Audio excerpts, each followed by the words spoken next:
is the continuing story of the Victor Henrys, an American Navy family. Their lives thrust into the fury of battle, their loves tested by the heartbreak of war. Byron, finally reunited with Natalie, is desperate to smuggle his family to freedom. There are Gestapo agents on the train and at the border. You may be pulled off the train. Should this happen, it is entirely possible that your baby will be taken from you while you're questioned. Belay that change of course. All ahead full, left full rudder. Distraught over the death of his eldest son, Warren, Pug is consumed with the fight for Guadalcanal. Left, sir? Hell yes. I've got that guy in my sights and I'm closing. As the Allied invasion heats up in North Africa, Pamela and her father, Alistair Tudsbury, are called to the front lines. Good news. The interview with Monty is on. In Europe, Hitler's armies suffer irreparable losses, and the balance of power begins to turn. The Sixth Army is almost encircled. 300,000 men, your most powerful mobile force threat. Nonsense! What is this nonsense? The Cyclone B counts dropped in from above. You could conceivably process as many as 60,000. The escape. It's on.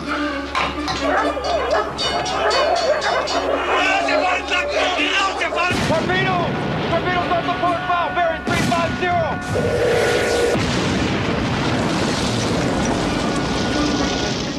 Who are those men? I'm afraid they're Gestapo, Mrs. Henry. War and remembrance continues. Tonight's presentation brought to you by Lady Stetson Cologne, an exciting blend of contrasts like America itself. Mercury, where comfort and control are one. IBM, the bigger picture, the people, products, and resources of IBM. And the American Express card. Membership has its privileges. Don't leave home without it.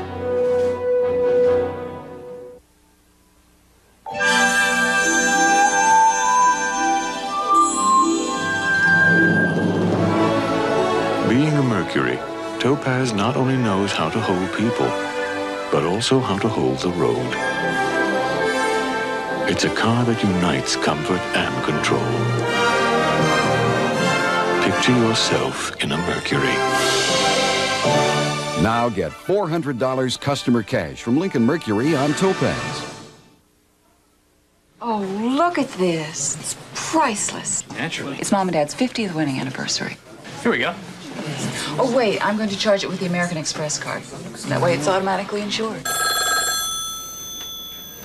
Hi, did you get it? Hi, it's Mom. Terrific. You won't believe it.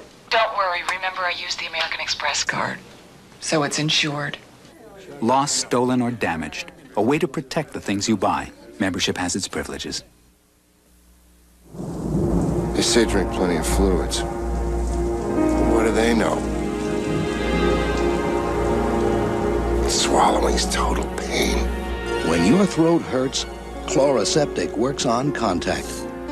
Because only Chloraseptic has the power of phenol to penetrate nerve endings and stop sore throat pain fast. Well, here's looking at you. Chloraseptic is fast relief.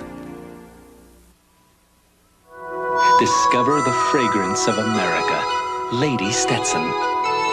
You're free. Playing in the big leagues. Country proud. With a fragrance all your own. Lady Stetson. Capturing the essence and spirit of the American woman. An exciting blend of contrasts, like America itself. Lady Stetson. Discover a land like nothing you've imagined. A land of adventure, fun, friendship, and an unforgettable dinosaur named Littlefoot. When George Lucas and Steven Spielberg present a Don Bluth film, The Land Before Time. Then come to JCPenney, where you and your children can find your very own Littlefoot and all his dinosaur friends, clothes, and much more. Only at the Land Before Time shop. At JCPenney. Yep, yep. Tomorrow, something special on ABC. First, the season premiere of MacGyver. You got a gun, things happen. People die. Nobody's gonna get killed. Kids, guns, drugs. A lethal combination. They're coming. They'll find us a way out of here. The season premiere of MacGyver. Then, the Washington Redskins. The San Francisco 49ers. Monday Night Football after MacGyver. Tomorrow.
Don't worry, you'll hear it all. Now, where's the kid? Up here.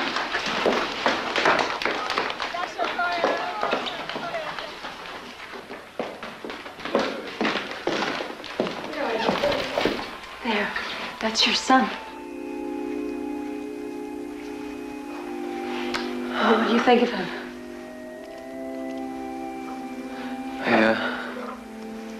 I guess he looks like me. God, does he ever? He's a stamped out little miniature. You'd be afraid if I pick him up? Try it.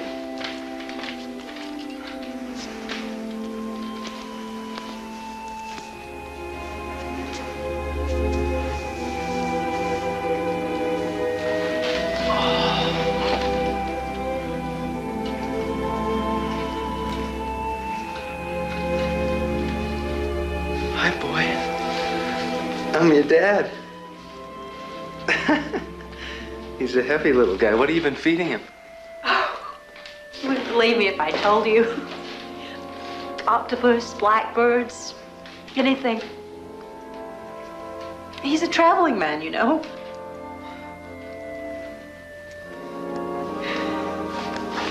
Come on, you gotta see Aaron and meet everybody.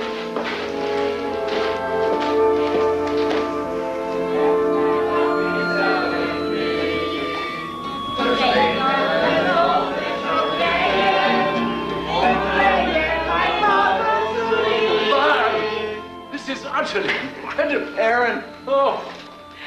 Everybody, I would like for you to meet my husband, my American husband, Byron Henry. Bind him on. Oh, His husband! Oh, His husband! Welcome, Shalom Aleichem. You are so welcome. Please come sit down. Of course. And yes, surely, you must have tea.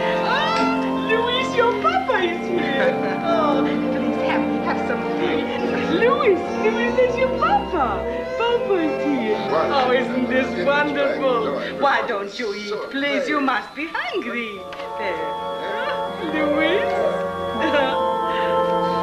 Here, something, please. Please eat something. Your Papa. Louis, look who's here. Your Papa. Excuse me. How's the baby? Oh, he was very tired. Oh, what a shame. Oh, well. I'm afraid your uncle will have to sleep somewhere else tonight. Good showers. Good night. Thanks. Now there is a fine woman.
Sweetie, he's up and he's watching us.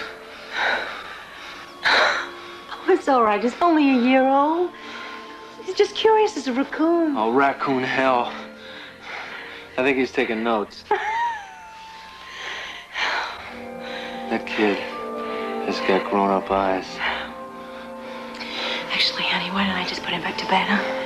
Would you mind that? And then we can talk and I can get a little used to you. Sure. Go ahead. You know, you should be reassured, love. The procedure's obviously quite new to him.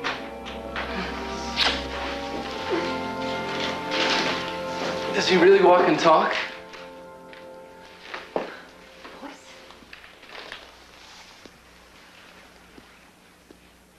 to Daddy. Walk to Daddy. Come on. Walk to Daddy.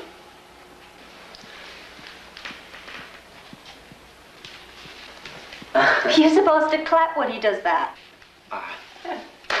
Well done, Sprout. Now, how about saying something? Oh, you wouldn't understand him. It's all a jumble of Yiddish, Italian, French, and a little English. What about your father and Warren? Have you heard from them? Didn't the Red Cross forward my letters? I haven't had any letters since May.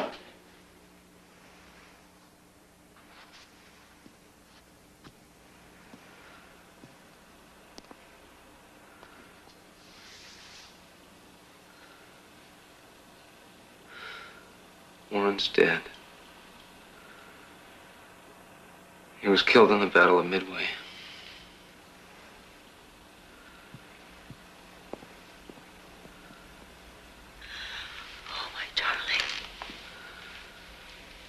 He received the posthumous Navy Cross.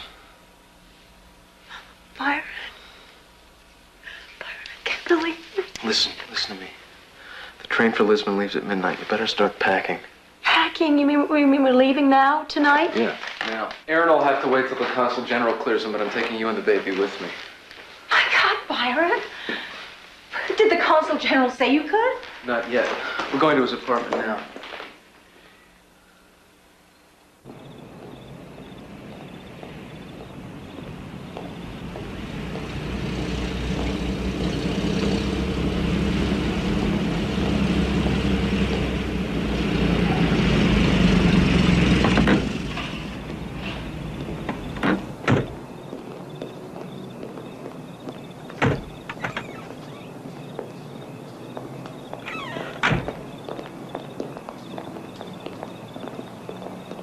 But, Lieutenant, the charge d'affaires in Vichy has the exit visas. The telex came in today confirming that. We should be getting it any day now. Yes, sir. So you told me at dinner, but I don't see why I just don't take Natalie and the baby along now. I'm convinced I can get him on a plane with me back to the States. He's good at that sort of thing. No doubt, but the problem, Mrs. Henry, is crossing the borders. Sir, my diplomatic passport cuts through immigration red tape like a hot knife through butter. You know that yourself. Not always.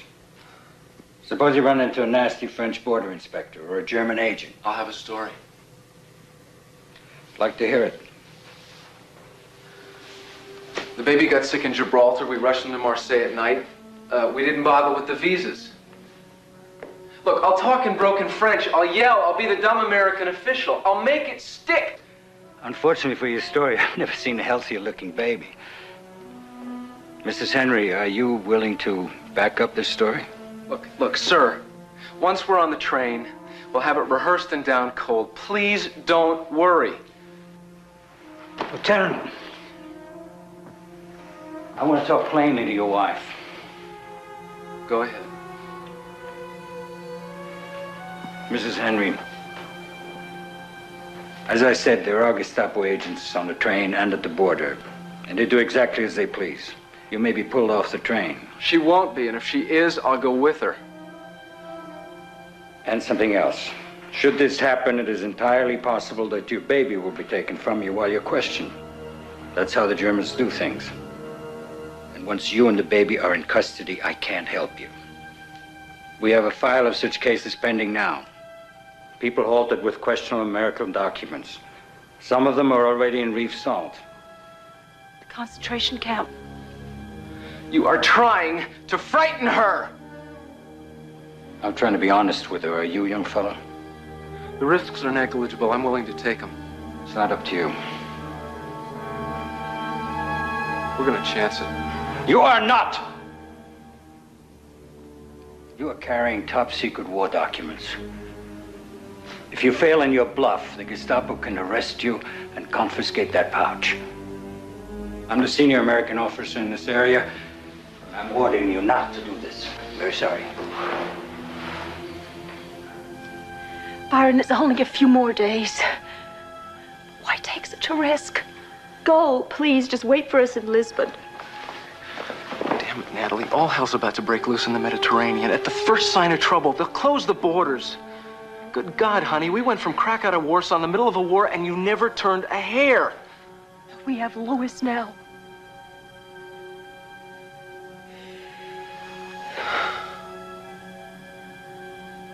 What do you think of him? Are you asking me? Yeah. I've been taken off that train to Lisbon by the Germans. I guess that's why you told me to come here first. Yes. Byron, she needs the exit visas. I know what you're feeling. But please, try not to worry. The visas will be here and everything will work out fine. I hope so. I'm sorry, I have to go now.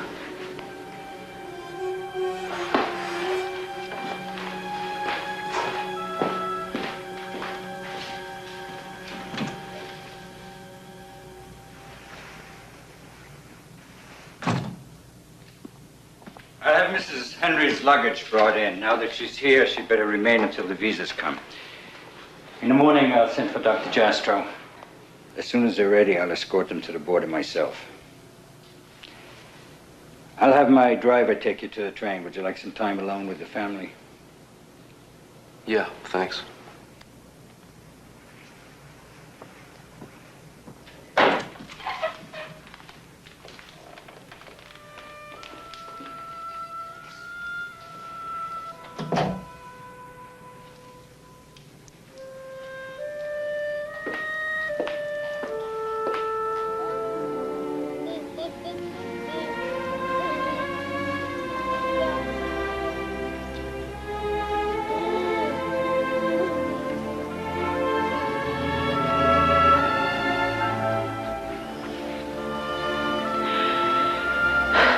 terribly angry with me, aren't you? Well, not really. But I still think we could have made it.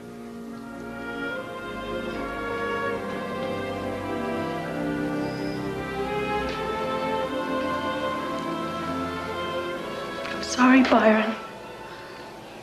I'm just too frightened for Louis. I know. Honey, don't worry. I've got 30 days leave, and I'll just wait for you in Lisbon. I'll check with the embassy every day.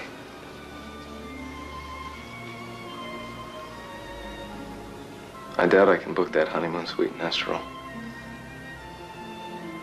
Try. I will. Well, I guess I better think about shutting off.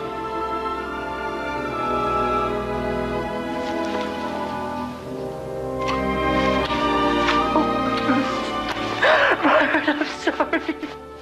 I'm sorry. I can't help it. I'll only be a week on this. Wait for me. Forgive me. Love me for God's sakes. I'll love you till the day I die.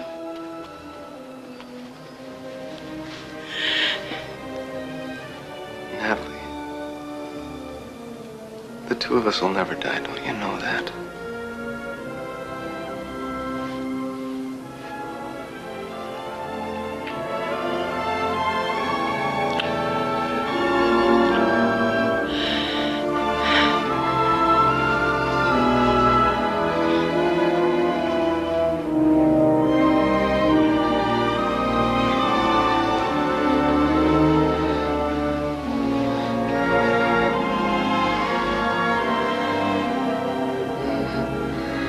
So long, Sprout.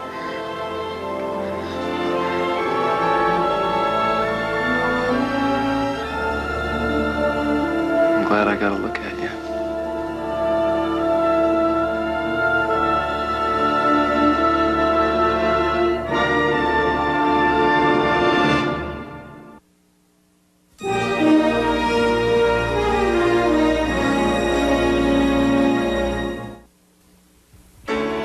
The '89 Ford Bronco 2, with its new aerodynamic design, fuel-injected V6 engine, and a new, more versatile interior, you can definitely say it's made for the best of times. And with Bronco 2's anti-lock rear brakes and available four-wheel drive at the touch of a button, you could also say it's made for the worst of times. See the entire lineup of tough Ford trucks during the Ford Truck Month celebration. As a leader in business solutions, IBM's developed a new computer you can really hang your hat on.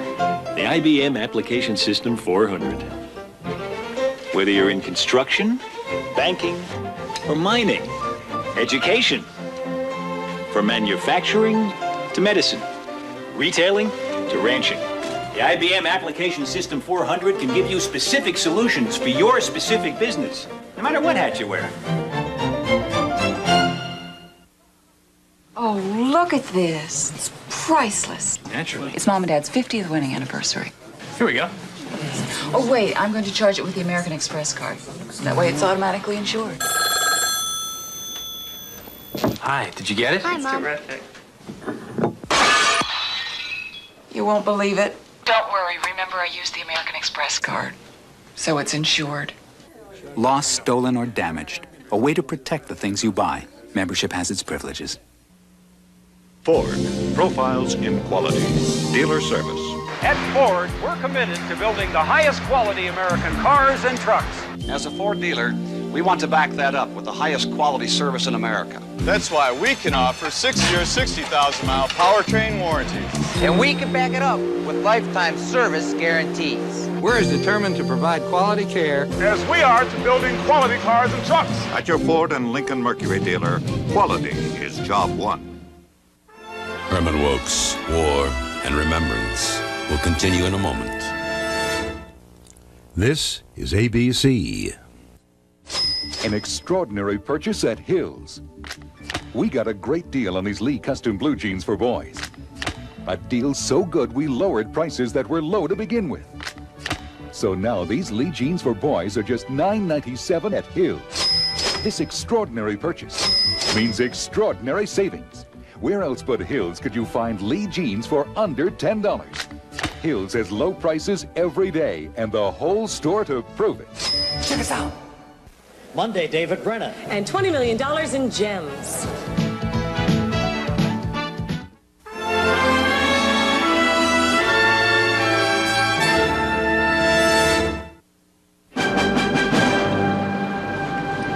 November 3rd, 1942. A Grand Armada steams from the United States and the British Isles. 300 warships, 370 transports and support vessels, and over 100,000 troops. Destination, French North Africa. Originally scheduled for October 30th, the invasion has now been put back a week to the night of November 7th, when the combined forces will sweep ashore on the beaches of Algiers, Oran, and Casablanca. The new world, with all its power and might, sailing forth to the rescue of the old.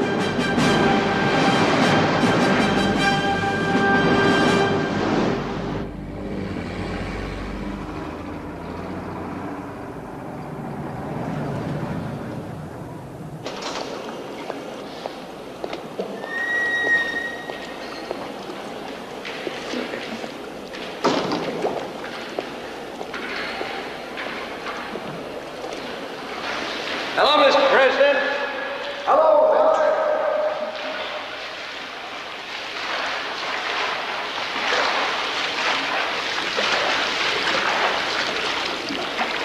Midnight swim, Mr. President? Relaxes me, like nothing else. I was having the collywobbles waiting for the returns. What's the news? Still too close to call, sir. There's another long cable from Churchill. Get me out.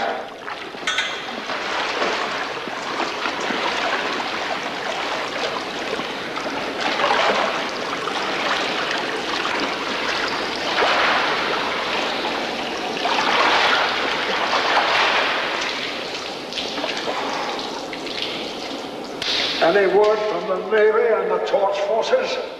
They've got to keep radio silent, sir. Well, no news is good news, I suppose. We'd be hearing plenty if the U-boats had attacked them.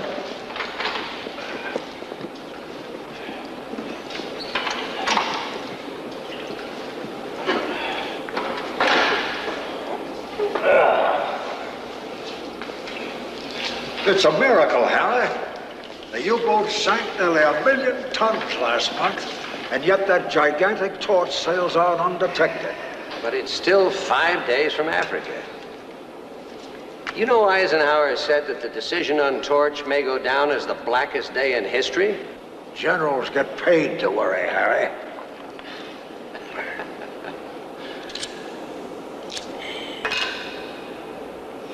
I've been reading Thucydides. Athens launched a sea expedition against Sicily, very much like Torch, you know. It was a total disaster. And you know why? Because back home, political support fell apart. Which is why it's so damn important that the Democrats hold on to their majority in the House. Well, what does Winston have on his mind? Oh, first, Montgomery is definitely forcing Rommel back at El Alamein. We've been hearing that for 2 weeks. 2 more 1,000-plane bombing raids are scheduled for November, Hamburg and Stuttgart. You win a war on the ground. And Churchill is very worried about Stalin's long silence. Well, I mean, the Stalingrad picture is grim, and Churchill's always been concerned about a separate peace in the East. You know, Lenin gave away half of Russia to the Germans in 1917 to make a separate peace. We have to hang on to Stalin.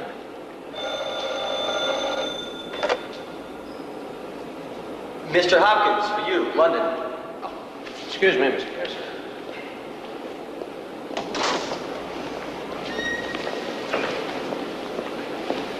Mr. President. Hello, Ed. What's the word from Democratic headquarters? Well, Senate's okay. Governorship's not so good, and they sure played hell with us in the House, all right. I don't like these off-year elections. How bad is it? They've gained tops 47 seats. 47. Then they didn't make it. We've held the House by 11 seats. By thunder, I've got my Congress. Yes, sir. Not by much, but you still have your Congress. Absolutely. Oh, yeah, no, I'll tell him right now, of course. Thank you. Mr. President. That was General Alan Brooke calling from Churchill's War Room. The 8th Army has broken through at El Alamein. Rommel's forces are in full retreat. Well, splendid. You know what, Harry? I think we're going to rewrite Thucydides.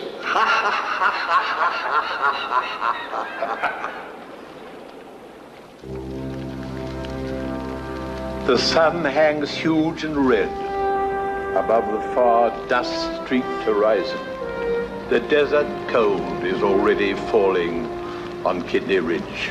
Here not only did these German and British soldiers die who litter the ground in the fading red light. Here at El Alamein, the Afrika Korps died. The Corps was a legend, a dashing, clean-cut enemy, a menace, and at the same time a sort of glory. In Churchillian rhetoric, a gallant foe, worthy of our steel. We have won here in the great Western Desert a victory to stand with Crécy, Agincourt, Blenheim, and Waterloo. Lines from Surrey's Battle of Blenheim are haunting me here on Kidney Ridge. They say it was a shocking sight after the field was won. For many thousand bodies here lay rotting in the sun. But things like that, you know, must be after a famous victory. I am very tired. A voice that I don't want to listen to tells me that this is England's last triumph, that our military history ends here with a victory to stand with the greatest. If history is but the clash of arms, we leave the stage with honor. The sun going down on Kidney Ridge is setting on the British Empire, on which, so we learnt to say as schoolboys, the sun never sets.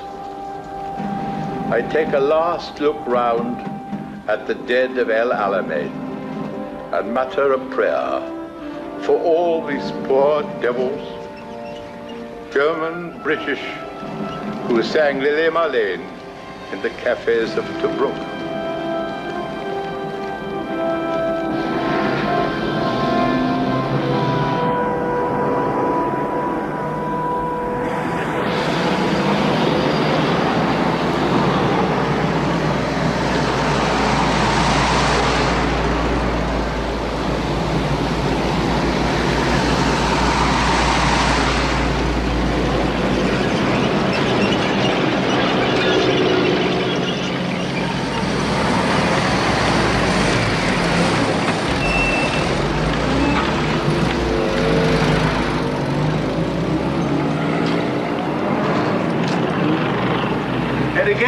Sonny.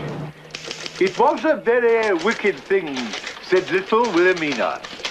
Nay, nay, my little girl, quoth he. Pamela Tudsbury? Oh, thank you, Colonel. Yes, he'll be very pleased. Good news. The interview with Monty is on. They're sending her jeep for us now. Us? Well, yes, I've been cleared too. Look impressed. Quite a landmark occasion for a female. Absolutely not. Out of the question. You're not going, Pamela. Of course I'm going. Of course you're not. Much too dangerous. Dangerous? We're only going to his field headquarters miles from the front. I don't want to hear another word about it.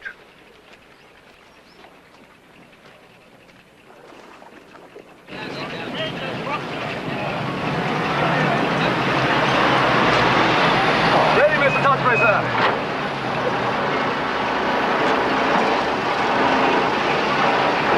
Torquay? Father. Pamela, Go back inside.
I'm writing this in my hotel room in Cairo.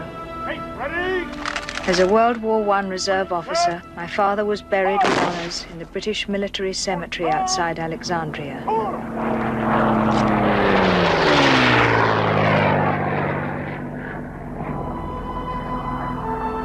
The London Observer asked me to complete the Kidney Ridge piece my father was working on when he was summoned to the Montgomery interview. I have tried, but I cannot. I can, however, complete Southey's verse for him.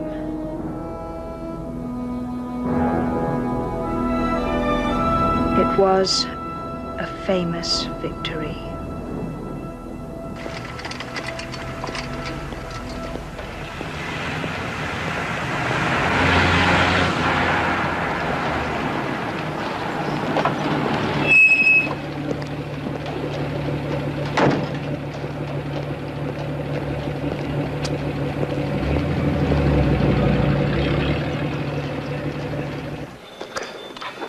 Professor, Mrs. Henry, here we are. Your exit visas, properly endorsed by the Vichy government, as promised. Superb. Mr. Gaither, I assure you my niece and I will be forever in your debt. Yes, I don't know how to thank you. It's not necessary, Mrs. Henry. And I've booked you both out to Barcelona tomorrow morning and thence to Lisbon. I understand your husband's already arrived there. Yes, I'm to call him at the hotel when everything's arranged. By all means, use my phone.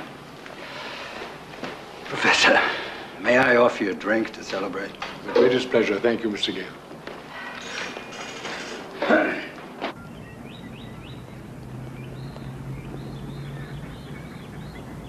Natalie? Oh, honey, that's terrific. Yeah, tell Gaither I owe him one. All right, now listen. I'm trying to wangle some air priorities so we can get out of here in the next couple of days. You remember Bunky Thurston? Yes, of course, Leslie's friend at the embassy. Right, well, I found out today he's still here. I'm gonna go talk to him in the morning and see what he can do to help us. And honey, I called the hotel in Estro. I think I can get the honeymoon suite. Oh, Byron. Okay. Tomorrow it is. And you better start teaching that kid of mine some American.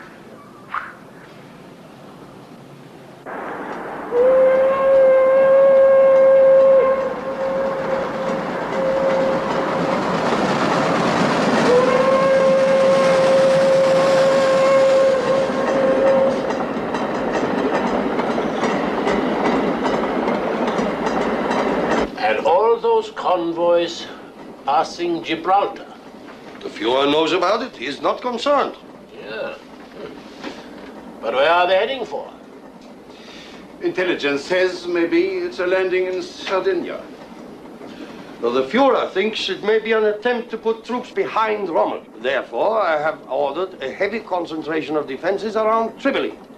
Mussolini is quite sure that it will be French North Africa. Mussolini. His judgment is clouded by two things. His ulcer and his whore.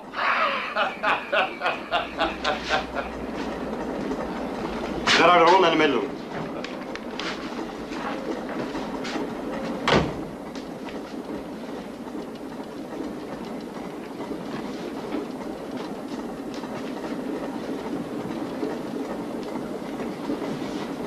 Unbelievable. At most a feint. Well, Jodl, I think you better show this to the Fuhrer immediately. You're the one who should tell him. As headquarters commander-in-chief. No. The Fuhrer is busy with his party speech. Is it worth disturbing him? He should be told immediately. Of course he must. Ulm, report this dispatch to the Fuhrer. But don't be alarmist or pessimistic. This is no big development. In all German history, our position has never been so powerful. Our new order rules all of Europe. My armies threaten the Volga, the Caucasus, and, despite momentary setbacks, the Nile and beyond. My U-boats have sunk almost 8 million tons this year. The Atlantic is becoming impassable to the enemy. As for Stalingrad,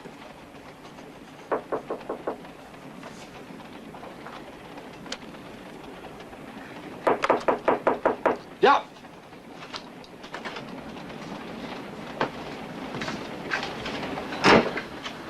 Mein Führer, we have an urgent submarine report. Large sections of those Gibraltar convoys have turned south. French North Africa, if it isn't a deception. One of our U-boats? No, mein Führer. Italian. Italian intelligence. As about as reliable as Italian troops. Still, Keitel is to telephone French Army headquarters in Vichy, report this intelligence, and tell them I demand a full war alert of all Admiral Darlan's land and sea forces in North Africa. Zu Befehl, mein Führer. Meanwhile, we will proceed on to Munich until this little nonsense takes clearer shape.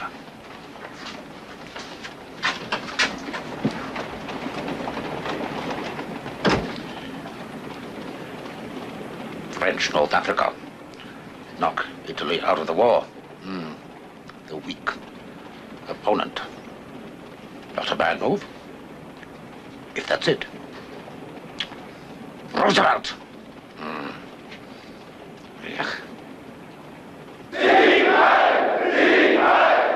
7:46 p.m.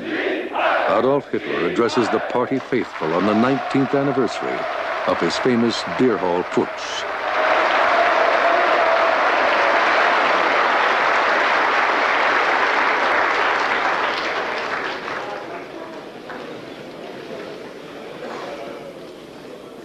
Und wenn jemand fragt, wenn Sie Stalingrad erobert haben, warum wird denn noch in den Straßen gekämpft?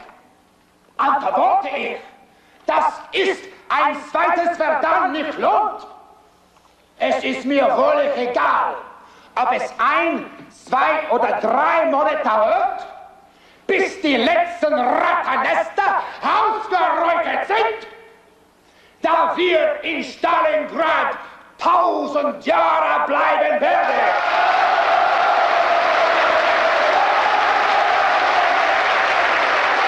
Mein Führer! Sieg! Sieg! Sieg!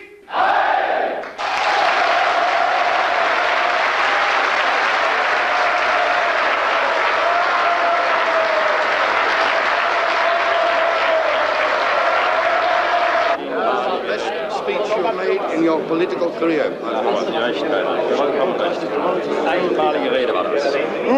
People will record the speech and play it to their grandchildren.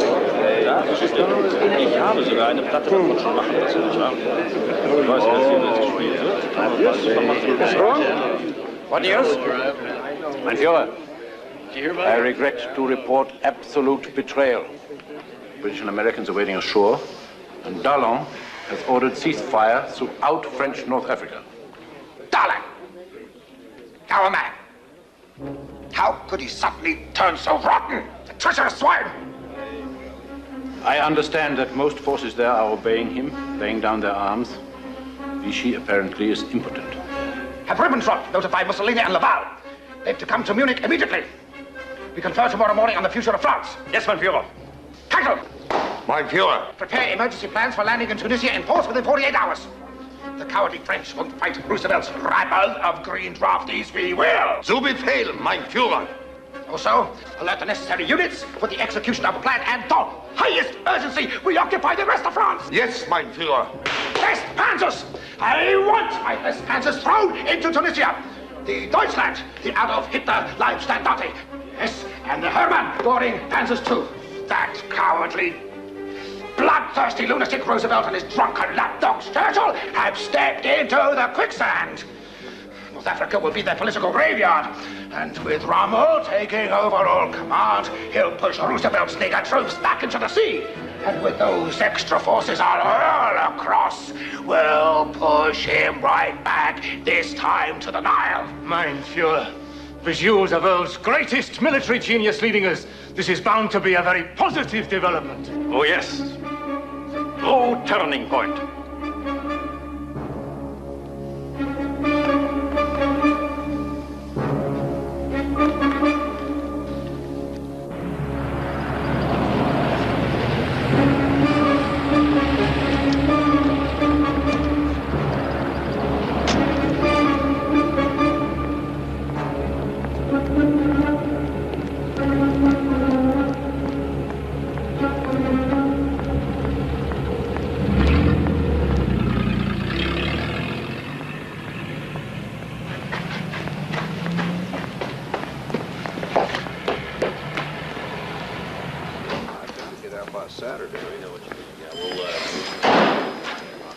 Excuse me, where can I find Mr. Thurston? First secretary, second floor.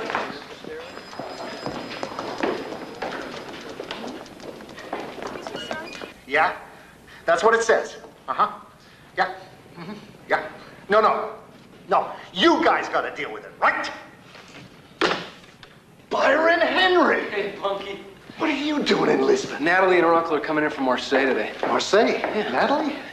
I thought you were still in Siena. Well, a lot's happened since then. Listen, Bunk, I could really use a favor.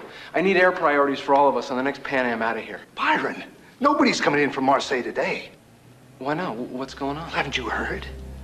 The Allies have invaded North Africa. What? The Vichy government's broken off relations with the United States. As of 5 a.m. this morning, the borders are closed.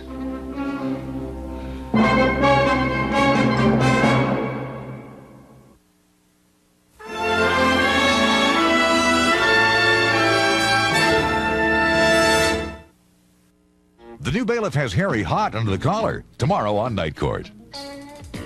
That's our flight. It was too short, wasn't it? We were almost there. What do you want to do? Can we get the bags off? What do you need?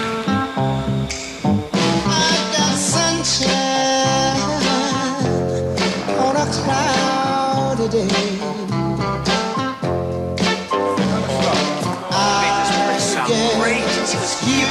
you say, what can make me feel this way? My girl, talking about my girl. I wonder what the next 10 years will bring. I wonder where our luggage is. The bees and bees. Everything you need when you need some time together. Membership has its privileges. We have the means to unite the country, the world, in seconds. It's perfect. Imagine putting that power in everyone's hands. Japan, Zurich, LA on board? The network. Everything's in place.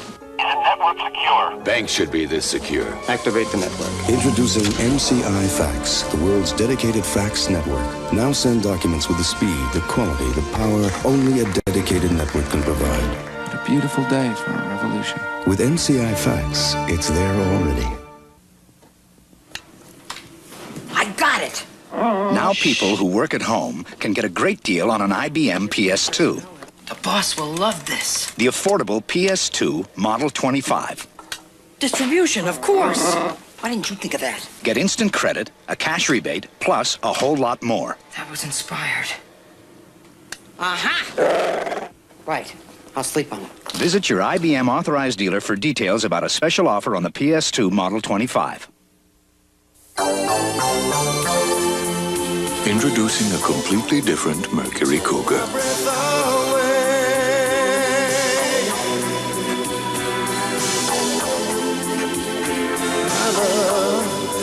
Take my breath away.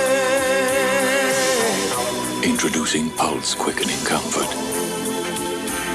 The all-new Cougar from Mercury, where comfort and control are one.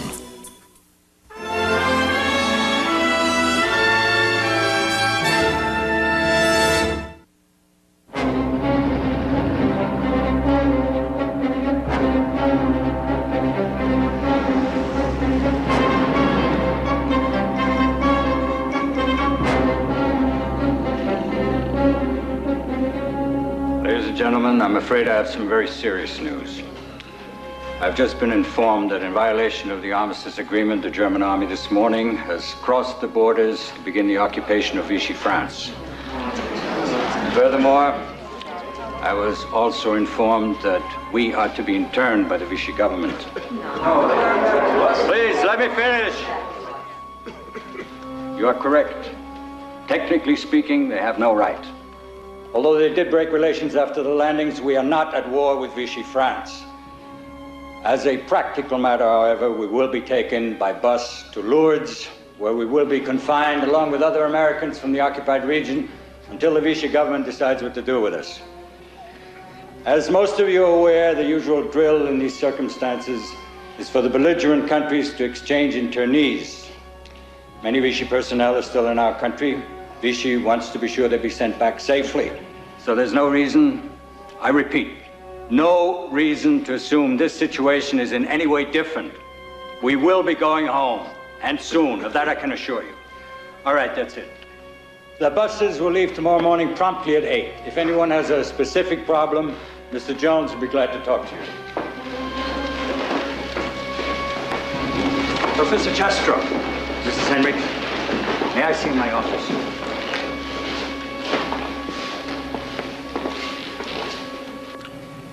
I know how difficult these past few days have been for you, Mrs. Henry, for all of us, but I think Avram has some good news for a change. Is that true, Avram? Yes. I have documents for you. Forged, but of excellent quality. I didn't tell you about this because I wasn't sure that Avram would be able to get them done up. It was very risky under the circumstances. Professor, these certify that you are now and have been for a number of years a credentialed correspondent for Life magazine. Well, I have written 1 or 2 pieces for them. And you, Mrs. Henry, are credentialed as Dr. Jastro's editorial assistant. As journalists, you qualify as internees. But we're fugitives. How on earth could any document protect us if the Germans discover we're here? Fortunately for all of us, the Germans are rather busy these days. What with North Africa and Stalingrad. And our stay in Lourdes, as I told everybody, should be a brief one. But Mr. Gaither... Besides, there'll be almost 200 Americans at Lourdes. And we will undoubtedly be dealing with very low-grade Frenchmen and Germans. Not the kind of people that would be familiar with your reputation, Professor. Therefore, I believe these papers will suffice. Avram, isn't there anywhere else we could go? Back to the Mendelssohns until we find a way out of here. With the Germans coming, occupied France is no place for an alien Jew. It's just when I think of our names being on those lists and the Germans reading them. I should have gone with Byron. Oh, God, why didn't I go with him? Natalie.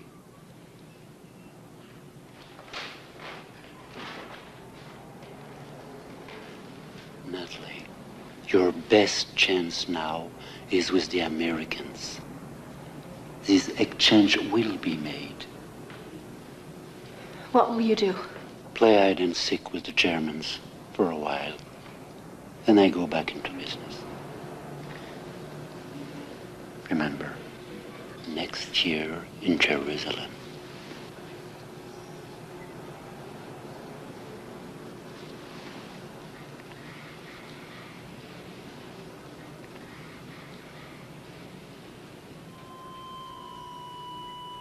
It was, of course, the most ghastly misfortune that we failed by only hours to leave Vichy France legally. En route to Lourdes, November the 12th, 1942.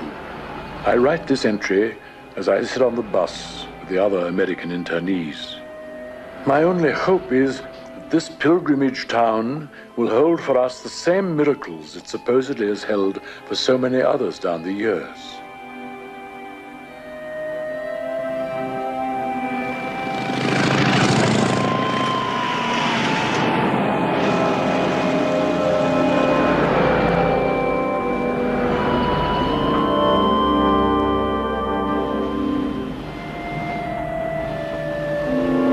As my journey continues, I find myself thinking not of Lourdes, but strangely of a place of my youth, Oswiecim.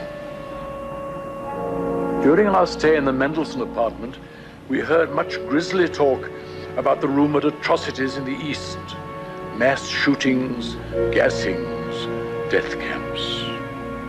And it was almost always the name of one place kept recurring, never uttered except in hushed tones of the most profound horror and dread. My Oswiecim, but now in its ugly Germanization, Auschwitz.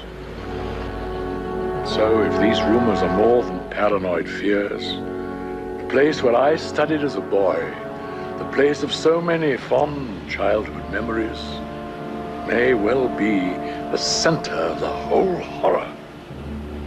And the ultimate menace that could be facing us is transportation to the mysterious and frightful camp at Oswiecim. That would indeed be a neat closing of the circle. My one consolation is that our random existence on this petty planet does not move in such artistic patterns. We are a continent away from Oswiecim and only 30 miles from Spain. I still have faith that we will end by going home.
Professor, could you sit here a moment, please? I'd like you both to meet Pinky Tuck.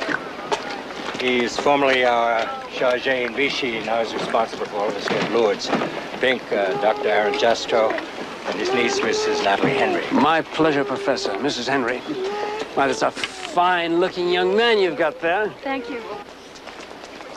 Tell me, Mr. Tuck, what exactly can we expect? Well, I got the official word this morning. The Vichy government does intend to swap us for their personnel in the United States. That's rather encouraging news, don't you think so, Natalie? Yes. Doctor, I'd like a moment with you, please. I must tell you in confidence that those Frenchmen in the United States may elect to stay there rather than return to the gentle rule of the Hun. That's rather alarming. But why tell me now? You're fairly senior among us, Doctor, in age and renown. If you keep your spirits up, make no demands for actions at meetings that I can't take, bear yourself cheerfully in tight moments, you'll be a quiet, strengthening influence when we may need it. Of course, I shall be only too glad to be of any possible assistance that I can. Thank you very much, Doctor. Shall we go in?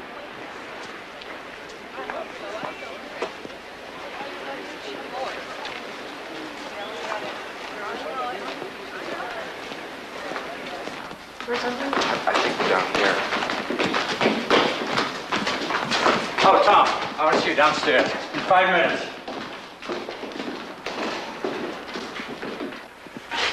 Getting settled in?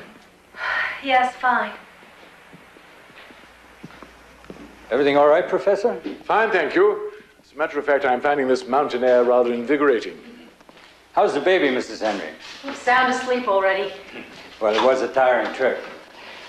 Professor, this afternoon we'll be setting up our routine for the stay here. It will be helpful if you could join me with some of the others and help organize. I'll be very glad to, of course. Good. Mr. Gaither?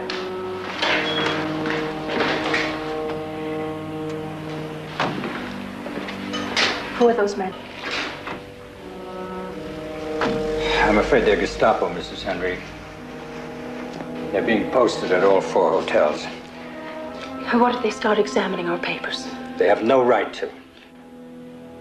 And those documents will hold up. Professor, this is a roster of the rooms, in case you want to get in touch with anybody. Thank you so much. I'll contact you later.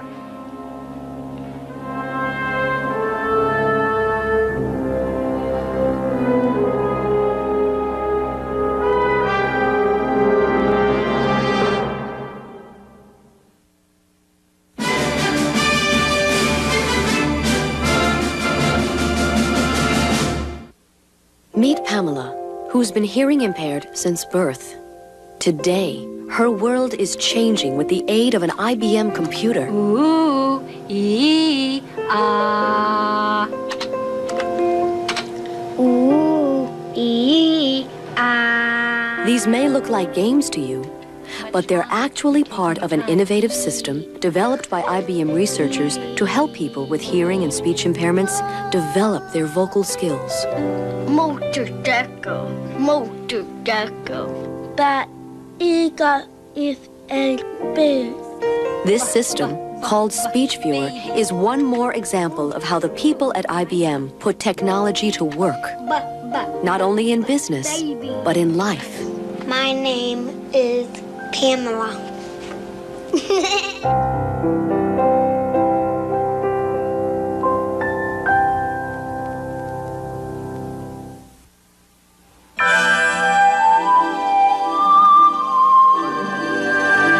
Sable is a Mercury, so naturally it's comfortable. Comfortable even in the corners. Comfort and control, together in one car. Isn't it time you looked into a Mercury?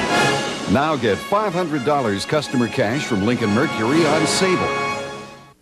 A6, hurry and you'll make it. Delta Airlines ticket agent Sam Singletary knows how to get people moving. Mr. Franklin, your bag. But sometimes he has to show off a few moves of his own. The kind of moves that made him a first-string halfback. Sam Singletary shares a feeling with everyone at Delta. He loves what he's doing, and it shows. We love to fly. He's the kid. And it shows. Herman Woukes, War and Remembrance will continue in a moment. It's what matters. The environment, health, money, drugs, education, family. What matters is the American agenda. These are some of the issues and some of the questions which American Agenda will deal with. On World News Tonight, we think there are some issues which simply deserve more attention. The American Agenda, every weeknight on ABC's World News Tonight with Peter Jennings. An ABC News Brief. Now for Washington, Tom Gerald. Good evening. In competition for the biggest corporate takeover in U.S. history, RJR Nabisco says it's entertaining a new buyout bid from the First Boston Corporation. RJR had been expected to accept at least one of two earlier buyout bids today. Nearly 24 tornadoes slashed across the Mississippi Valley, killing at least 2 people. Newsweek says American hostage Alan Steen escaped his Lebanese kidnappers but was recaptured and beaten. More later on the Weekend Report. According to legend, little folk know Hills is where the toys are. Video game headquarters. You know what that means. Hills has more video games than I've ever seen. Hills has one of the biggest selections of video games anywhere, including the latest games for the Atari 2600 and the 7800. Hills has lots of exciting Nintendo games too, all priced low every day. Hills is where the toys are. There's a surprise waiting for you at Burger King. What do you think it could be? Like a rainbow. It might be linguine. Yeah, fireflies. And something soft and comfortable. It's the Pretenders. 4 furry cats who pretend to be a dog, a duck, a mouse, and a bunny. Transforms into a cat again. Meow. Quack, quack. Pretenders. You can collect all 4 Pretenders at a special price now at Burger King. It's a Thanksgiving disaster for Kate and Allie tomorrow on WNEP.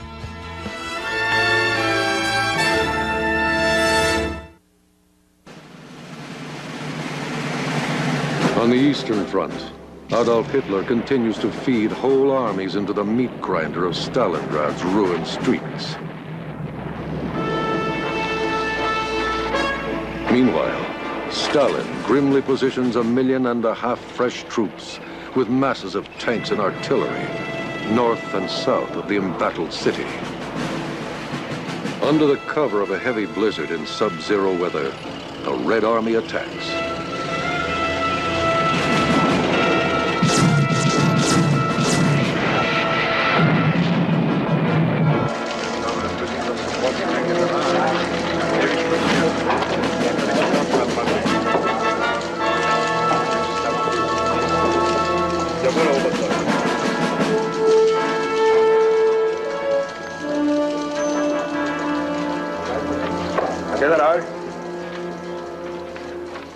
Colonel General Kurt Zeitzler, Hitler's replacement for Halder, the new chief of staff.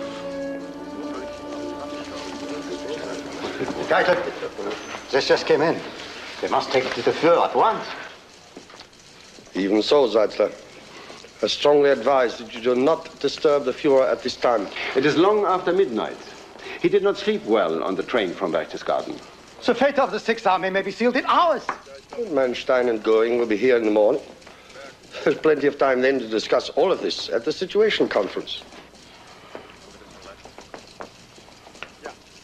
Keitel, I will see the Führer at once. I am Chief of Staff. The whole of my southern front in Russia is threatened with collapse. Very well. Jod.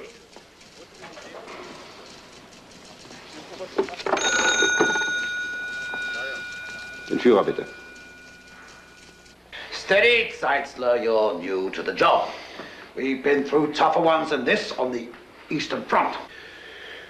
You'll prepare a full situation report tomorrow. Now let us get some much needed rest. Mein Führer, this is extremely urgent. I must give General Paulus freedom of action now at once to fight his way out of Stalingrad to the west. Leave the Volga, you mean? Only if Paulus decides it is necessary, mein Führer, to save the Sixth Army. At least let him plan a breakout. Where the German soldier sets his foot, there he remains. I'm not leaving the Volga. Tell that to Paulus.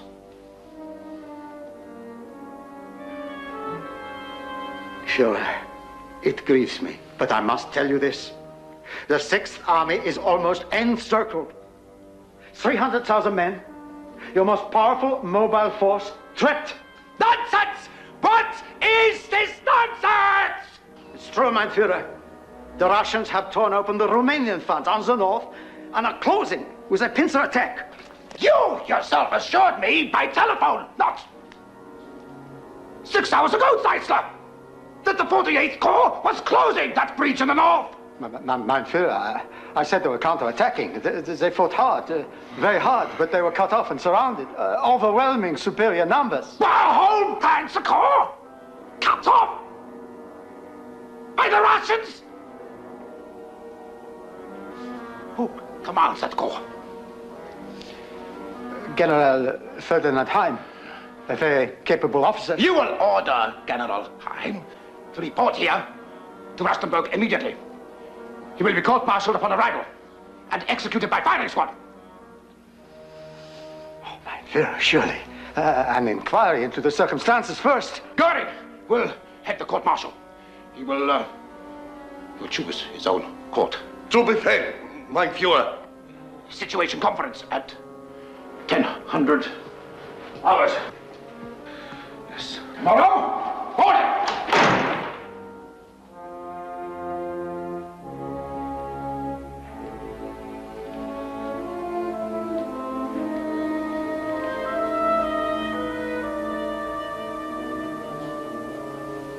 You wanted to see him? You saw him.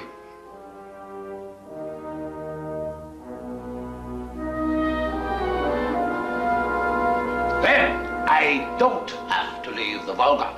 Mein Führer, I'd like to point out another advantage of this plan. There speaks the conqueror of Sevastopol. Army Group Don will drive up from the southwest with powerful fresh forces to relieve Paulus. Meantime, 6th Army should form a hedgehog at Stalingrad. Field Marshal Erich von Manstein, mastermind of the conquest of France, Germany's most brilliant and successful professional officer. It will be possible. But of course, all this absolutely depends on keeping the 6th Army supplied by air until my relief columns break through 4 to 6 weeks.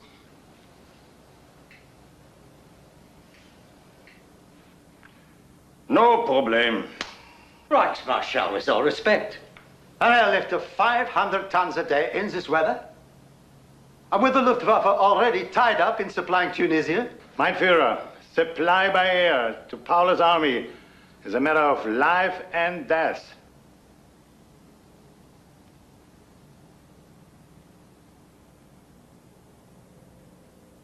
Mein Führer, I will supply the 6th Army at Stalingrad.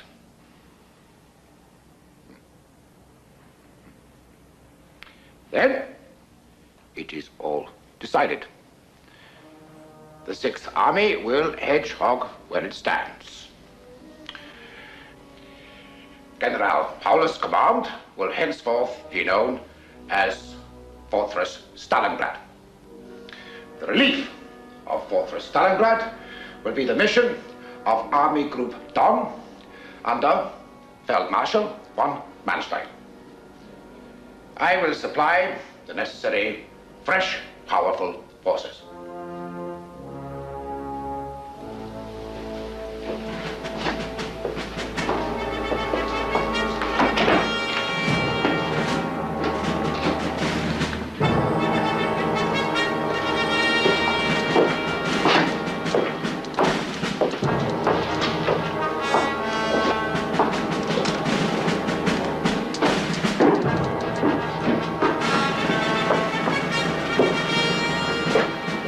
Fortress Stalingrad.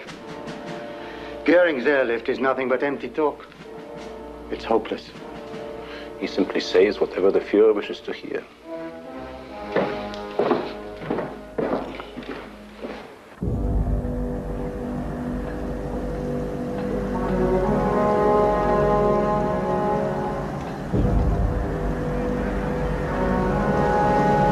In only 6 of the Nazi concentration camps, all in the Polish backcountry, does the SS murder Jews in mass upon arrival, with an elaborate hygienic hoax of disinfection.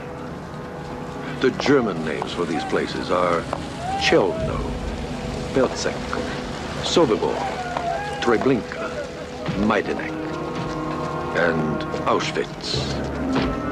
But Auschwitz is in a class by itself.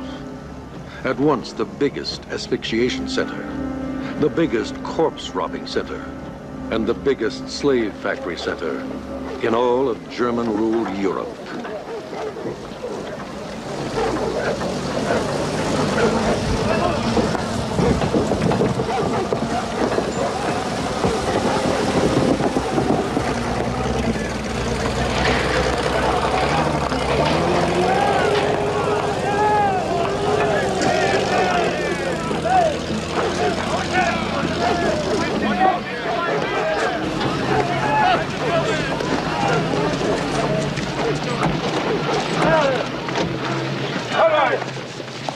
Erster Landwehr, melde Gehorsam.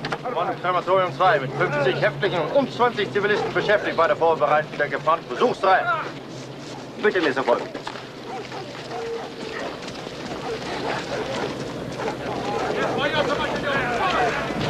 Of course you can't see it now, but in the spring, all of this grass and flowers.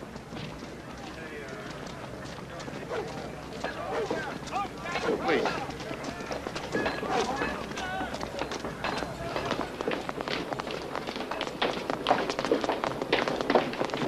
Where's the chief engineer?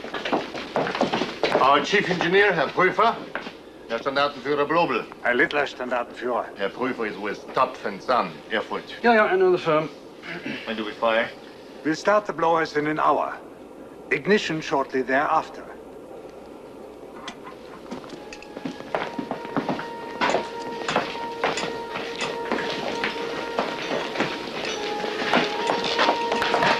Everything ready for your approval, Obersturmbannführer.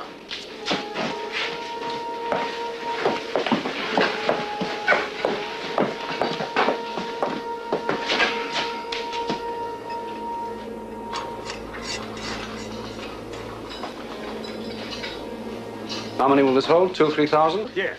210 square meters. And the other 3 installations? Approximately the same. Depending on the special requirements on a 24-hour basis, you could conceivably possess as many as 60,000.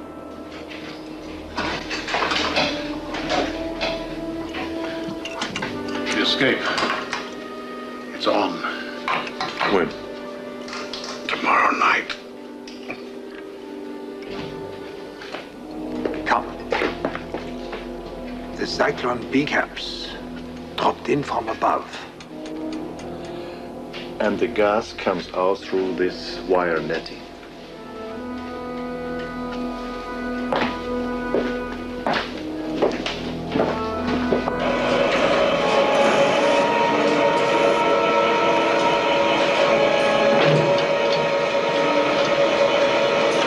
Furnace room. Efficient.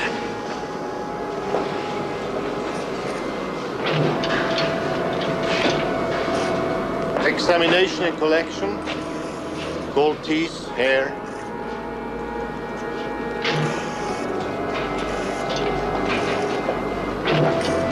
Once finished in the other room, the disposables are taken here and inserted for combustion.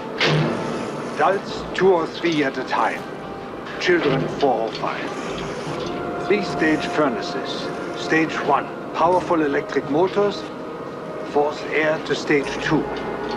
Lumber and waste oil create such superheat that the disposables in stage 3 in burning turn to fuel themselves and speed up the combustion time by a factor of 3. The capacity? Theoretically, in a 24-hour period, 3,000. And in all 4 facilities, between 8 or 9,000. Your chimney linings won't take such heat. Special super-tested ceramic bricks. We guarantee the linings. Well, I do things differently, more simply, but...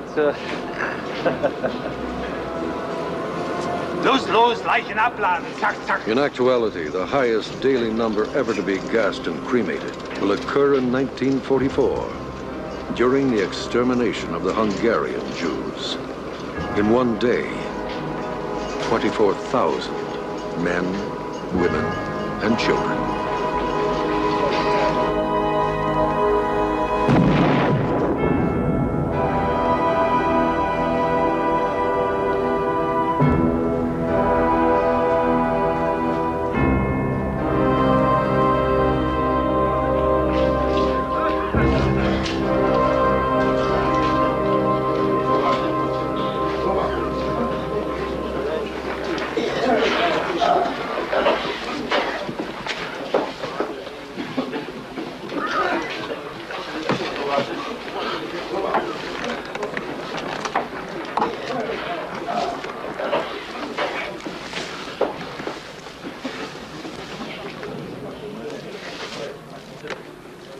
How did they get these pictures?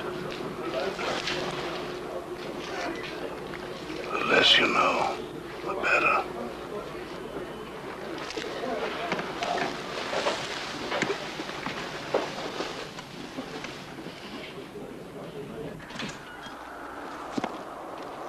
That swine engineer, civilian idiot, in his nice, comfortable tweed overcoat and English shoes. 1 month behind in delivery. Test postponed twice. What he needs is a few months in Auschwitz. Straight to the political bloc, the dirty swine.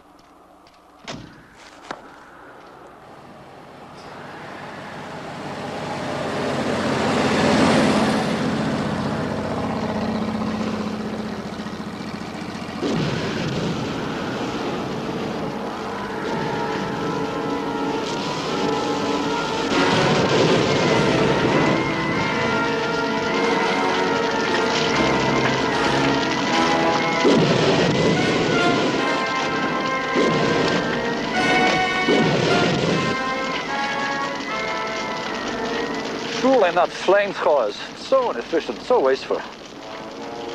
Herr Staatsführer, some of these pits were dug in 1940s. Those old rotten bodies just won't burn away. Yet the orders from Berlin are to eradicate all traces of mass graves. My dear Commandant, that is exactly what my Commando 1005 is doing all over Poland and Russia. Let me give you some tips. Thank you, Herr Staatsführer. You're a gentleman, a man of culture. Not like those damn paper pushers from Berlin. I am an architect by profession. Well, let me at least give you a good dinner. Dinner? Maybe a little drop first. I thought you would never say it.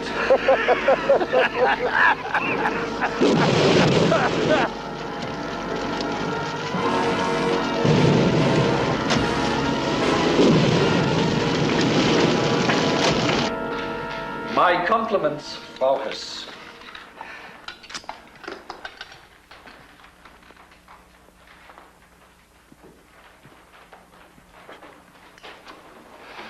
The finest wine. The best food I have eaten since before the war. Such a distinguished guest. Oh, what a lovely cake. Inge, jetzt aufessen, ja? Hannah is a wonderful cook, too. You like chocolate cake, eh, Hans? Yeah? Yep. Special treat. He got an A in German today. An A? That's very good. What for? Sir, for reciting Schiller's poem, Die Glocke.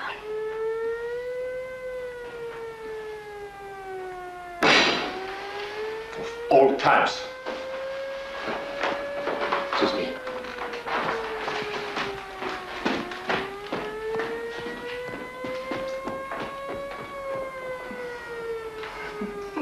Well, why don't we all eat our dessert?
immer schön!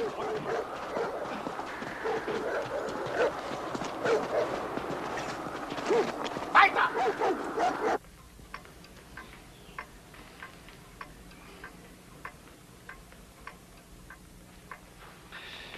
2 hours. Heads will roll if they don't catch him.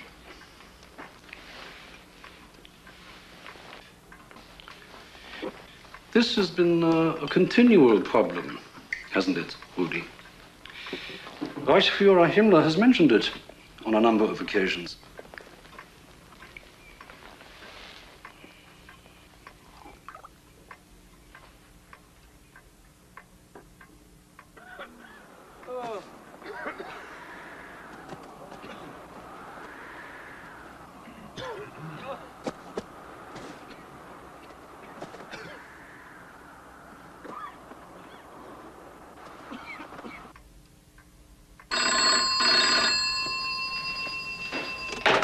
Yes? Yes? Splendid. Where? No. Well done. Well done. Caught him. Wait till you hear this. He tried to get out in the luxury wagon. No. 3 men had to take turns hosing him up. And Paul, I wish you could see what we do with these escaped prisoners when we bring them back. We dress them up in an old clown suit and hang a sign on them. Hurrah! I'm back! Aufstehen! Mach schon! Weiter! Das Ding war schön! Los! Weiter!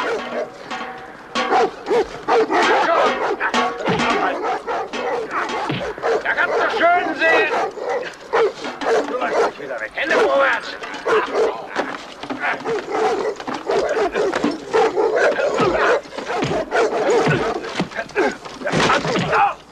Gut, tanz mal. Weiter links! Achtung! Hier, du Spaß! Die Lust vergehen. Feste! Das Ding mal schön!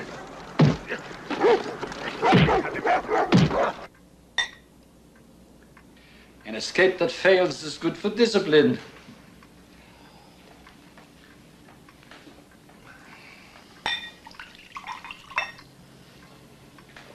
Hague.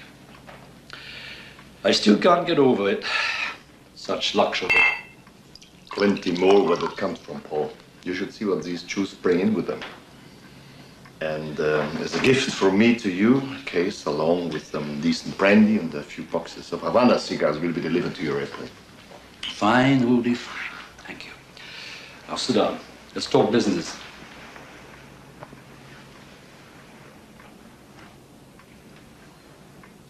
Auschwitz is supposed to supply my Commando 1005 with workers, correct? Yes, of course. Well, you have been sending me rubbish! They don't last 3 weeks. I need strong men. 500 able-bodied Jews in the next shipment, Rudi. 500. Oh, the Reichsführer and I will have to have another little talk.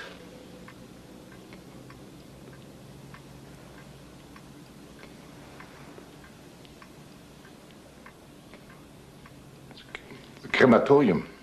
What about it? The guys who built it. The Klinger gang. Best fellows I've got.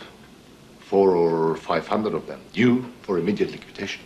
You can get 4, 5 solid months' work out of those guys before I get rid of them. Will that do? Fine, Rudi. That will be fine. Excellent.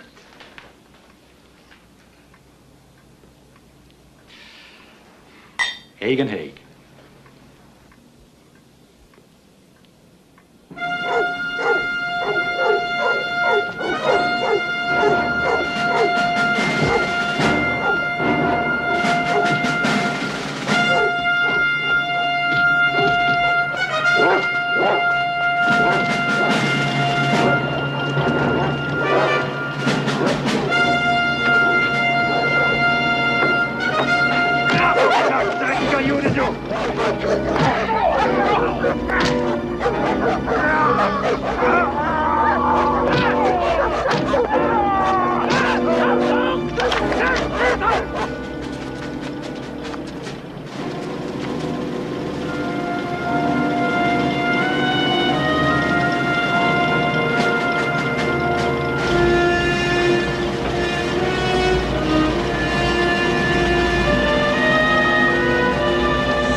Just another postponed sentence of death. The guy in the labor section told me escapes are easier from 10:05. Yeah?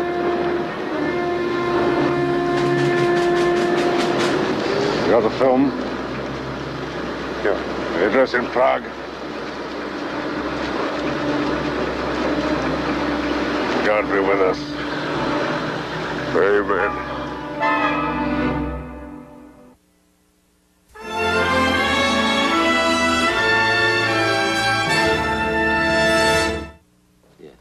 For years, IBM has made the typewriters secretaries prefer most. New typewriter, huh? Now we're introducing our Wheelwriter Series 2 family. Bet you're happy about that. We'll see. New Wheelwriter models can erase entire words, print in bold, even reprint from memory. So if you loved your old IBM typewriter, get ready to fall in love all over again. She likes it. The new Wheelwriter Series 2, part of the typewriter family from IBM. Oh, look at this. It's priceless. Naturally. It's Mom and Dad's 50th wedding anniversary. Here we go. Oh, wait, I'm going to charge it with the American Express card. That way it's automatically insured. Hi, did you get it? Hi, Mom. Terrific. You won't believe it. Don't worry. Remember, I used the American Express card. So it's insured. Lost, stolen, or damaged. A way to protect the things you buy. Membership has its privileges. You don't have to buy a sports car to get a 5-speed transmission, power steering, AM/FM stereo cassette, fuel-injected engine, anti-lock rear brakes, 6-year, 60,000-mile powertrain warranty. How do you get all this for under $10,000? Simple. You buy this newly designed Ford Ranger XLT with all these sports car features, plus a really big trunk. See the entire lineup of tough Ford trucks during the Ford Truck Month celebration. Every time I call quality, comfort, or Clarion, I said, give me one of them rooms with no smoking. They said, you smoking Joe Frazier. I said, yeah, but I don't smoke. They said, you smoking Joe Frazier. Finally, I convinced them with my personality. Call 800-221-2222 to reserve your no-smoking room at Clarion. Also available at Comfort and Quality. Herman Wouk's War and Remembrance will continue in a moment. This is ABC. Good evening, I'm Jim Rennie. Coming up tonight on the Weekend Update after the movie, why it could soon be a lot easier for you and your neighbors to own handguns to protect yourselves. And PennDOT is now getting ready for the annual Battle of the Snow on the highways. We'll also have Brian Orzel's Weather Watch for Turkey Day. All that and more on the Weekend Update after the movie. Now you can eat a whole Sara Lee coffee cake all by yourself. New individual coffee cakes. Nobody doesn't like Sara Lee. First Eastern wants to help you have a great house. So whether you're building or buying, we're here where you need us with all kinds of mortgage loans at very reasonable rates. Build a future. Build a dream with a mortgage loan from First Eastern. We're here where you need us. First Eastern Bank. Equal housing lender.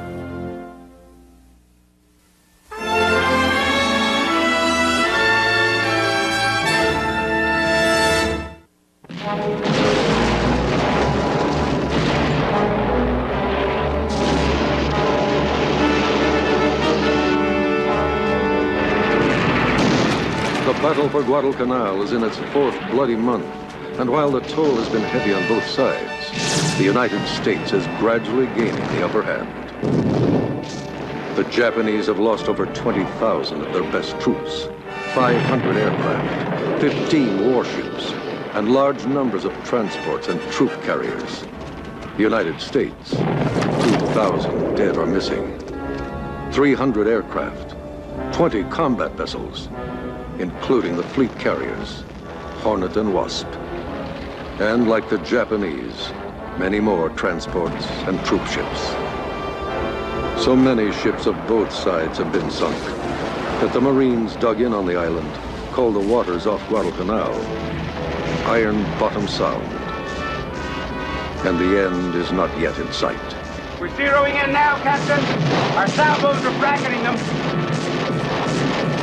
November 30th, 1942. American naval intelligence has learned that the Tokyo Express is steaming again. This time, a force of heavily escorted Japanese transports to reinforce with fresh troops their starved, sick, doomed garrison ashore off Tassafaranga Point. And Admiral Halsey has ordered Task Force 67, 5 cruisers, 6 destroyers, to intercept and destroy. Relatively new to the South Pacific, Admiral Wright, Task Force Commander, ignores hard information that the Japanese carry an engineering marvel, the Long Lance torpedo, capable of striking with deadly accuracy at 20,000 yards. He has closed to well within that range before opening fire.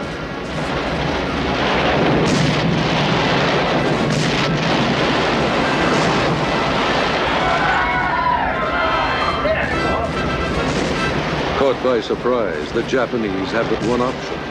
A desperation, murderous shotgun blast of Long Lance torpedoes.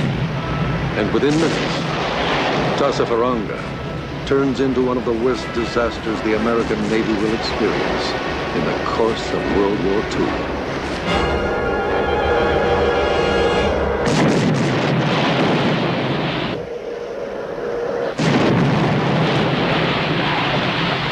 Right standard rudder, aye, sir. The new course is 090. New course 090, aye, sir.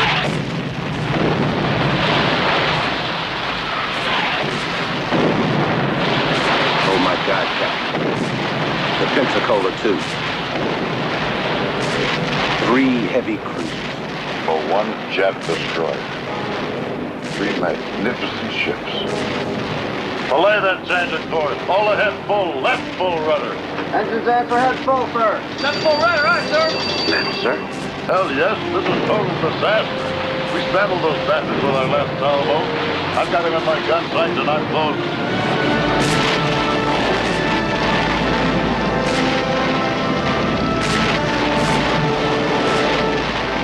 Radar shows range is target 11,000 and close. Torpedo!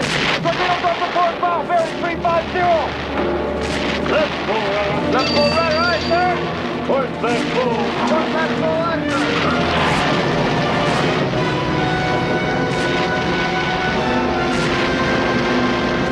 If we swing fast enough, maybe we can comb.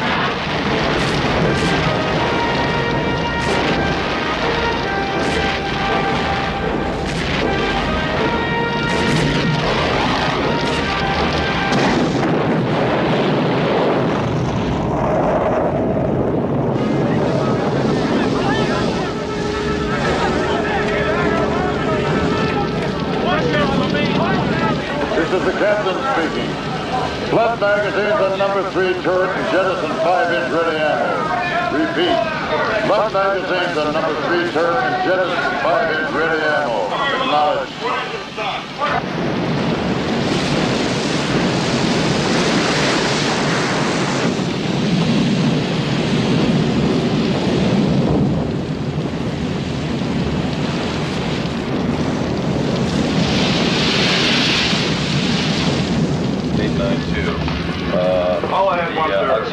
All right, Jim, what do we got? Not good, Captain. We got 3 propeller shafts stopped. We got communication power failing.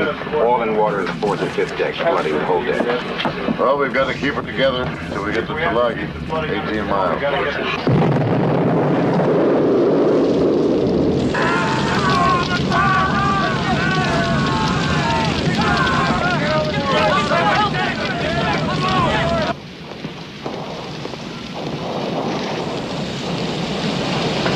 We've got to seal off the main fuel bunker.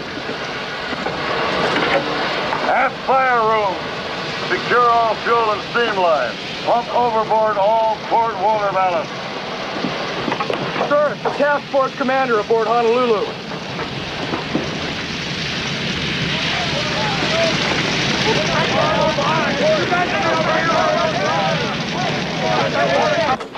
I heard there was some flooding down in Griffin, this is Hawkeye, over. Bug, is that you? Yes, Admiral. How you doing, fella? You look pretty bad from over here. Well, I've got 1 engine and 1 propeller, Admiral. I think we've got a chance. Oh, good. Admiral Wright says he thinks his group can make Tulagi. They're all still making steam. We're effecting repairs, or trying to, as we go. We'll head for Tulagi, too. Well, that's one hell of a fire. You got a good start there. Yes, sir, we're fighting it. You require assistance? No, Admiral. The radar shows these bandits retiring westward. I'll sweep around Savo Island with my destroyers and engage them beyond torpedo range. Now listen, Bug. If you need any help, holler. I'll send you over a couple of my small boys. Aye, sir. Good hunting. It's been one hell of a night. Yes, sir, it has. Good luck, Pug. Thank you, sir.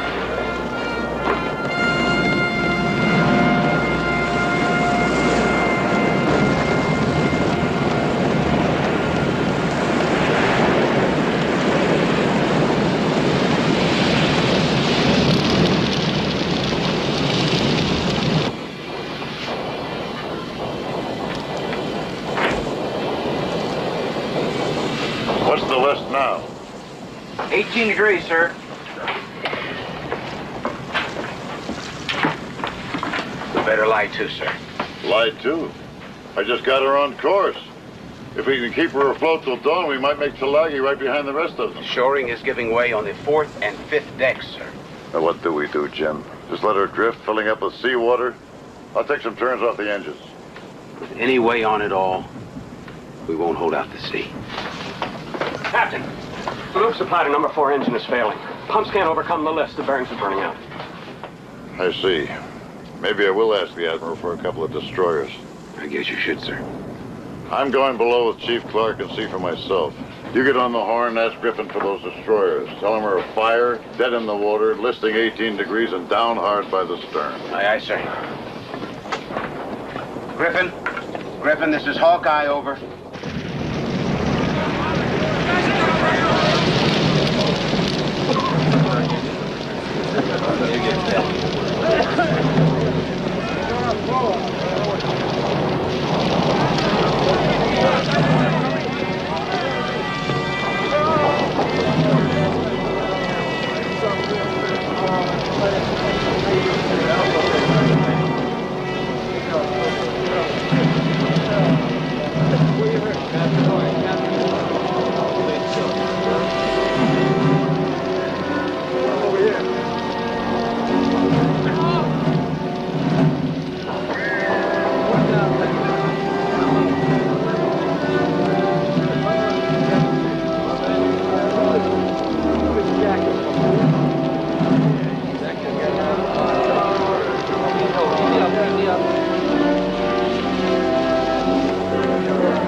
Destroyers are on their way, Captain. Very well, Jim. Try to abandon ship. Sir. We've done everything we can, Jim. She's not making it. Now we better start getting the wounded off. Aye, aye, sir.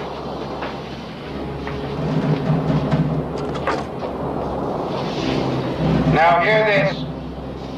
All hands, prepare to abandon ship. Repeat, prepare to abandon ship.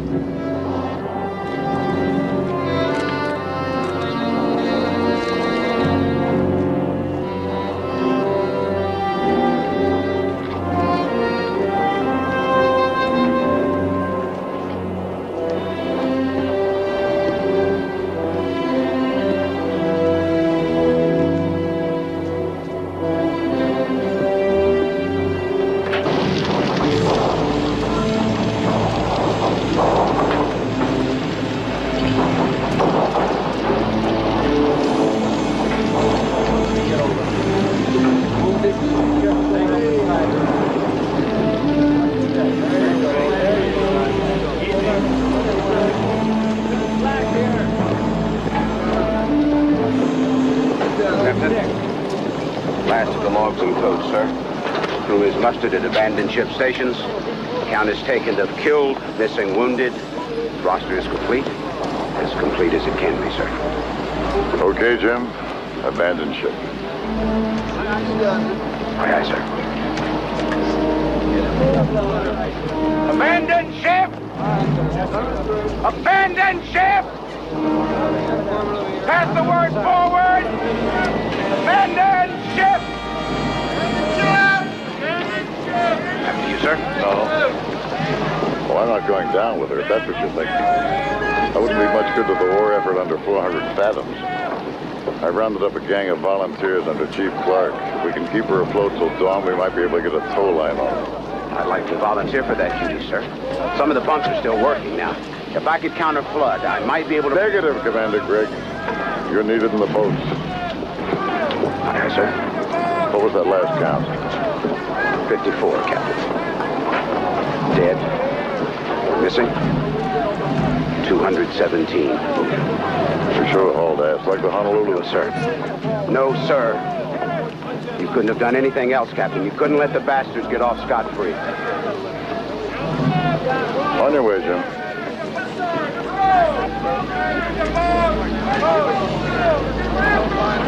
I'll miss the Normaru, sir. Jim. Here, you take the battle ensign.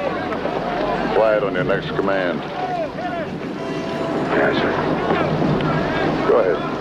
Over the side with you.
Over here!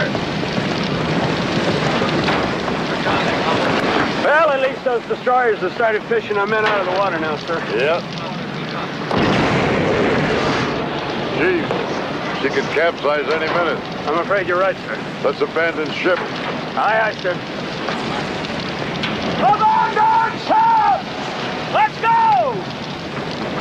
Abandon ship! Move it. Come on, let's go. Abandon ship! Over the side now. Captain, get moving, Chief. You're here, the boss man! Let's go! Over the side! Keep it moving.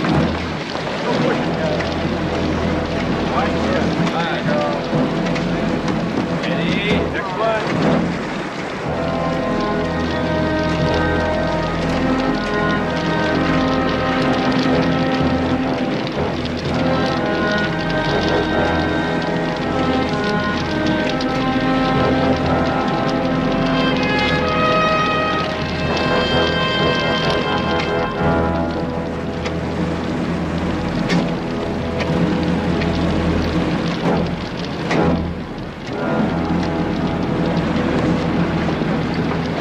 right, cast off. Aye, aye, sir. Cast off, Captain.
Looks like he's starting to go.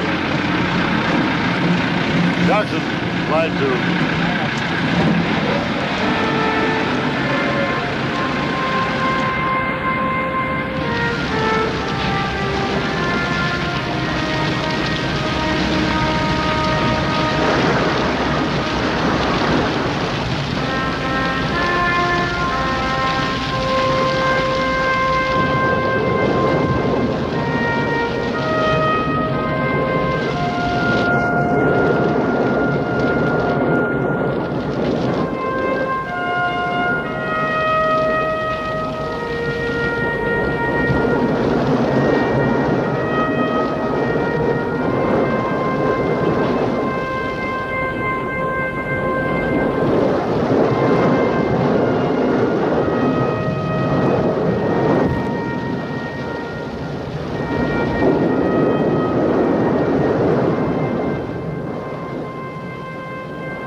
Stay tuned for scenes from the continuation of Herman Wouk's War and Remembrance. To turn the ordinary into the extraordinary, you need to know how things should be.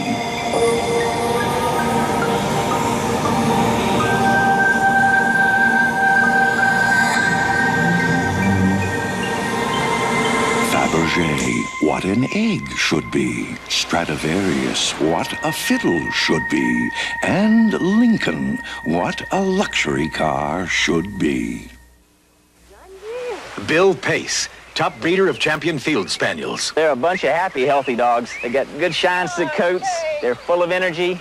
If you don't have top quality food, then you're not going to be able to produce a top quality dog. I feed Calcan pedigree, and the dogs love it. It's got lots of meaty chunks. I would recommend Calcan, number one, because I've got proven dogs that have done what, other dogs have never done before. Pedigree dog food, recommended by top breeders.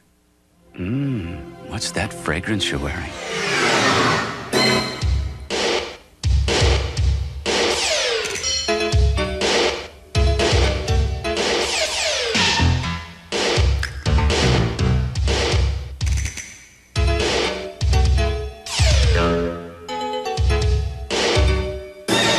Make a statement without saying a word.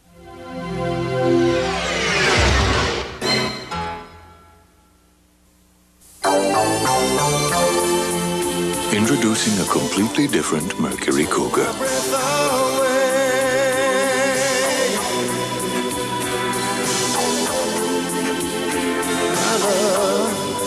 Take my breath away. Introducing Pulse Quickening Comfort. The all-new Cougar from Mercury, where comfort and control are one.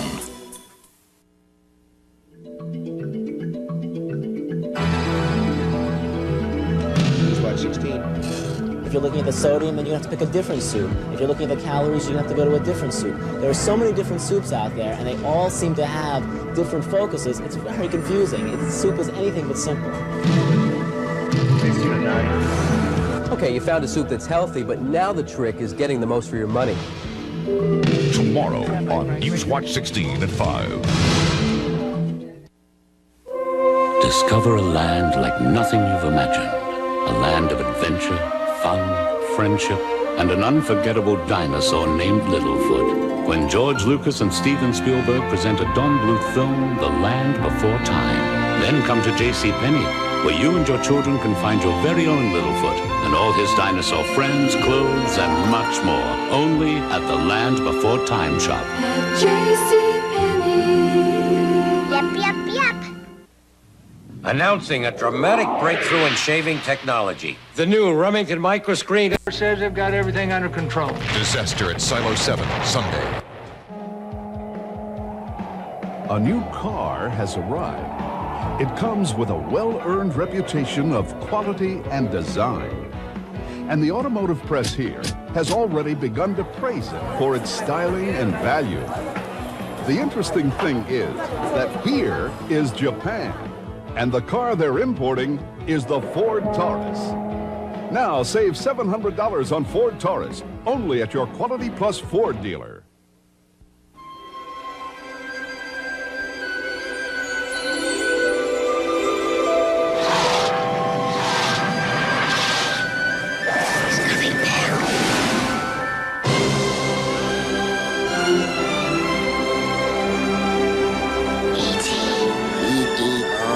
Pepsi-Cola is pleased to announce that E.T. has come home on video cassette. And Pepsi is offering a special $5 rebate with the purchase of an E.T. video and Pepsi. In recent taste tests between Weaver and the leading national brands of frozen chicken, the blue ribbon went to Weaver time after time. Weaver chickens exceed even government standards for quality, and our many delicious recipes cook up crisp, tender, and juicy. So naturally people prefer Weaver, and we're always working to keep it that way. Because when you're the taste people prefer, you can't just rest on your ribbons. Weaver, the blue ribbon chicken in the bright blue box. Tying red ribbons to save lives. On the update.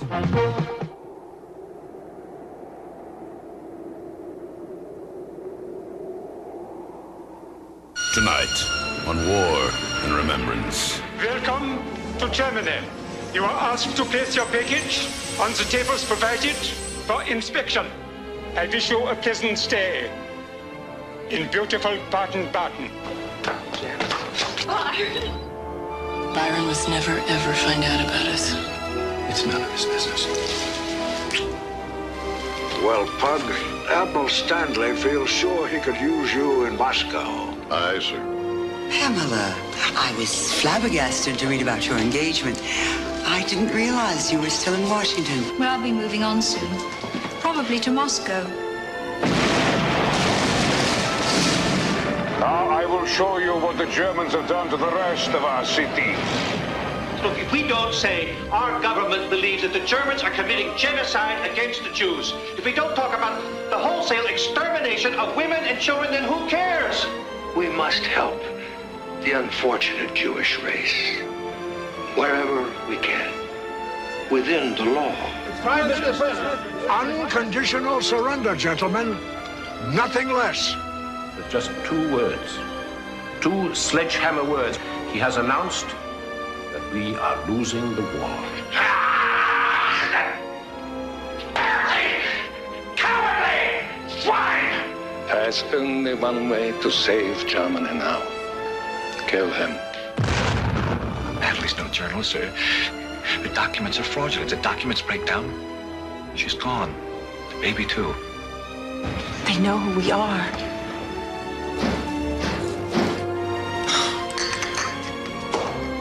Mrs. Henry, I'm so pleased to see you again. War and remembrance continues. Tonight's presentation brought to you by GE. From plastics to financial services, we bring good things to life. Ford and your Ford dealer, together winning the world over with the exciting line of 1989 cars. Have you driven a Ford lately? J.C. Penney. You're looking smarter than ever at J.C. Penney. And IBM, the bigger picture, the people, products, and resources of IBM.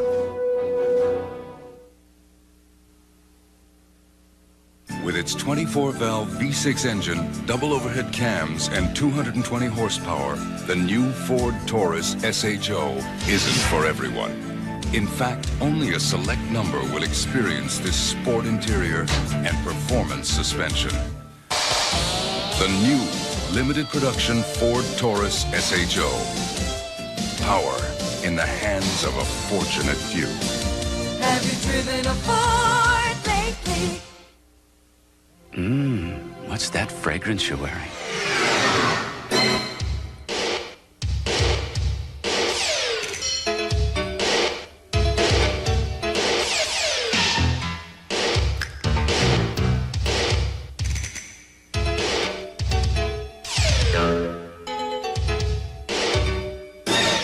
Make a statement without saying a word.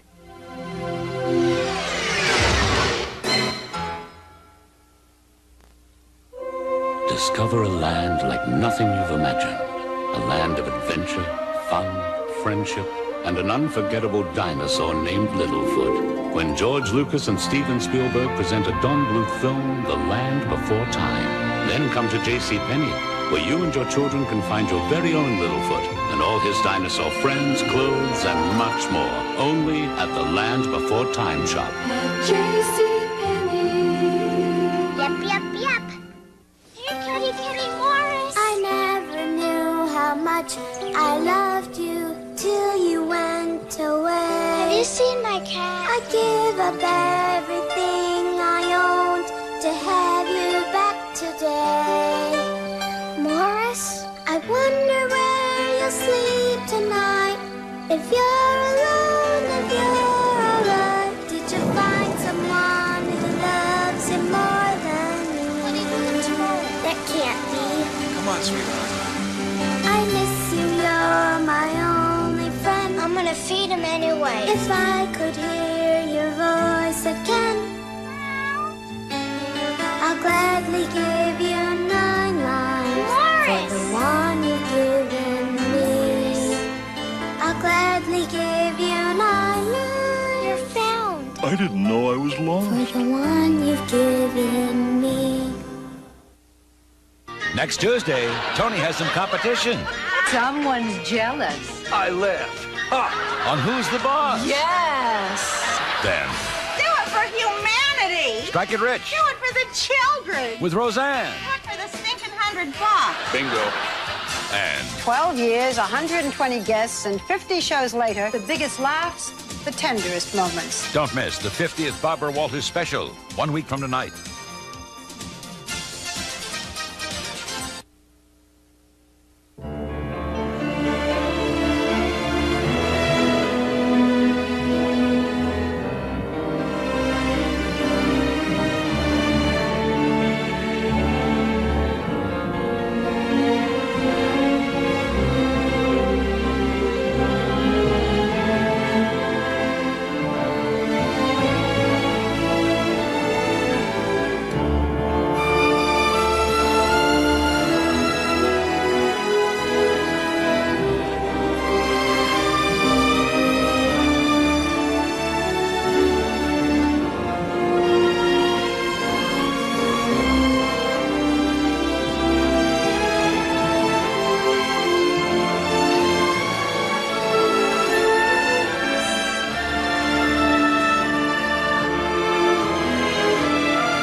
mean to cry. Really, I didn't. It's just that I'm so happy to see you. Good It's all right. It's all right, Ro. Everything's all right. Cry, baby. Oh, damn. Oh, damn. I meant to carry this off with a smile and a martini and... Oh, a martini's a scrumptious idea, isn't it? That's a fine idea, Ro.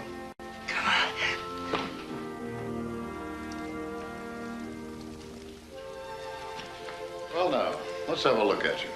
Oh, Madeline's coming home for Christmas, you know, and, well, not having a maid, I decided to get the tree early and trim the damn thing up myself. Well, say something, Pug. These captain's inspections are giving me the whim-whams. What do you think of the old Hulk, huh? You look absolutely marvelous. Oh, I knew you could say that.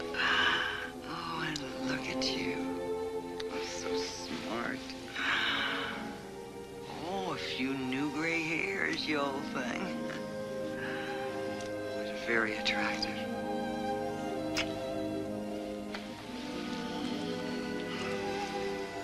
Ooh, that feels good. How about that drink now? I could use one. I better call Digger first. Find out why I'm on Class 1 priority. Oh, Digger will only tell you to call the White House. Now, why don't you White just sit... House? Oh, Lord. Oh, Lord. Lucy Brown will have my head. She swore me to secrecy. I just assumed you knew, and so Assumed I knew what? Rhoda, exactly what did she tell you and when? Dear. Well, it seems that the White House ordered Bupers to get you back here, PDQ. Now, this was sometime in November, before you lost to Northampton. That's all I know. But that's all Digger knows. Pug, can't it wait? Why don't you go make the drinks, honey? Well, just don't let on that Lucy told me. I mean, she will roast me over a slow fire.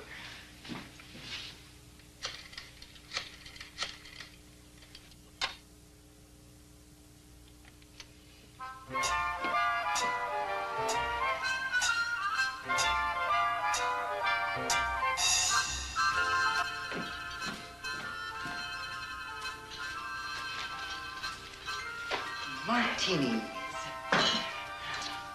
So what did Digger say? I'm supposed to meet the president at noon tomorrow. President? Oh, Pug. Well, I must say, you don't look very happy about it. The last time I visited the White House, you know, it damn near wrecked my career. Oh, I know, but that was in On my stop in Pearl, I was summoned by Admiral Spruance. He is now Nimitz's chief of staff. I thought I'd get hell for losing my ship. I figured my career was finished. Never. Well, evidently, they thought I must have done something right in that battle. Spruance wants me for his operations officer. Nimitz put in the request. Pug. What is it, Ro? I'm very happy for you, Pug. It's just that I was hoping maybe you would get to be the president's naval aide. Well, that was Lucy Brown's guess, and then at least we'd get to see something of each other a while. Yes, that would be nice. Sure would. Good.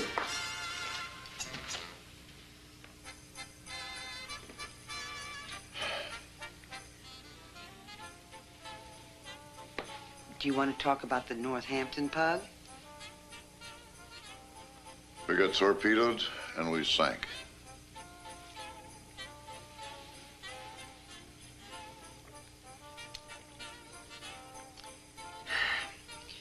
Poor Alistair Tudsbury. I was flattened when I read about it in the newspaper.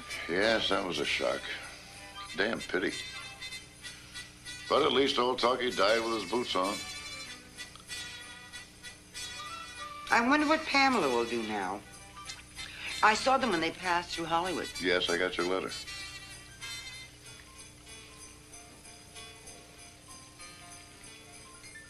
You know, she told me she actually wrote some of his speeches.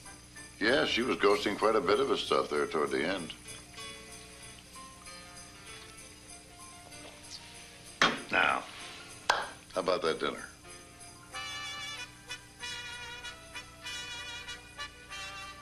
the dinner.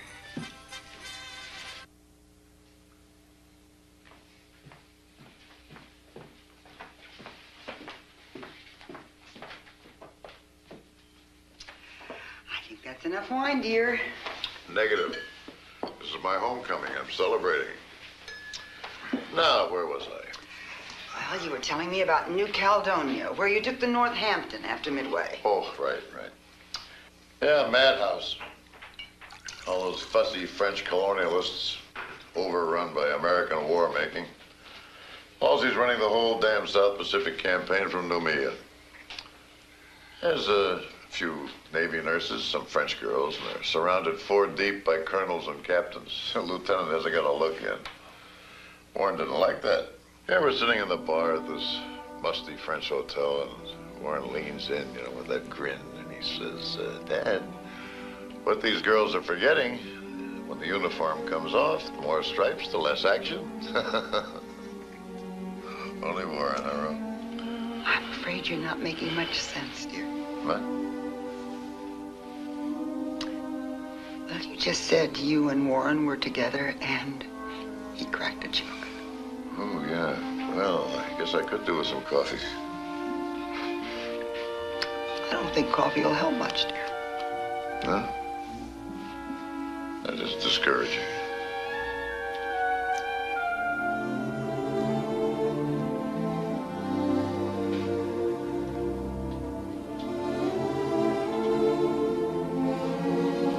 Oh, sweetie pie. I love you to little pieces, but I just don't think you could make it. Come on. One good night's sleep, and the tiger will be back on the prowl.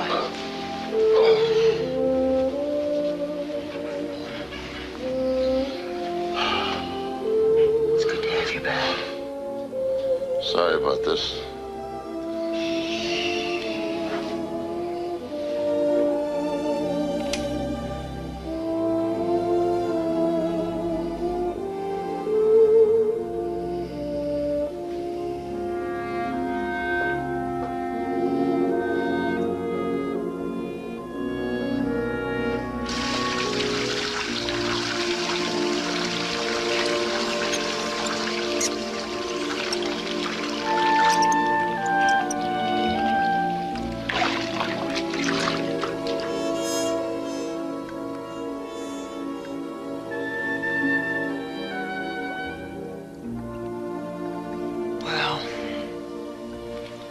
I guess he's forgiven me. But he hasn't even begun to forget. The question is it salvageable? I think it is.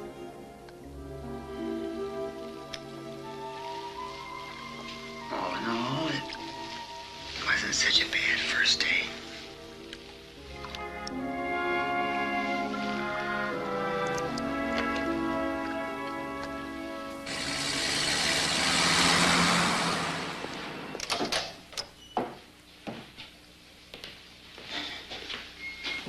It's been a while. Admiral? Have a seat. The Great White Father will let us know when he's ready for us. Admiral Leahy and Mr. Hopkins are in there with him now. Admiral, did Bupers notify you that Admiral Nimitz wants me as his Deputy Chief of Staff? Well, yes. Yes, they did. Then the President knows about it, too. Fug, my advice to you is to go in there and simply listen when summoned.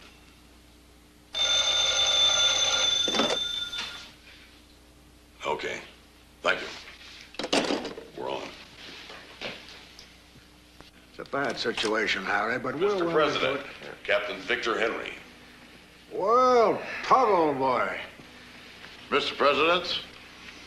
Oh, the Japs made you swim for it, did they? I'm afraid so, sir. My favorite exercise, swimming. Good for my health. But I like to pick my own time and place.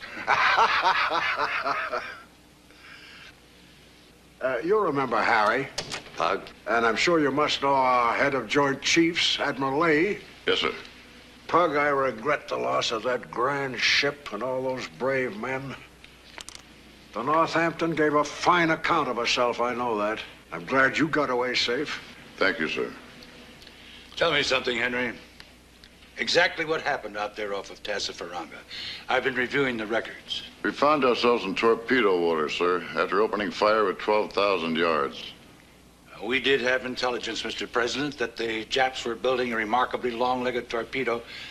Tassafaranga confirmed it.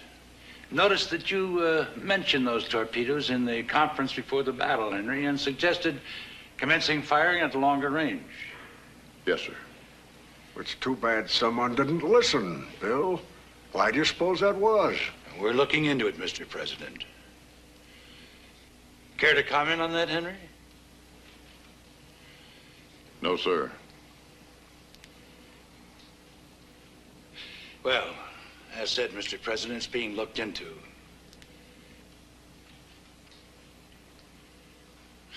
Well, thanks for your time, Chief. I'll send you a written summary of next week's agenda this afternoon. Thank you, Henry. Yes, sir.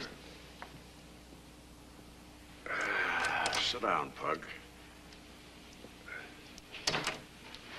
Pug, when I got word from SecNav about your boy Warren, I felt terrible. Is Rhoda bearing up? Yes, sir, she is. That was a remarkable victory at Midway. And it was all due to brave youngsters like Warren. They saved our situation in the Pacific. You know, Pug, we ran into a heck of a shortage of landing craft for North Africa. Now, there was talk of a crash program to turn them out, and your name came up. One forceful man riding herd on that problem for the Navy is what I need. However, quite by coincidence, something else has come along. You remember old Bill Stanley? I've made him my ambassador to Moscow. Yes, sir, I heard that. Well, he's been singing your praises ever since you went over there with him last year on that Harriman mission. He wants you back in Russia, Pug. Asked for you as a special military aid. Do you have a preference? Well, Mr. President, this goes to my head a bit, being offered such a choice, and by you. That's most of what I do, old fella. I just sit here, sort of a traffic cop, trying to direct the right men to the right jobs. Well, you've got to take 10 days leave first, in any case. Show Rhoda a good time. That's an order. Then get in touch with Russ Carton, and one way or another, we'll put you to work. Yes, sir. I'll do that. By the way, how's your Submariner? Doing very well, sir. And his wife, that Jewish girl who was having difficulties in Italy? She's all right, sir. Thank you. This Jewish situation is simply awful. I'm at my wit's end about it. The only answer is to smash Nazi Germany as soon as possible and give the Germans a beating they'll remember for generations. We're trying. So long, Pug. Thank you, sir. Pug?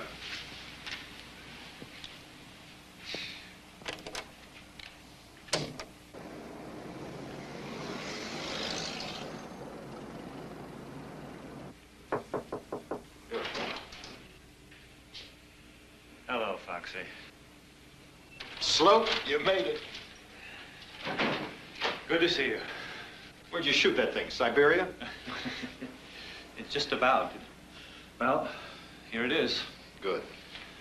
Now you take a look at this. What is this? You're just in time. Joint United Nations Statement on German Atrocities Against Jews. Foxy, what is this? A keg of dynamite, that's what. Hell of a breakthrough. Official, approved. Ready to go for simultaneous release in Moscow, London, and Washington. Maybe as soon as tomorrow. When Tuttle cabled us about the stuff you were bringing, it gave us a lot of leverage.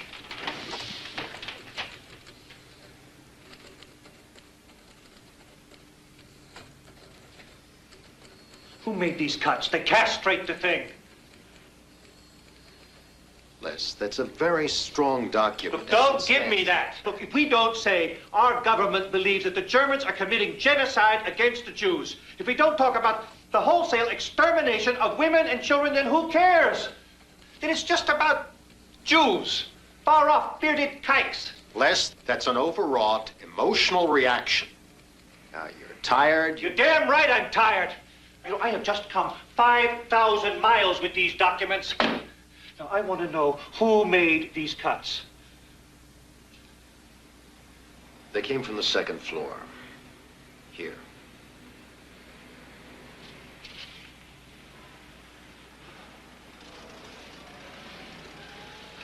Breckenridge Lawn. The president's dear old friend. Oh, yeah. As a matter of fact, he's champing at the bit to see you. Why? Ask him. You have an appointment with him in 10 minutes. Well, Leslie Sloat. We should have met a long time ago. Tell me, how's your father? My father? He's fine. I wasn't aware you were acquainted. Well, I haven't seen him since our days at Princeton. But he and I used to just about run the Ivy Club. Tennis and sailing, getting in trouble with girls. Now, how did Timmy Sloat's boy ever happen to go to a tin-pot school like Yale? Why didn't your father put his foot down about Princeton? Please. Well, despite that handicap, you have made an admirable foreign affairs officer. Oh, I know your record. Thank you.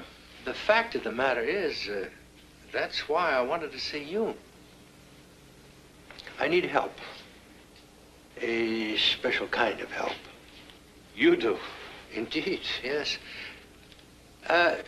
Somebody in the Division of European Affairs should be disposing of Jewish matters and not passing them on to me. And I think that Timmy Sloat's boy is the man for the job.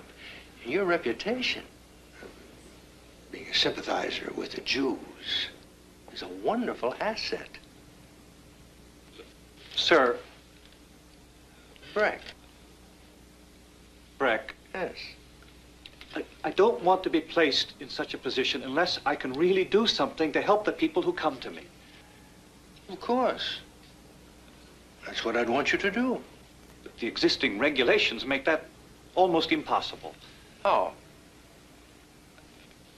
Come on, tell me. The visa requirements, for example. Just how in the name of God are German Jews supposed to get a good conduct certification from the local police? The local police is the Gestapo. Leslie, these are standard rules devised to keep out criminals, illegal fugitives, men of the riffraff. You know. Nobody has a God-given right to enter the United States. Oh, it's agreed, but there are ways around all that. If we look for them. Yes. Yes, you're probably right, yeah. I'm not big-headed. Yeah. And I'm not an anti-Semite. Despite all the smears in the press.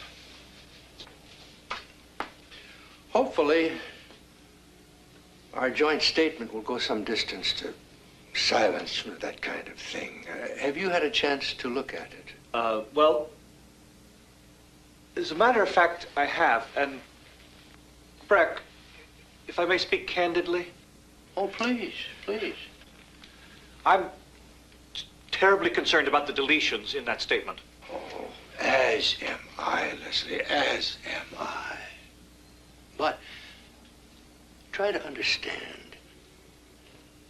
I am not entirely my own man here. You see, Anthony Eden drew up that plan. And between the Russians and the British, we went going round and round and for God's sakes, that we could get anything through at all. It's a miracle. Yes. Yes, I'm sure it was. Leslie,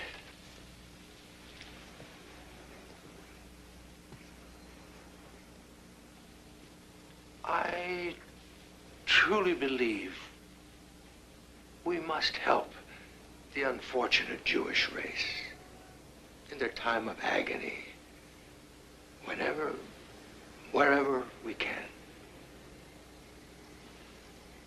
within the law.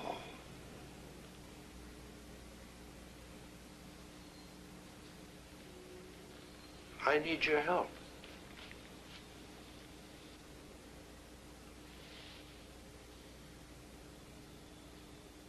Will you help me?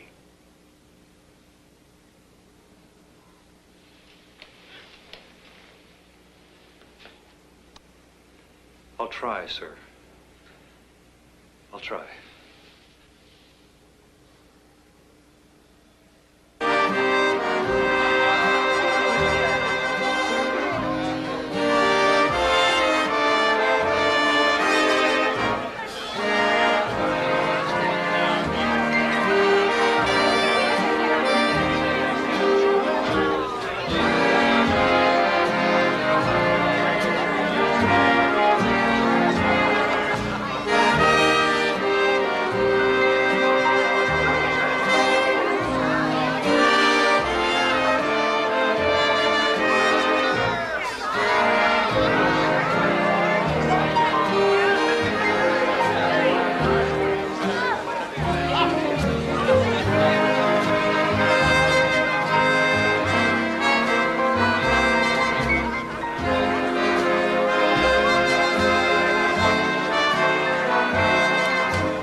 There's Colonel Peters. Do you know him? Oh, yes, he's a fine man. I met him at church. Where on earth did he find that chorus girl? Well, what do you say? Shall we join them? Suits me.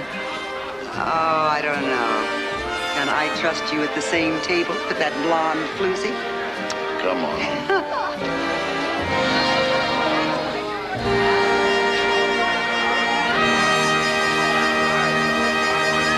Henry, nice seeing you again. Colonel Peters.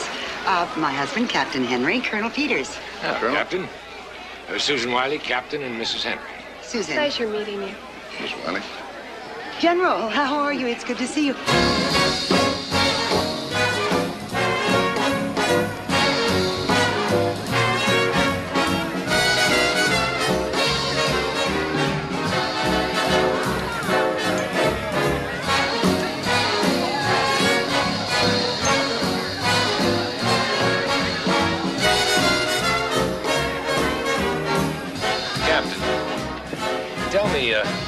How do you think the war is going? Where? All over. How does the Navy see it? That depends upon where you sit in the Navy. Well, then, from where you're sitting. I see plenty of hell behind us and plenty ahead. Concur. And that's a better year-end summary than I've read in all of the newspapers. It's almost midnight, ladies and gentlemen. Allow me, Mrs. Henry.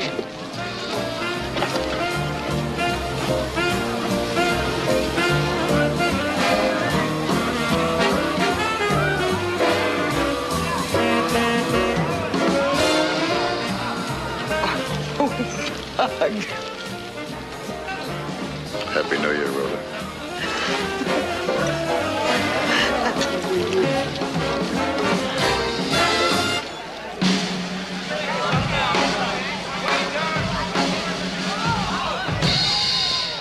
All right, everybody, it's almost time. Why don't we all count together?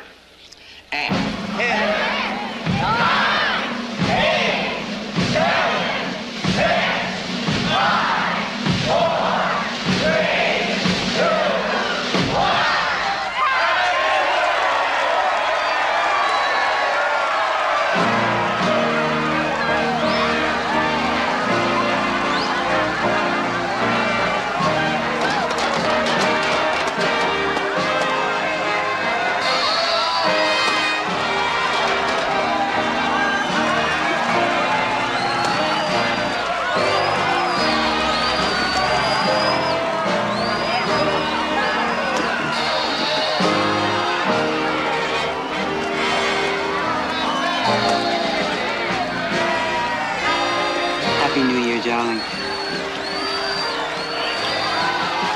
This will be a better one.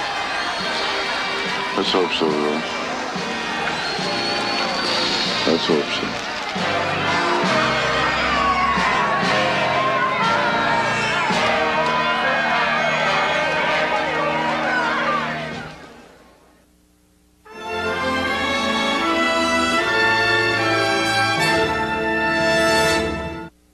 Please support WNEP-TV's Feed a Friend project. Hungry people need your help. In 1918, a small team of GE engineers set a new high-altitude record for an aircraft engine. What made it unusual was that they did it without an airplane. Back then, no plane could fly high enough to test the new turbo-supercharged engine. So they did the next best thing. They hauled it 14,000 feet up Pikes Peak.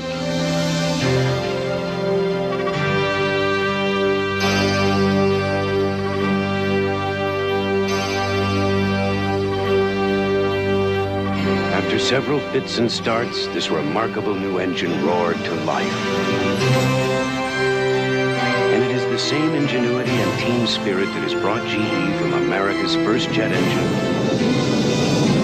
to the world's most advanced. Ladies and gentlemen, if you look out the left side of the cabin, you'll see Pikes Peak. Which proves when people work together, there's no telling to what heights they can soar.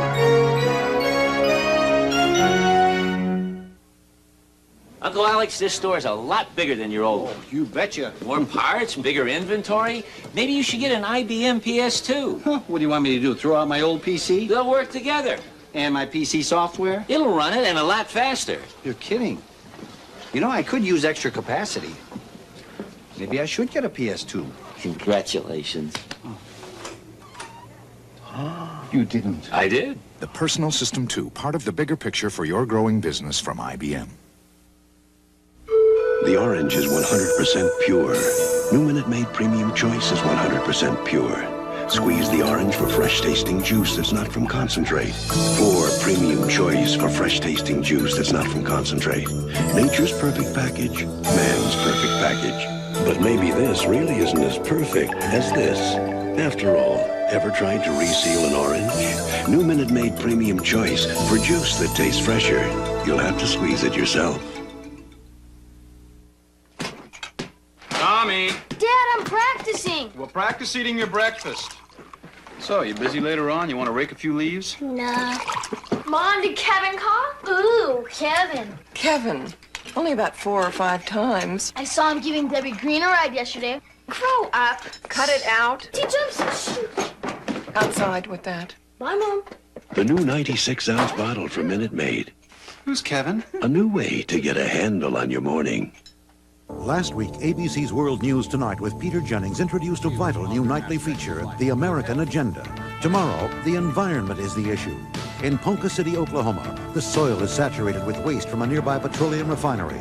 But a surprising loophole will prevent the federal Superfund from cleaning it up. We want out, but we want to make sure that nobody else has to move into it and live in it. The American Agenda, tomorrow on ABC's World News Tonight with Peter Jennings.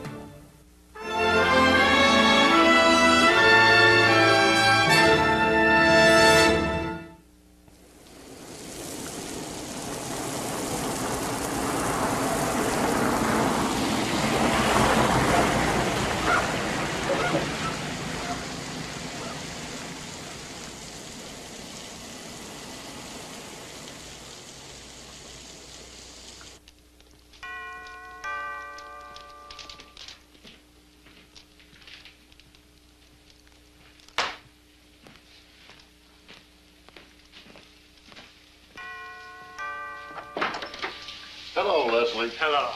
Happy New Year. Happy New Year to you. Well, it's been a long time. Sure has. Thank you. I was very sorry to hear about the Northampton. Oh.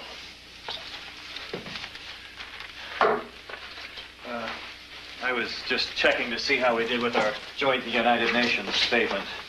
Oh, about the atrocities. Oh, you mean you actually found it? Buried on page 10 of the Washington Post. Yeah, they didn't give it much of a play, did they?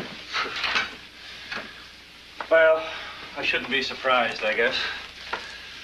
Ah, thank you. But still, If the three powers agree on anything and then commit it to paper, you'd think it'd be worth some notice. At least the New York Times put it on the front page. Under the item about gas rationing, of course. Oh. By the way, you seen this? No, I haven't. Oh, it's too bad about Talkie. Yeah. Leslie! Oh, how good to see you. Pleasure to see you again. Oh, this is our daughter, Madeline. Madeline, Leslie Sloat, very good friend of Byron's and Natalie's. Pleasure to meet you. I've heard a great deal about you. Again, thank you for inviting me. Bachelors can always use a home-cooked meal. Oh, don't be silly. Oh, time? Oh, yeah. It's about Tudsbury. So awful. Oh, bless me. Pamela's coming here.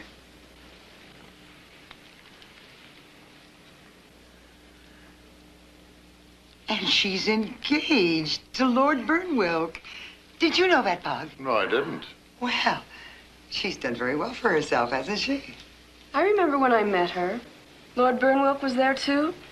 The blonde dreamboat with the beautiful accent. Yes, indeed. It was my dinner party for the Bundles for Britain concert. Burnwilk is an outstanding man. Dad, his lordship is unforgettable. RAF blues, campaign stars, and all those ribbons. Kind of like a stern Leslie Howard. That's sort of a screwy match, though, isn't it? He's as old as you are, and she's about my age. Oh, Madeline. She's much older than that. Are there any news of Natalie? Actually, there's a lot to tell. Madeline, let's get dinner on. We'll talk at the table.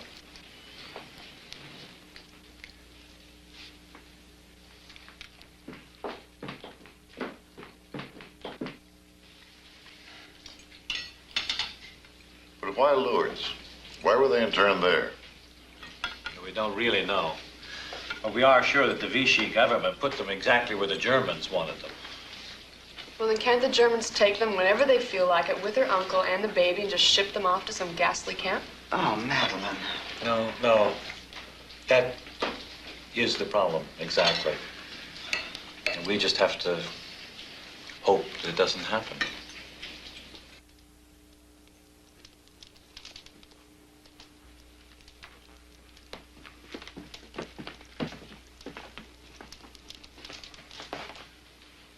I report back to the White House in a couple of days, Leslie.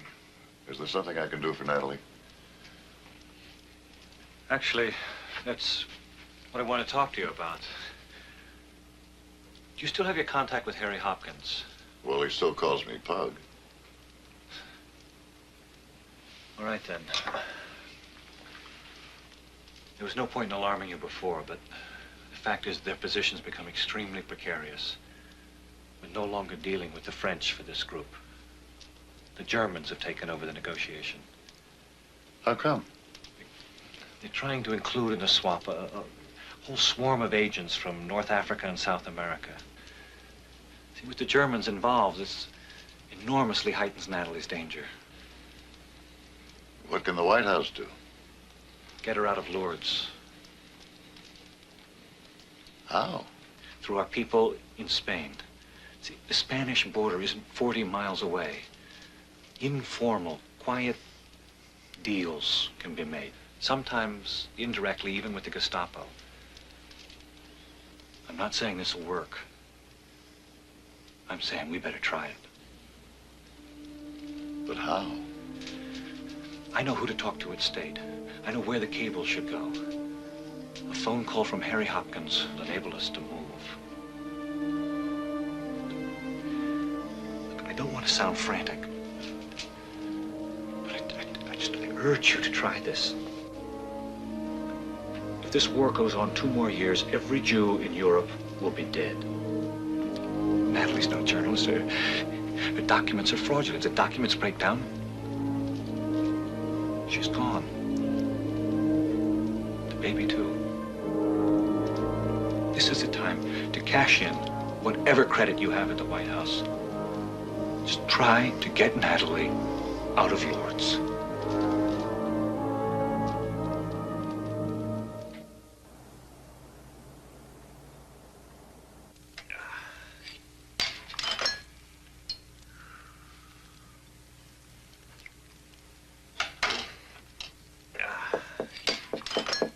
Come in.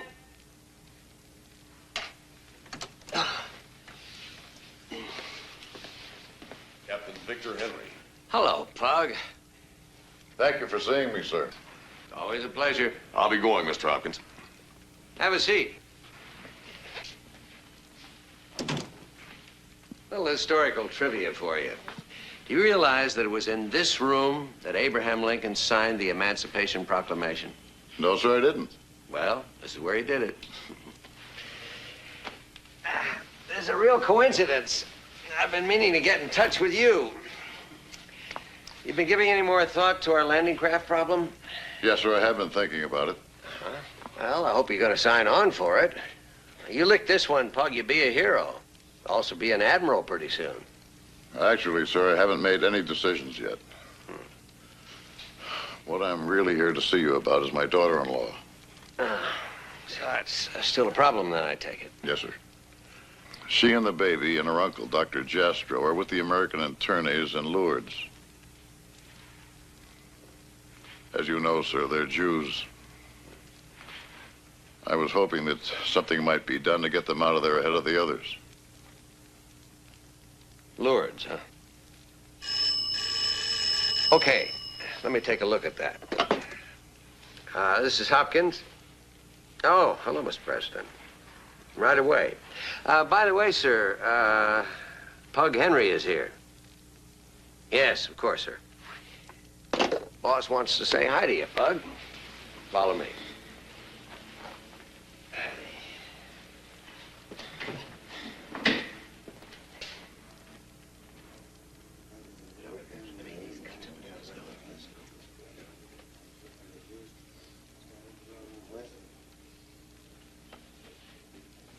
Another 30 seconds, sir.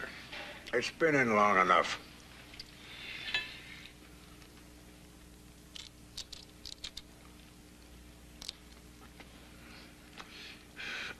Well, Pug, how are you?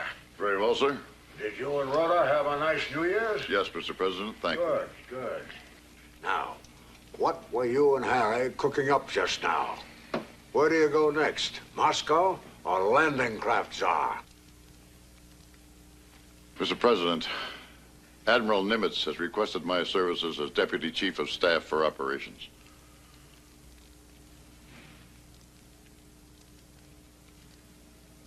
Oh, I see. Really? Well, I suppose that's where you'll go then. I certainly wouldn't blame you for that. The Pacific is your ocean. It's a grand assignment. All the luck. Oh, Art. Yes, Mr. President. Bring that report. I want to go over it with you again. Here you are, sir. You see, this and this don't jibe. I think it requires a bit more research. Requires, you have to check on that. They don't jibe. Mr. President, I am always yours to command.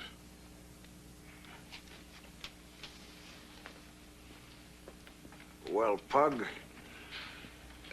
it's just that Admiral Stanley feels sure he could use you in Moscow. I had another cable about you from him only yesterday. We're fighting a very big war, you know, Pug. There's never been anything like it. The Russians are very difficult allies, heaven knows. Perfectly impossible to deal with sometimes. But they're tying down 3.5 million German soldiers. And we can't afford to have Stalin thinking of negotiating a separate peace with Hitler. So, if you can help out in Russia, and my man on the spot seems to think so, why, maybe that's where you should be. Aye, sir. In that case, I'll go from here to Bureau of Personnel and request those orders. Good luck, Pug. Thank you, Mr. President. So long, Pug.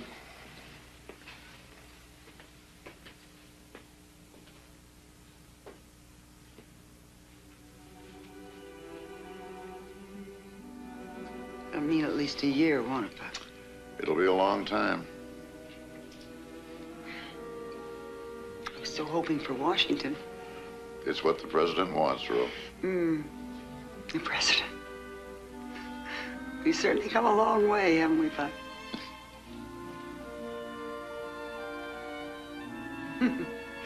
You remember the night you proposed? No, that was too long ago. Oh, don't give me that, you old thing. Honestly, Buck. You went on and on about how awful it was to be a Navy wife. And you know something? You were absolutely right. Just wanted to let you know what you were getting yourself into. I know, but really, Buck, at one point I thought you were trying to talk me out of it. And I said to myself, fat chance, mister. You're hooked. This is your idea. Oh. We've had a lovely couple of weeks, haven't we? Yes, we have. Too bad you have to leave tomorrow. Miss Byron, he'll be here in a couple of days. Yeah, I don't like that part.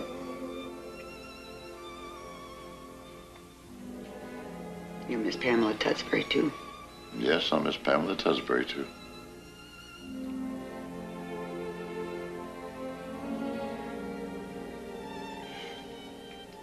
Well, if you can stand it, I've made an apple pie. Ooh, won't get that in Moscow, will I? I'll go get it.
May I take your breakfast order? Yes, please.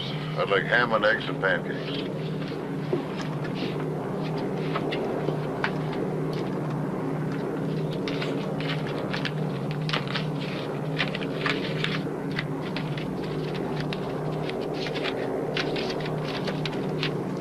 Dear Pug, you pleased the boss greatly the other morning, and he'll remember it. He knows what the Nimitz post meant to you. Now, about that special request for your daughter-in-law. We sent out the feelers, but I'm afraid the Germans queered the effort. Seems they're in the process of moving the internees to another location.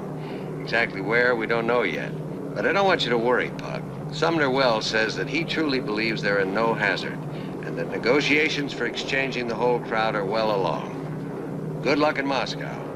Harry.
One of the last unexplored regions on Earth is the Earth itself. Conventional seismic methods can probe to about 5 miles. But now an IBM supercomputing system at the National Science Foundation Supercomputer Center at Cornell University is helping scientists explore far deeper.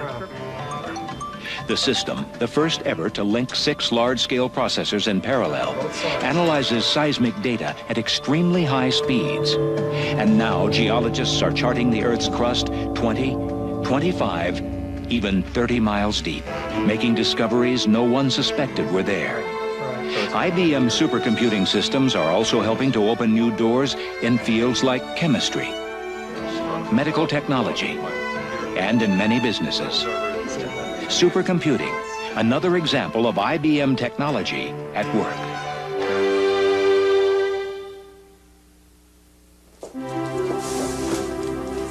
Imagine your refrigerator with bigger door shelves for bigger bottles, with leftovers left in quick-serve trays for leftover space, more space, nearly 27 cubic feet, and a door in the door for things you use more. Imagine GE's Space Center 27.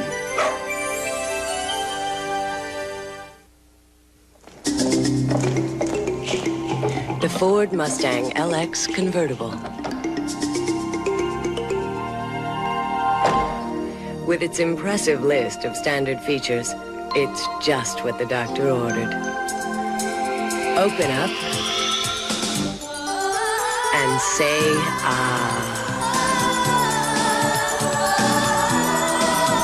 Now get a $400 cash bonus on specially equipped Ford Mustang.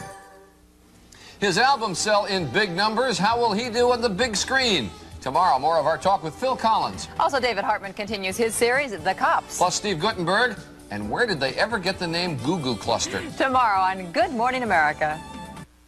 Herman Wouk's War and Remembrance will continue in a moment. An ABC News break. Now from Washington, Forrest Sawyer. Good evening. In Palmdale, California today, the Pentagon put its super-secret stealth bomber on public view for the first time.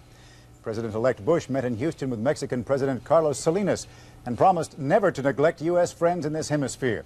Mr. Bush also congratulated Canada's Prime Minister Brian Mulroney on his election victory. And tonight on Nightline, 25 years later, a look at the Kennedy legacy in fact and legend. General Computer Centers, where quality costs less. Right now, save over $500 on the new Amdek 286A. This high-performance personal computer is on sale now for under $3,000. Or if you're ready to do tomorrow's computer applications today, save over $800 on the Amdek 386. This super high-speed system is on sale for under $4,000. And when you buy either Amdek system, get this super high-resolution color monitor absolutely free. Go to the experts at General Computer.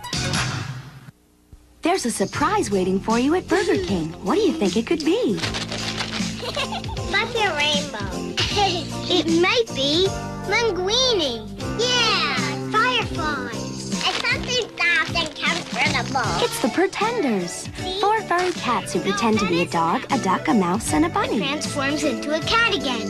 Meow. Quack, quack. Pretenders. You can collect all 4 Pretenders at a special price now at Burger King. The Hollywood Squares team up with Kate and Allie tomorrow at 4 on WNEP TV.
Ja, guten Tag.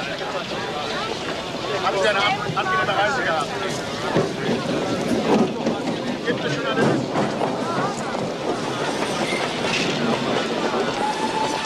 All's well, don't worry.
Well, they say these Baden-Baden waters work wonders.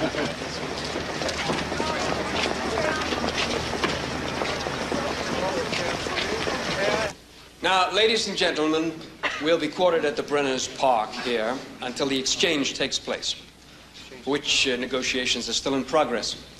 Now, I'd like to present to you our Swiss liaison officer, Mr. Henri Bourg. Good afternoon. Intense diplomatic efforts are indeed proceeding to speed the exchange. Meantime, your welfare is now the responsibility of the German government. My government, by agreement of all parties, is directly interested. My instructions are to make sure you are well and comfortable at all times and receive every courtesy and good treatment possible in wartime. And now, Dr. Kurt Friedrich of the German Foreign Ministry. Welcome to Germany.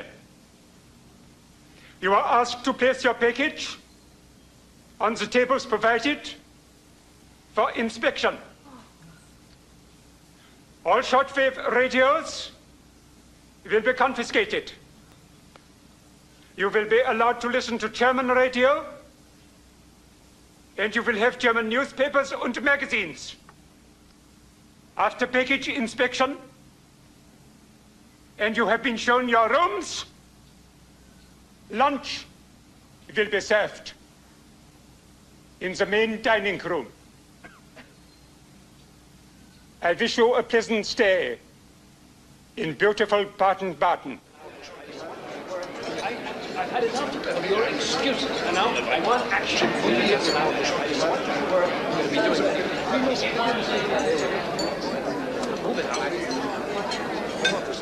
Yeah, I'm not sure exactly. It might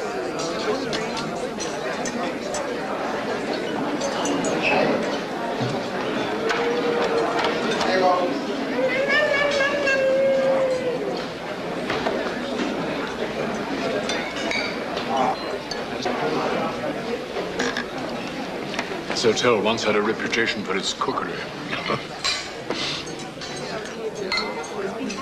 Well, if we don't,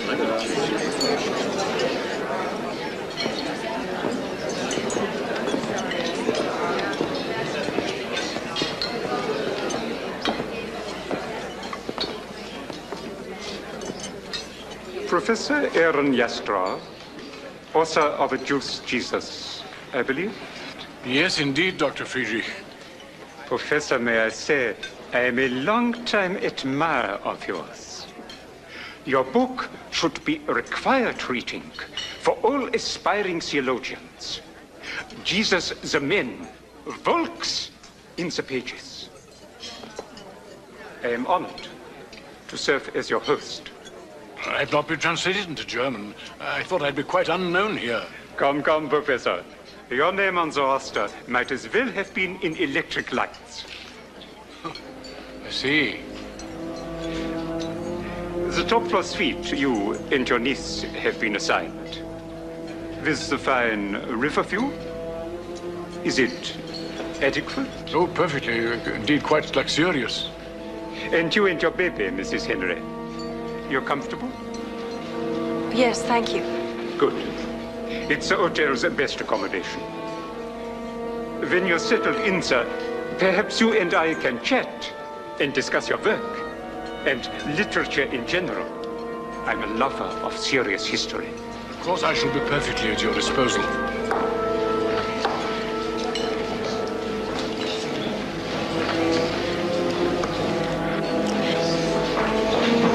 They know who we are.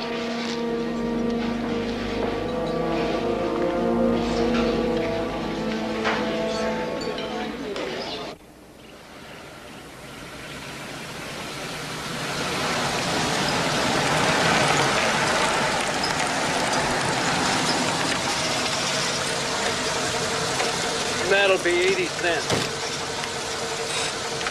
Thanks a lot. You're welcome.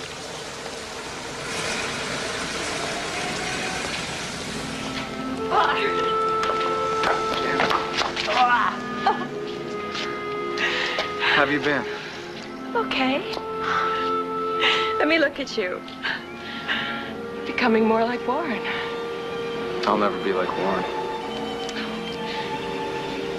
Come on. This is a nice little place. Well, it's all Vic and I really need. The spare bedroom's yours, Bridie. As long as you're here and whenever you're in port. That'll be great. Dad told me in his last letter you found Natalie. Is there any news? Yeah, I talked to Slut when I was in Washington. She's in Germany. Germany? Listen, I'll tell you all about her after I see Vic. Where is he? In the kitchen. Come on.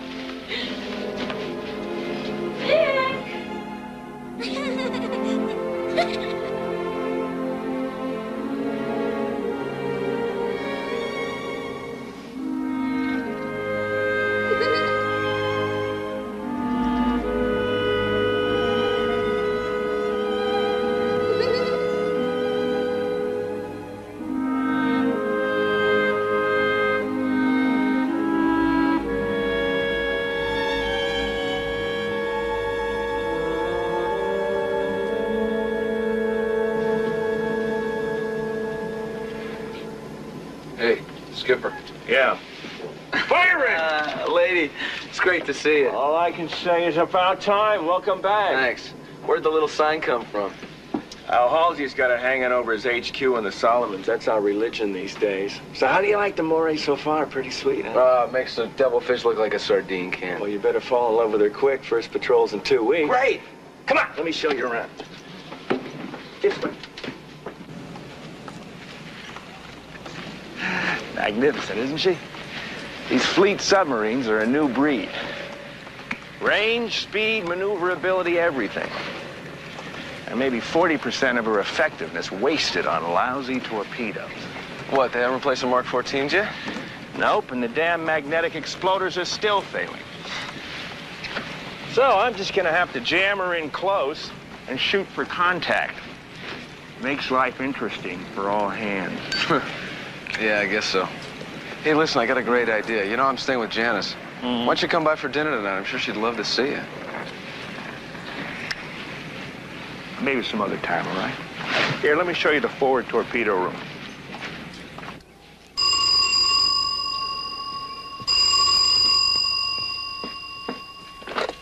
Hello? Jan, it's Byron. Byron.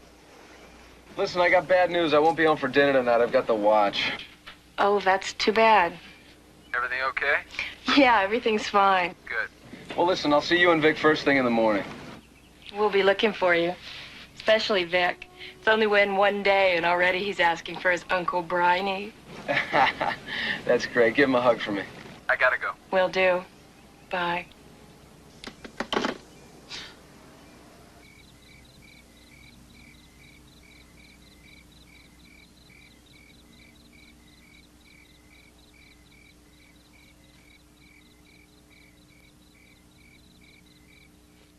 Honey, I hate to say this, but the hanky-panky's gonna have to stop for a while. What are you talking about? I just can't take a chance on Byron finding out about us. Janice, you're a grown woman. There's nothing wrong with what we're doing here. I know that. But you know Byron, and I don't want him to get all upset and disapproving. Can't have that. Am I understanding you? Are you calling it off? Oh? Would you mind all that much? Hell yes, I would. Oh, don't look so tragic. Smile. Byron doesn't have to know. He'll have the duty every other night. I suppose he will, as long as you have anything to say about it.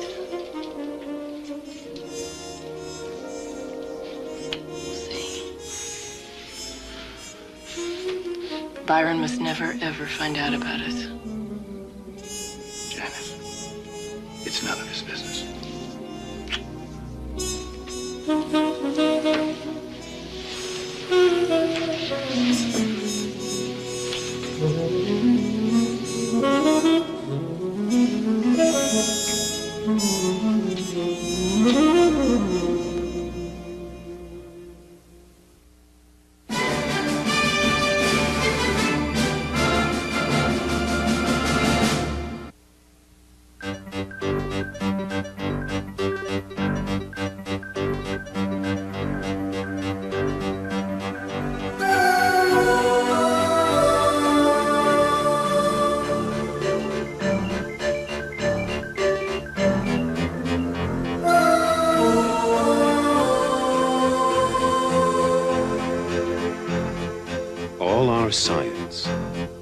our technology.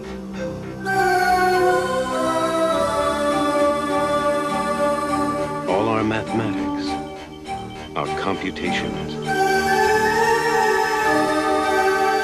Somehow they all add up to moments that are beyond any calculation.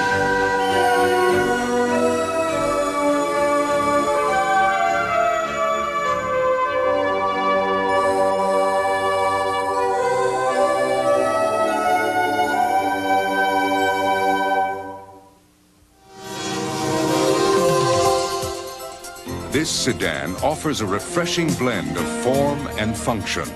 And if you like its form, wait until you experience its function. Ford Tempo.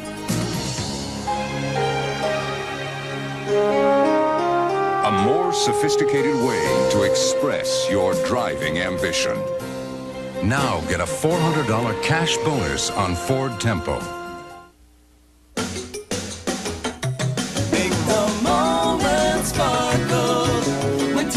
Rossi, Asti, Spumante, the taste will lift you up. Come on and let the feeling grow. Make the moment sparkle. Those magic moments when it all begins. Martini and Rossi, Asti, Spumante, make the moment sparkle. We have the means to unite the country, the world, in seconds. It's perfect. Imagine putting that power in everyone's hands. Japan, Zurich, LA on board? The network. Everything's in place. Is the network secure? Banks should be this secure. Activate the network. Introducing MCI Fax, the world's dedicated fax network. Now send documents with the speed, the quality, the power only a dedicated network can provide. What a beautiful day for a revolution. With MCI Fax, it's there already. Tonight on Nightline, a quarter century after the Kennedy assassination, a new book argues that John Connolly was the real target. The author and Governor Connolly himself talk about it on Nightline tonight. Next Tuesday, it's the best of Barbara. 12 years, 120 guests, and 50 shows later, the biggest laughs, the tenderest moments. Don't miss the 50th Barbara Walters special 1 week from tonight. Stay up and watch the show.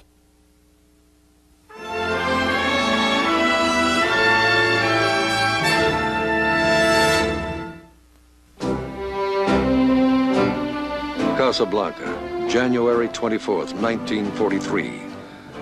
Franklin D. Roosevelt and Winston Churchill meet secretly to map the Allied war strategy for the coming year. Mr. Prime Minister, would you say that in view of Stalingrad, El Alamein and Guadalcanal and our landings here in North Africa, that we have turned the corner in this war? I have never promised anything but blood, toil, tears, and sweat. Now, however, we have a new experience. A bright gleam has caught the helmets of our soldiers and warmed and cheered all our hearts. And this is not the end. It is not even the beginning of the end. But it is, perhaps, the end of the beginning. Mr. President, what can you tell us of the joint decisions that have been taken here? Precious little. But let me say this. Some of you Britishers know that we had a general named U.S. Grant. He was called Unconditional Surrender Grant. Well, the elimination of German, Italian, and Japanese war power means the unconditional surrender of Germany, Italy, and Japan. I associate myself with that completely.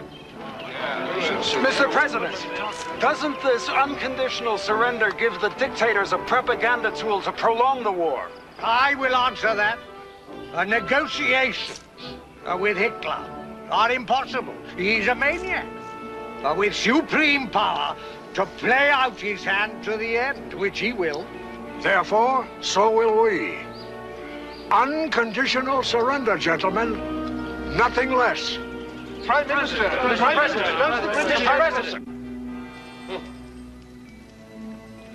Unconditional surrender. What pompous rubbish. It is the biggest mistake Roosevelt has ever made. Dr. Goebbels will certainly have a field day with that one.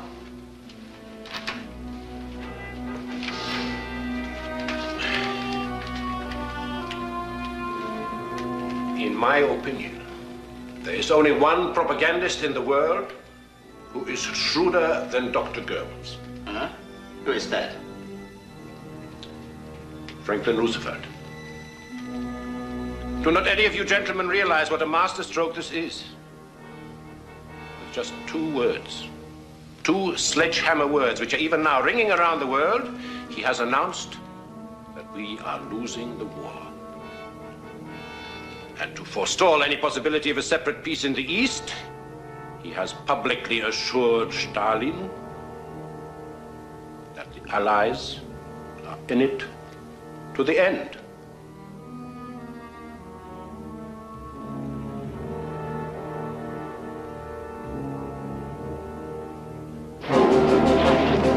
Field Marshal von Manstein's Operation Winter Storm, the relief of Fortress Stalingrad, has failed. But Hitler stubbornly clings to his stand or die policy. Paulus to Führer. Troops without ammunition or food. 18,000 wounded. No dressings or medicine. Further defense senseless. Collapse inevitable. Request immediate permission to surrender to save lives. Surrender forbidden. 6 armies' heroic endurance to the last man will be the salvation of the Western world.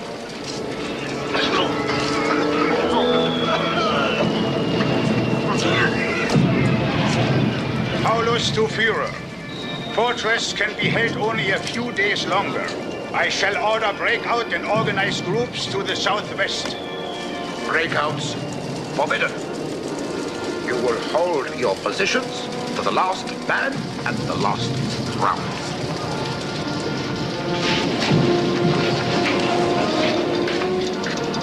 Send this. Paulus to Führer.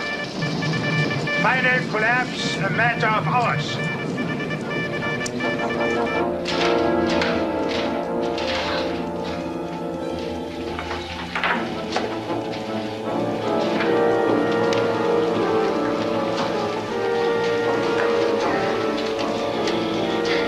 You will send this to General Paulus. Führer to Paulus. You are promoted to Feldmarschall. My congratulations. List of 117 of your officers also promoted 1 grade is as follows. Chief of Staff, Major General Schmidt.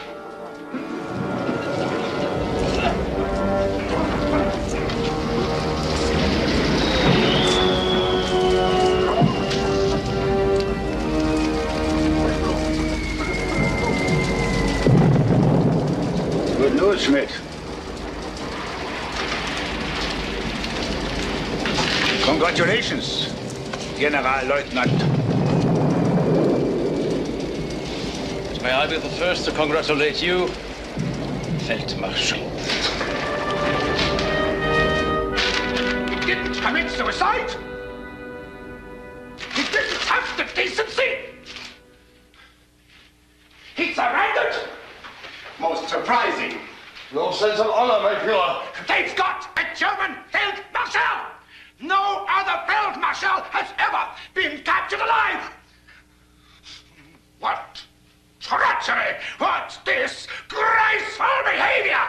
Ah, dirty, cowardly swine! How did he not have the decency to kill himself? Do you know what hurts the most? That I promoted him to Feldmarschall. Now, why does he think I did that?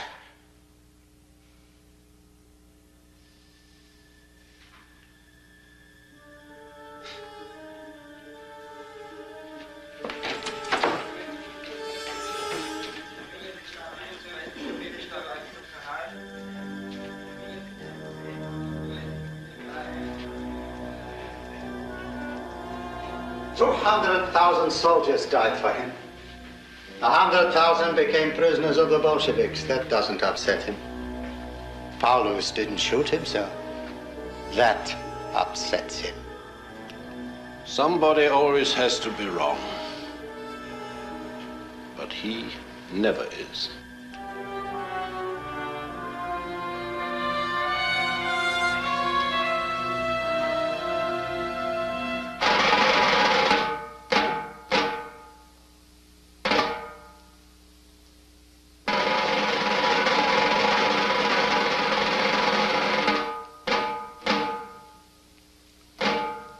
Die Schlacht um Stalingrad ist beendet. Unter der beispielhaften Führung von Feldmarschall Paulus kämpfte unsere tapfere 6. Armee bis zum letzten Atemzug. Sie wurde von der Überzahl des Feindes und durch die herrschenden, unvorteilhaften Umstände überwältigt. Ich hatte einen Kameraden, einen besseren findest du nicht. Und nun spricht zu Ihnen Reichspropagandaminister Dr. Josef Goebbels. Meine Seite im gleichen Schritt und Tritt. Im gleichen Schritt. Heil Hitler! Auf Befehl des Führers folgt eine viertägige Volkstrauer. Alle Theater, Lichtspielhäuser und Vergnügungslokale sind ab sofort geschlossen. In Gedanken an den gefallenen Helden von Stalingrad. Heil Hitler! Im gleichen Schritt und Tritt. Im gleichen Schritt und Tritt.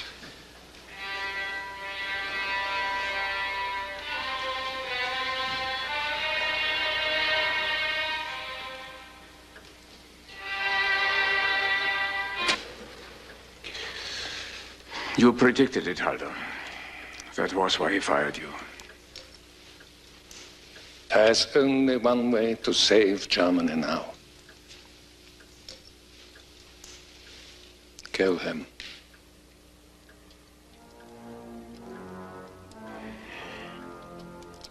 Agreed.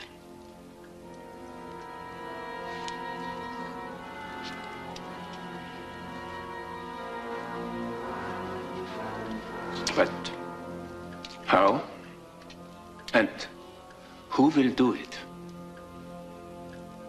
I will.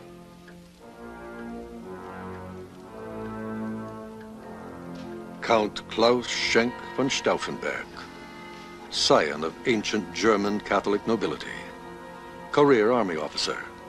It is he who will take upon himself the task of assassinating Adolf Hitler.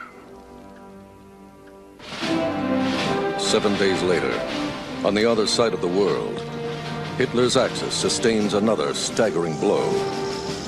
The Battle of Guadalcanal comes to an end. 6 months and 2 days after the bloody battle began, Major General Alexander Patch, Commander Ground Forces Guadalcanal, sends a final communique to his superiors. Message for Admiral Halsey. Thank you.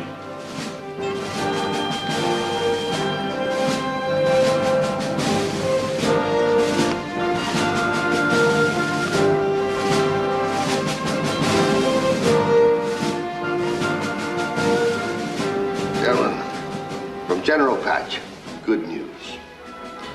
Total and complete defeat of Japanese forces effective at 16:25 today. I'm happy to report Tokyo Express no longer has terminus Guadalcanal. Congratulations. Good job. On these two poles of war, Stalingrad and Guadalcanal, the Second World War turns. This is Halsey speaking. Get me General Patch, Guadalcanal. Both battles begin and end within days of each other. Both are desperate head-on clashes of national wills. Alex, Bill Halsey. 4-0. 4-0, Alex. And with both outcomes, and the Axis defeat in North Africa, the tide of war shifts for all the world to witness. But for Adolf Hitler, it marks the end of his dream of world conquest. After Stalingrad, he will only be fighting to save his neck.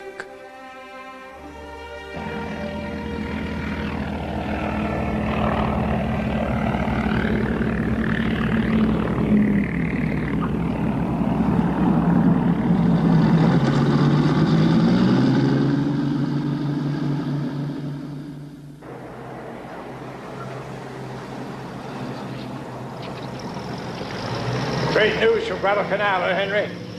What's the reaction from the Kremlin, sir? Well, it's hard to say. From all we can make out, the Politburo hasn't sobered up since the Red Army kicked those heinies out of Stalingrad. Oh, I'm sure glad you're here, though. Yes, sir. I'm still not quite sure why I'm here. Well, I'll straighten you out on that. The whole purpose of your presence in Moscow is to get through to your old buddy Yevlenko. You remember Yevlenko, don't you? Yes, sir. Good. Well, he's Mr. Big on Lend-Lease now. He won't give the time of day to anybody, let alone meet with him. That's why I'm counting on you. Well, I'll do my best, sir. Just what sort of action do you want me to get out of General Yevlenko? A little quid pro quo, Henry. Something in return for all that Lend-Lease you've been giving him free, gratis, and for nothing on a silver platter. Here, take a look at what it says on that. Can you beat it? From the Fellow Workers' Party of New York. Well, those are Lend-Lease or Red Cross cigarettes. It can't be anything else. Giving them to the Red Army by the millions. How did you get them, sir?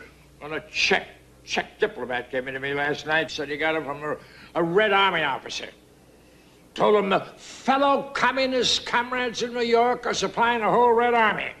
Well, let me tell you something. I got a bunch of reporters coming in here in about 10 minutes, and they're going to get one hell of an earful. Admiral, the new Lend-Lease Act is coming up for a vote this week. I'm not sure that this is the time to bring something like this up. This is exactly the right time. That's what I want you to tell Yevlenko. That those scoundrels know what ingratitude can lead to when you deal with the American people. This is pretty low-level stuff. I wouldn't magnify it out of proportion. You wouldn't, huh? Well, stick around.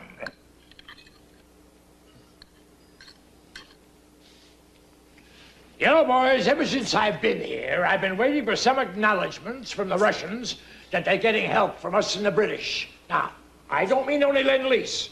I mean Red Cross and Russian relief. My God, my wife works for Russian relief, and not one whisper. Yeah, Mr. Ambassador, we just came up from the Southern Front, and we see lots of Lend-Lease stuff in use. That's not what I said. I said some acknowledgments that the Soviets are fighting this war with our military supplies. Apparently they want to cover up the fact that they're getting outside help. They want their people at home to believe that the Red Army's fighting this war alone. You sure this isn't off the record, Mr. Ambassador? No, use it. The Soviet authorities are apparently trained to convince those at home and abroad that they're fighting this war alone with their own resources. I see no reason why you shouldn't print my remarks if you care to. Mr. Ambassador, please.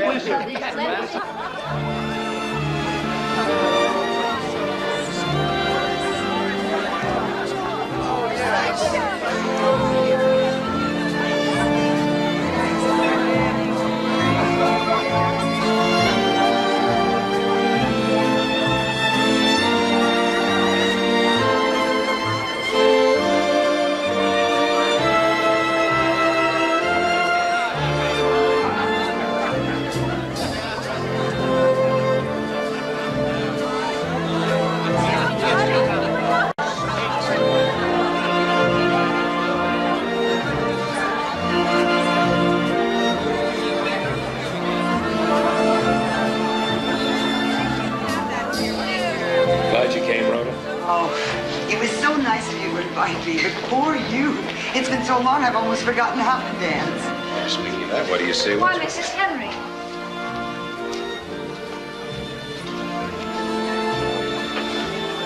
What a pleasant surprise. But it's been ages. Colonel Peters, Lord and Lady Vernon. Not quite yet, I'm afraid. Pamela's journalism is still keeping her on the run. Oh, that's too bad. Pamela's father was Alistair Tudsbury, the BBC man. Pamela is following in her father's footsteps. My condolences, Miss Tudsbury. Your father was a great voice for the Allied war. Thank you, Colonel. I was flabbergasted to read about your engagement. I didn't realize you were still in Washington. Well, I'll be moving on soon. Probably to Moscow. Moscow. We should probably see Pug then. Very possibly. Well, if you do, don't forget to remind him to watch his weight. He absolutely balloons when he's not at sea. I'll be sure and mention it. Well, it's been my pleasure, Peters. Mrs. Henry, but I'm afraid Pamela and I have to show the flag at another party this evening. Good night. Good night. Good night. Well, there's big brass for you. Vern Wilkes was just given a China-Burma India theater. You don't say. It's a very attractive couple. She's looking much older. Shall we dance? I'd love to.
A newly imported car has arrived. It comes from a company with a reputation for quality and design. And the automotive press here has already begun to praise it for its performance, styling, and value. The interesting thing is that here is Japan. And the car they're importing is the Ford Taurus. Now get a $500 cash bonus on Ford Taurus. People together, helping each other, will keep us growing strong. We go hand in hand, you and me. We are threads in the invisible tapestry. If we show that we care, we'll build dreams that we all can share. People helping people. At GE, it's part of everything we do, so that every product and service we provide is the best it can be. GE Answer Center, may I help you? To help you reach your dreams. We go hand in hand, you and me. We are threads in the invisible tapestry. If we show that we care, we'll build dreams that we all can share. GE. Glad we could help. We bring. We're always there for you. Walk, boy. I could use a fire hydrant right about now. I used to love it when she ran. She wouldn't go much faster, but she'd tire out quicker. Now we walk 3 miles a day, 10 miles on the weekends. It's too much. Come on. Watch this. I love doing that. Oh, yes. No. Whoa. I gotta lose some weight. Walk. Dogs were meant to lie in the sun and sleep. They had engraved that on the president of Nike's forehead. Herman Wouk's War and Remembrance will return in a moment. Tomorrow night, War and Remembrance begins at 8:30, 7:30 Central and Mountain on ABC. Coming up on the news station. So the bottom line is saving lives, but are they going about it the right way? Newswatch 16. Hey, these guys have been picked as the best team in the country. Tonight we're going to find out if they're deserving of that. Tonight on Newswatch 16 Updates. With absolute minimum prices, there's no store coupons, games, or gimmicks. Just low prices like fresh Carolina Grade A turkey with pop-up timer, just 79 cents a pound at Price Chopper. An extraordinary purchase at Hills. We got a great deal on these Lee custom blue jeans for boys. A deal so good we lowered prices that were low to begin with. So now these Lee jeans for boys are just $9.97 at Hills. This extraordinary purchase means extraordinary savings. Where else but Hills could you find Lee jeans for under $10? Hills has low prices every day and the whole store to prove it. Check us out. It's a Nightmare on Huxtable Street for Cliff tomorrow on WNEP.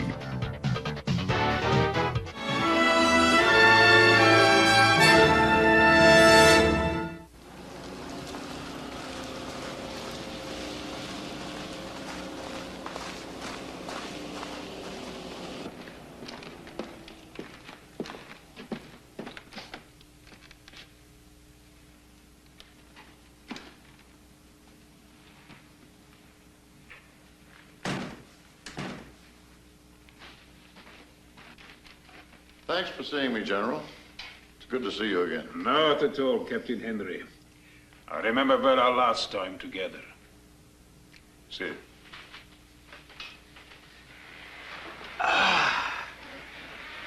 As I understand it, your ambassador seeks a general statement on the use of Lend-Lease materials on the battlefields. Lend-Lease is very costly. Our president needs popular support if it is to continue. But haven't victories like Stalingrad gained enough public support? We are a grateful people, Captain Henry. We show it by fighting. What else would you have us do? Still, my ambassador feels that there's been insufficient publicity on American and Allied aid. Huh?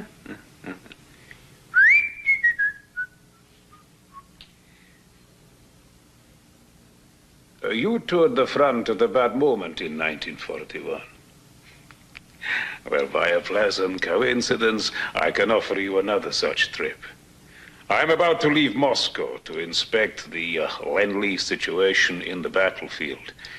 I will visit active fronts. There may be hazards. You wish to accompany me and render an eyewitness report to your president? That can be arranged. And perhaps we can then agree on a general statement as well.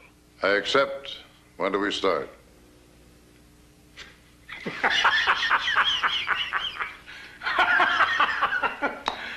Vodka?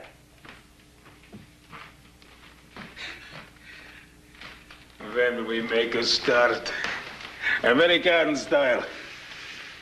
So, Captain, Bash Zdarovia. Tomorrow. We'll probably go to Leningrad first. It is still under attack, but there are ways through that are not too dangerous.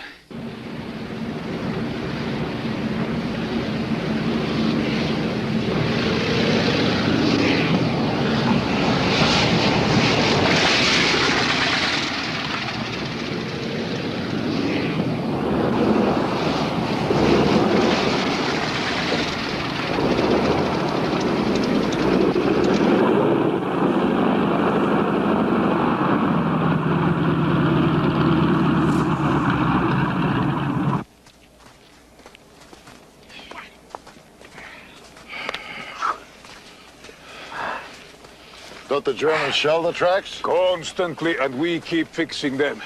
It is called the Corridor of Death.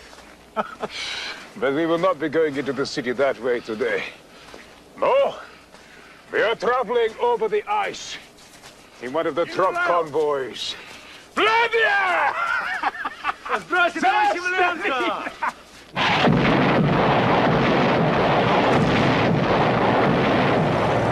They smell us, but they can't really see us. It's too far away. The sense of smell is not too bad. I hope these trucks float.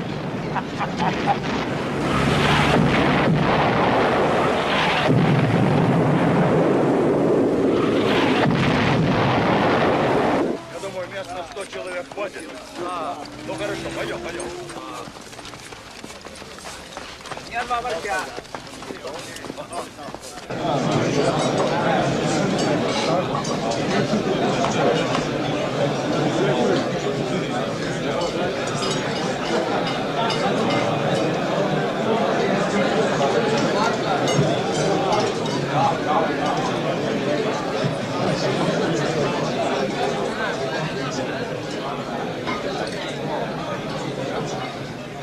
Lend-Lease. Yeah, powdered eggs. I recognize the stuff. I've eaten enough of it at sea. Also, the boots and the uniforms of this battalion. Do they know what they're wearing? Борис, это новый форма. Так точно, товарищ генерал. Пошито в Америке. Очень хороший материал. Хорошее обмундирование, товарищ генерал.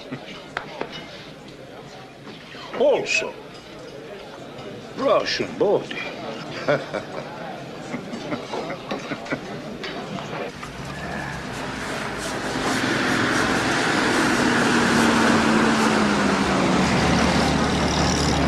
I don't see any destruction.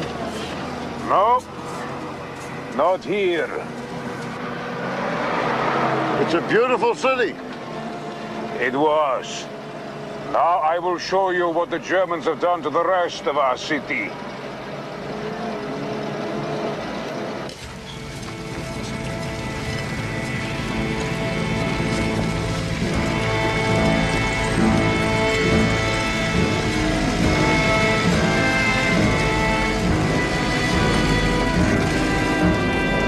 Before a siege, Leningrad was a city of 3 million people.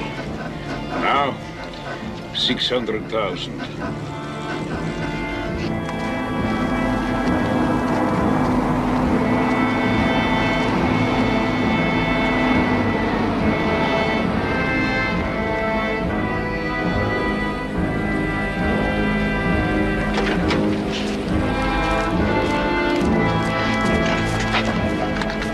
Душа моя. Как дела? Хорошо. Ира, капитан Виктор Генри, американец, наш гость. Очень приятно.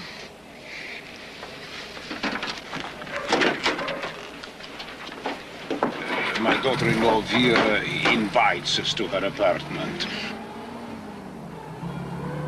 Люди ели тогда странные вещи. Кожаные ремни, обойный клей, собак, кошек, даже крыс, мышей, воробьев.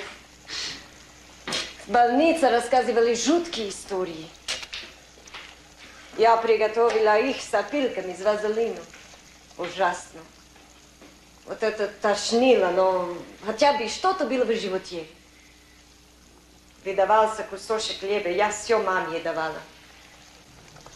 Big blunders were made. Crude, stupid, unforgivable blunders. By whom? A million old people, children, and others who were not able-bodied should have been evacuated.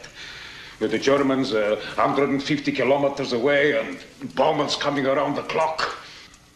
Food should not have been stored in old warehouses. 6 months' ration for the whole city. Burned up in one night. Burned up! But the Germans did not take Leningrad. And they will not. Moscow gave the orders. But Leningrad saved itself despite the orders. Капитан Генри не хочет слушать про такие печальные вещи. Если вас это огорчает, тогда другое дело. Но мне интересно. Ну, может быть, потом. Сейчас поедим.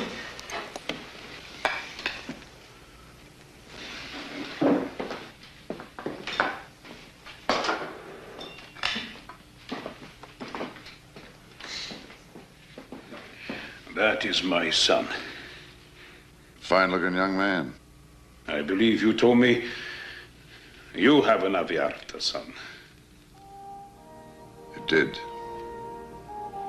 He was killed in the Battle of Midway.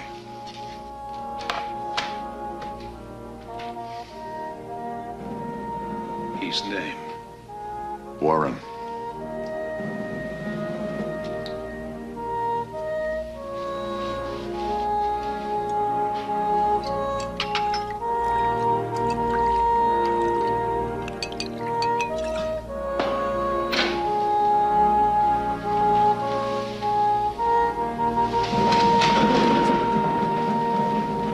Warren Viktorovich Henry.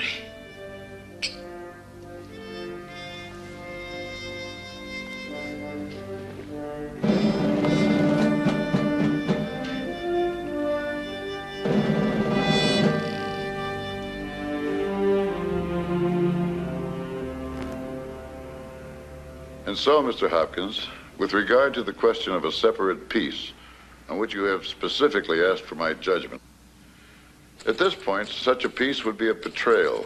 And when I'm among the Russians, I don't sense or fear that kind of treachery. Lend-Lease is an inspired and historic policy, but blood shed on the battlefield remains the decisive thing in wars, and people can stand only so much of it without hope of relief. My crystal ball, therefore, says something very obvious. If we can convince the Russians that we're serious about a second front in Europe soon, we can forget about a separate peace. Otherwise, it's a risk. Sincerely, Victor Henry.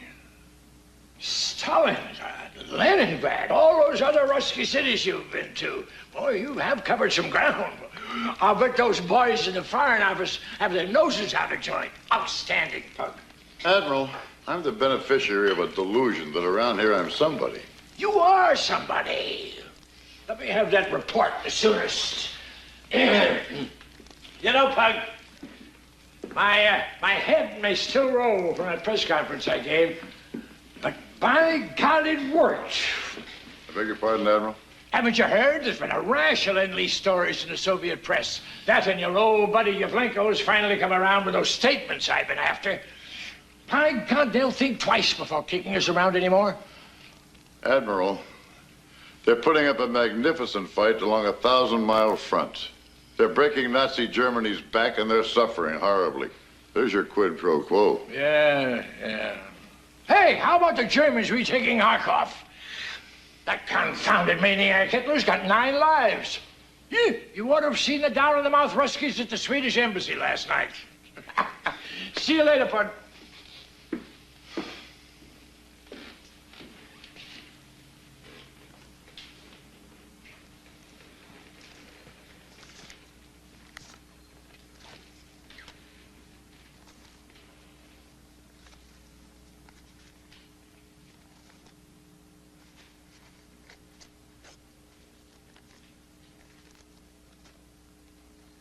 Dear Captain Henry, the Washington-Moscow pouch is a handy thing. I have some news for you and a request. First, the request. Pam Tudsbury is here, as you know, working for the London Observer. She wants to go to Moscow, where indeed all the major war stories are to be found these days. She applied for a visa some time ago, but no soap. Quite simply, can you do something about this? When I suggested to Pam she write you, she turned colors and said no chance, wouldn't dream of pestering you. I told Pamela I would write you about her, and she turned more flamboyant colors and said, Leslie, don't you dare, I won't hear of it. I took that as British female double talk for, oh, please, please do. Now I come to the news. The attempt to get Natalie and her uncle out of Lourdes fell through. The matter of the 40 aircraft is discussed on pages 17 and 18. And here is my Lend-Lease summary. Thank you. I will not be able to read the report now. I am off to the Southern Front. I will read it on the plane. General, I've also written a personal letter to Harry Hopkins. I don't want to leave a copy with you, but if you care to read it and hand it back, I will wait. That is the kind of cautious secrecy you Russians are often accused of. Possibly it's infectious. As I told you, Captain Henry, unfortunately, I have very little time now. In that case, when you return, I'll be at your service. Savo, minuto.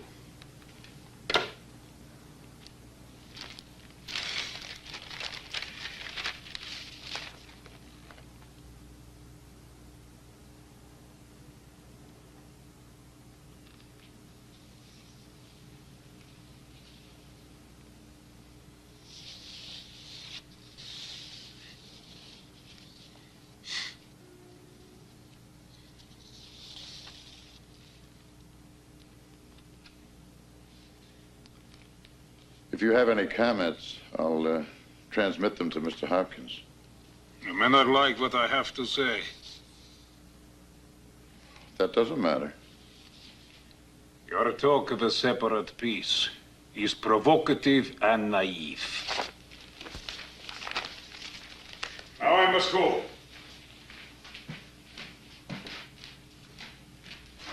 You asked about my son on the Kharkov front. We have heard from him. He is all right. I am absolutely delighted to hear that. As for Miss Pamela Tudsbury, her visa has been issued. Your driver will return you to your flat. Goodbye.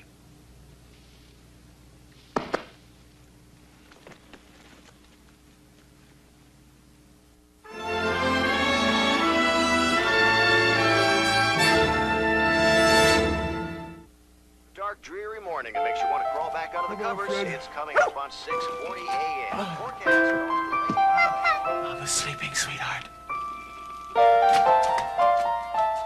How'd you go, Fred? To the average sleepyhead, nothing's more important in the morning than that first cup of steaming, hot, delicious coffee, which is probably why more people wake up with Mr. Coffee than any other coffee maker. Mr. Coffee, the first choice of coffee lovers. Wherever there's a light shining in the night, we'll be there. GE is high, warm and bright. Wherever there's a moment and a dream inside, GE is light, we'll be there. Things to life. I got it! Now people who work at home can get a great deal on an IBM PS2. The boss will love this. The affordable PS2 Model 25. Distribution, of course. Why didn't you think of that? Get instant credit, a cash rebate, plus a whole lot more. That was inspired. Aha! Right. I'll sleep on it. Visit your IBM authorized dealer for details about a special offer on the PS2 Model 25. Who has the highest owner loyalty in the automotive industry? Higher than any domestic or import car division? Ford. Because Ford owners in households all over America have proven their loyalty to Ford by buying another Ford. Winning the world over. You're winning. Have you been behind the wheel? Winning the world over. Have you driven a Ford lately? Peter Jennings on World News Tonight. Years of experience have made him the anchorman for the 90s. Nightline's Ted Koppel, the master at making a complex world clear. ABC News, America's choice. Critics call him Dr. Death. His expert testimony helped send over 100 to death row. Plus, a sexy superstar tragically paralyzed in his prime. Teddy Pendergrass bears his soul to Barbara Walters on 2020 Friday. Herman Wouk's War and Remembrance will return in a moment. Tomorrow night, War and Remembrance begins at 8:30, 7:30 Central and Mountain on ABC. Screaming, yelling, big smoochy kisses. I love it when my customers hit, so I love showing them how to play. First I tell them, play the daily number. $1 can get you 500. Then go for the really big money. Play Big 4, pays 5,000 to 1. And hey, quick pick your numbers, make it easy. I'll tell you, when somebody hits, I'm as thrilled as if I hit it myself. Well, almost.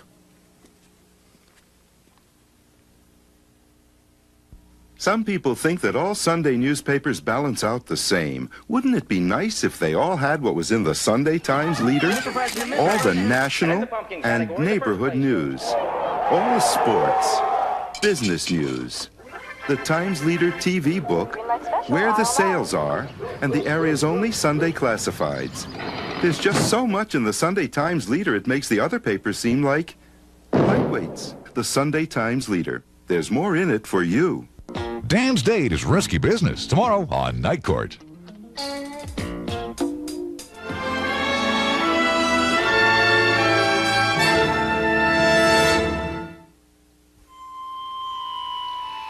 A Jew's Journey, February the 20th, 1943. It has been some time since I have felt well enough to make an entry into this journal.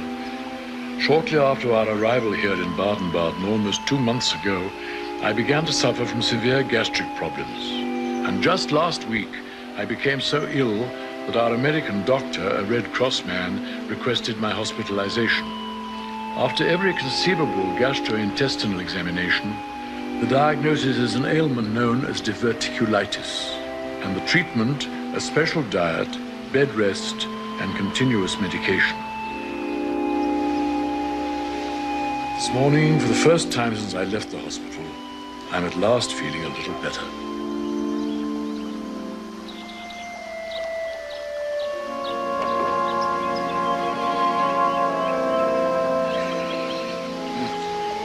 It's good to see you working again, Aaron. I hope you're not overdoing it. Aren't you chilly? No, I'm fine, my dear. Feel as fit as a boy. All those hospital jellies and custards must have done me good, I think. Have you heard the latest rumors about our exchange? Now it's supposed to take place at Easter. Yeah.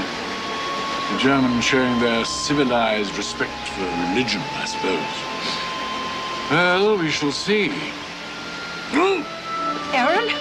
Aaron, what is it? Oh, God. Look here, Mrs. Henry.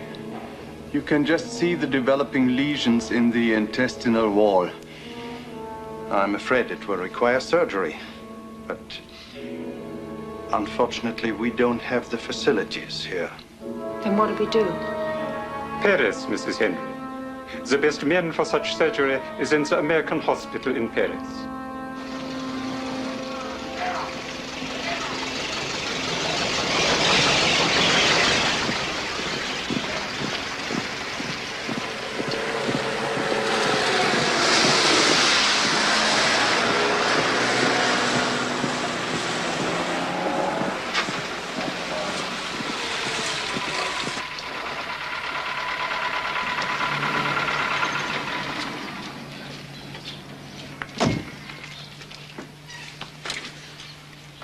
Mrs. Byron Henry. Yes. War Listle, Swiss mission. Henri Bully in Baden-Baden send me your files. I'll be your Swiss contact in Paris. Are we safe here, Mr. Liesel? Oh, yes. Try not to worry. There are several special case American like yourself in Paris waiting for the exchange. We'll get letters for you today. Thank you. Yes.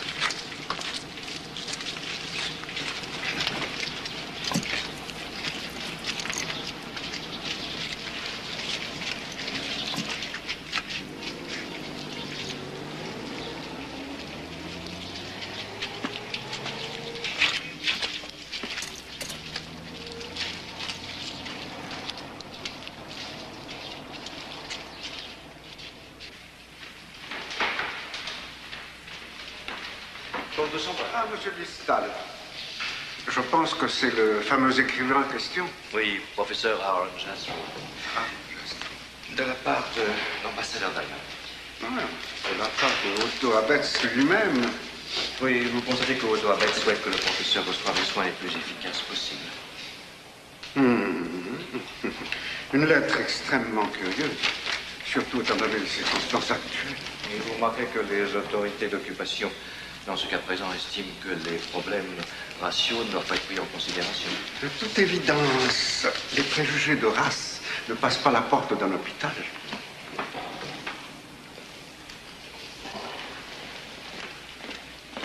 Comte, may I present Mrs. Byron Henry, Professor Jastrow's niece. Mrs. Henry, Comte Aldebert de Champagne, director of this hospital. I'm honored. Enchanté. Merci, Comte. Monsieur m'a l'air extrêmement fatigué. Menez-le à sa chambre. Aaron, they're taking you to your room now. I'll see you later.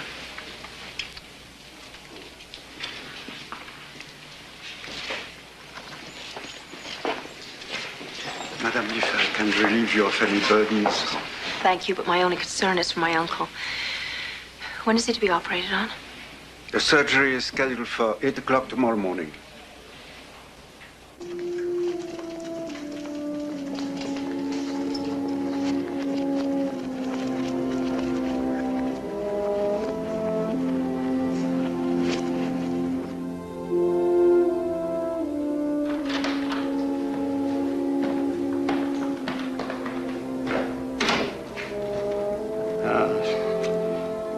There have been complications, Madame Henry. You'll have some bad days, yes, but he should do fine. I'm afraid he will be some time recuperating. But when we can move him, he will have a splendid sunny room with a terrace for his recovery, as well as round-the-clock nursing. Of course. I'm taking a personal interest in your uncle, Madam, and will keep you informed. I don't know how to thank you, Comte. Good morning. You must be Natalie, the niece. Girard, mettez-les sur la petite commode. Et la table là. But you're every bit as lovely as my husband said you were. Your husband? Oh, I'm the Comtesse de Chambrun. My, we're a long way from home, aren't we, little britches? You're an American? I was.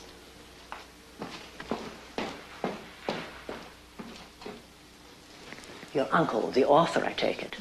I'm a Longworth.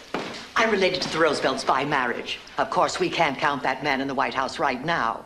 Some kind of a throwback is what I make of him. Well, one can't choose one's relatives, can one? Except by marriage, which is how I'm related to Pierre Laval.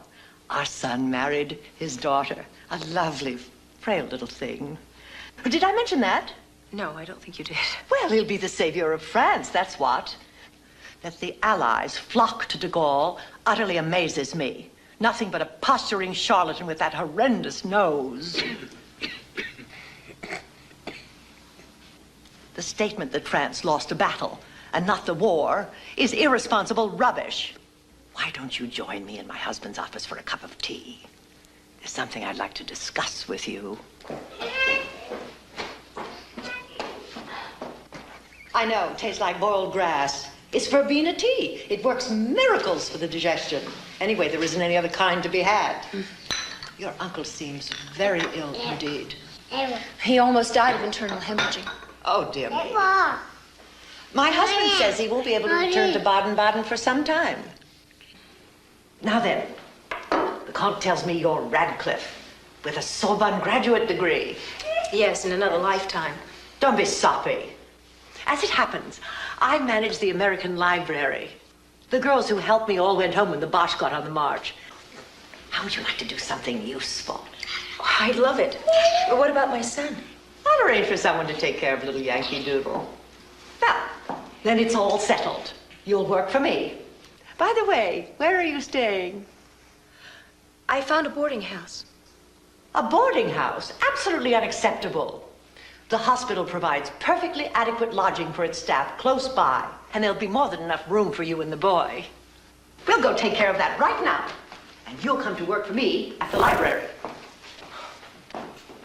You're terribly kind. Nonsense.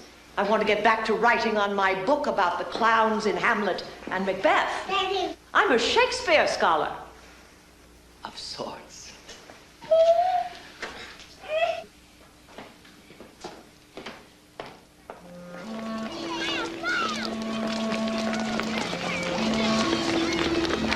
April in Paris. I had my first love in Paris. In April. A long time ago. The only time and place. All these German uniforms ruin everything.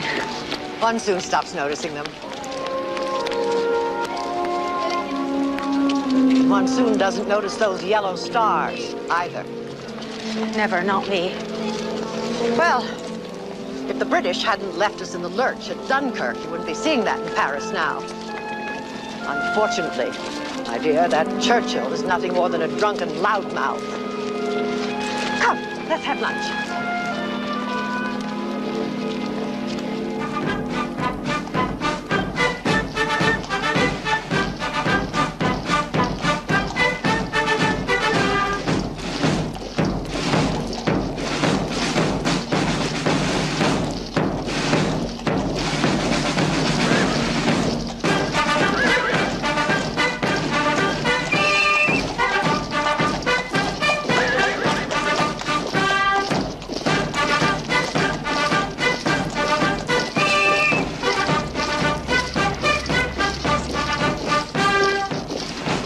There's another side I'll never get used to. The Champs-Élysées.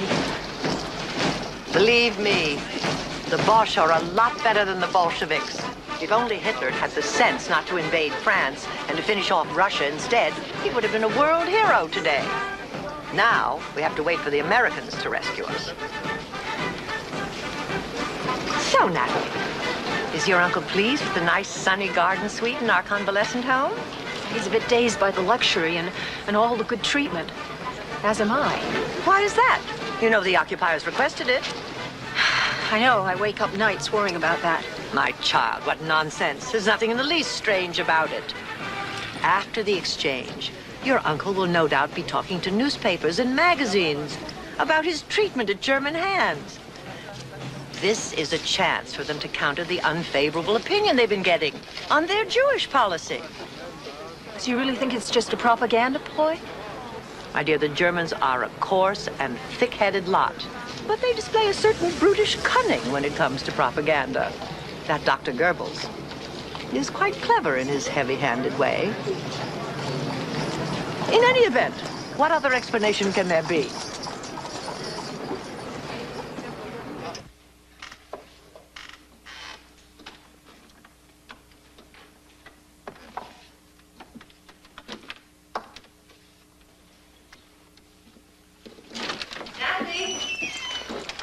We have a visitor, an old friend of yours.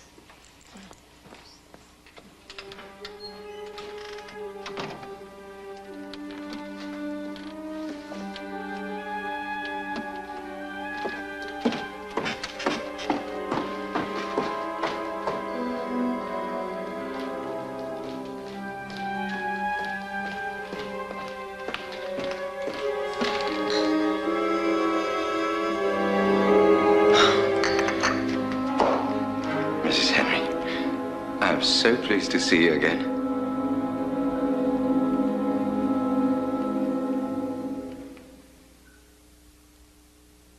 Stay tuned for scenes from the continuation of Herman Wouk's War and Remembrance.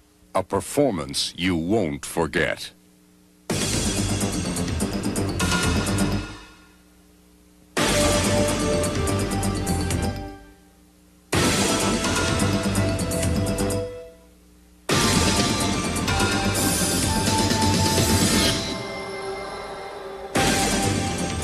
Ford Probe GT. Have you driven a Ford lately? Discover a land like nothing you've imagined. A land of adventure, fun, friendship, and an unforgettable dinosaur named Littlefoot. When George Lucas and Steven Spielberg present a Don Bluth film, The Land Before Time. Then come to JCPenney, where you and your children can find your very own Littlefoot and all his dinosaur friends, clothes, and much more. Only at the Land Before Time shop. Yep. Ford profiles in quality, dependability. R81s to 88s, all have had fewer reported problems. For 8 years running, people who own Ford Motor Company cars and trucks have reported fewer problems on average than owners of any other vehicles designed and built in North America. With a quality record like that, whose car would you rather depend on? At Ford, quality is job one. For years, we had a love affair. Then we found out the butter we loved had cholesterol. But now hearts are soaring once again as people are discovering the fresh butter taste of... I can't believe it's not butter. I Can't Believe It's Not Butter is the name of a new spread flavored with sweet cream buttermilk, so it really tastes like butter, but without the cholesterol to spoil the romance. I Can't Believe It's Not Butter. I never thought it could be this good again. I Can't Believe It's Not Butter, the taste you love without the cholesterol. December 3rd. Murphy picked the wrong bus this morning? Can't be payday already. And his socks don't match. It's Maggie Hahn and George Siegel in the premiere of Murphy's Law. You treat me like some floozy. Floozy? Round heels. Bimbo? This isn't a sing-along. When it comes to case where they're uncanny. How could someone who dresses so badly be so clever? When it comes to romance, Soft centers. it's all a mystery. A good executive really gets into his subject. Murphy's Law, coming December 3rd. We are the spark in the engine, the switch in the night, a voice in the dark from a million miles away. We are the beats and the slash, the flicks and the flash. We are TV, we are the good things you hear and see. We bring good things to life. Soggy first date, huh? He's really funny, Linda. Oh, you smell great. Emerald. I got a raise. You pay. There's something about her, Mike. What you thinking? Come closer. I dented your car. I think he really likes me. I don't know. He says he's a good cook.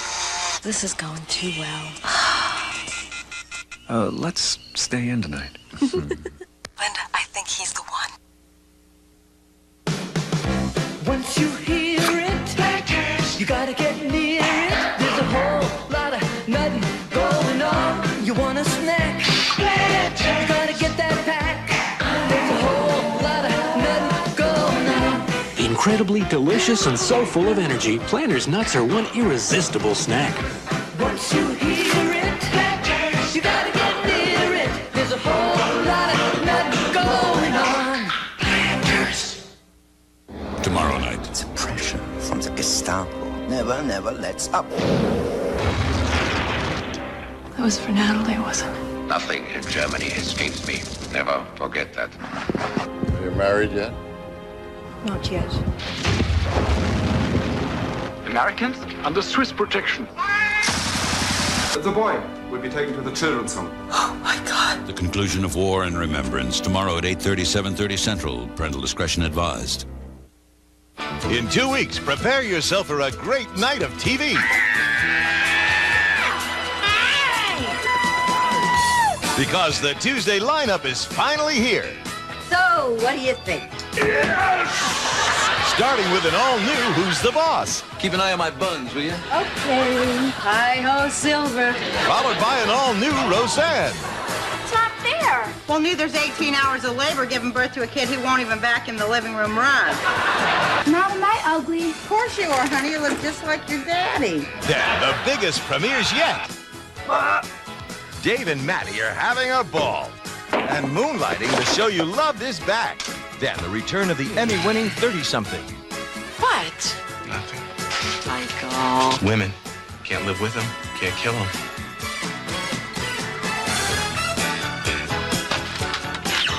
Tuesdays will be complete 2 weeks from tonight. Last week, ABC's World News Tonight with Peter Jennings introduced a vital new nightly feature, The American Agenda. Tomorrow, the environment is the issue. In Ponca City, Oklahoma, the soil is saturated with waste from a nearby petroleum refinery. But a surprising loophole will prevent the federal Superfund from cleaning it up. We want out, but we want to make sure that nobody else has to move into it and live in it. The American Agenda, tomorrow on ABC's World News Tonight with Peter Jennings. I'm Forrest Sawyer. Later on Nightline, a quarter century after the JFK assassination, a new book argues that John F. Connolly was really the target. This is Joan London. And Charles Gibson. His album's selling big numbers. How will he do on the big screen tomorrow? More with Phil Collins. Plus David Hartman and Steve Guttenberg. Tomorrow on Good Morning America. Hi, this is Victoria Buchanan from One Life to Live. My whole world has been turned upside down since I started the search for my long-lost daughter. Now I found her. So why do I feel that my real problems are just beginning? Find out this week on One Life to Live. Saturday, ABC Sports College Football. Number 1, Notre Dame. Number 2, Southern California. 3:30 Eastern Time on ABC Sports. The information you need begins at 6 each morning here on WNEP. ABC World News This Morning updates the overnight stories that affect you. Then at 6:30, find out what's the latest in your local area on Newswatch 16 this morning. Weekdays on WNEP.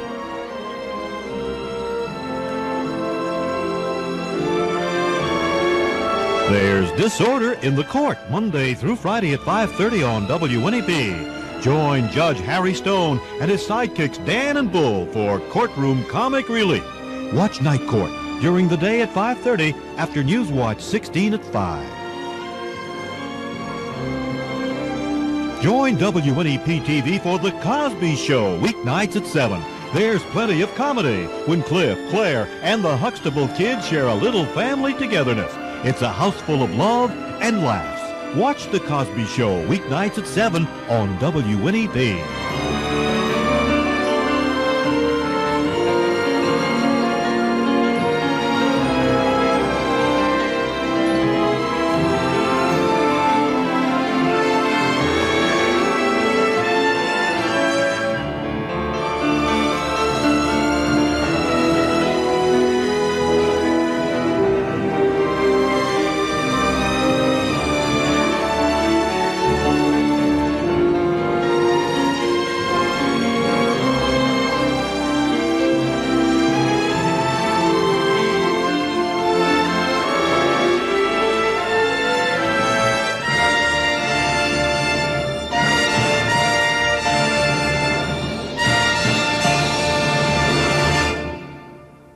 News, the latest in sports, business, TV, where the great sales are. There's so much in the Times Leader.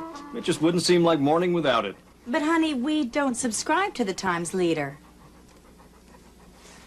Good dog, Rusty. The Times Leader. There's more in it for you. So get it before Rusty does. WNEP salutes the Pennsylvania State Champion Crestwood High School girls field hockey team. Remembrance contains depictions of human horror and the atrocities committed during the Nazi massacre of Jews at Baba Yar in Russia. Parental discretion is advised for the young or sensitive viewer.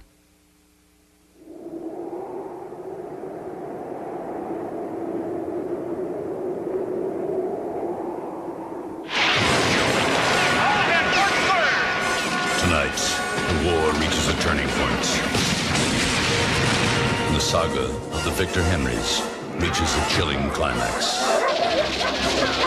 We are under Swiss protection. Let me be candid. Once the Gestapo have you, Swiss protection would be like a straw fence against a fire. Natalie and Aaron attempt one final escape to freedom. We're not moving. As the Gestapo closes in. Hello there. In Moscow, Pug can no longer deny his feelings for Pamela. Are you married yet? Open fire! All guns! In the heat of battle, Byron confronts the grim realities of war. Look alive, Lieutenant. There's a war on. War is when the other guy can shoot back. Mein Führer, end the war. We cannot go on fighting the whole world. If the German people are incapable of winning this war, then let them rot! As the world learns about the heinous Nazi war crimes, the cover-up of the truth begins.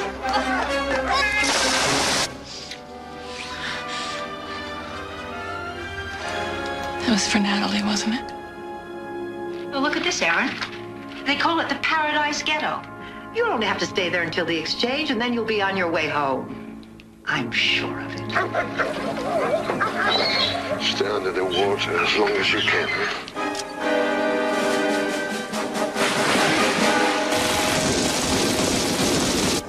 Natalie and Aaron find one last hope in their struggle to survive. Oh, my God. War and remembrance continues. Tonight's presentation brought to you by The trucks that are built Ford tough. See the new 89 Ford trucks now. Nike reminds you to just do it.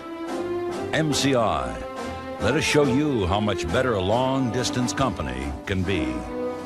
And Stetson, when he likes his cologne comfortable and easy to wear, Stetson fits.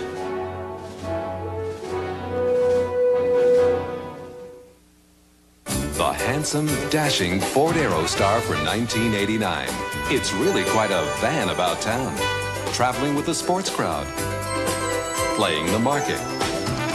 Escorting ladies. Pulling its own weight. Staying out all night.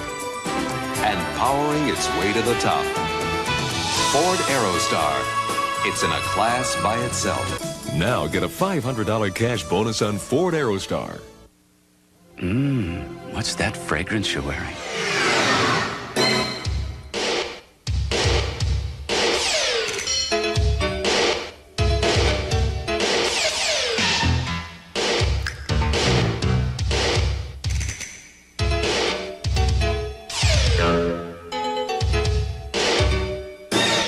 Make a statement without saying a word.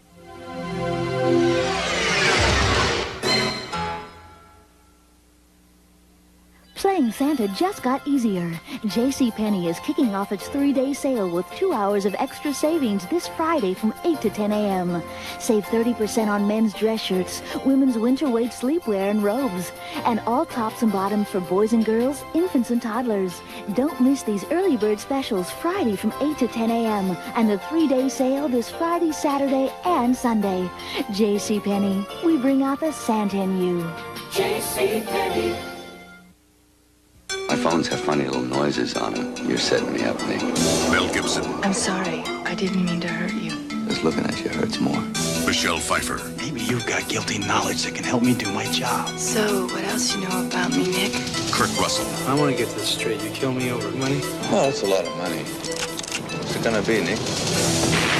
Tequila Sunrise. Written and directed by Robert Town. Rated R. Starts Friday, December 2nd at a theater near you. This one's for better people. This one's for the good times. Better people play at Harrods. You're the top, the best, it's true. This one's for better people. This one's for you. The better people, the better Atlantic City. Harrah's Marina Hotel Casino. December 3rd. Murphy picked the wrong bus this morning. Happy payday already. And his socks don't match. It's Maggie Hahn and George Siegel in the premiere of Murphy's Law. You treat me like some floozy. Floozy? Round heels. Bimbo? This isn't a sing-along. When it comes to casework, they're uncanny. How could someone who dresses so badly be so clever? When it comes to romance, Soft centers. it's all a mystery. A good executive really gets into his subject. Murphy's Law coming December 3rd.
Where does even a rich Parisian find silk stockings these days?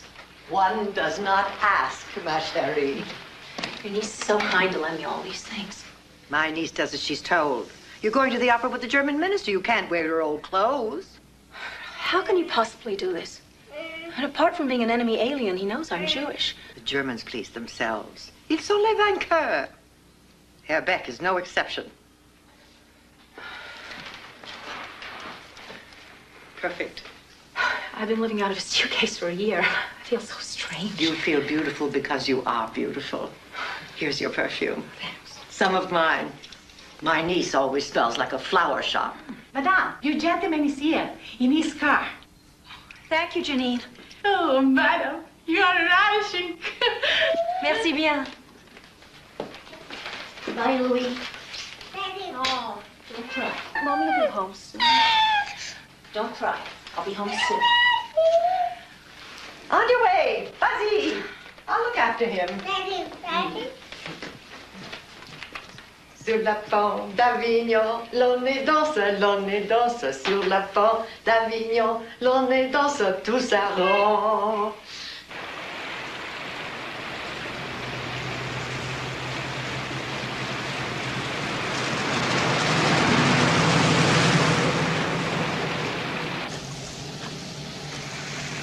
This may seem a tactless question, but how can you be seen with a Jewess? The ambassador knows that you and your uncle are in Paris. The Gestapo, of course, knows too. They also know that I am taking you to the opera this evening. Who you are is nobody else's business. You are uneasy? Horribly. I'm sorry. I thought you might enjoy this. I intended it only as a friendly or at least a reconciling gesture. How long have you known we were in Paris? Mrs. Henry, I knew that you were in Lourdes. Winston Churchill, you know, paid a handsome compliment to General Rommel during the Africa campaign. Across the Gulf of War, I salute a great general, he said. Your getting from Siena to Marseille was a daring feat. That escape caused me terrific embarrassment. However, across the Gulf of War, I salute you.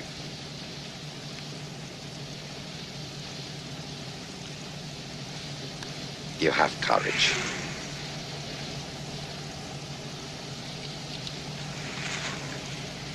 How did you find out we were in Lourdes? Well, just before you were moved to Baden-Baden, there was an effort to get you released. The French brought it to our attention at once. What effort?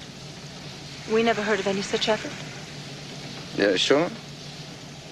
Well, there was a quiet approach from Washington to let you cross into Spain. Still, I was bound to find out sooner or later. Oh, by the way, the doctor from the Victoria Home informed me that your uncle is much on the mend.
Herr Leutnant, guten Abend.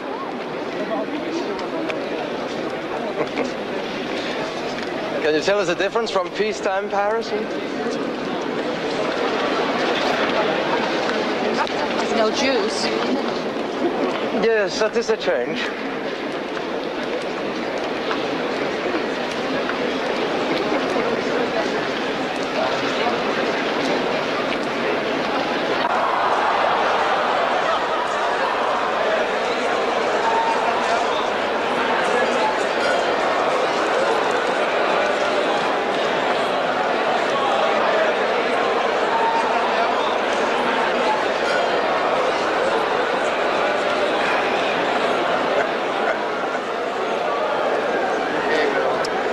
Do you like Mozart? I haven't heard the Marigold figure in years. It will be very good for you.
Some more wine, Mrs. Henry. No, thank you. I better get back to my baby.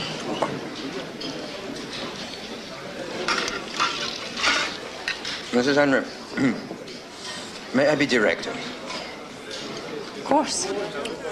Dr. Arbitz, my ambassador, has read your uncle's broadcast scripts with tremendous enthusiasm.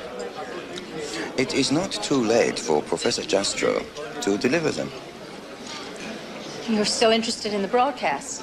Indeed we are. They are more timely than ever. In Dr. Arbitz's view, the only way to achieve a positive outcome to the war now is for the Anglo-American allies to realize that Germany is fighting their fight. The fight of Western civilization against brutish Slav imperialism. And so you see, Dr. Arbitz wants to move forward anything that could help to bring about a better understanding among the Western powers. He considers them of huge importance. It must be obvious to you, Dr. Beck, that had my uncle been willing to make those broadcasts, we would not have fled Italy. Mrs. Henry, I realize that neither you nor Professor Jastrow understand just how fraught with peril your situation is. What do you mean? The pressure from the Gestapo to arrest the both of you as Jewish fugitives from Italy with fake papers never lets up.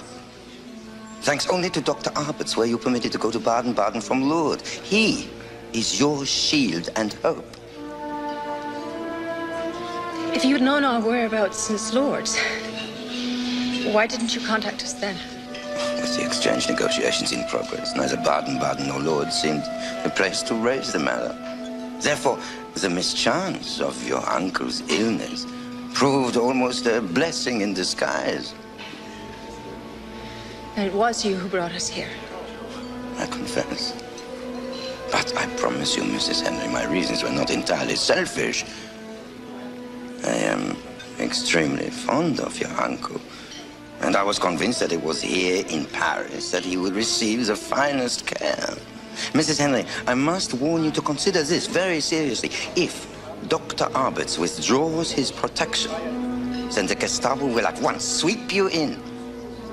They are exceedingly anxious to question you about your trip from Siena to Marseille. Need I say more? But we are under Swiss protection. Let me be candid. Once the Gestapo have you, Swiss protection would be like a straw fence against a fire. And I could no longer be responsible for what might happen. Although I should be most enormously distressed. You will urge him? I don't have much choice, do I? Our evening has been well spent, Mrs. Henry, if you understand that.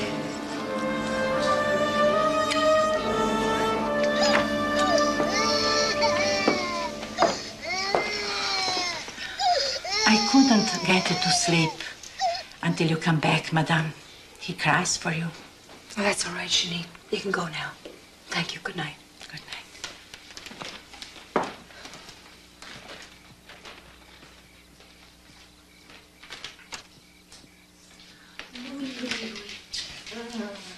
Let's go to sleep.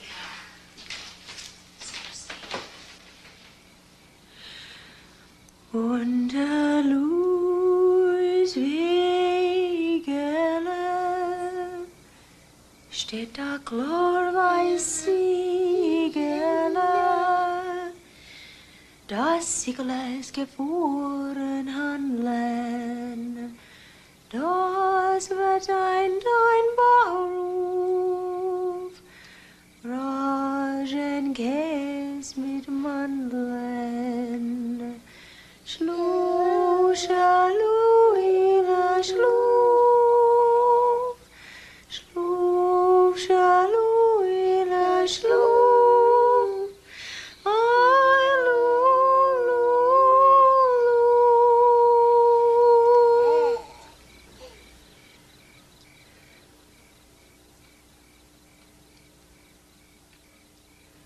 My uncle will not make those broadcasts. I know it. Why can't it be the end for both of you? Drink your tea. Once he did that, the Germans would never let you go. They know damn well the minute he sets foot in the USA, he'd repudiate every word. You must go back to Baden-Baden at once. Back to Germany? Yes. To the custody of your chargé d'affaires. Pinckney Tuck is a flaming New Dealer, but he's competent and tough. He's your best protection now.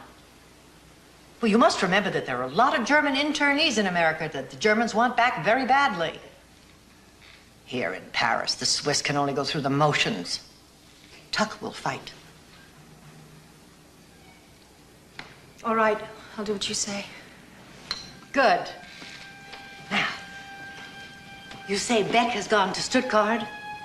For how long? For his wife's birthday. That's all he told me. Well, if you request to return to Baden-Baden, the embassy technically has no right to stop you. Let's put the request in right away, before Beck returns. Just do it. Quick march. Routinely. That embassy is a big tangle of bureaus. It can just slide through. Can your uncle travel? I suppose if he must, he will. All right. You'll need a Swiss escort to Baden-Baden. And transit visas. And, of course, railroad tickets. I shall talk to the Comte, and he will go to the Swiss legation and see to all that. Or I will. I know what you're thinking. Can you trust this old hag of a collaborationist? Yes, trust me. We're both American. It's risky to involve yourself, Countess. More tea? Let's get going. Vite, vite!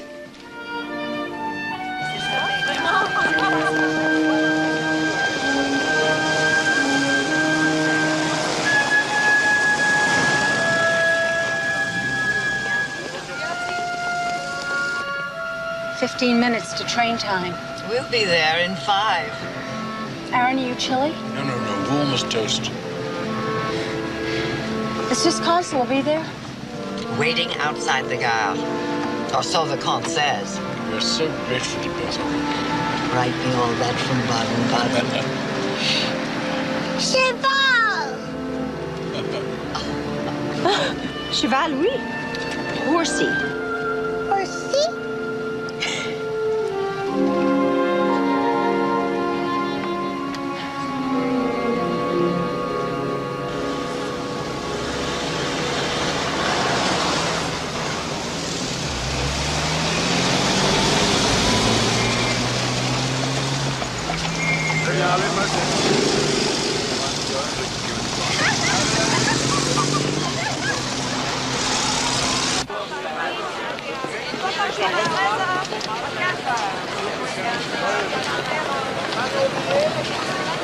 Mrs. Henry. Monsieur Listal. Dr. Jasper.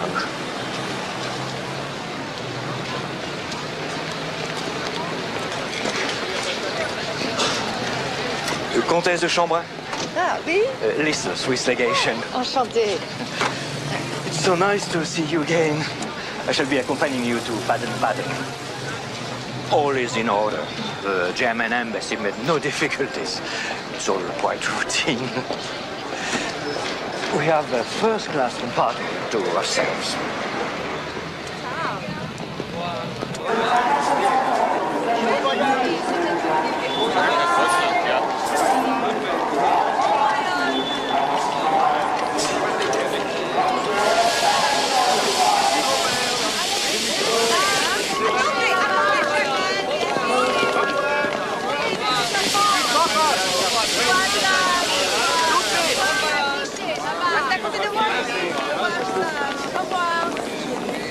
I hate farewells. You'll be leaving in 2 minutes. I'm off. Louis, sois sage. Courage, Professor. Courage. Bonne chance, chérie. Thank you. Thank you for everything.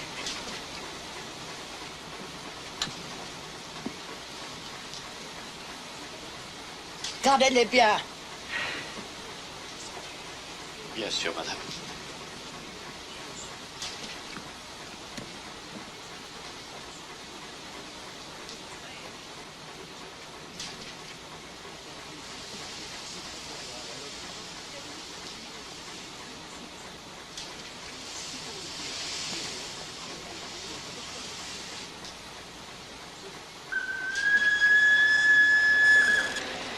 Three o'clock.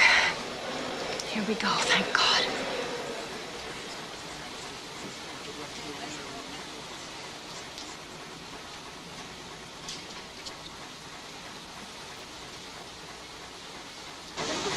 Viens, embrasse-moi.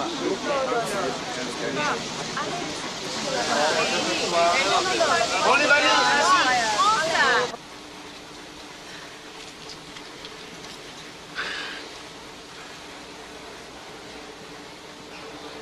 We are not moving.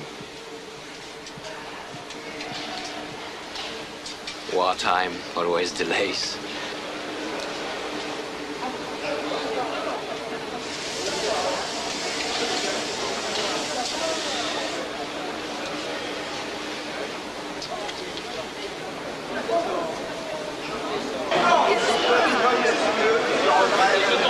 Quelle est cette pagaille? Dégagez-vous, monsieur. Il faut absolument que je sois là. Il y a plus de 5 minutes de retard. Pas de discussion.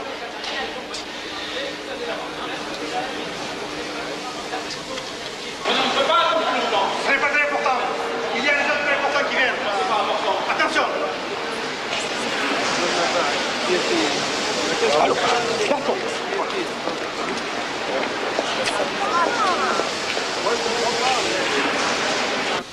Werner Beck. Nemesis.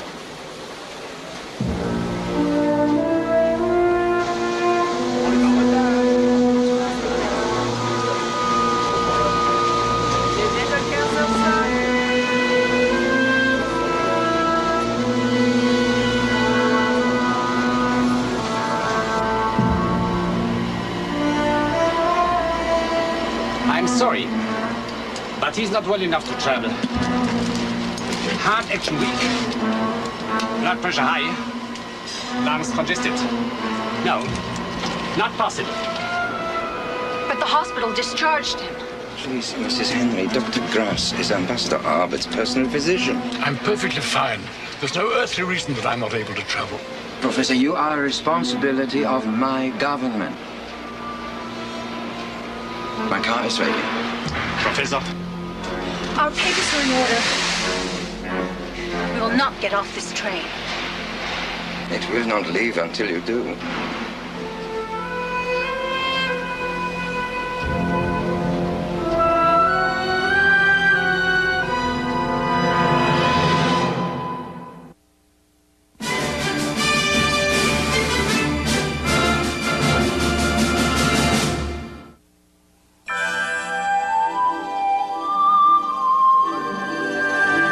Sable is a Mercury, so naturally it's comfortable. Comfortable even in the corners. Comfort and control together in one car. Isn't it time you looked into a Mercury? Now get $500 customer cash from Lincoln Mercury on Sable. Norelco's new coffee makers do more than make coffee. They bring out the best in your coffee. All new coffee makers with System 190. Balancing time, pressure, and just the right temperature to bring out all the aroma and richness you look for in every cup. Norelco coffee makers bring out the best in your coffee.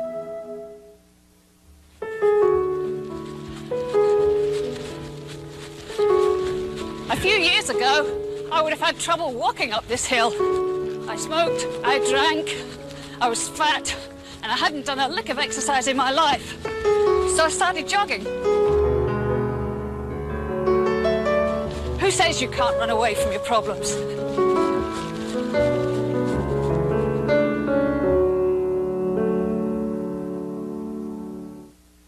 Here are 3 popular ways to drive a screw.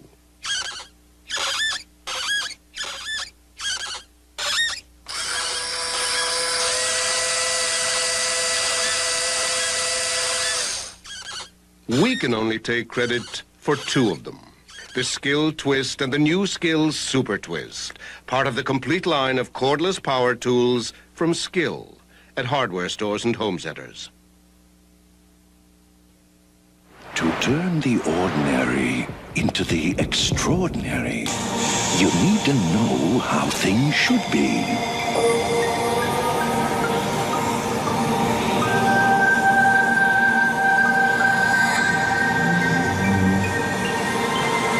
Fabergé, what an egg should be. Stradivarius, what a fiddle should be. And Lincoln, what a luxury car should be. Last week, ABC's World News Tonight with Peter Jennings introduced a vital new nightly feature, The American Agenda. Tomorrow, drugs are the issue. Citizens fed up with drugs in their neighborhoods are taking action, some using drastic measures. We dumped gas all through the house and we set it on fire. I was protecting my kids. So I'd rather burn that house down than go to a funeral for my kid. Frustrated citizens taking the law into their own hands. The American Agenda. Tomorrow on ABC's World News Tonight with Peter Jennings. Herman Wouk's War and Remembrance will continue in a moment. This is ABC. There's a surprise waiting for your kids at Burger King. What do you think it could be? Buffy rainbow, fireflies, and something soft and comfortable. It's the Pretenders. 4 furry cats who pretend to be a dog, a duck, a mouse, and a bunny. See? It's a cat. Let's get one for Susie. No, that is a mouse. And now it transforms into a cat again. Meow. Quack, quack, quack. Pretenders. Collect all 4 Pretenders, $1.99 each, now at Burger King. Celebrate Thanksgiving with us. From Disney World.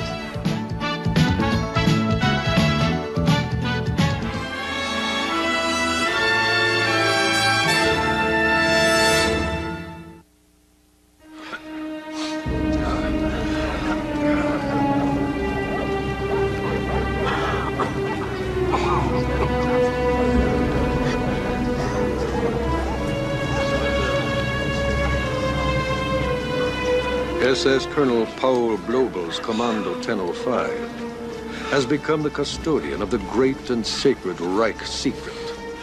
Reichsfuhrer SS Heinrich Himmler, privately beginning to fear that Germany might lose the war, is taking steps to preserve his nation's reputation. He has ordered that even the mute evidence of Germany's special measures against the Jews, the corpses, must not exist.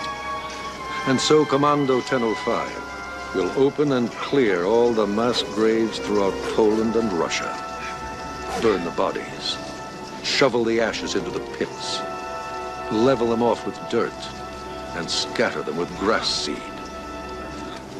And in 5 years, the woods will obliterate every trace.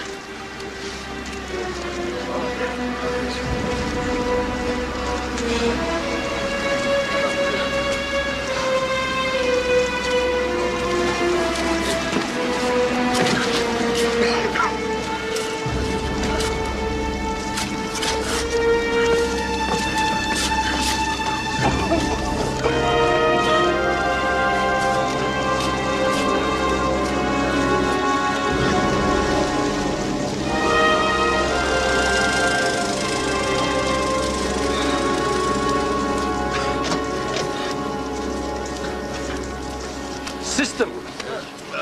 That's the thing, Weiser. System. Economic processing.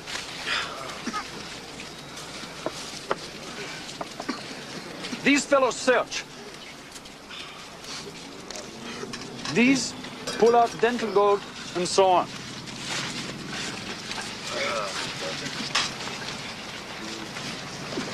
These collect and inventory. System, guys, are system. And close supervision, or the yids will rob you blind. Just last week I had to shoot 7 perfectly healthy ones. And don't think they won't be missed on the workforce. Also, keep a close eye on your SS. 2 good men on the collection and always. You thought of everything, Herr Standartenführer. Germany's war needs are great. Back home, they're collecting pots and pans. Here, amidst this rotting garbage, we are collecting treasure. And search them all, Greiser, even the kids. It's an old Yid trick to hide valuables on the children. How can these Jews stand to do this? If they do it, they are fed. If not, they are beaten and starved. It's that simple. Some of them look like lunatics. Yeah, they don't last long. You handle them like cattle with the shards and the dogs, and when they're hopeless, you get rid of them on the frame.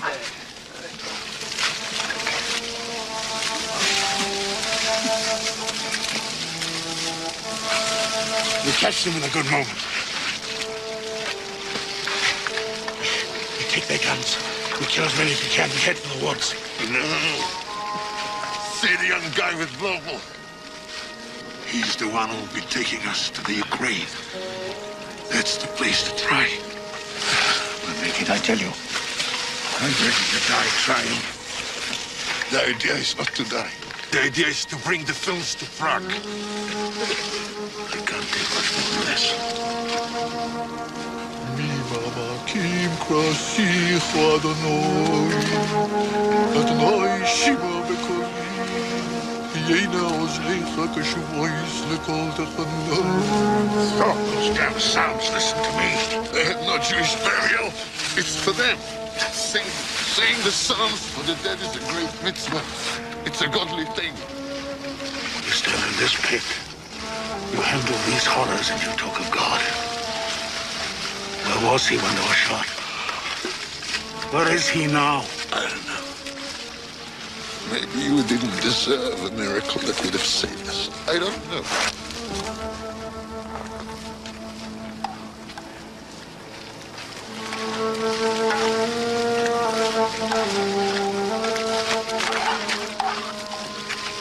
There he is.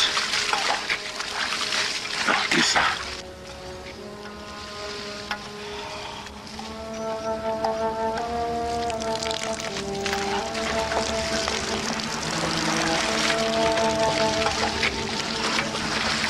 Him I want to kill. Get a bellyful of bullets from the others. What for? Cover your face!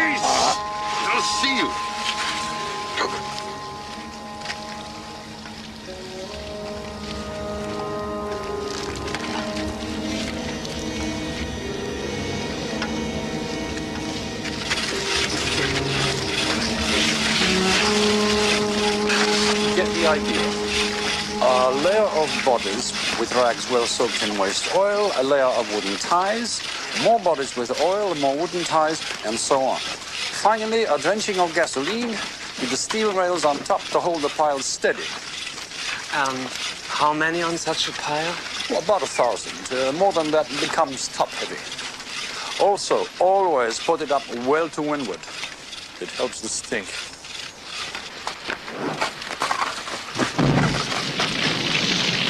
I told you, stay well clear always. So that's it, finished. By tonight, we should just about have this one all cleaned up.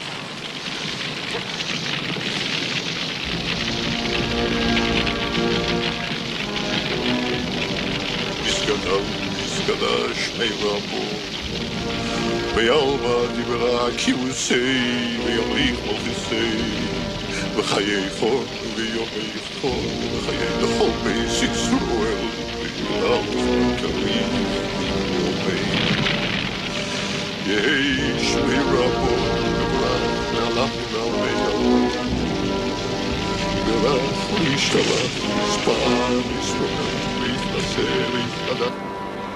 In the Ukraine, the graves there are enormous. The buried treasure in millions of Reichsmarks. And they buried them like that? I mean, with no economic processing? I argued with that pighead Eichmann. I pleaded with him.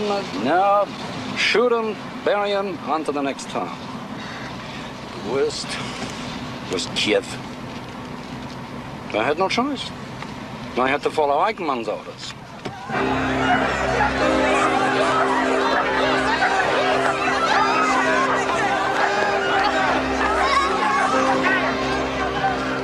I found a ravine outside the town. Babi Yar, it was called. It was a place where people would go on Sunday picnics, that sort of thing. We collected the Jews in batches. They came like cattle. We told them they were being resettled in Palestine. It took days. There were more than 30,000 of them. Biggest job anybody ever tried. All up to me.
Got it done.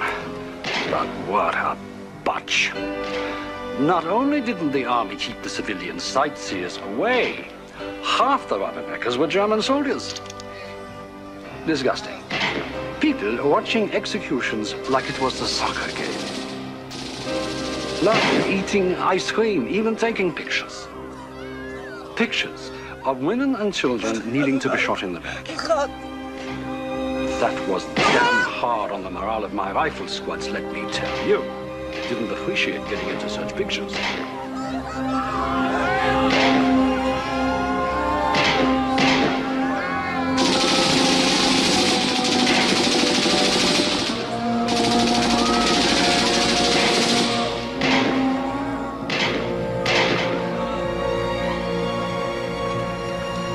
And what did we do when it was over? Threw the clothes in with them, loaded with God knows what money and jewelry, and then bulldozed sand over the whole mess.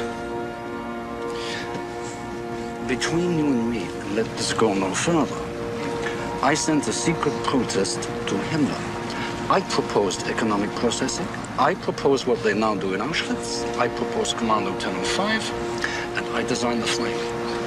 Herr Standartenführer, you're as important for the war effort as General Rommel. Yep. But no one will ever know.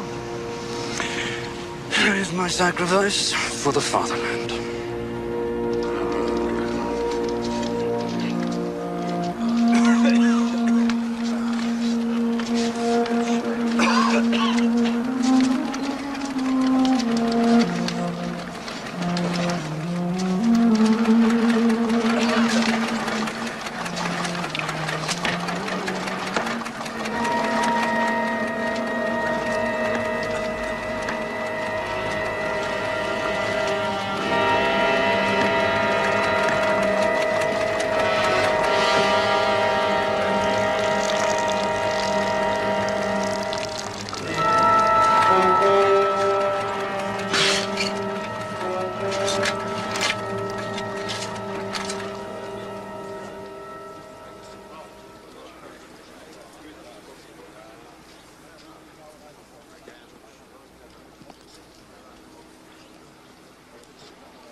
Two hours late already.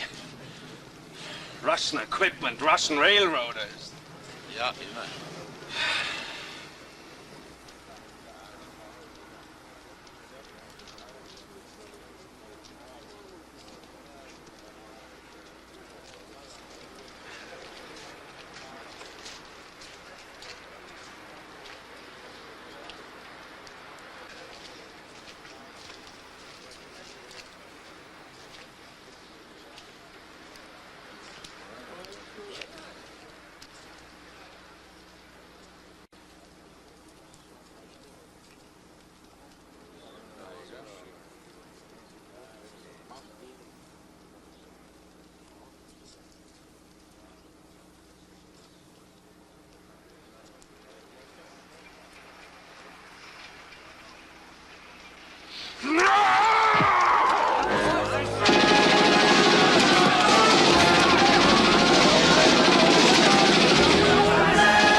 If you didn't know before, Jews are wild enemies. That's the way to treat them. No other way. So let's give them a lesson they'll remember. Count out every fourth man and shoot him onto the frame with them. The rest to be chained in sections by the legs from now on. And for our comrades in arms, war heroes, back to Germany for a military burial with full honors.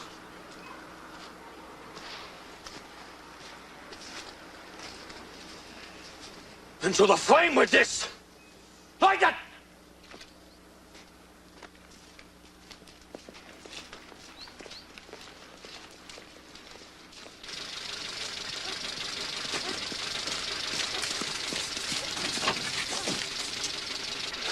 Well now, you are blooded, Lieutenant. Standartenführer, I take full responsibility. There is no time to have you replaced. Just keep a better eye on your non-coms, that's all. Now finish up here and get the hell down to the Ukraine where you belong.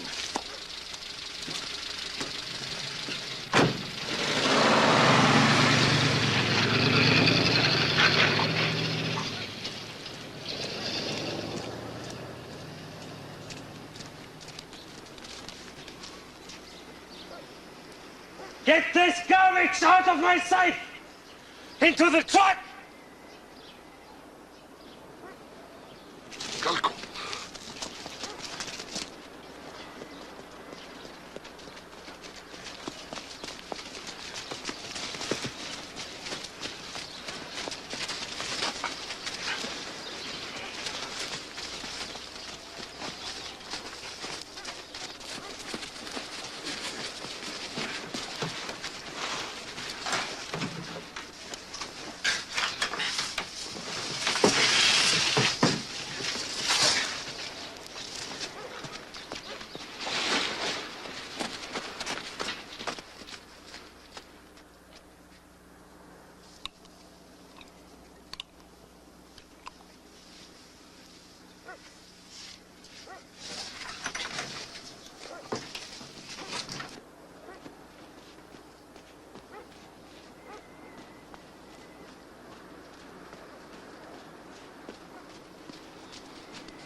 All right.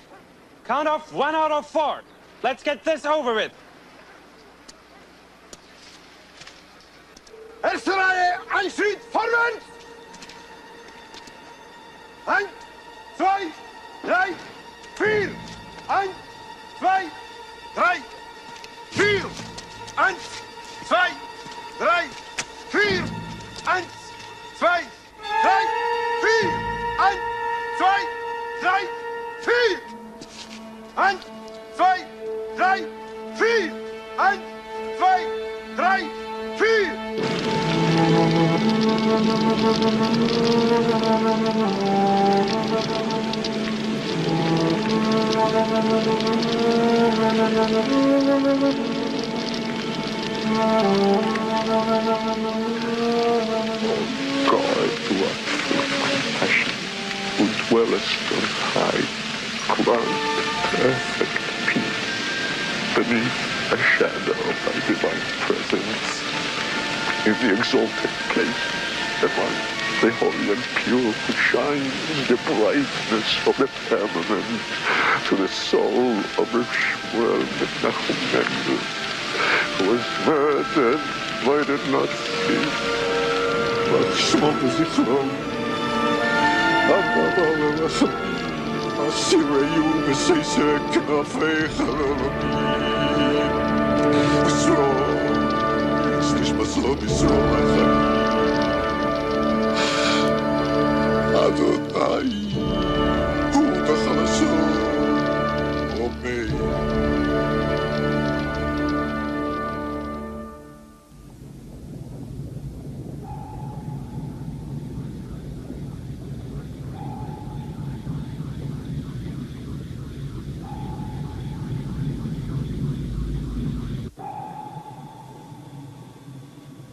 Absco.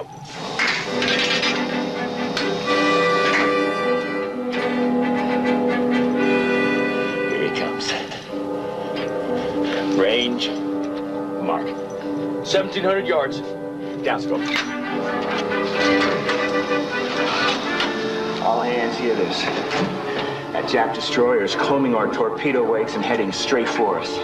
I'm gonna shoot him down the throat. We've been tracking this damn convoy for 3 days, and I'm not about to lose it because of torpedo failures. Our fish ran straight, but they were duds again. Now, we've still got 13 torpedoes aboard and some major targets up ahead. A big freighter, a tanker, and a transport full of Jap troops who are just dying to get ashore and give our Marines hell. The tin can is our only escort. If he drives us down and works us over, they're going to escape. So I'm going to shoot him with contact exploders on a shallow setting. Look alive! Bridie, I need a good solution. Aye, sir. Forward room, set all tubes, depth 5 feet, open outer doors. Forward room, set all tubes, depth 5 feet, open outer doors. Right. Let's go!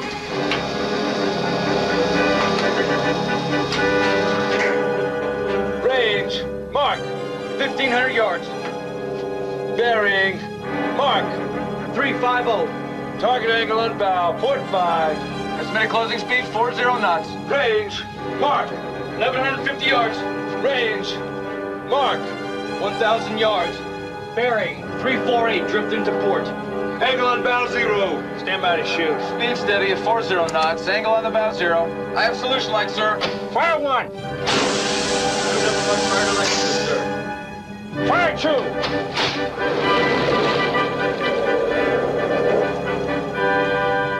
Left, Captain. Wakes are missing to the left. Stand by. Bearing. Mark. 347. Range. Mark. 850 yards. Cap, my solution light. Fire 3. Fire 4. Fire 5. Torpedoes are running right underneath the destroyer's bearing, sir. Left full rudder, come to 280, all ahead full. Emergency, 350 feet.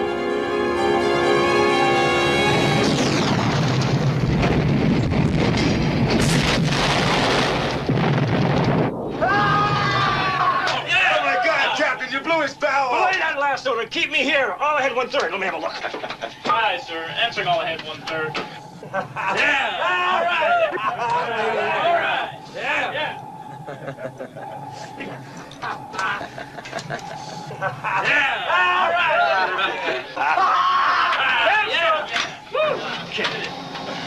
You're in tanker, hightailing it away, but the troop transport is turning towards us.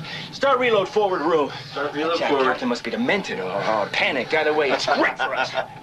All hands, now hear this. The USS Moray has just scored her first victory. We blew that job destroyer to bits. Well done. The forward torpedo room can paint a big, beautiful rising sun in one of those tubes. Our target, the transport, is headed this way. He's a 10,000-tonner full of soldiers. Now here's our big chance. We're gonna shoot him and then pursue the other 2 on the surface. Let's get them all this time. I want a clean sweep. Yeah! We'll celebrate when we got him. 2-1-2-6 are ready for.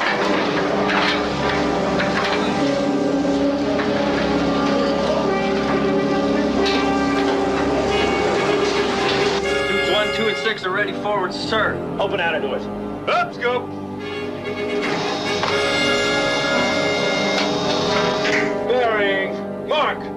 315. Range. Mark. 1,200 yards. Down, scope. Everybody shoot. Have a solution light, sir.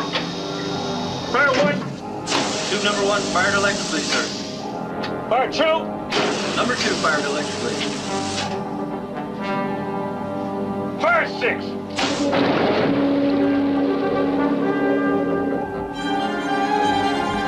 All units are running hot, straight, and normal. Up, scoop.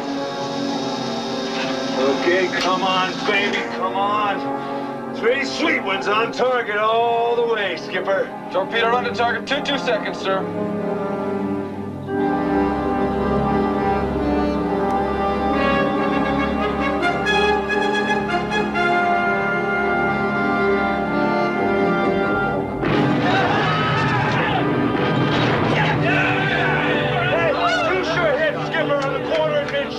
High-speed flame, she's afire. Well done, Pete. Well done. Down scope. The Pepper battle surface, man all guns. Pushing, surface, surface, surface.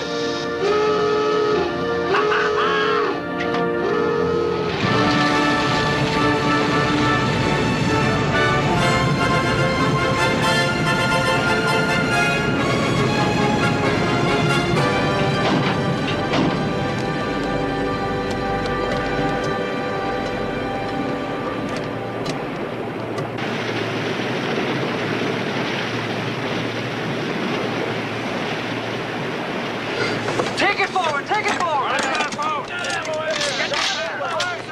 Need another 50 over the side. Let's circle and see where the freighters have got off to. All ahead 1/3.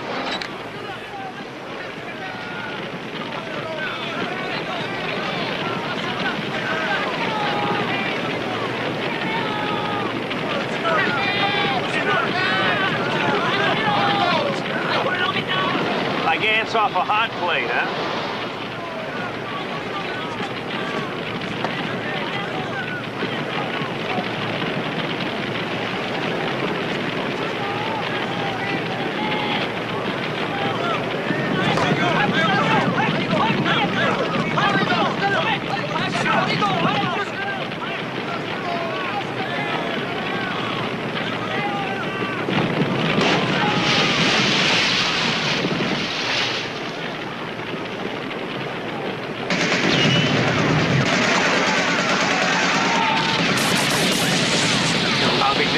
time to put a hole in it. Just mine, too. 5 inches! Single!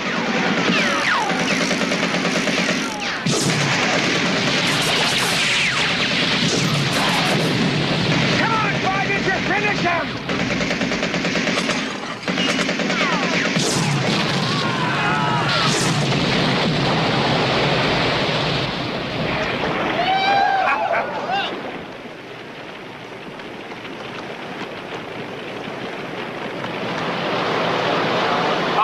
Ronnie, what's the range on the freighters now? Radar, what's the range on those freighters? 13,000, sir. 13,000 yards, skipper. Okay, let's circle, jam some charge into the batteries and get some photographs of this transport. On the surface, we can overtake these other 2 monkeys before dusk, easy. Meantime, let's sink these boats and rafts and send these floaters to join their ancestors. Captain, don't do it. Why not? Because we're not butchers. What the hell are we doing out here? These are combat troops. If they get rescued, they'll be up against our guys in New Guinea in a week. Captain, it's like shooting prisoners. Oh, come on, T. What about our guys in Bataan? What about our guys in the hull of the Arizona? Hull gun crews down here, this. All these boats, barges, and rafts are legitimate targets of war, and so are the men in the water. If we don't kill them, they'll live to kill Americans. Open fire! All guns! Commence firing!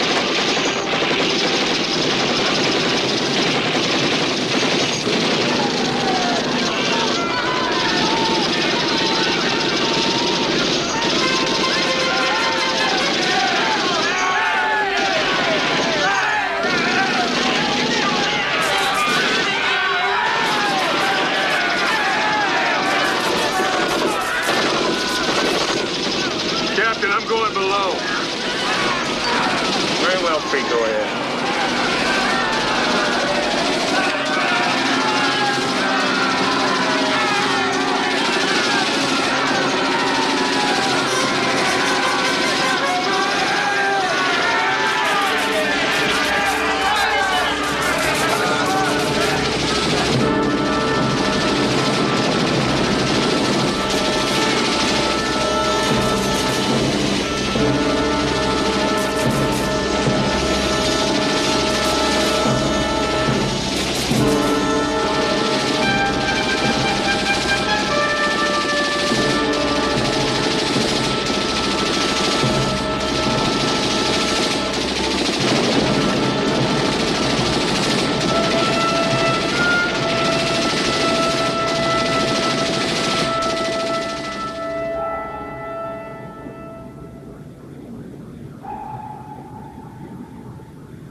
Henry?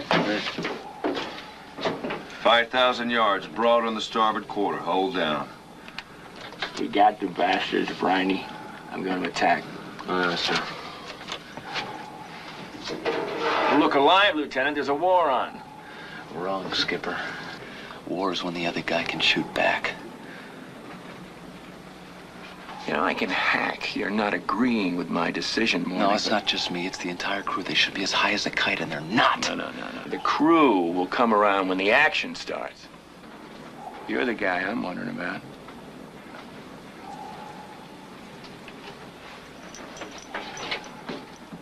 Now hear this. We've got these 2 Jap freighters at 5,000 yards nearly abeam each other. I'm gonna close and shoot them with 3 torpedoes and an overlapping shot from our stern tubes. Look sharp.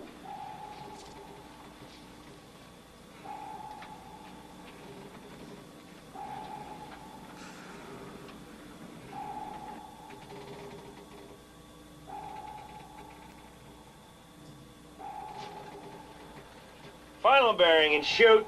Mark. 140. Range. Mark. 950 yards. Down scope. Angle on the bow, 80 points, Skipper. They're overlapping nicely. Set. Solution lights, sir. Fire 7. Tube number 7, fired electrically, sir. Fire 8. Number 8, fired electrically. Fire 9. Number 9, fired electrically, sir.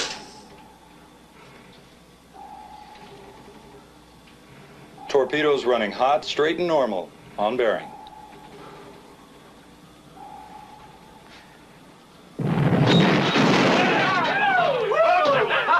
Up, scope!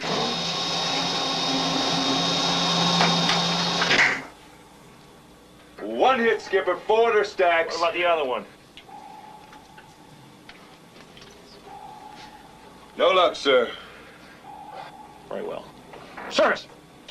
Down, scope! Horseshoes! Service! Service! Service!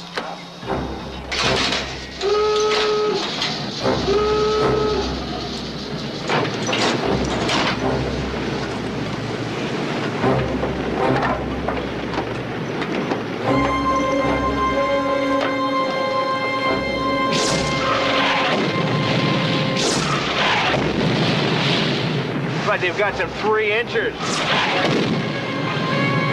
Better hope they're lousy shots. You can put a hole in it, Skipper. We can hit him from below. Now we're gonna get this over with. All ahead, strike!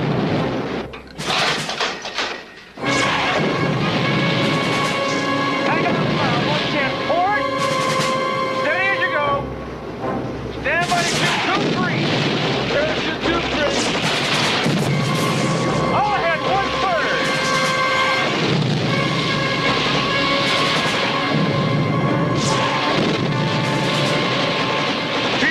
What's the solution like, Skipper? Range 700 yards, bearing 002.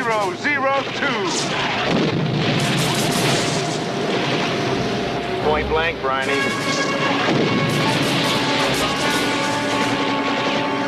Fire 3! Fire 3!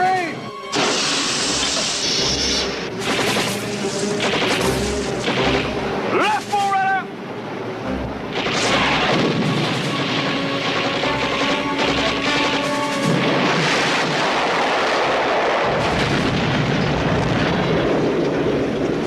Got them both. Well, there's no sense in taking any more fire, eh? Clear the bridge! Dive! Dive!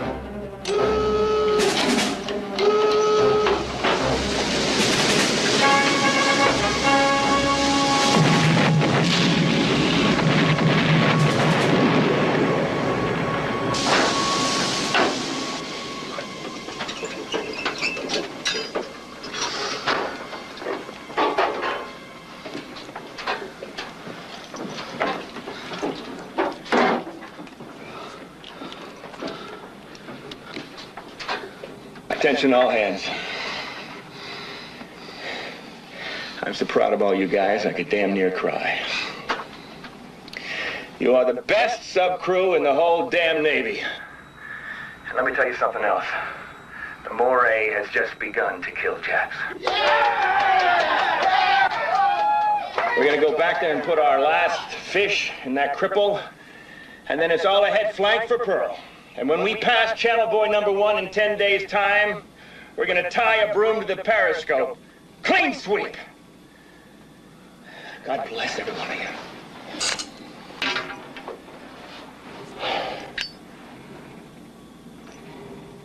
Crew seems all right to me, Briney.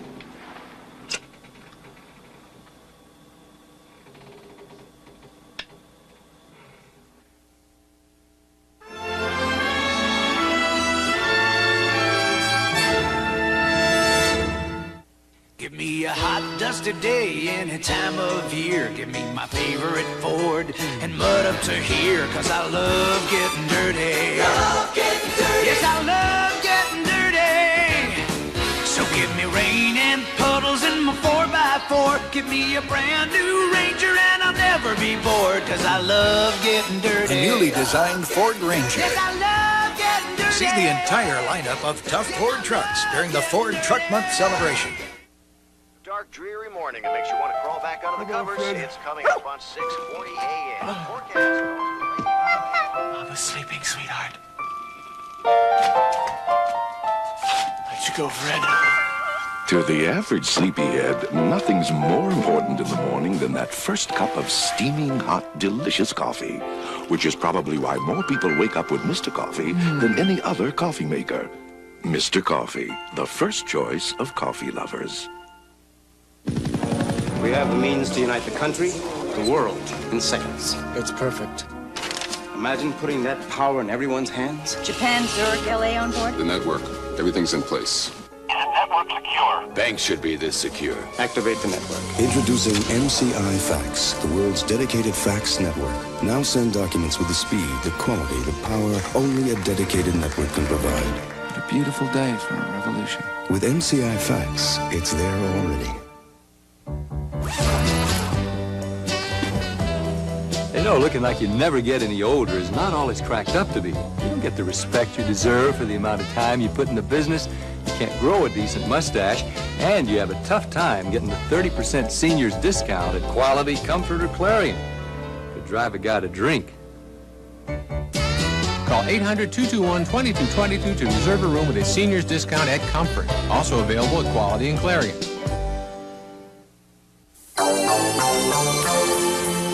Introducing a completely different Mercury Cougar.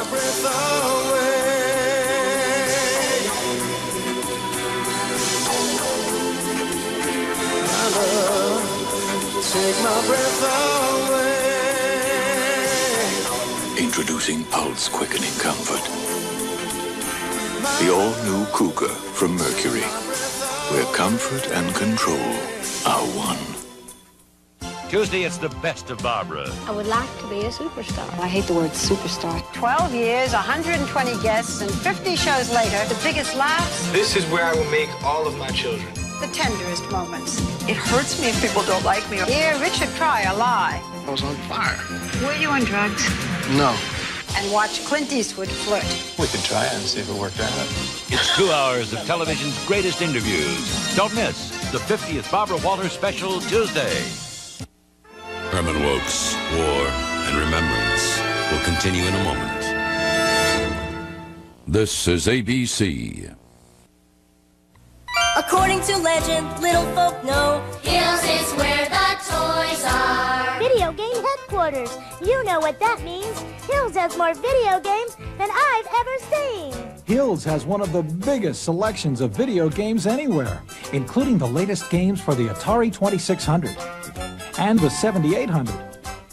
Hills has lots of exciting Nintendo games, too, all priced low every day. Hills is where the toys are.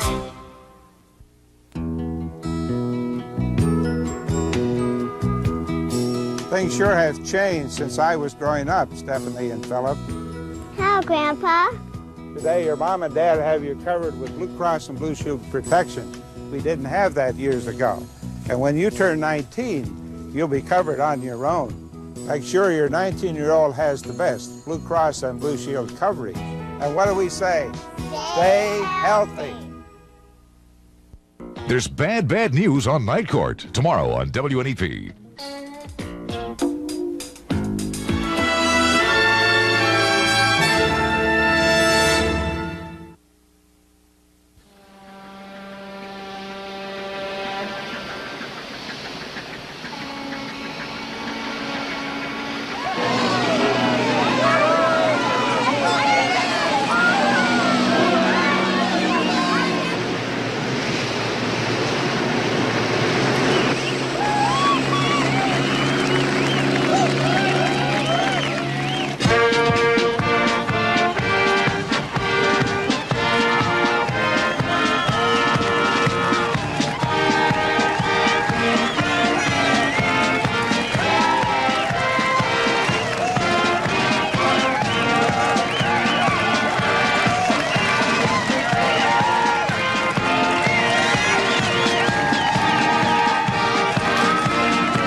Welcome aboard, Admiral Nimitz. Captain, I want to shake the hand of every officer and man on this boat. Yes, sir.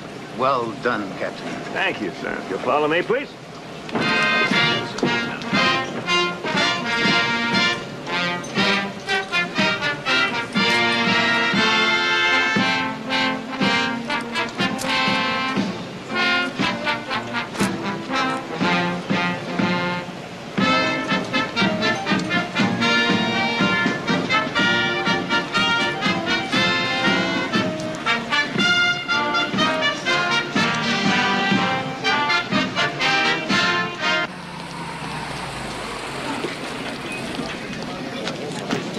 Hey, Pete, aren't you gonna stick around for the party?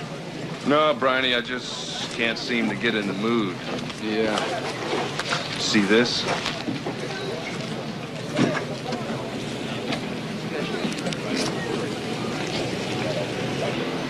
Nothing in there about the shootings, I hope. No. Well, there's plenty of scuttlebutt around the base. What are they saying? Looks like the boat's going against the skipper. Good. But not by much. I don't know, Briney. All those men out there.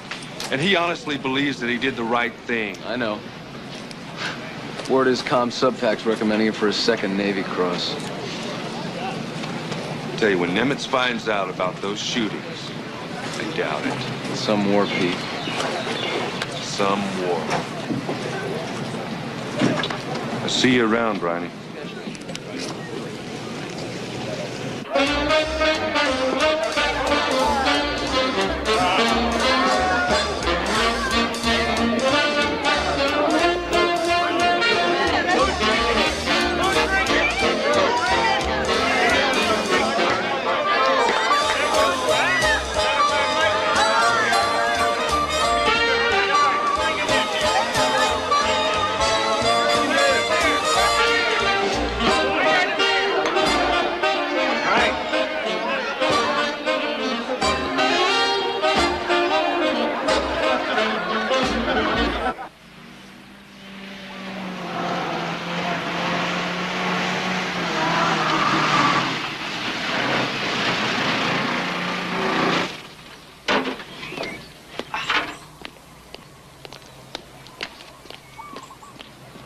Hello?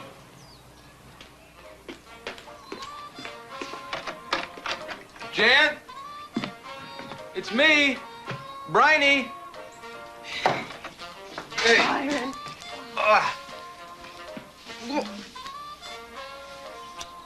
Whoa, whoa, whoa, Janice! Oh, hell, Byron. I love you. Don't you know that? Well, don't be so afraid. I'm not going to eat you. Did you see this? Yeah, everywhere I go. Should have seen the bash they laid on down at the Officers Club. Ladies that toast the sub-pack. Well, did you get my message? Is he coming for dinner? Yeah, he's coming. Well, great. I got to change.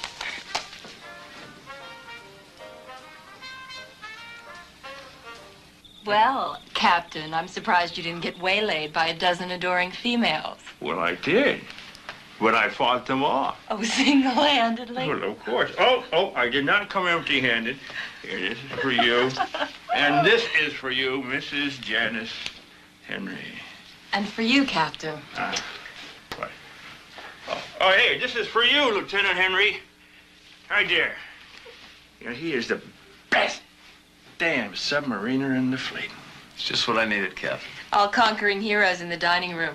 For the dinner of your lifetime, steaks, shrimp, yes, apple pie, Byron, and champagne from California. Ah, my style, my style.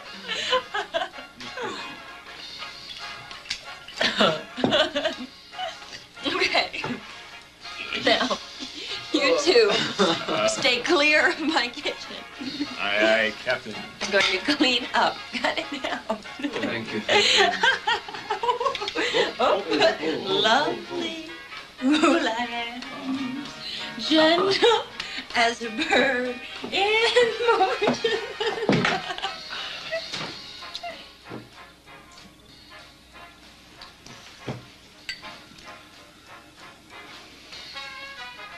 Oh, let me do that. Let me do that. Whoa. Great Benny Goodman.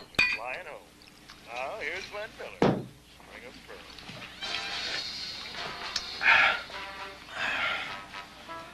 Pete Bettman has to be transferred. And? What do we do for an XO? I told the Admiral that I wanted you. Me? No, that's impossible. I'm a junior reserve. Besides, I'm a lousy administrator. You know that. Well, the roster shows that you're qualified, and you are. And the Admiral's considering it. Yeah, you'd be only the third reserve XO in Subpac.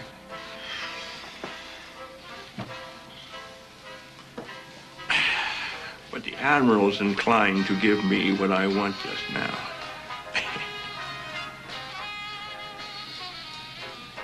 Unless you agree with Pete Bettman. You know, if you don't want to sail with me again, that can be arranged too. I haven't asked off.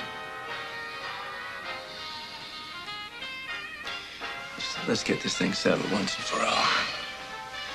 We're in a war. And the only way to end it, to win it, and to save lives in the long run is to go kill large numbers of the enemy. Am I right or wrong? No, lady. You loved it. I don't mind doing a job on the bastards. I admit that. The war was their idea.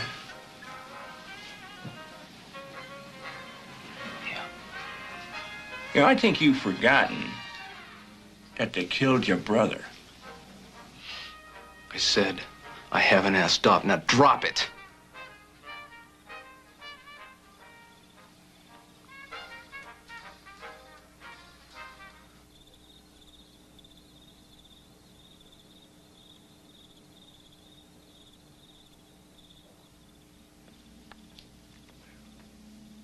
Where's Astor?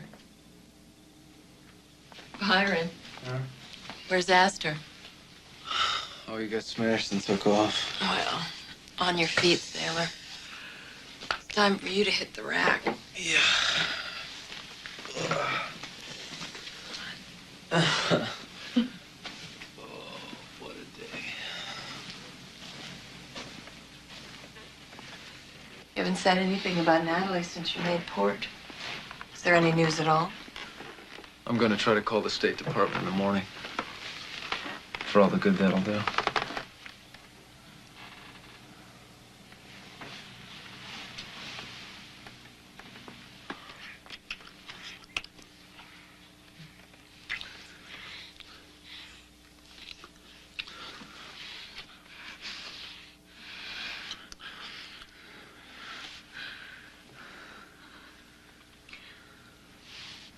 That was for Natalie, wasn't it? No.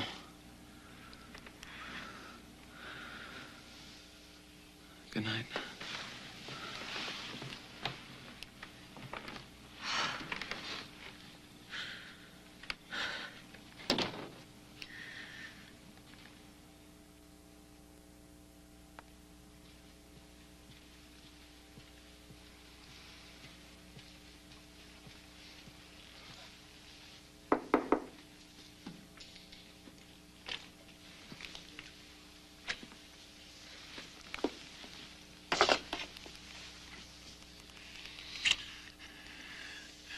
What did you do with Byron?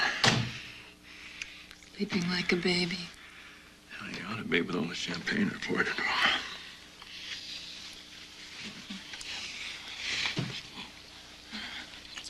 You really are a bastard, you know that? I'm a hero. Didn't you read the newspapers?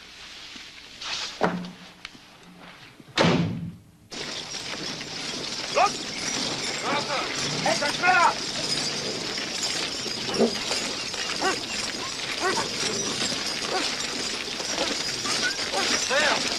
Los, schneller, etwas hier!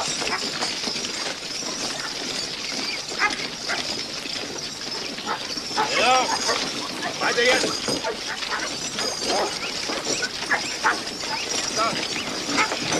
Hinsetzen! Schneller! Are you sure? They're not waiting anymore.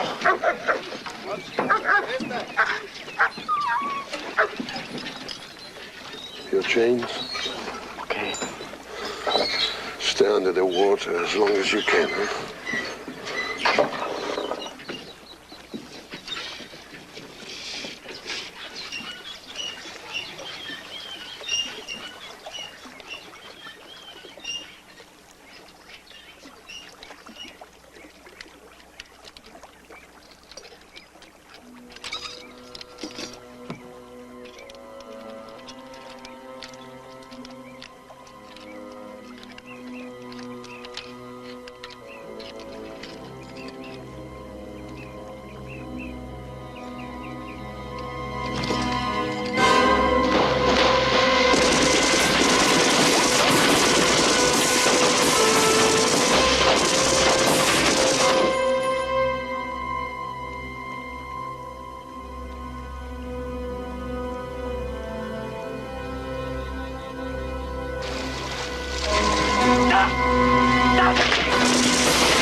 Worauf schießt ihr denn?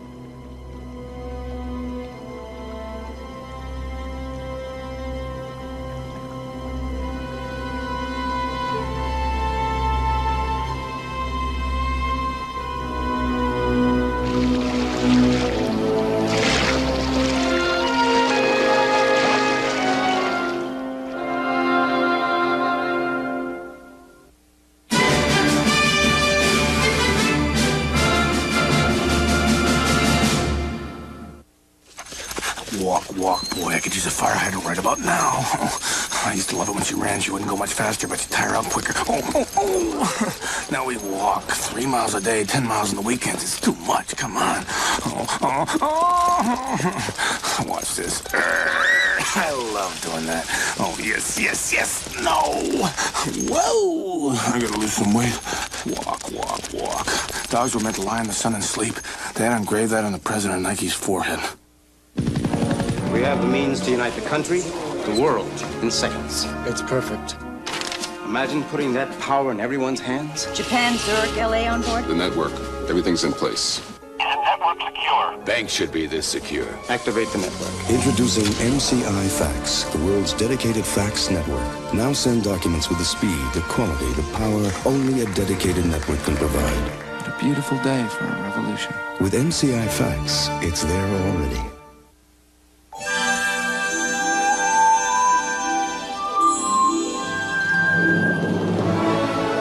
Being a Mercury, Topaz not only knows how to hold people, but also how to hold the road. It's a car that unites comfort and control. Picture yourself in a Mercury. Now get $400 customer cash from Lincoln Mercury on Topaz. Days going by too fast to hold them. I say that I care. It's time that I showed him. Hold this moment, make it last.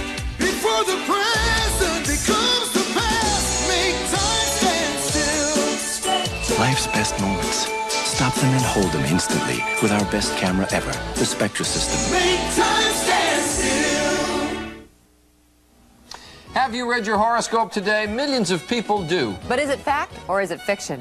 Next week, our consumer editor on Good Morning America, John Stossel, will take on the stars with the help of famed astrologer Joyce Gilson, an adult education class, and he'll use the horoscope of a mass murderer. An unusual mix and surprising results when astrology is put to the test. And we predict you'll be fascinated by the outcome. That's next week here on Good Morning America. Herman Wouk's War and Remembrance will continue in a moment. An ABC News brief. Now from Washington, Forrest Sawyer. Good evening. Vice President Bush today announced his selection of Brent Scowcroft as National Security Advisor in the Bush White House. Scowcroft previously held the national security post under President Ford. President Reagan says he will not sign the Ethics in Government Act passed by Congress. The president complained the bill is discriminatory. And tonight on Nightline, happy holidays from the airlines. Steep hikes in airfares on the busiest travel day of the year. To learn the ABCs, improve your GPA, write like a PhD, and organize for the IRS, all you need is an MAC. Right now, the Mac Plus is on sale for $13.99 at General Computer. Save $400 plus hundreds of dollars in rebates when you buy this Apple computer with major accessories. And $3,500 instant credit to qualified buyers from Apple at General Computer. Chex the classic taste. Chex the classic crunch. The classic taste that can't be beat. The real taste of corn, rice, and wheat. This classic crunchy shape lets the milk burst through and the timeless taste stay in. Chex the classic crunch. Chex Party Mix. Any way you make it, it makes the party. Ho, ho, ho! Merry Chex Mix. What a bozo. At 11.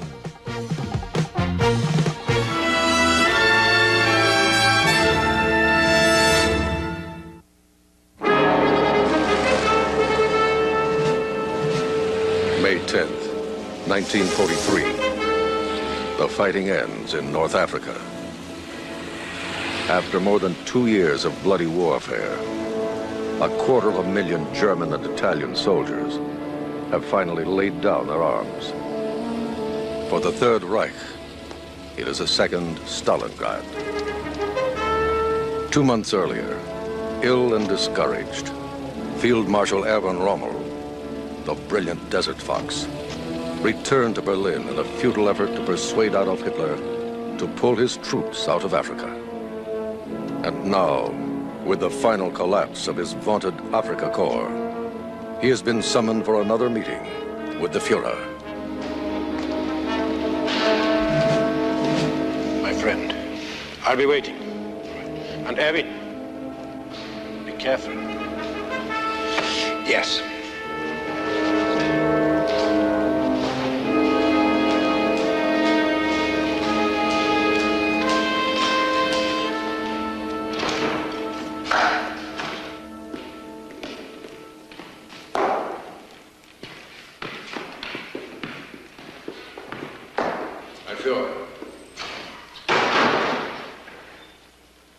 Sit down, Rommel.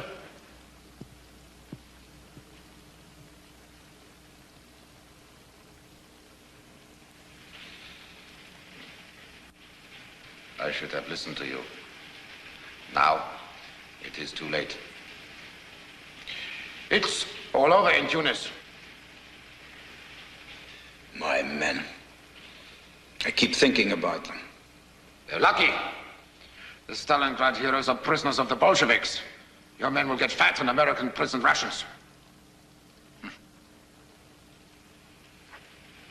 Their sacrifice was not in vain, Rommel. They wrecked Roosevelt's timetable for invasion Fortress Europe, held them up while Manstein got my armies out of the Caucasus. Do you know what the soldiers are calling Case Blue campaign now?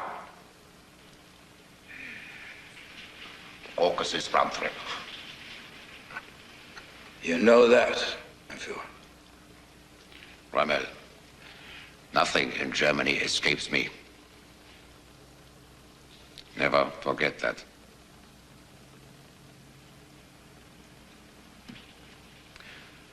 So, you're quite recovered. You're as fit as a boy. I want you as my military advisor attached to headquarters. Oh, my Führer, give me a field command. No, I need a plain-speaking man, a soldier by my side. Then, may I speak plainly now? That is what I want. Mein Führer, end the war. Make peace.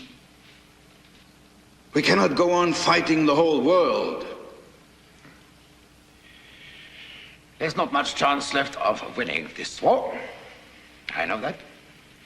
I would make peace tomorrow. But nobody will make peace with me. So, What can I do but fight to the end? Permit me to speak against that. If we took certain crucial first steps, if certain activities, secret, reprehensible, un-German activities were stopped at once, disavowed, even punished. What activities are you referring to? Certain activities in Poland, of the SS, of Himmler. Himmler? What concern is he of yours? Himmler's job is internal security. Yours is fighting a war. Mein Führer, we have enough strength to force a tolerable peace. We might even be able to strike a deal with the West, but it's impossible. But it's impossible unless we put an end to things common humanity won't tolerate. No! No, I do not permit you to continue! The Jews are our implacable eternal enemies. Churchill and Roosevelt are nothing but Jewish puppets!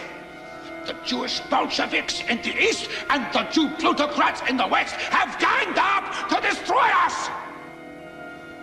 Now, if the German people are incapable of winning this war, then let them rot!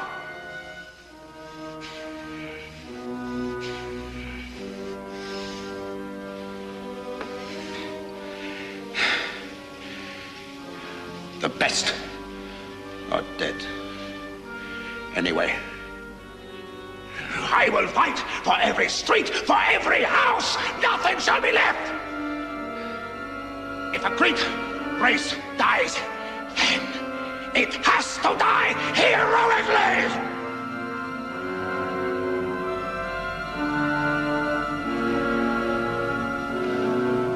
The immediate question is, where will the Allies land next, and when? Well, Sicily, end of June, early July, then Italy. Review the staff studies for Italy and give me an urgent appraisal. So it failed. Operation Citadel under Manstein and von Kluger. My coming attack in the East. Review it and meet me later tonight. Attack in the East after Stalingrad. Especially after Stalingrad. They are too cocky now to make a decent, separate peace. So I must tear a great hole in their front, yes. One good bloody nose, and Stalin and I will be doing business again. Attack. Attack. Always attack. The blacker things look. Attack! Attack! Attack!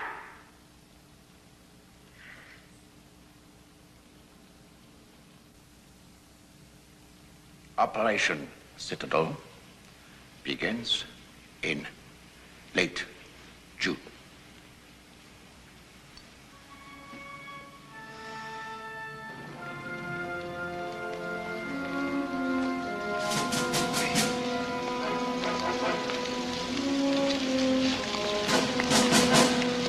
The day I swore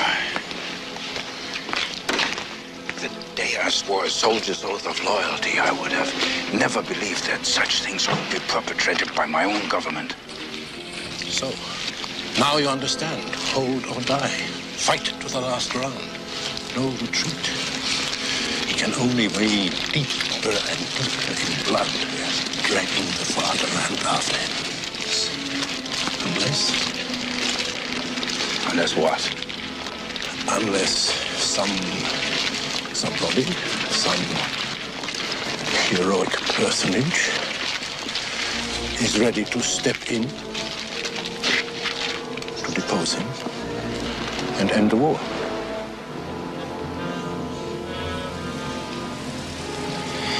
You are talking treason.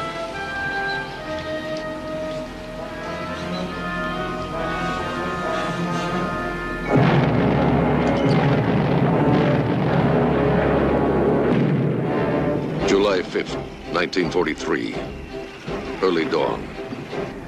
Against the advice of his generals, Adolf Hitler launches Citadel, his big summer offensive in the east, against a small bulge in the front near the industrial town of Kursk. With the strongest German force ever assembled under one command, he hurls nearly 1 million men, 3,000 tanks, 10,000 guns, and more than 2,000 planes into the assault.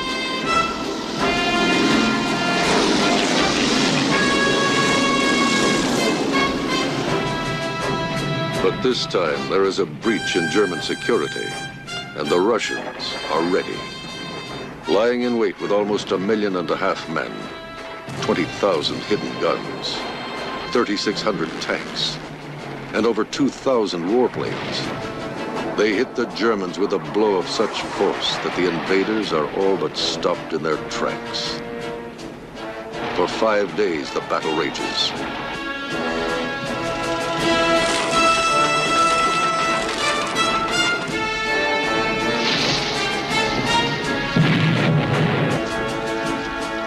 Then, as the Allies land in Sicily, Adolf Hitler is suddenly forced to reverse himself. In a futile and desperate attempt to bolster the collapsing Italian army, he abruptly calls off Citadel and immediately begins to ship his bloodied and battle-weary troops to Italy. On July 18th, the Kursk battle finally draws to a close, and Adolf Hitler suffers a defeat he will never recover from. 90,000 dead or wounded. Nearly all of his 2,000 tanks lost, and all of his attacking warplanes. After this, the German leader will never be able to mount another offensive in the east, and his once powerful Wehrmacht will be on the run until the Russians enter Berlin.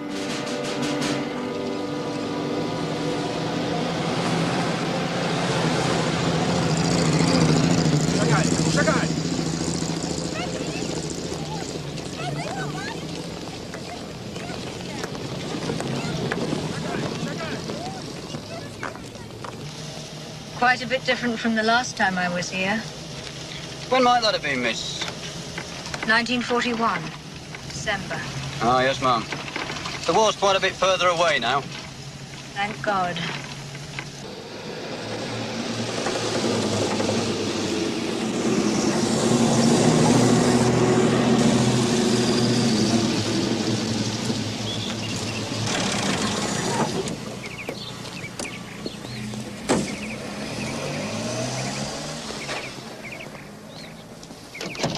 They told me they'd be in the back garden, miss. That's straight through to the French doors in the rear. Thank you, Dad.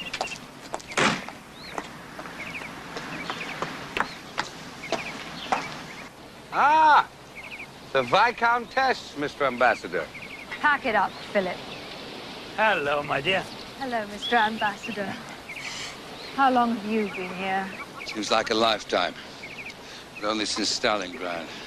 Lemonade, Touchby? Lemonade, Phil? Lemonade. Chickens, Mr. Ambassador? One's more likely to eat regularly in Moscow when food grows in the backyard. I can imagine. We tried to book you into the National, but they're booked solid until Friday. So we can put you up here in the meantime. Oh, how kind. Why do that when United Press has just given up a suite at the Metropole? Oh, do you think I could get it? Think I can swing it? The manager is a distant cousin of my wife's. Buon Papa. Be sure and come to our party tonight. Best spot for watching the victory fireworks. Thank you very much. Thank you.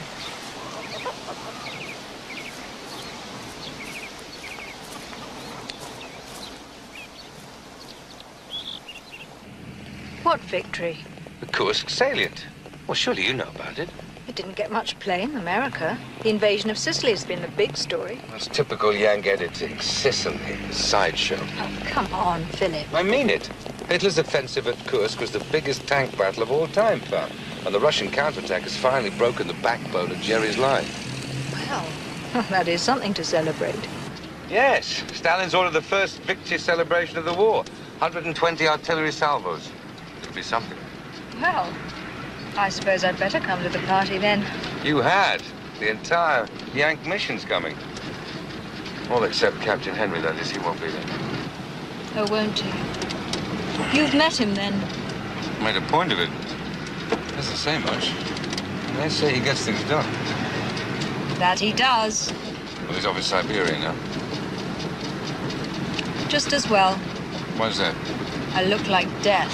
Come on, Pam, it'll never work. He's married. He's a fossilized old Christian. They say he doesn't even play cards on Sundays. How do you intend to pry him away from his wife?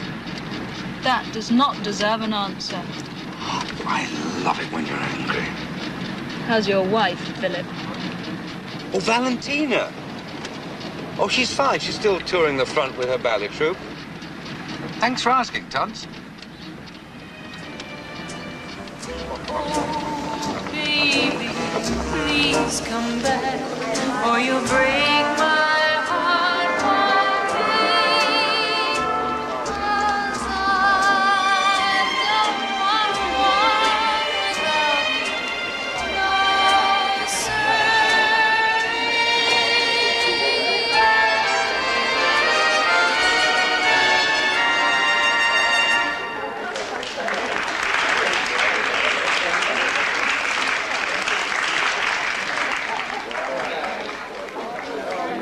Dudsbury!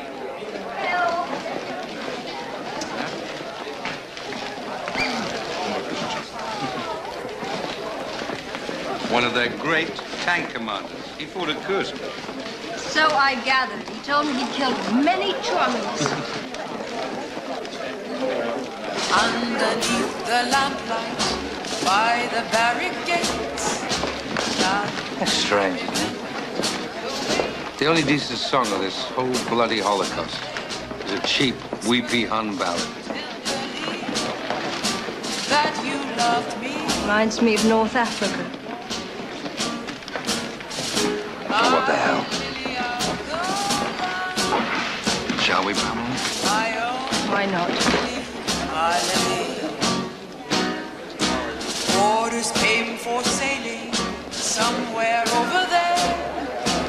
All confined to barracks was more than I could bear. I knew you were waiting in the street. I heard your feet, but could not meet. Plug there's a bar. Let's have a drink. My own Lily Marlene, resting in the billet just behind the line. Even though we're parted, your lips are close to mine. You wait where that lantern softly beams. Your sweet face seems to haunt my dreams. My lily of the lamplight, my own Lily Marlene.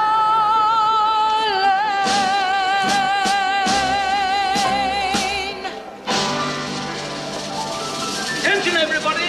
It's 5 minutes to midnight. We'll darken the room and proceed to the balcony.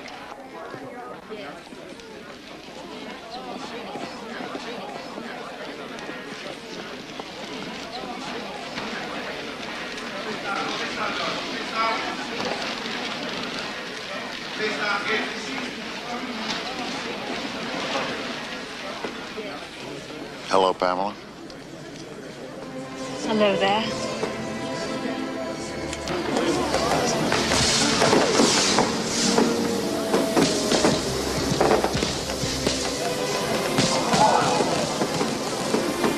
Remind you of anything? My terrace in London, 1940. Yes. Pamela, I'm sorry about your father. I really am. Did you get my letter? No. Did you get any of mine? No. Are you married yet? Not yet. Look on the shrapnel falling. Get inside, everyone.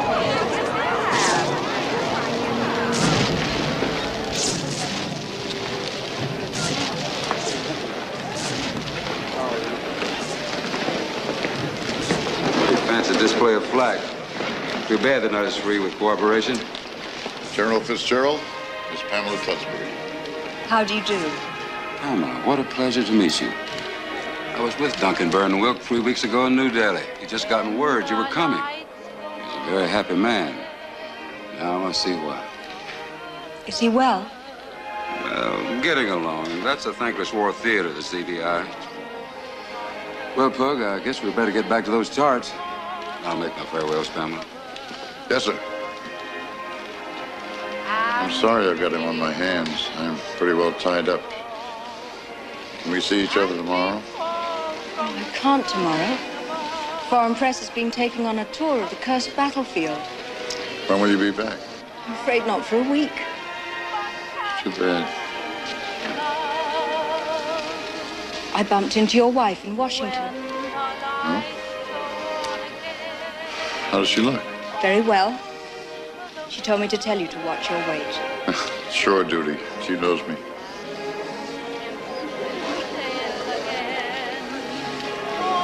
Your general looks about ready to go. Yes, so I see. Well, I'll see you in a week. Yes? Yes, we have worlds to talk about. We do. You call me when you get back.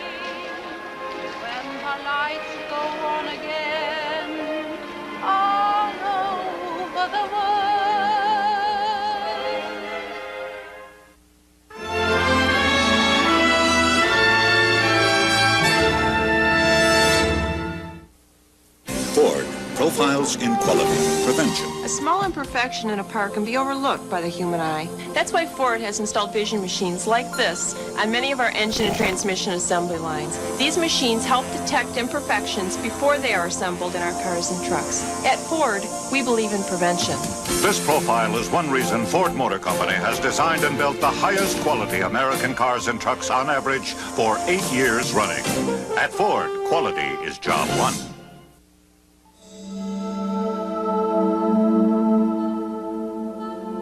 We're now approaching a truly outstanding collection of 20th century technology. In here stands the most powerful general-purpose computer in existence. And here we have the world's most advanced disk storage system, which can read or write 3 million characters of information per second. And over there is a remarkable mid-range system, unveiled with more than 1,000 available software applications. Now, this isn't a high-tech research facility or a museum of science. This is a business. And all of that advanced technology is brought to your desk through powerful personal systems to help solve problems in business. There are more examples of IBM technology at work. You're looking at a winner. It's Ford, America's best-selling truck line. And it wins in loyalty, too, with the highest percentage of repeat buyers of any full line of light trucks. Winning the world over. You're winning. Have you driven a tough Ford truck in a Ford? Winning the world over. Drive the trucks that are built Ford tough. See the entire lineup of tough Ford trucks during the Ford Truck Month celebration.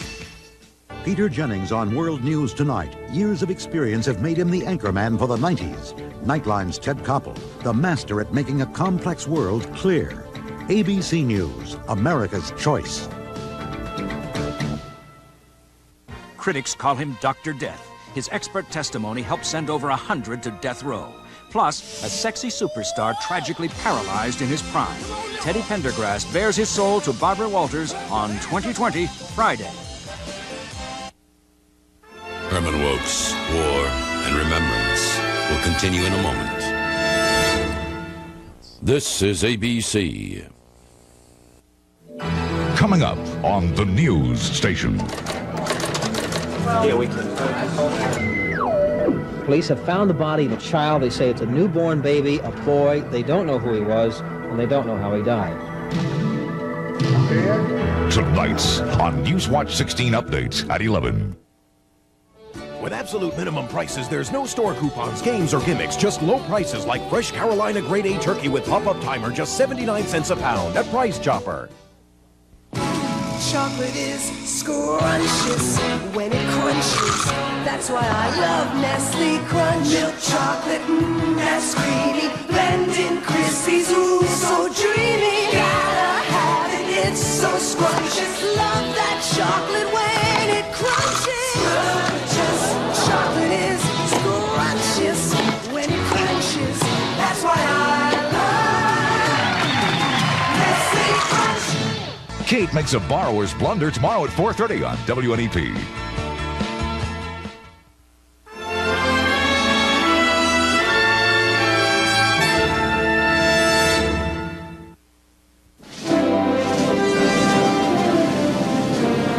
As the Third Reich reels from the Tunis disaster and further reverses on the Eastern Front, two more blows shake Hitler's empire. On July 24th and 25th, a combined force of 780 American and British bombers drop over 5,000 tons of bombs and incendiary weapons on Hamburg, Germany. 50,000 people are killed, and nearly 1 million are left homeless. Then, with the Allied landings in Sicily turning into an Axis rout, the disillusioned Italian people rise against Mussolini. And on July 25th, after 21 years as dictator, Il Duce falls. Treachery! It's all treachery! I told Mussolini, I want him. Where are your troops, your bodyguards? Nothing! He had nothing! The question is, will the Italians keep fighting? Never. Now that swine Badoglio has taken power. He's our worst enemy. He's already in touch with the British. I know it. I can smell it from here. I want 2 plans drawn up tonight. First, find and rescue Mussolini. 2, prepare to take Rome.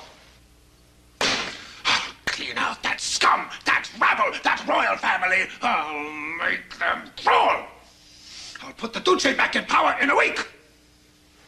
There is the question of the Vatican, mein Führer. The whole corps of diplomats is in there. Oh, I'll go into the Vatican and collar that whole gang, huh? Won't that be a hole? Shoot those diplomats, swine, hiding in there. Later we can say it was all a mistake of the war.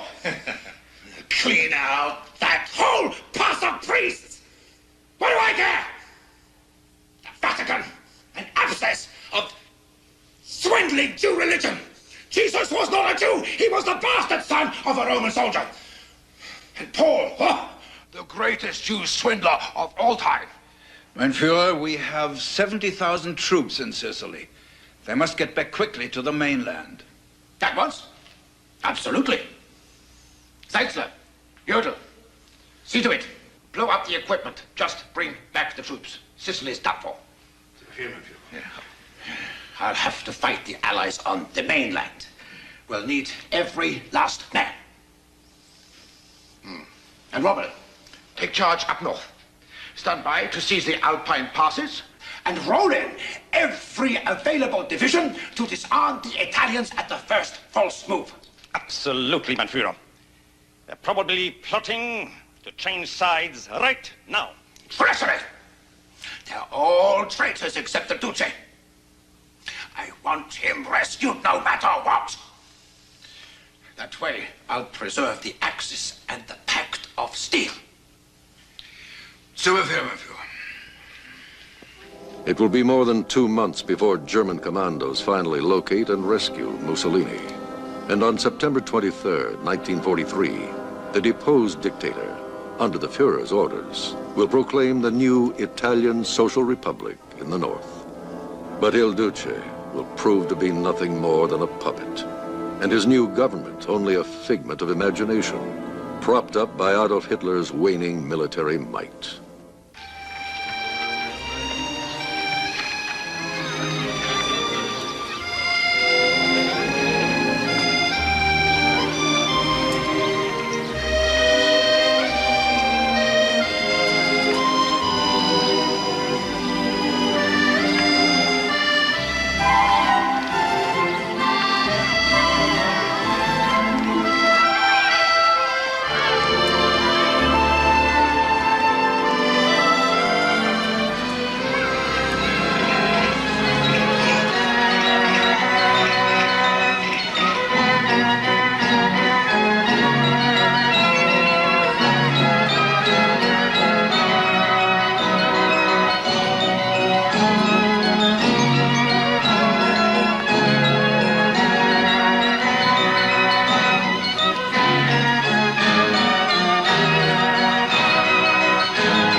Le voleur. Ah bah.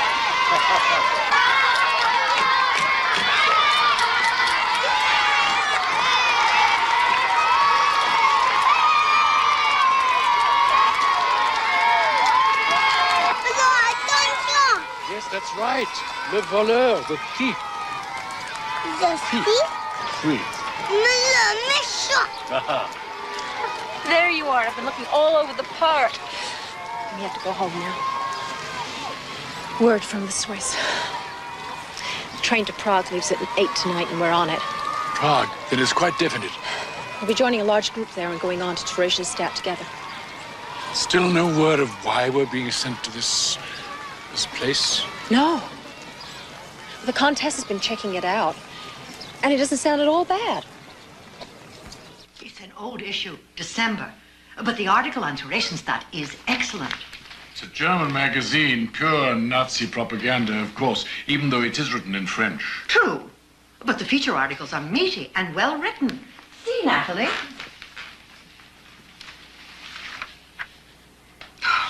Well, look at this, Aaron. They call it the Paradise Ghetto. It's supposed to be a privileged retreat for Jewish war heroes, high judges, great artists. Well, they even say they have cinema, concerts, theater. Well, the pictures certainly do seem to be authentic. I even recognize some of the people. Look, here's that old Otto Hirsch, the banker. I used to spend weekends on his estate. And there's the conductor of the Vienna Philharmonic. Yes, but I still don't understand why they won't allow us either to stay here or go back to Baden-Baden. Werner Beck must have had something to do with this. I put the question to the ambassador point blank, and he said no. He told me that Werner Beck had been transferred to Madrid a month ago.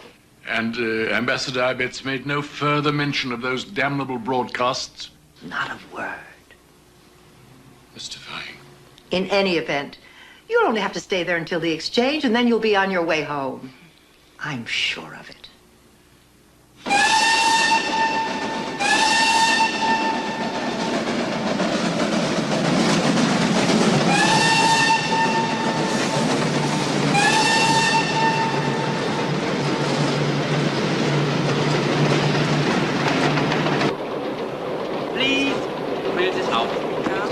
You will tell them when we arrive at Obersumbitze. Please fill this out. Some sort of customs declaration? Yes, for Theresienstadt authorities. And please make sure you specify the accommodations you desire. Please fill this out. Weren't you able to arrange your apartment in advance, my dear?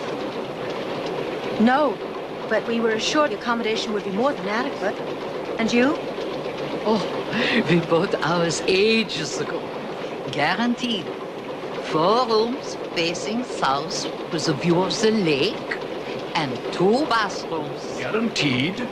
Yes, guaranteed.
Bitte Ruhe! Bitte Ruhe, meine Herrschaften! Ich bitte Sie, zusammen zu bleiben und nicht auseinander zu laufen. Bitte seien Sie auch nicht beunruhigt über unsere tschechischen Freunde von der Polizei. Sie sind nur zu Ihrem Schutze hier. Nun, es ist ein kurzer Weg nach Theresienstadt. 3 Kilometer. Für die Alten und Kranken stehen Transportmittel zur Verfügung. Nehmt ihr Ihr Handgepäck. Der Rest wird Ihnen nach Theresienstadt in Ihre Wohnung nachgeschickt. Das ist alles. Danke. Formieren Sie die Kolonne. Aaron, you will ride, won't you? I shall walk.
Paradise Ghetto, I take it.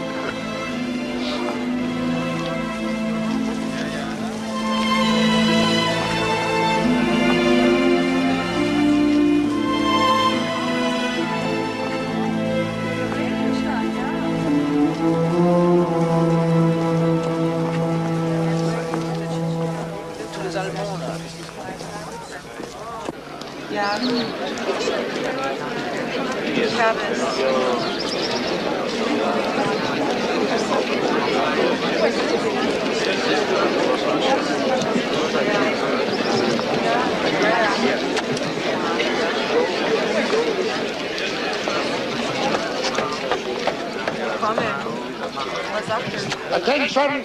Attention! Ladies and gentlemen, fellow Jews, in the name of the Council of Elders, we welcome you to Theresienstadt. I am the Ältester, Dr. Epstein, and this is my deputy, Dr. Murmelstein. You will acclimate yourselves here in a short time, and you will like it here.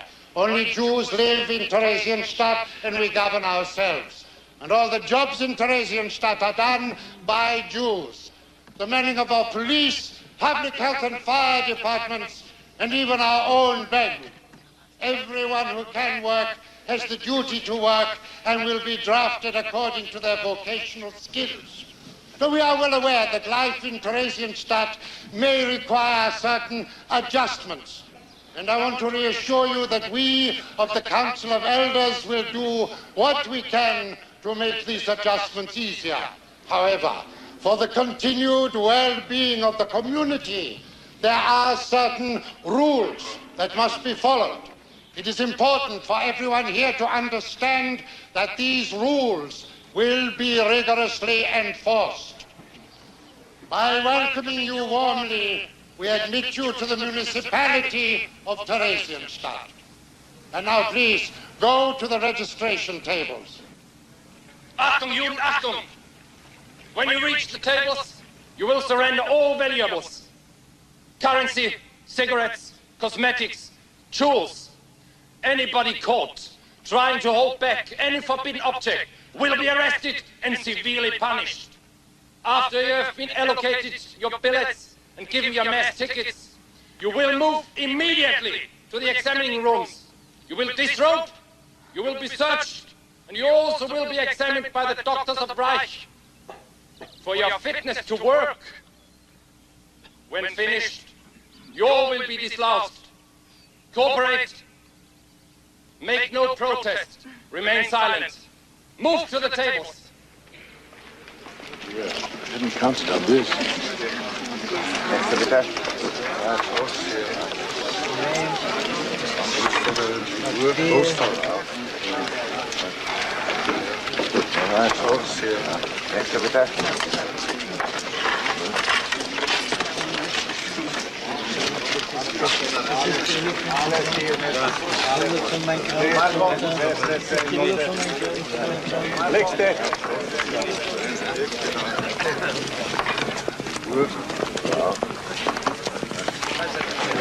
Ime, prezime, dan i godina rođenja.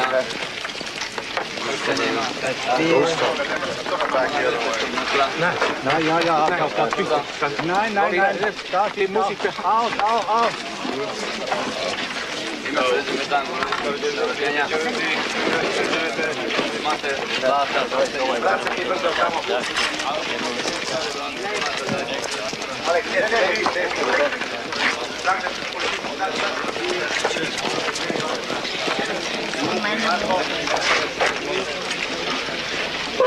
What is this?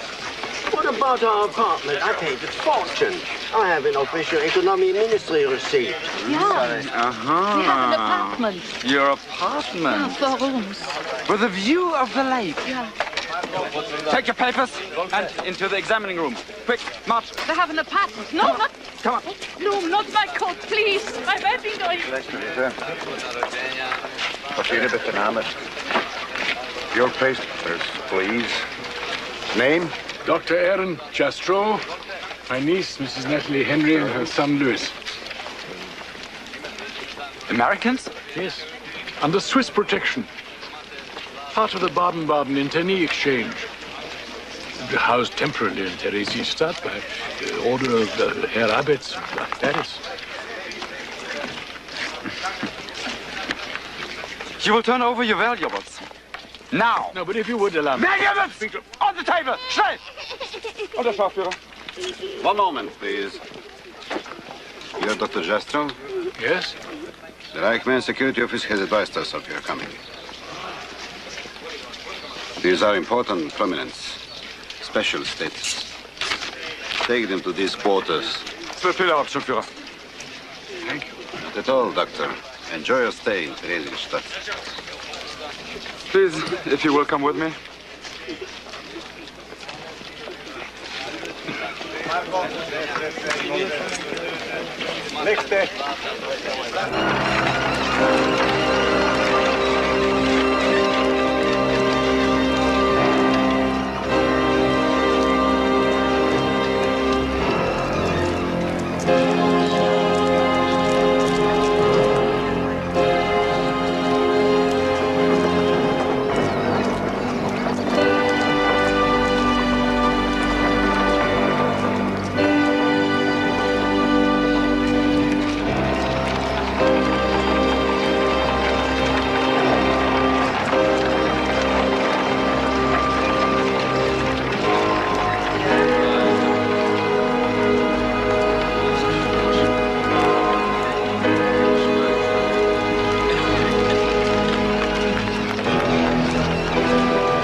prominence.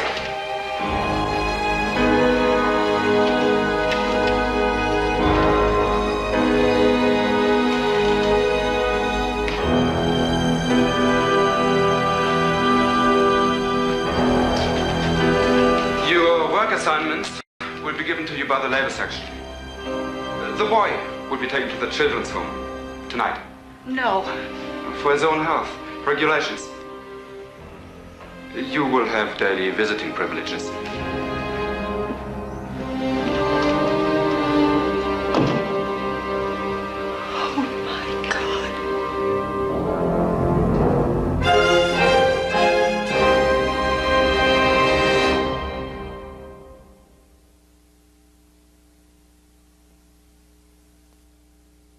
Coming in May, the conclusion of Herman Wouk's War in Remembrance.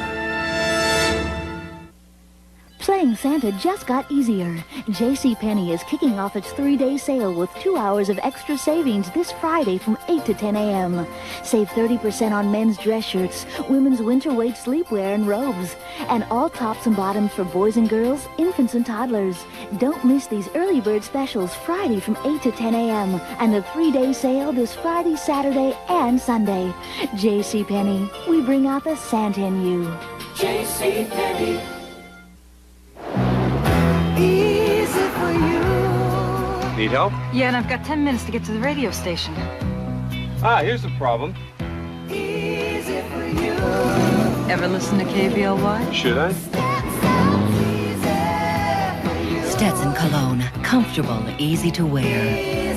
And for that great smelling guy who started my car, I get off at 6. Easy to wear, hard to resist. Stetson fits. I got it! Now people who work at home can get a great deal on an IBM PS2.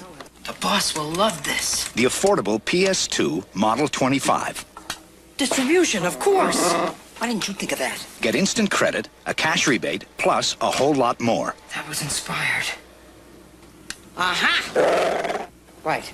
I'll sleep on it. Visit your IBM authorized dealer for details about a special offer on the PS2 Model 25. Introducing a completely different Mercury Cougar.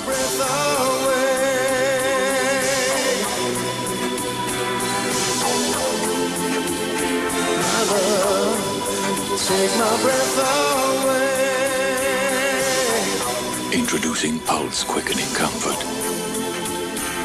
The all-new Cougar from Mercury, where comfort and control are one. Friday. Help! Perfect Strangers Lost Weekend continues. It's going to be kind of hard to save you from here. But never fear. We're baby coming to save the world. Full House is here. And On guard! it's flambe at 40 paces for Mr. Belvedere. I've cooked for everyone, from Gandhi to Winston Churchill. Yeah, and they're all dead. Then the girls are really knocked out. All you care about is sex! Just the 10 of us, Friday. Choose to make a difference. Reach out and touch somebody's hand. Make this world a better place. If you can. It's all right. Every time you reach for MasterCard from now through December, we'll donate money to 6 worthy causes, and you can help choose where the money goes. Reach out and touch somebody's hand. Choose to make a difference. Choose MasterCard. They're just a fantastic idea. Tylenol gel caps?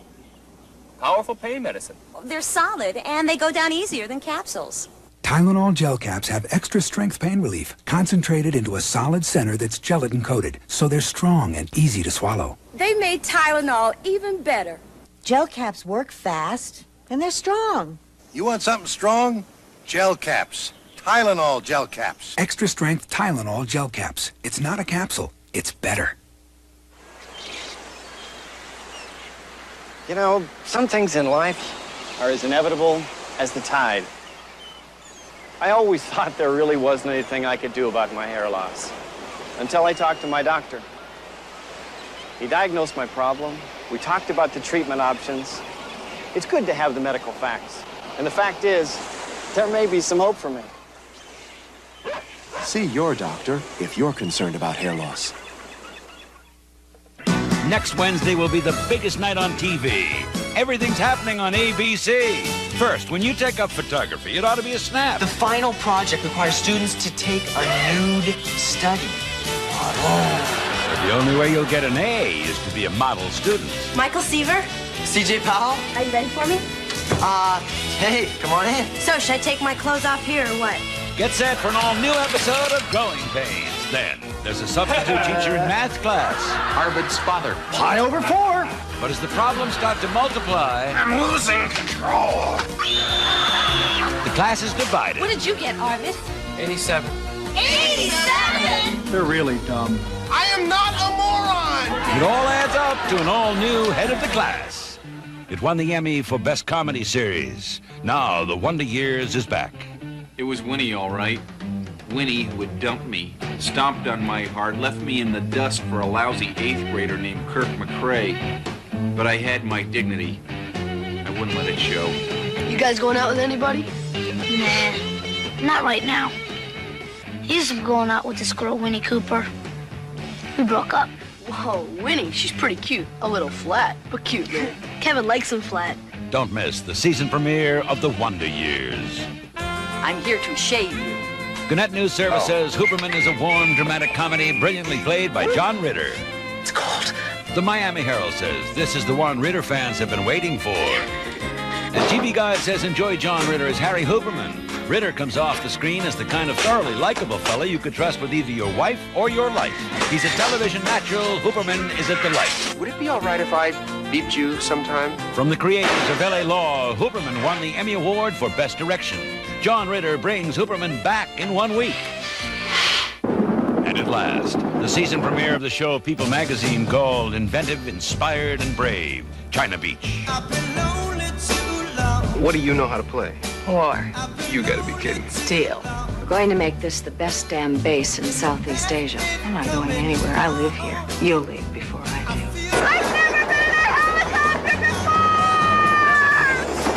Come along with me to China Beach, even if you're way out in the boonies. No tears. Never let anybody see you cry. Love, sex, what's it all about? Looky here, Da Nang. Woo! 5 new episodes with 3 season premieres. It's a special Wednesday on ABC 1 week from tonight.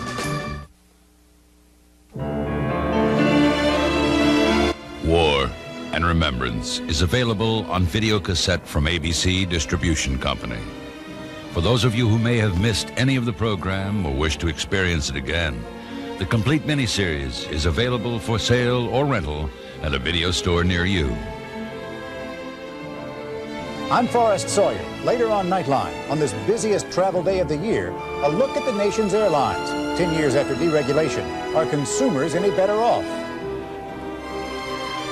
This is Joan London. And Charles Gibson. Tomorrow on Good Morning America, a glimpse at how our country spends Thanksgiving. And a real holiday treat, Andy Williams, performing tomorrow on Good Morning America. Hi, this is Victoria Buchanan from One Life to Live. My whole world has been turned upside down since I started the search for my long-lost daughter. Now I found her. So why do I feel that my real problems are just beginning? Find out this week on One Life to Live. Tomorrow at 8, 7 Central, a Thanksgiving treat for the whole family. Winner of 7 Academy Awards. Julie Andrews and Dick Van Dyke star in the Walt Disney classic, Mary Poppins. Saturday, ABC Sports College Football. Number 1, Notre Dame. Number 2, Southern California. 3:30 Eastern Time on ABC Sports. Tomorrow afternoon, spend Thanksgiving with WNEP-TV. Beginning at 4, join John Davidson, Florence Henderson, Shadow Stevens, Joel Siegel, and more on Hollywood Squares. Then at 4:30, the laughs continue when Kate makes an expensive deal to make a knockout impression. There's big trouble when Kate can't keep her end of the bargain. Don't miss Kate and Ellie, followed by Newswatch 16 at 5. Tomorrow on WNEP-TV 16. Tomorrow, once you get your fill of turkey, stuffing, and cranberry sauce, get your first helping of the news, sports, and weather in northeastern and central Pennsylvania on Newswatch 16 at 5. Hi, I'm Frank Andrews, wishing you a safe and a happy Thanksgiving.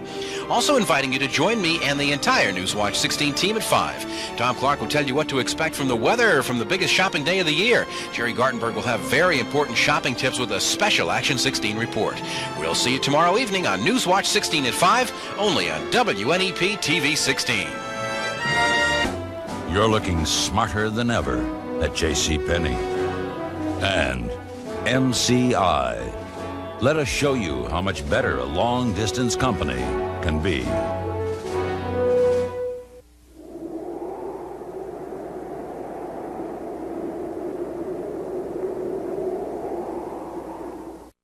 Gentlemen, I want to bomb Japan. His son Warren, a pilot on the carrier Enterprise. Here we go! Younger son Byron, on a submarine somewhere in the Pacific. It's coming back, sir. And Byron's wife Natalie, trapped with her uncle by the Nazi occupation. Neither you nor Professor Jastrow understand just how fraught with peril your situation is. My wife and kid may be caught in Europe. We're heading out to fight one hell of a big battle. When you come back, and you will, I'll be here. I want you to promise never to see my husband again.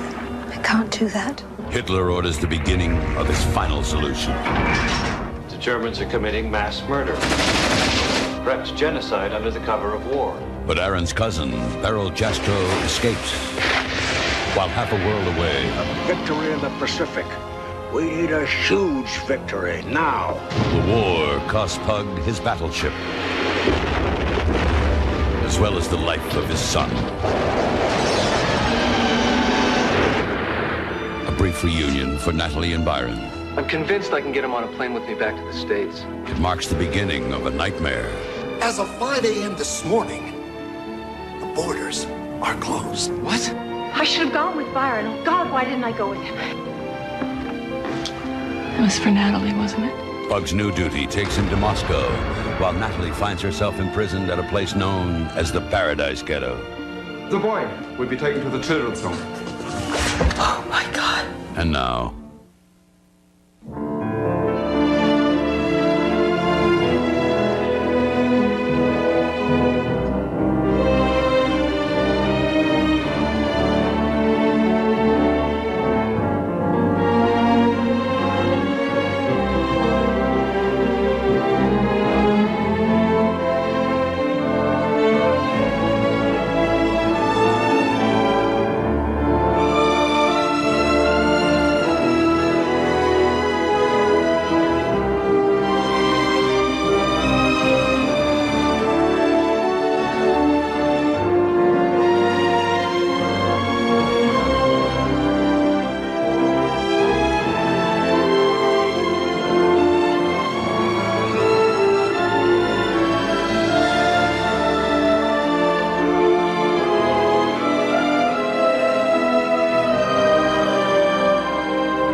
Andrews journey, November the 25th, 1943.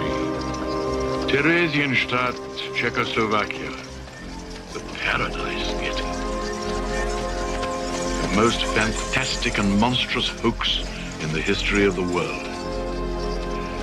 After a lapse of months, I resumed this journal at the risk of my life. If this were found, I would be taken outside the ghetto walls to the dreaded prison known as the Little Fortress. And there in the SS dungeons and torture chambers, I would die a frightful death. But I undertake this risk because there are things I must bear witness to. Terrible things. Things that must be recorded. Theresienstadt itself is an old army town. From the outside, quite a pretty place with its picturesque stone houses and barracks. That is, if one does not look beyond the walls at the crowds of sick, hungry, and dying inhabitants.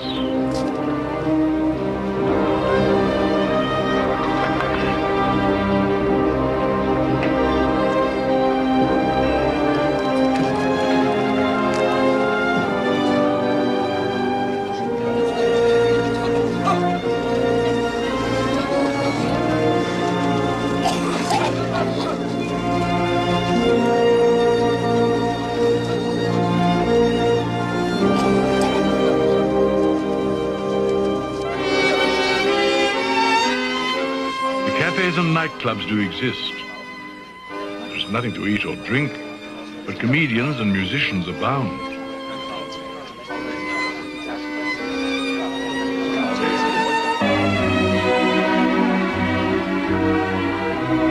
The operas, lectures, concerts, and plays do go on. I've even lectured myself.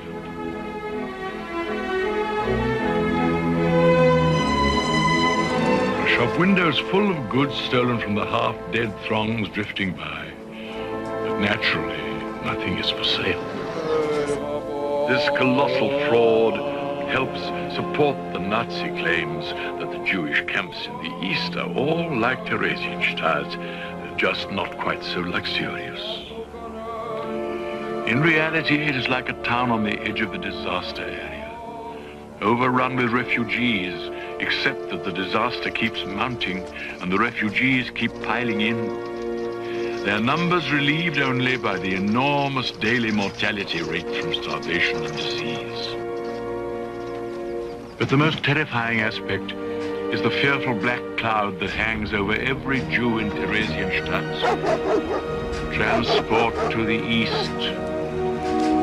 For the Paradise Ghetto is really nothing but a transit camp, what they call a Schleuse, a sluice or floodgate to the east. But what happens to those who are shipped to the east? Nobody knows. However, certain people are exempt. Jewish officials, decorated war veterans, and people in special work like my library. And the place where Natalie works, the mica factory. It is hell, that place, but Natalie has become used to it.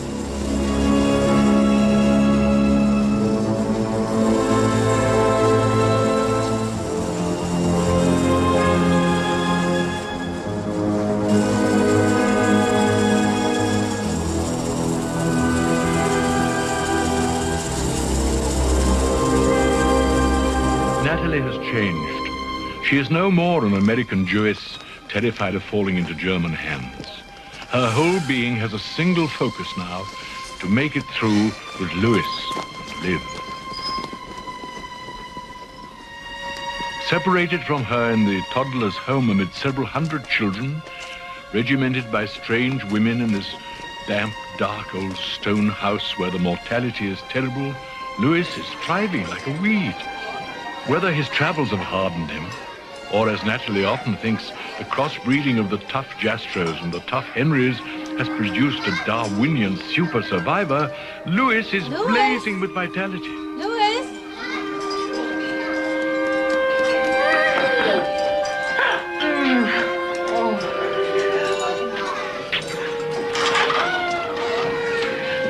Wie geht's? Uda, es geht gut. I got potato soup. From rotten frozen potatoes, the SS kitchen threw out. Specialty of Udon. Delicious. Come, upstairs.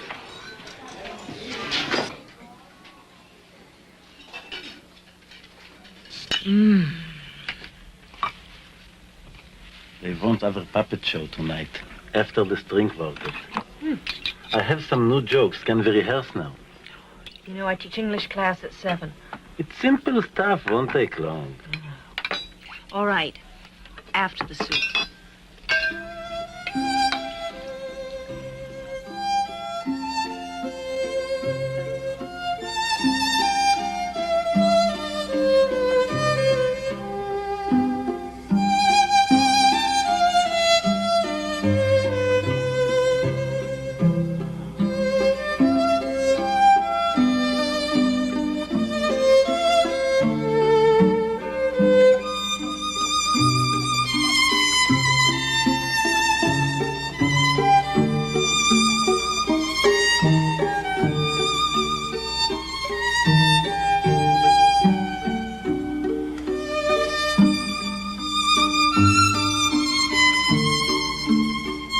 Eskimos are behind it. I've known it all along.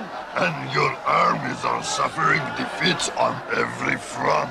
The Eskimos again! Why can't they be stopped?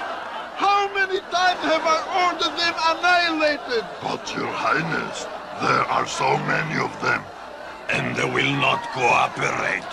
That's no excuse, you damned incompetent! If you can't kill them all, I'll find someone who can!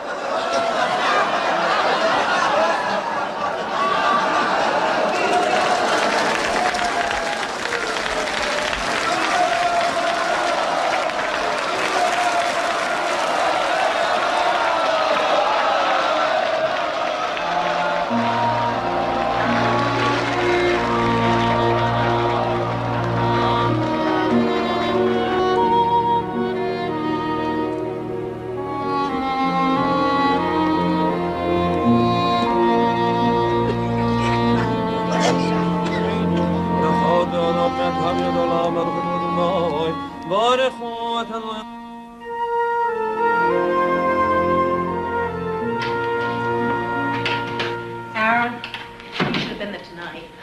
Udam's new skit was murderously funny. Everybody loved it. Well, Udam's a remarkable fellow. We both know, Natalie. But I warned you before, this is a very dangerous business. Oh, do you think the Germans give a damn how we Jews amuse ourselves? Aaron, what's this? Where did these come from? Those things arrived a little while ago. Epstein came with them to explain. Epstein himself? Yes, the eldest, the highest elder, none other. What did he say? We're to go to SS headquarters tomorrow, but there's no danger. It's a good sign. We're due for more special privileges. He swears that, Natalie. Why do we have to go to SS headquarters? For an audience with Standartenführer Eichmann. Eichmann? Yes, quite an honor. So you see, these clothes are rather an encouraging sign, don't you think so, Natalie? Somebody at least wants us to look our best. So let's try to do that, shall we, dear? And start out by getting a good night's rest.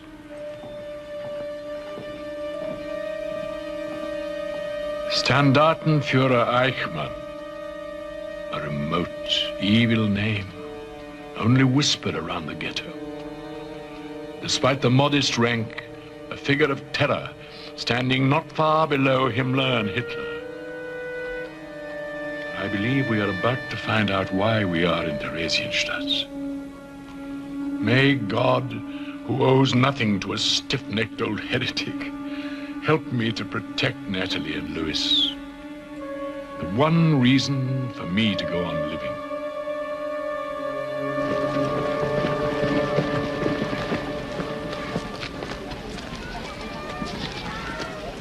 You look very chic and pretty, Mrs. Sandy.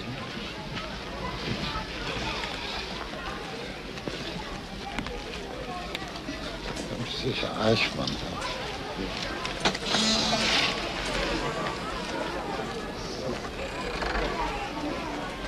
You like working at the mica factory? I'm very glad to be working there. Your health? Thank you. It's good. Your son looks well. It seems the children of Theresienstadt are well treated. He's very well. And you, Professor, you were quite ill in Paris. I have recovered. Is your treatment in Theresienstadt? Good. No complaints? None. Well, I suppose the two of you are wondering why you're here. Yes, sir, we are. I will explain. Your impetuous flight from Italy put us in a very awkward position. When you turned up in Paris, the Italian secret police wanted to take you back immediately. Now, that would have complicated negotiations for the exchange of the Baden-Baden group and also would have meant your death. So, it occurred to me that sending you and your niece to Theresienstadt, while delaying the Italians by taking their demands under advisement, was the most considerate solution. Don't you agree, Professor? We're very grateful for your consideration in the matter, Herr Sternberg. Yes, good. Yes. Well, I always try to be as fair and humane as possible in carrying out the strict Jewish policies of the Führer, which, of course, I totally agree with. Now, to the matter in hand. Professor, you are satisfied with the Paradise Ghetto? Yes? I am not satisfied. Oh, no. Over the next 3 weeks, you will see a great beautification here, which you, as a very special permanent, will be part of, that you will benefit from, you, and your niece, and her little son.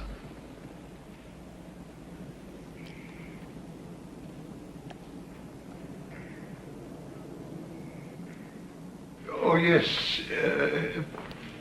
As part of the great beautification, the Council of Elders is creating a new Department of Culture. And we want to elect you an elder to head this department. Your fine lectures and your fame as an American author make you the right man. This was obviously Eichmann's idea.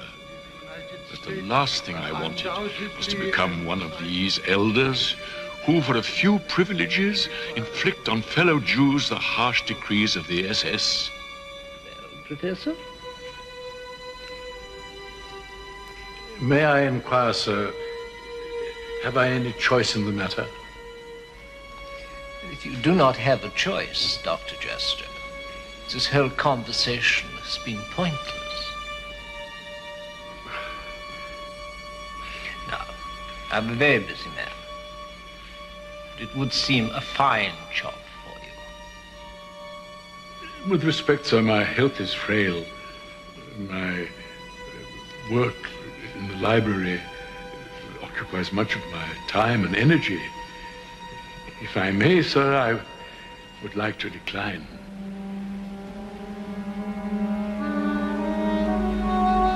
Yes, of course you may. We will say no more about it.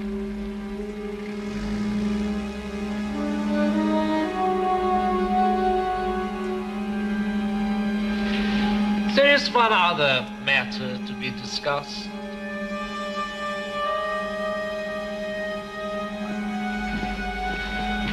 Also, keeping the little boy from his playmates.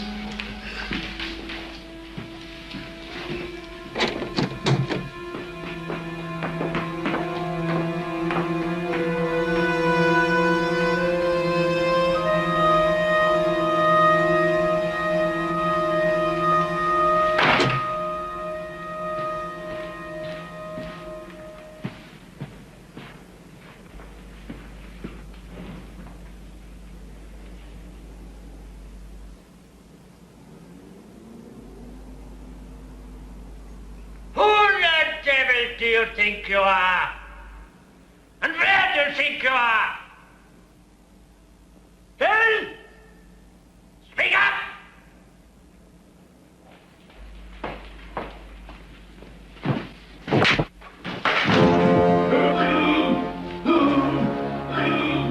I'll tell you what you are. You're nothing but an old bag of filthy Jewish scheisse. Why, you stinking old pile of guns. You think you were still in America? You are in Theresienstadt. Understand? Get that in that stupid old shithead! Get up on your knees.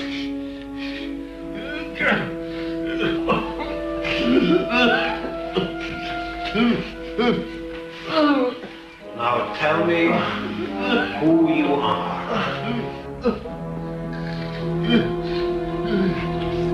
Now say what you are.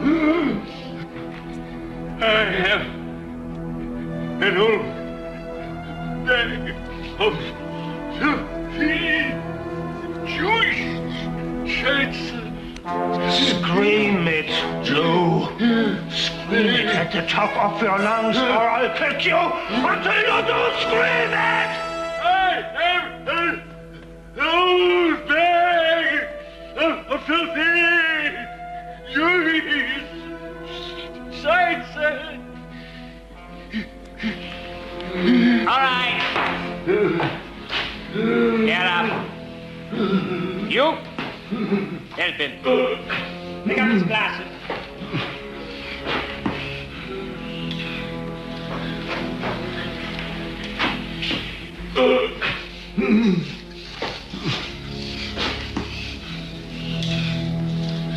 Please don't worry.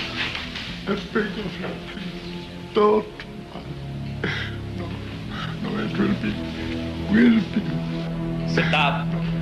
No, it will be. Will be.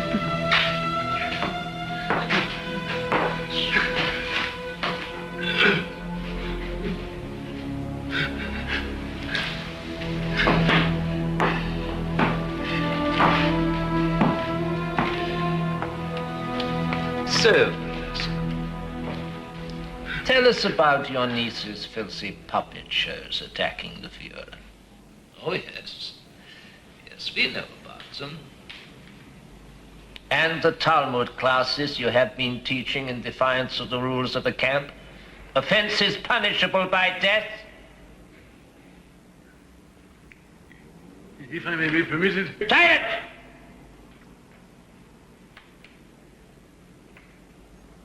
By your crimes, you have forfeited any claim to the status of interned enemy alien. You are just another Theresienstadt Jew. Do you understand? Still, you would be useful as an elder in charge of culture. And your niece does have a good report from the Leica factory. So,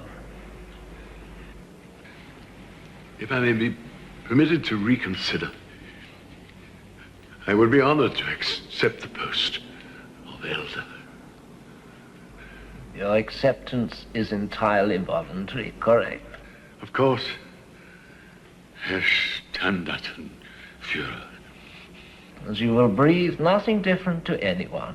And if you do, I shall find out. That will be the end of you and your niece and the brat.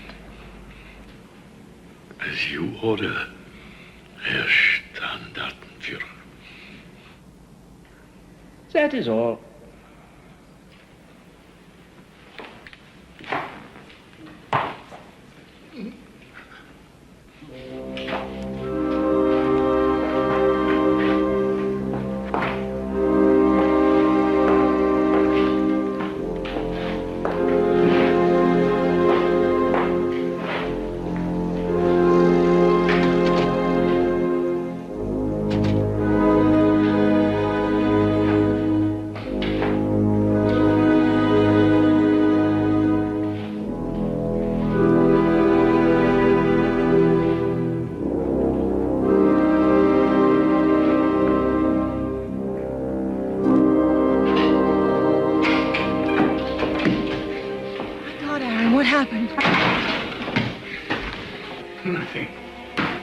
evening.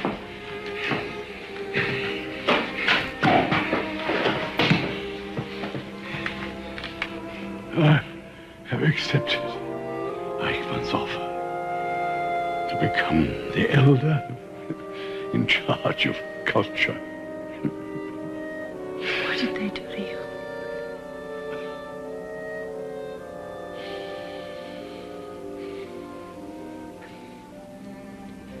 It's all right, Aaron. I understand.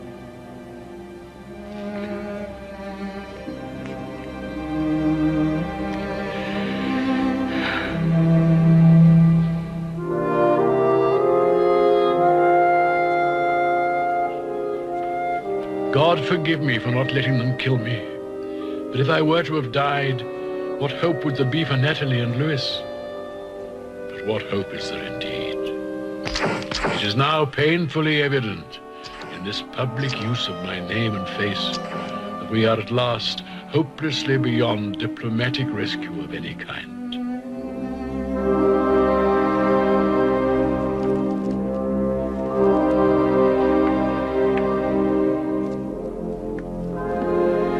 Since leaving Siena, I have carried a well-concealed pouch as a last resort, containing the photocopied documents of my earlier conversion to Catholicism, my ace in the hole, as it were, to save me from a bad fate as a Jew.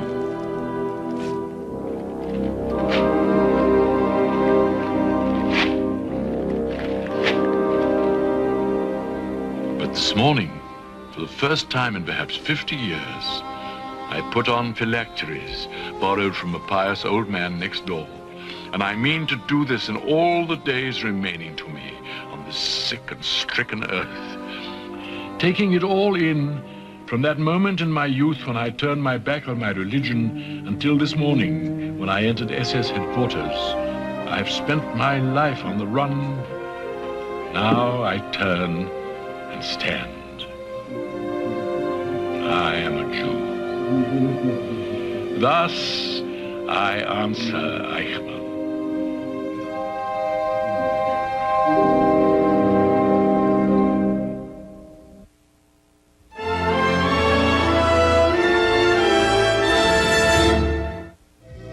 Bill and Bert join your family 5 nights a week. Even when all of Company B heads for the phone, it's no problem for Gail Godfrey. Delta Airlines, Gail Godfrey. Y'all fly to Lubbock, Texas? Yes, that is confirmed. I got some friends I want to talk to you now. Just hold on a second. Thank you. Cincinnati, Ohio. New York City. Monroe, Louisiana. Albuquerque, New Mexico. San Jose, California. Portland, Oregon. Butte, Montana. You're all set. Thank you for calling, Delta. Bye-bye. Hi, Gail. Did you get many calls this afternoon? 1. Delta, we love to fly, and it shows.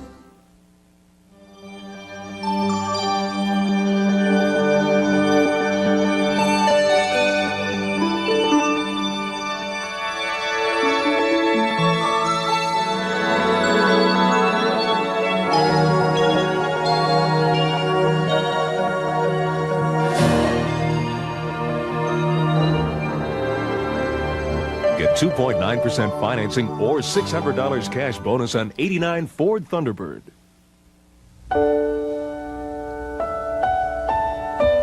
Before the tears have dried,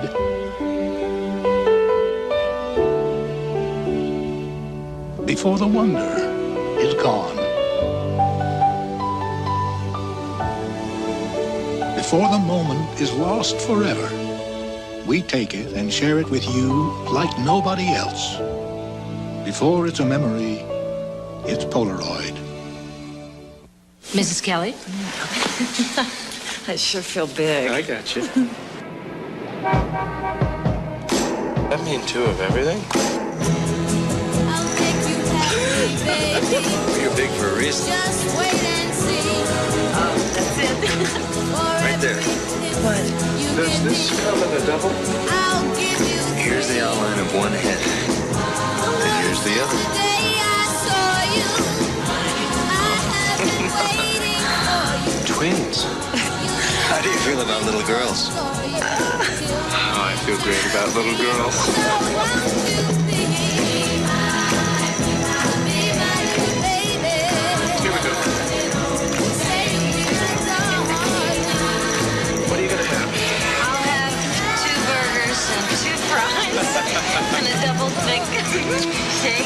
pay to be ready for that little extra something. Membership has its privileges.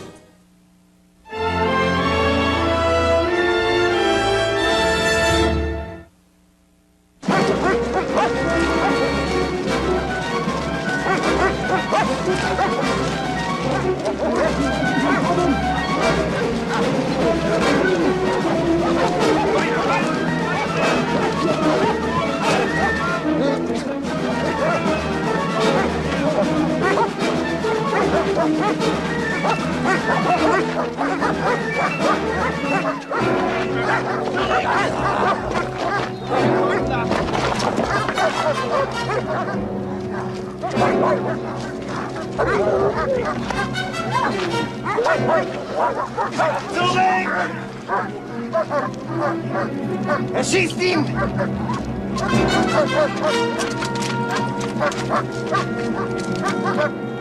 Fertig!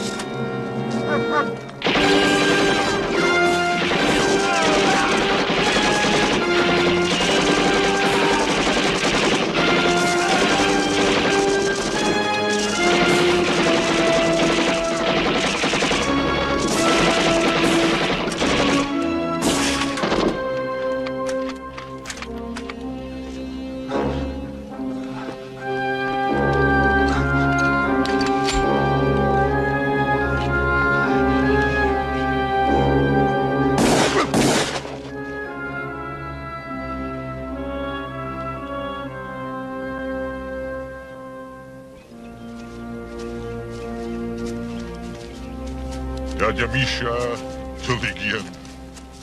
Даже в наушнице о вас говорили. А эти все тоже евреи? Да. Это пленки об Осенциме. Они все еще у вас. Да. У меня есть человек в Праге, который может их передать американцам. Тогда ты должен ехать в Прагу. Конечно. Когда ты окрепнешь, я тебя сведу с людьми, которые тебя переврят в Прагу. Моим проводником будет Бронко. Прекрасно. Здравствуй. Ну, тебе сейчас надо отдохнуть. Это правда.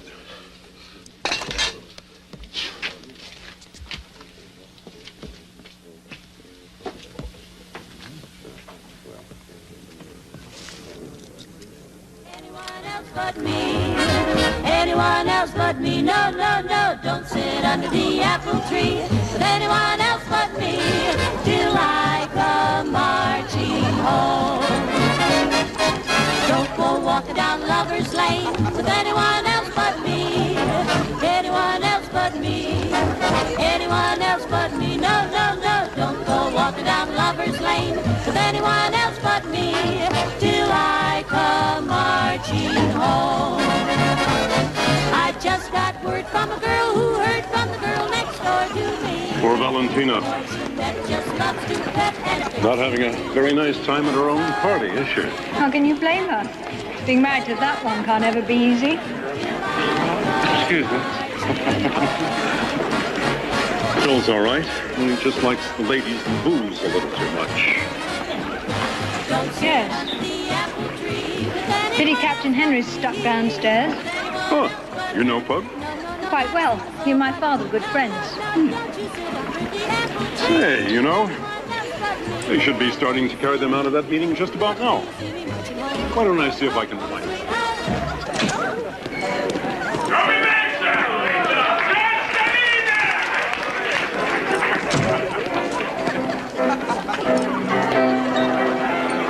There's Commander Bryson.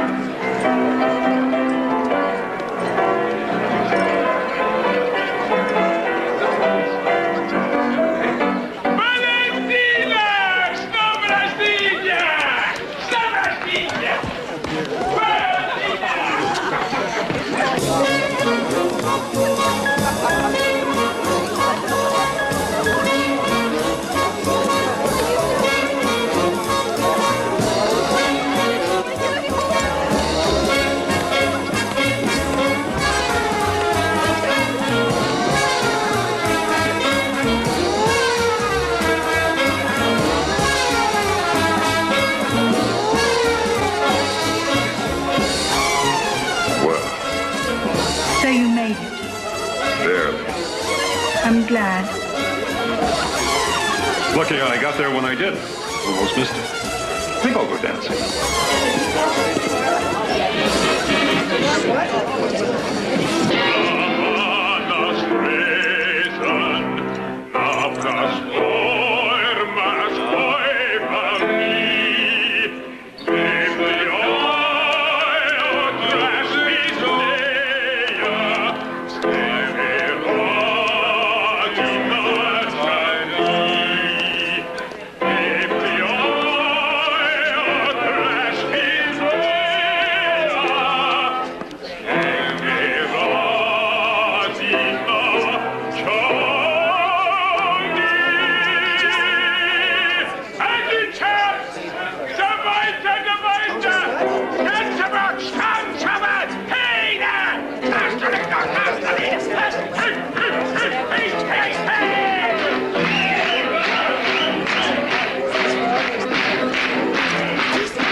General drinks vodka.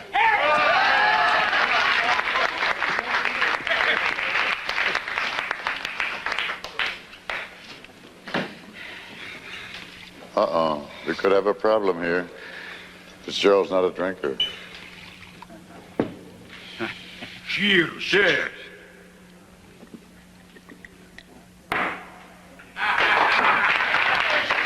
Is there any more of this vodka around here? There's another couple of bottles in there, General.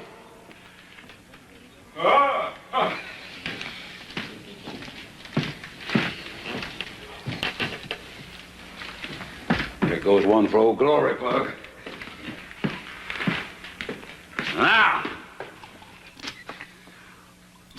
General, we'll see who can really drink some vodka. Cummins. Down a half. Bottoms up. Up bottom.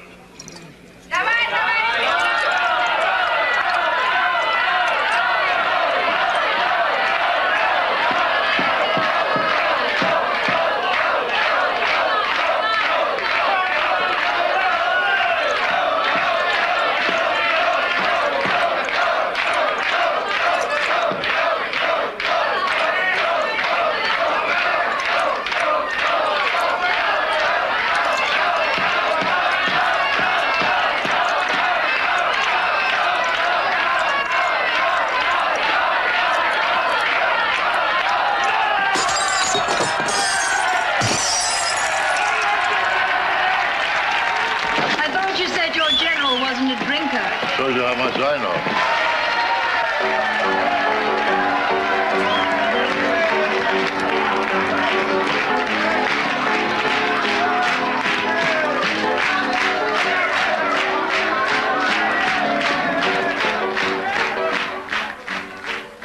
I think we should say goodbye to our birthday meeting.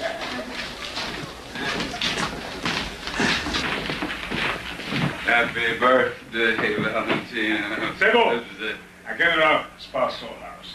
Good night, General. My friend. Good night.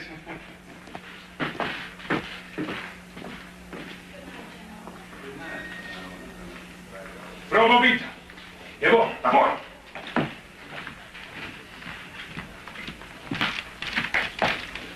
Давай. Товарищ.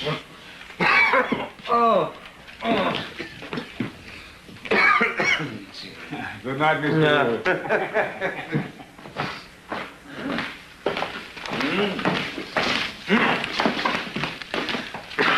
Captain. Salisbury. It's one of them, party.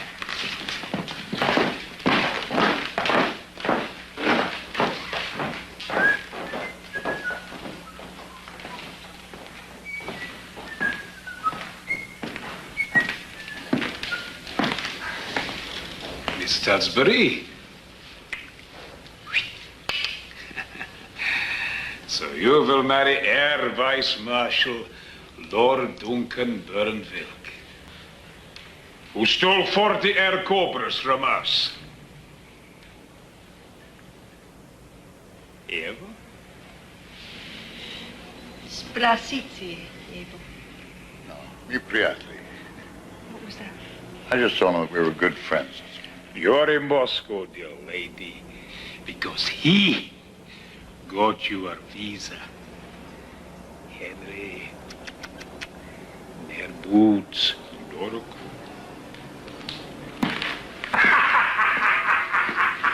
Their boots! Dorok!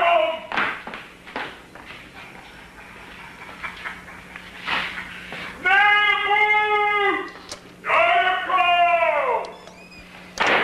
Nebu Dorakom. Don't be... What? What's Dorakom? Damn fool. I see.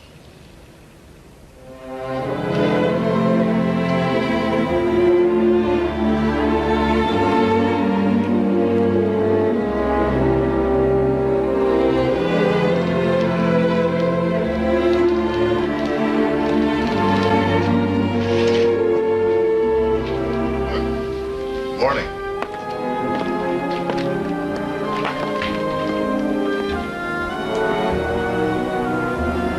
You love me. I don't change much. I don't love Dunk. Why are you marrying a man you don't love? Because I'm sick of floating about. Even more now Talkie's dead. Now I have nobody. When will you leave? Anytime. And I'm packing in the press job. I'd better be off to India and get on with my life. Stay a week. What's a week? Shall we be lovers? You're engaged to be married. I've got Rhoda. Are you sure you've got Rhoda? What is it? You want to say something? What is it? The night I met you at the British Embassy, you told me you'd run into Rhoda in Washington. I did. Several times, in fact, but... Was she ever with an Army colonel? A fellow named Peters, Harrison Peters, tall, good-looking fellow. Ever since I've been back, I've been getting those damn letters. I tried to ignore them. Why do you read such filth? I only opened one. I tore the rest of them up and threw them away. But it mentioned Peters. All right, I don't know anything. But one night at a big dance, I did run into Rhoda, and she was with a tall, attractive man in an army uniform. He was escorting her. Peters. It was very correct, very casual. She even introduced him. You said you saw her several times. With him? Yes. Once or twice, on similar occasions. Victor, a woman can't go to a dance without an escort. Where was this? When? Tell me, I want to know. Don't do this to me, Victor. You don't want my love. You've said so. It's hopeless. It always has been. For God's sake, let's just forget it. Let me be. Let me get on with my life. Don't marry Duncan. I most certainly will. Not till I go back to Washington and find out where Rhoda stands. It won't make any difference, I tell you. I'm committed to him. I couldn't hurt him. It wouldn't be fair. You don't love the man. Go back to your wife, Victor. There's a bond between the two of you that nothing can break. Nothing. Not since Warren died. Will you stay the week?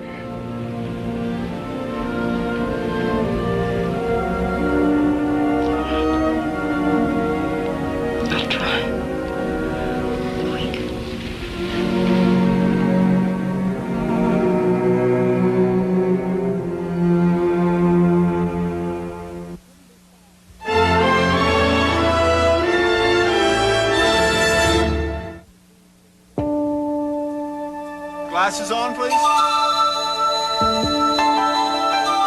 Okay, kids.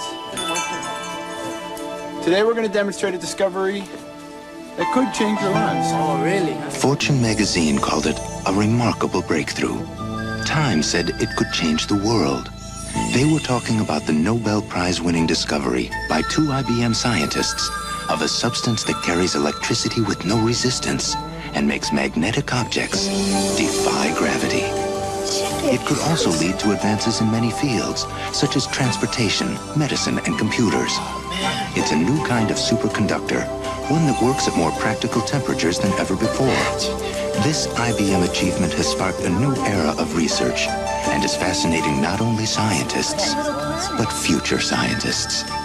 Advances in superconductivity, another example of IBM technology at work. With its 24-valve V6 engine, double overhead cams, and 220 horsepower, the new Ford Taurus SHO isn't for everyone. In fact, only a select number will experience this sport interior and performance suspension. The new limited production Ford Taurus SHO. Power in the hands of a fortunate few. Get 2.9% financing or $750 cash bonus on '89 Ford Taurus. Come take a flight of fantasy. Welcome aboard Delta. Fly Delta to the new Disney MGM Studios theme park at Walt Disney World, where you'll see how movies are made and be part of the action. Your road to stardom starts on Delta. The last time Dorothy flew, she was in a house. Let Delta and Disney make your fantasy come true. I have a feeling we're not in Kansas anymore.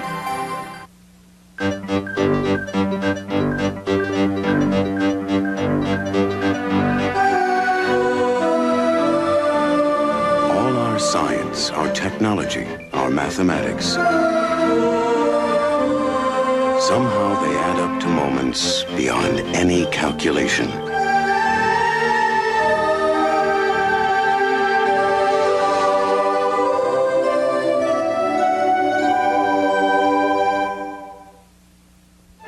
Herman Wouk's War and Remembrance will continue in a moment. This is ABC. No matter when your birthday falls this year, you're bound to get a few presents you don't exactly want. Because of this, McDonald's has come up with some great birthday gifts you can get right now. Regular hamburgers for 49 cents and cheeseburgers for 59 cents. So if it's your birthday or you're planning on having one sometime this year, hurry in now, because this birthday burgers deal won't last forever, unlike some other presents you may get. Judge Stone's Idol visits the courtroom tomorrow at 5:30.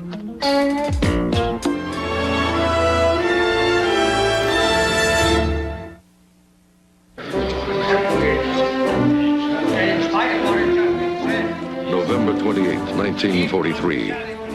The Allied war leaders gather in Tehran to map out the next historic phase of the war. Overcoming Churchill's last objections, Franklin Roosevelt pushes through Operation Overlord, the cross-channel invasion of France. It is set for the spring of 1944. Stalin, in return, guarantees a synchronized all-out smash from the east. Roosevelt also extracts from Marshal Stalin the promise of an attack on Japan once Germany is defeated and the Soviet Union's pledge to join a post-war United Nations. In the space of 3 days of roundtable meetings, lasting but a few hours, Franklin Roosevelt gets almost everything he comes for. It is perhaps his finest hour.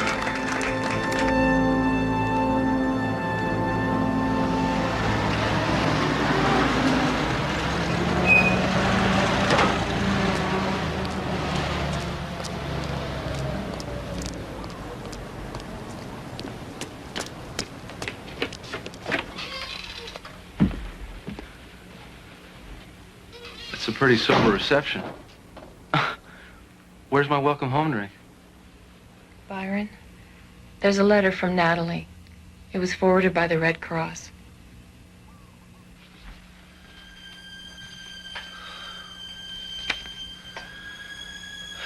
Terezin, where is that?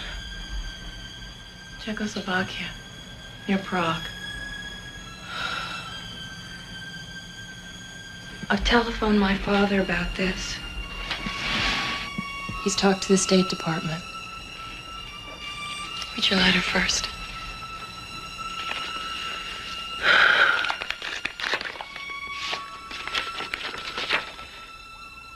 September 7th, that's almost 4 months old. Dearest Byron, special privilege for prominence. Monthly 100-word letter.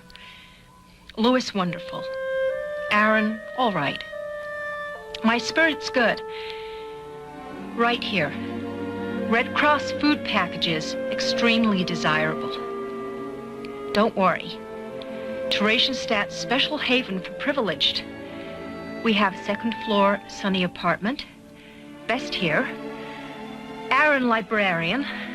Louis, kindergarten star, also chief troublemaker. My war factory work takes scale, not brawn. Love you, heart, soul. Live for day, hold you in arms. Telephone my mother. Love, Natalie.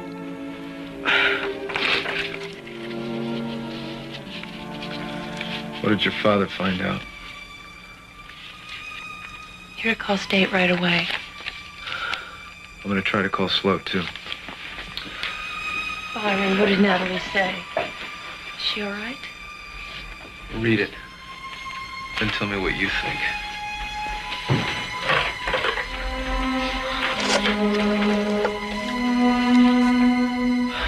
Yes, operator, I'd like to place a call to Washington, D.C., the State Department, for Mr. Sylvester Ahern. The number is capital 4973.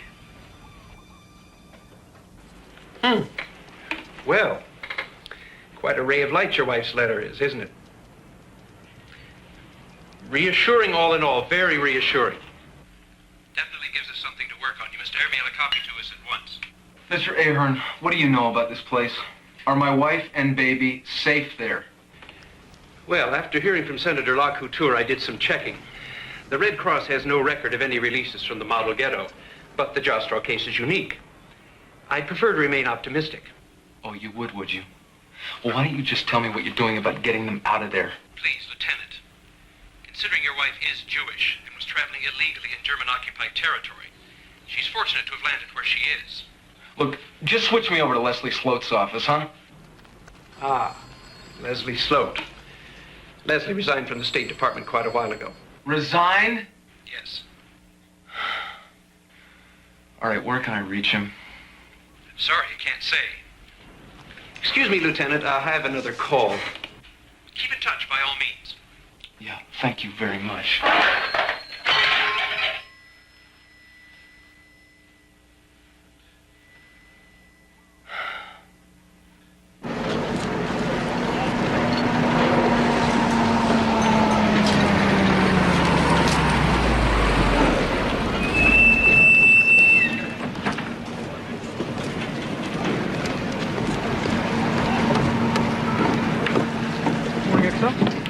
Morning, Randall.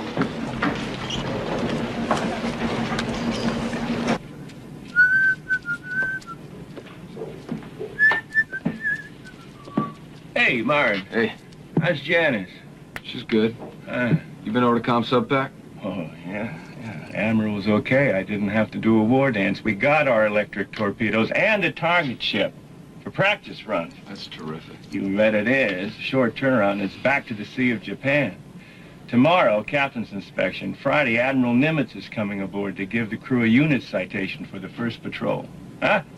Saturday, underway at 0600 for electric torpedo exercise. What do you sit down in the mouth about anyway? Ma, I'm just trying to get some word on Natalie. Listen, Skipper, I thought we'd be getting a phone over from the dock today, but it's not hooked up yet.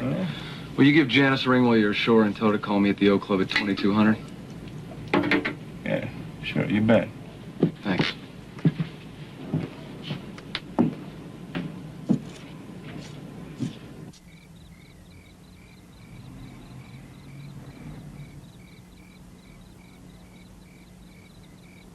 Byron, is that you? Gosh, I can hardly hear you. It's so noisy. Where are you? Okay, well, get a pencil. You're going to need to write this down. Ready? Leslie Sloat will be waiting for your call tomorrow at 1. That's 7 a.m. our time, you know? Right. Give me the number. It's CA 9164. Right. Got it. Did you talk to him? No, actually, it was a Lieutenant Commander Anderson who tracked him down and called me back. Do you know him, Simon Anderson? Yeah, he's an old beau of Madeline's. Oh, well, he was at the house when I called. Listen, Byron, can you come to lunch tomorrow? No, can do. I've got captain's inspection. Well, call me back and tell me what Sloat says. I will. Bryony, are you okay? Yeah. I'm all right. Thanks a lot.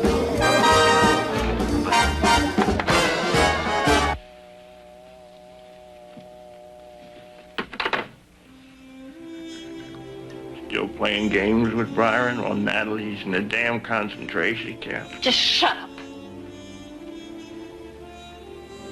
What do you think that this little charade of yours is all about?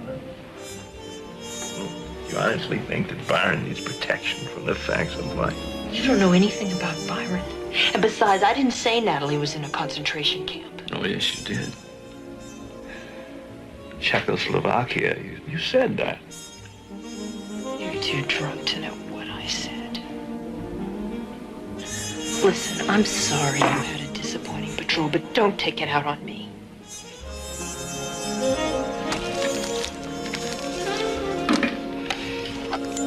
I gotta hand it to you, you know that? You know that Byron is half in love with you, and that suits you just fine. And here we are in some hiding in some damn hotel room so that you can keep stringing Uncle Bryony along. You're having your cake and eating it too, aren't you, babe? What if I just go home? How about you do whatever the hell you want?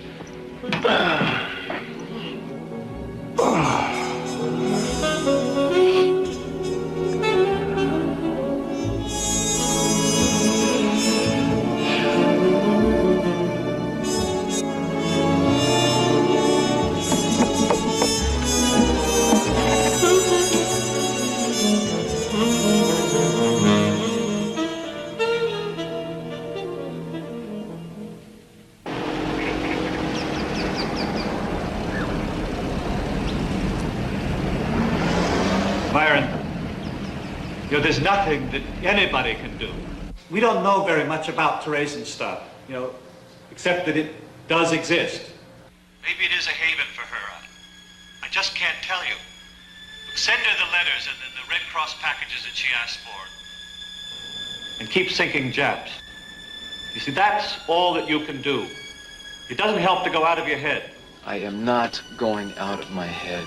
Good. Neither am I. Not anymore. Look, I'll tell you something that I've discovered. Fighting a war is the best way to forget what it's all about. That's a very novel perception for me.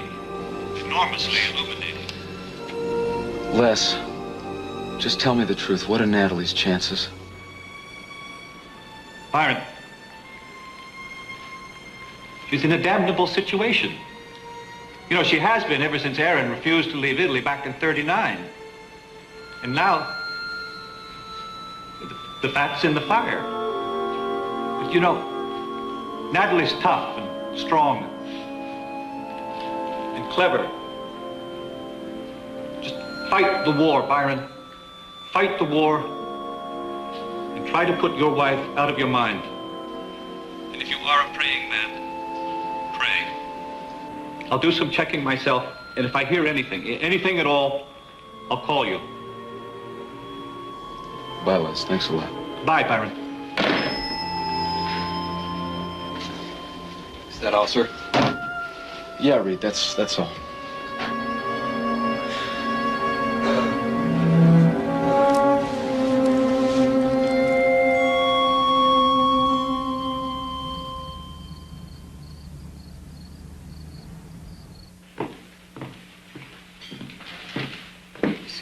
long will you be in Houston, Pug? Oh, about a week. A week. Well, we'll miss Lucy's party then. Can't be helped. Honestly, Pug, I thought this landing craft assignment would mean we'd see more of each other. So did I, Ro. You might see more of Janice and little Vic, too. You know, she writes she's thinking of moving to Washington. Well, having a grandson around. That'd be nice. She's talking about going to law school. She may even move in with me for a little while. Let's sign. I'll get it.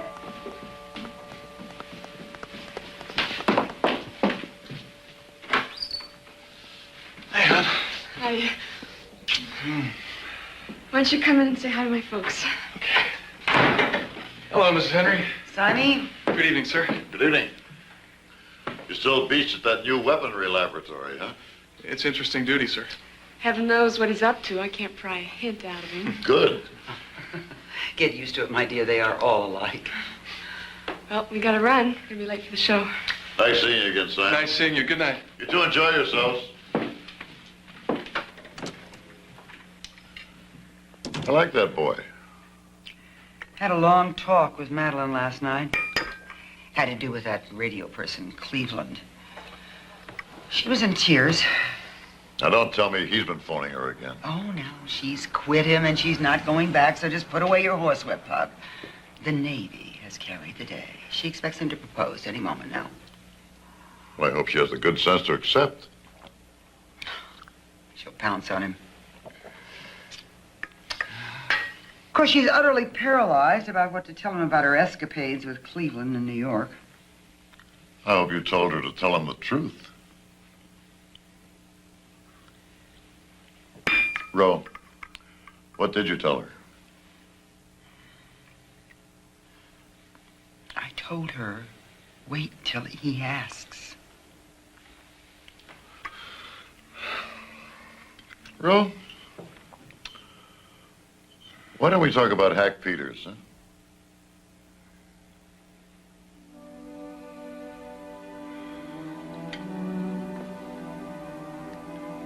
Yes, why not, dear?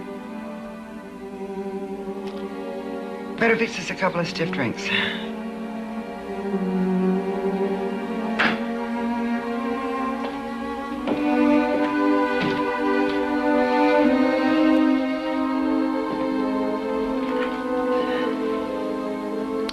While I was gone, you saw quite a bit of him, didn't you? Yes, I did. But you have to understand the state I was in, Pug. I met him right after Warren.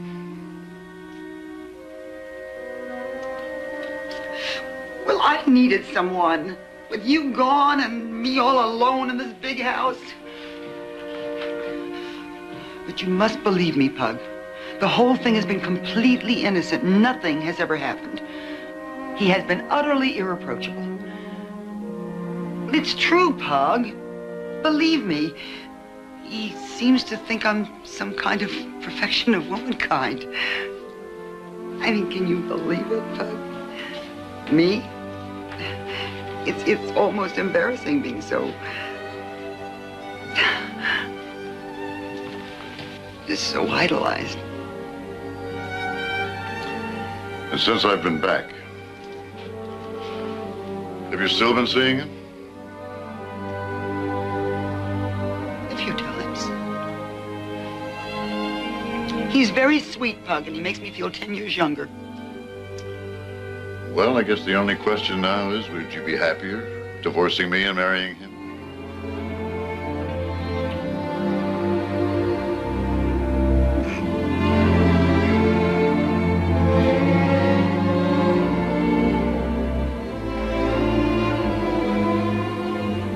I think so. But for only one reason, Pug. I've lost your good opinion.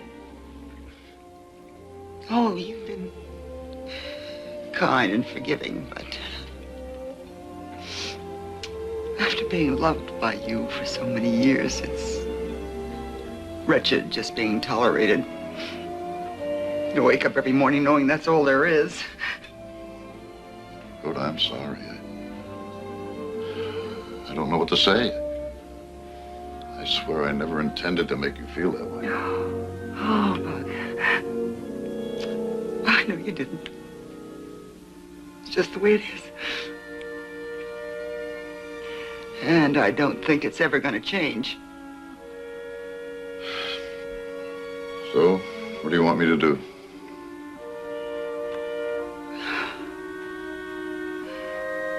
I want you to be happy. About the divorce, Ro. What do you want me to do about the divorce?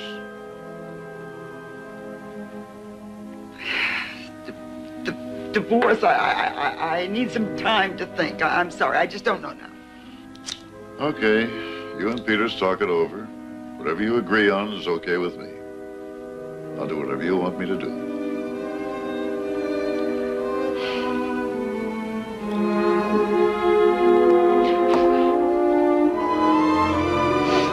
And that, Pamela, darling, is how Rhoda and I finally, after all this time, came to grips with the problem I came racing home from Moscow to deal with. The long and short of it is, Harrison Peters is dying to marry her. No question. She's landed him. I realize that you may still be engaged, but too many people's happiness is at stake for that to matter if you want me as I want you.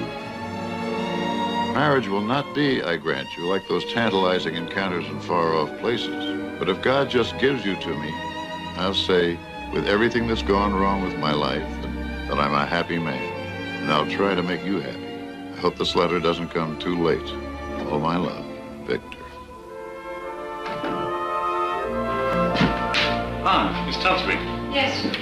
His lordship's been taken to the plane. There's a car waiting. Very well. I'm ready. Dearest Victor, I'm writing this en route from New Delhi to London, carrying Duncan home, very much against his will, for further medical treatment. He was terribly injured when his plane went down in a thunderstorm over Impal. Broken collarbone, fractured ankles, and after a week on foot alone in the jungle, a high fever that will not seem to go away. During the past weeks, he's been very low and so dependent on me. Before, now in a quiet way, it almost seems as if we are married. Now, Victor, about your proposal. It fell on me like an avalanche just this morning. I put my arms around your neck and bless you, but the fact is, I've never pretended to him or to you that I feel for him the strange love that has bound us. But I'm about ready to give up passion as a bad job. I've not had much luck with it. Besides, I really don't quite believe your letter. I just know that Rhoda hasn't landed her new fellow yet. And until he's marched her into a church, she won't have. And if there's one thing I know beyond any question of a doubt, it's that you will always take Rhoda back. I love you. You know that. And I always will. I've never known anyone like you. Don't stop loving me. The whole thing was just fated not to be. Bad luck. Bad timing. Bad whatever. But it was beautiful. Don't ever forget.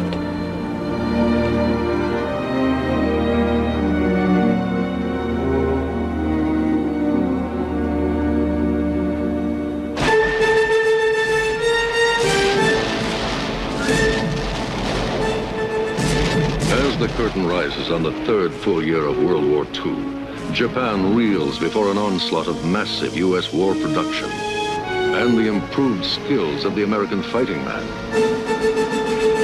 From tropical New Guinea to the subarctic Aleutians, U.S. Marines and GIs are carrying the fight to the Japanese and winning.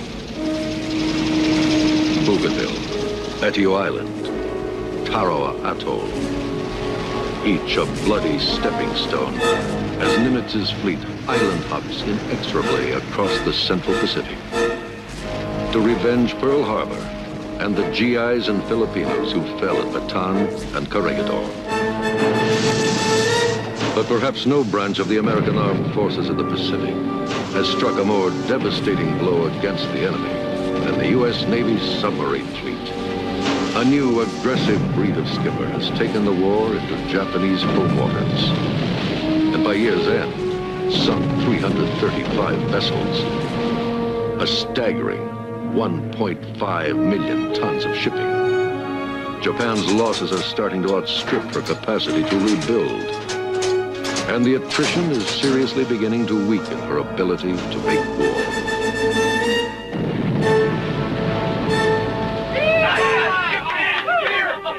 You must have been loaded with ammo. Scout! All hands hear this. That's number 2 today, a big fat ammo ship. We're now coming about for 130 in pursuit of the freighters that were with them. They're hightailing it for the Emperor's backyard and air cover. Well, we're going to pursue them on the surface after dark and sink them in the morning. Now, this is going to be one hell of a patrol. Anybody sorry they came along? No, sir. No.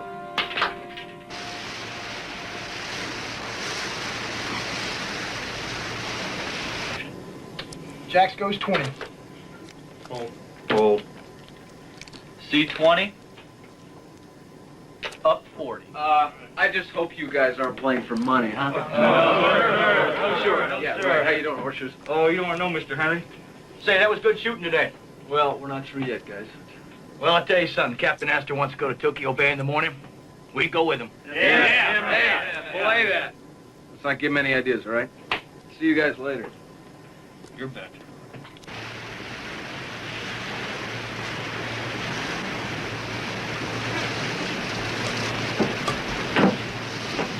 How we doing on fuel, Mr. Exec? 55,000 gallons, Skipper. Not bad. It's a nice night, isn't it? Yeah, it's beautiful. I tell you, Byron, once we nail these 2 freighters up ahead and with that ammo ship in the bag, you can rotate me stateside anytime you want. What about you? I guess Natalie's pretty much on your mind, isn't she? Yeah, all the time. And the baby. Yeah. And Janice, too, for that matter. Janice? Why Janice? Oh, lady, I've treated her pretty bad. What the hell are you talking about? Look, things are out of hand. The truth is, we've fallen in love. I mean, it's my fault. I don't know what the hell possessed me all these months, but... Anyway, that letter from Natalie really woke me up. I gotta cut this thing off with Janice, and it's gonna be hell on both of us. Look, Byron, you're lonesome. She is a beautiful woman. You're quite a guy. Sleeping under the same roof for crying out loud. I think you rate a Navy Cross for staying faithful. Look, she's fallen for me because I encourage her. I mean, I've been pretty obvious about it. But the fact is, Natalie's alive. My wife is alive, and I've been a real bastard to Janice. Oh, damn it, Barney, that tears it. You gotta be living on another planet. It just never grew up. I don't. What are you talking about? Look, Janice and I have had something going for more than a year now. What? It's true. I promised her I wouldn't tell you. What, Look, a year? Yeah. You? Yes, about that. Between your brother's death and you off in the med, she was a mighty sad cookie at the time. Don't get me wrong, she likes you. Maybe she even loves you, but damn it, she's only human. I mean, what harm have we done? She's a great kid. We've had a lot of laughs. Hey, she was afraid of you and your father. She thought you'd disapprove. And obviously you do.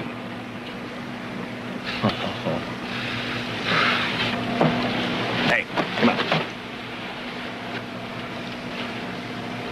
I don't know how your mind works, my friend, but don't waste any more energy feeling guilty about Janice, because that's a joke.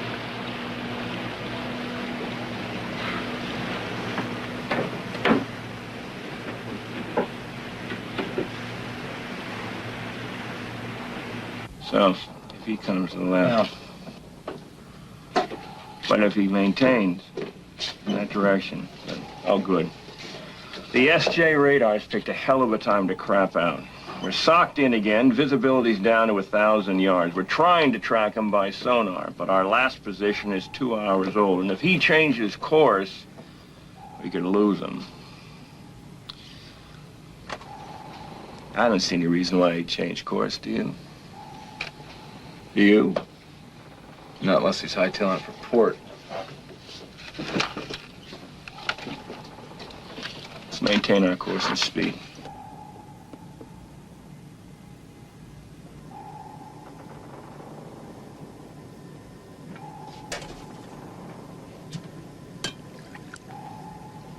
Sleep? Sure.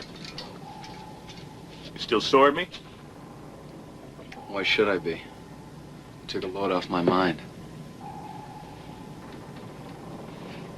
That was the idea.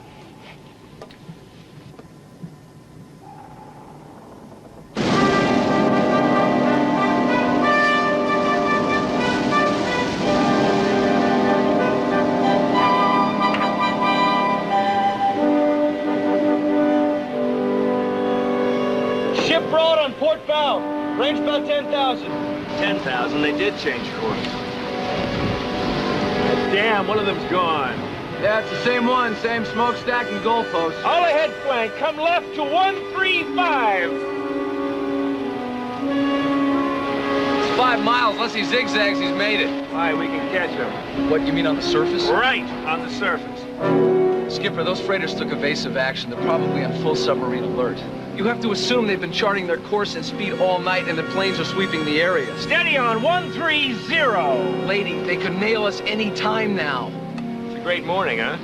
Sound the happy hunting horn. Listen to me. We're still inside the shipping lane. Plenty of other targets will be coming along. Let's pull the plug. The freighters are pitching. We've been tracking them all night, and we are going to get them.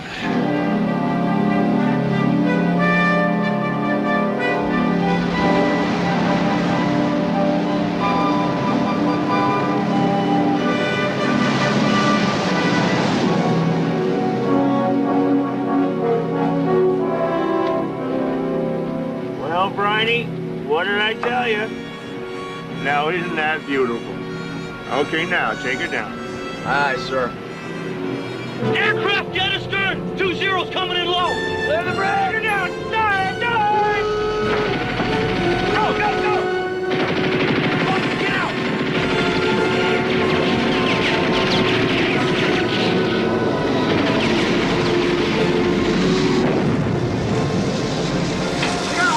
Horseshoes is in. Where's the captain?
Ticket of 350 feet.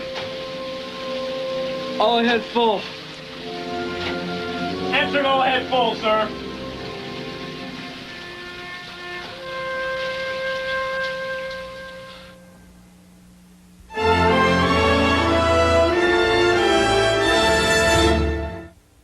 Here's the leader in compact trucks, Ford Ranger, with big advantages that Chevy and Toyota don't have. Go with the leader. Advantages like four-wheel drive at the touch of a button. Only Ranger 4x4 has it. Standard.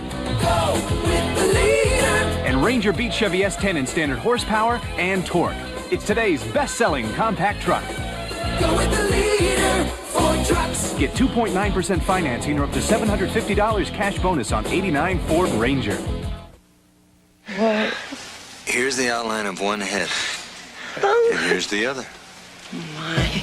Oh, my. Twins.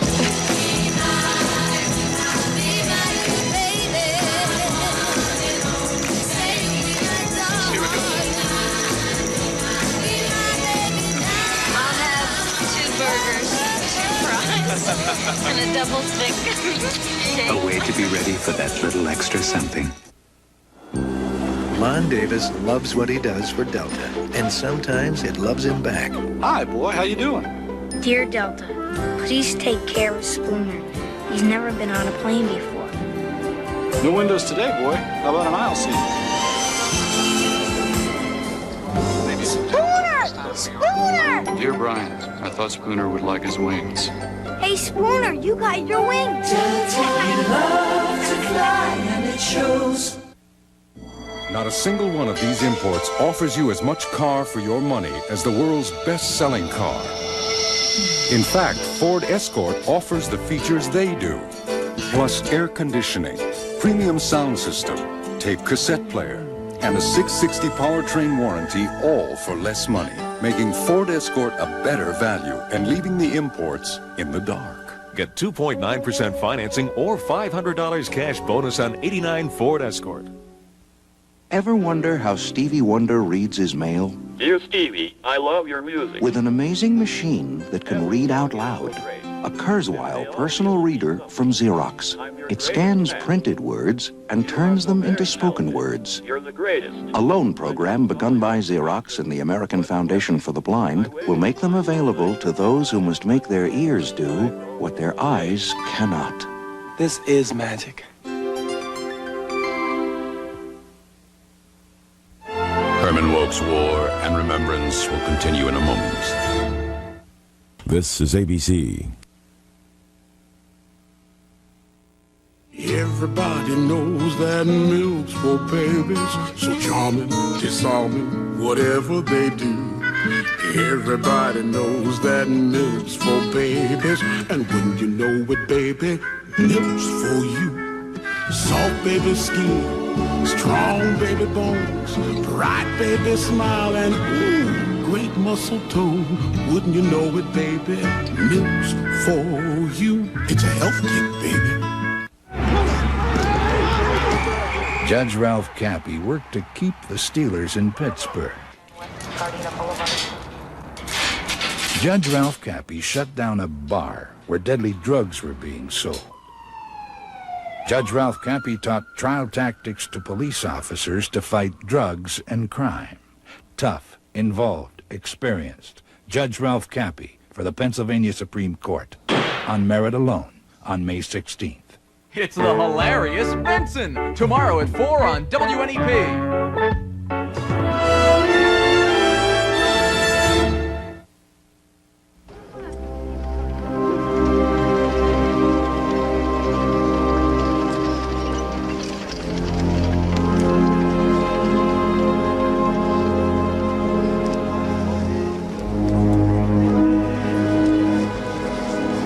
The Paradise Ghetto has a new commandant, SS Major Karl Rahm. Showing Rahm around the ghetto is a Camp Inspector Scharführer Rudolf Heindl. This Austrian with a cigarette obsession is a feared and loathed man. For possessing a single cigarette, he will beat a victim half to death or send him to the little fortress to be tortured. Rumor has it that Burger, the low SS thug who kicked and berated me in Eichmann's presence, did not show enough enthusiasm for Eichmann's great beautification of Theresienstadt plan, and so was replaced.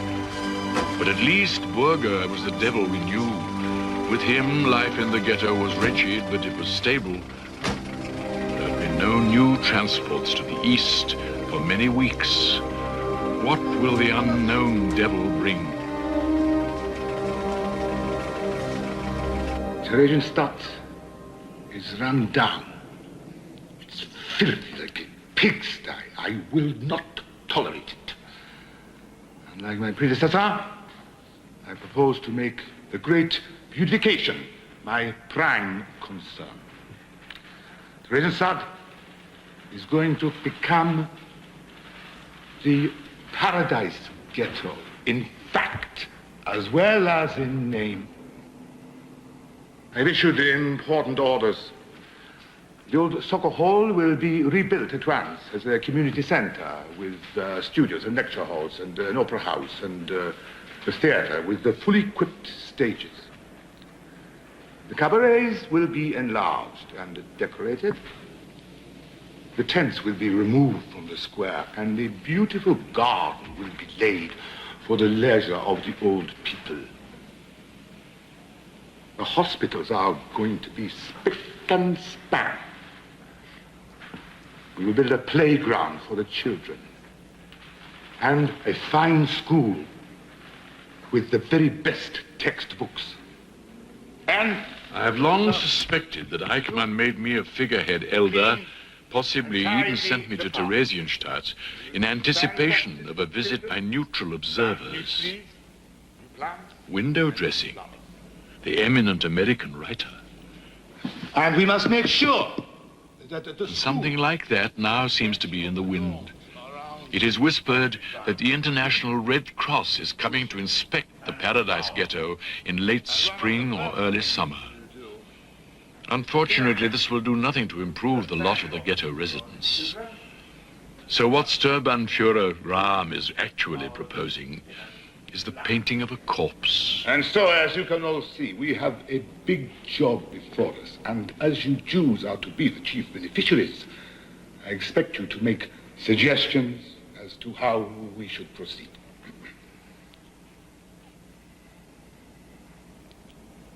Well, I am not talking for my health. Your suggestions! Yeah.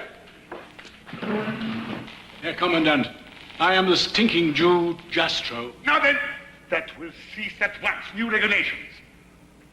No more idiotic saluting and taking hats off. And no more stinking Jew talk. Jawohl, Herr Kommandant. Theresienstadt is not a concentration camp. It is a comfortable and happy residential town. Understood?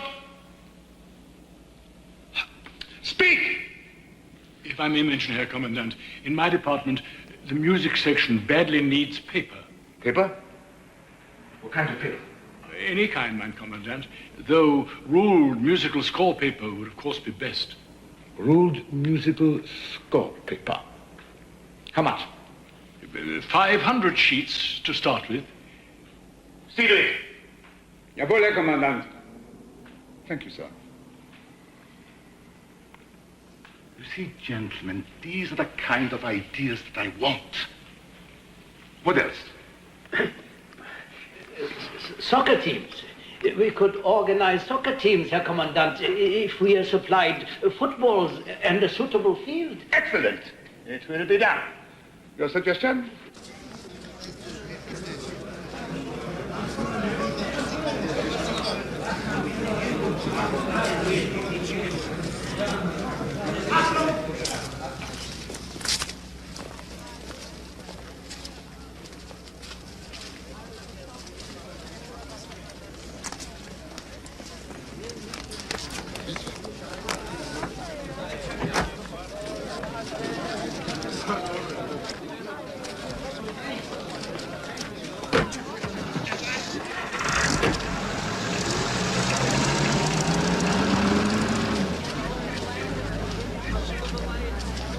Please sit down.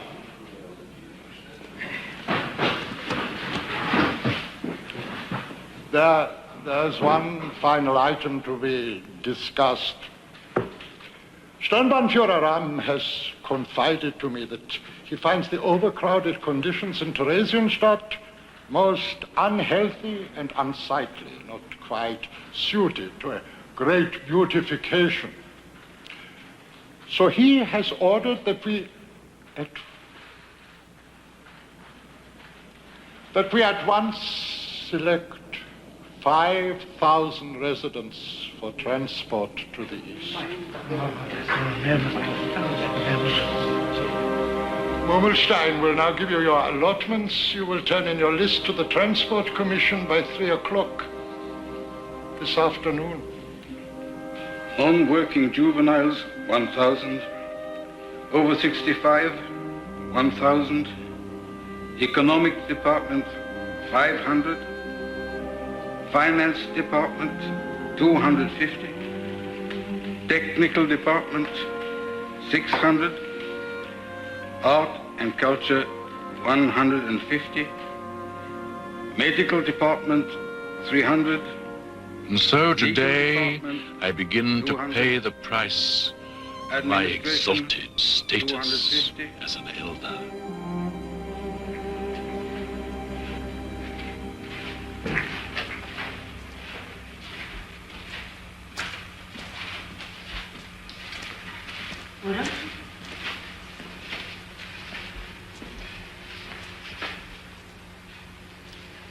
What is it?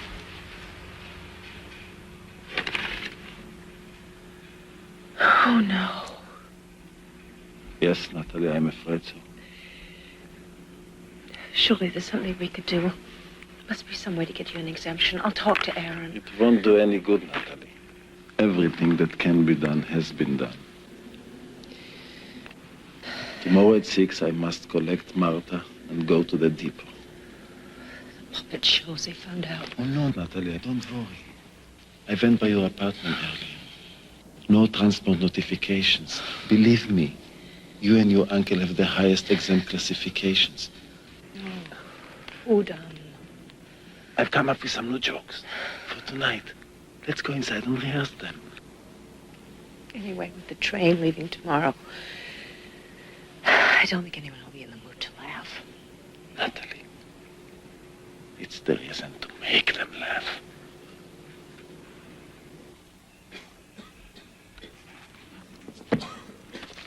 My Theresienstadt friends, I have no heart tonight for a lecture. I will put aside my professorial notes. They are neat, bloodless, and irrelevant.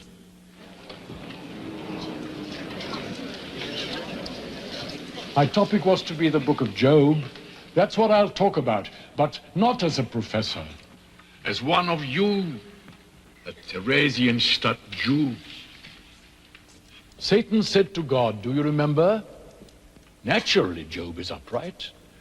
7 sons, 3 daughters, the wealthiest man in the land of Uz. Why not be upright? See how it pays. But Job is not upright. He's just a smart Jew, sneers Satan. But take away his rewards and see how upright he will remain. So God allows Satan to put Job through every trial but death. All his children die. All his wealth is wiped out. A horrible sickness strikes him. And so, reduced by a whim of God to a broken, loathsome, plundered skeleton covered with sores, Job sits on the ash heap. Naked I came from the womb, he says. Naked will I return. God has given, God has taken away. Blessed be God's name.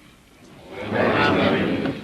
Job has stood up to Satan's test, the oldest problem of human existence, senseless evil.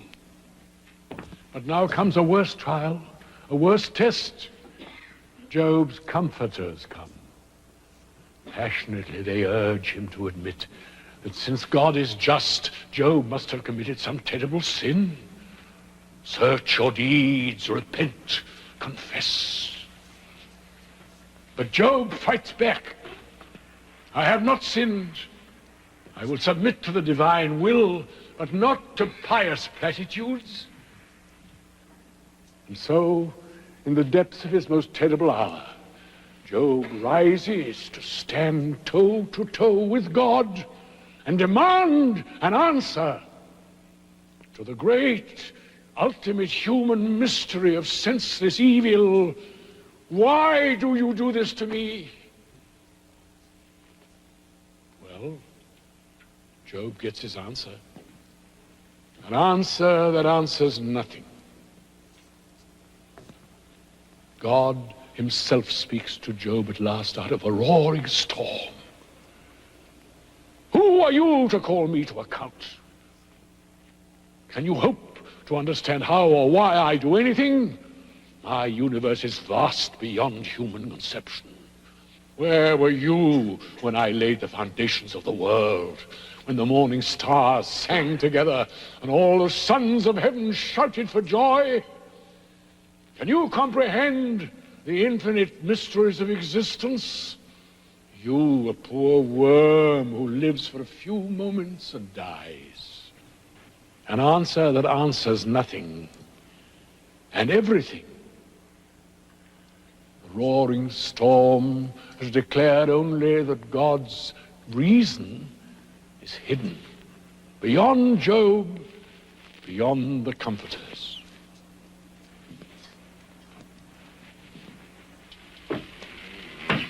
The universe doesn't always make sense. There is no guarantee of good fortune for good behavior. Crazy injustice is part of the enigma of the world and of our brief lives. Job humbles himself, is more than satisfied, and falls upon his face. My Theresienstadt friends, this is the thought I would leave with you tonight. Who is it in history who suffers ordeal after ordeal, plundering after plundering, massacre after massacre, century after century, yet looks up at the sky, sometimes with dying eyes, and cries, "The Lord our God, the Lord is one"? Who until then will leave the fearful mystery of undeserved suffering to God and praise his name, saying, "The Lord has given, the Lord has taken away. Blessed be the name of the Lord." Nobody, my friends, but that loathsome, bereaved skeleton on the ash heap. Nobody but Job. He is the only answer, if there is one, to the satanic challenge to an almighty God. Job, the stinking Jew.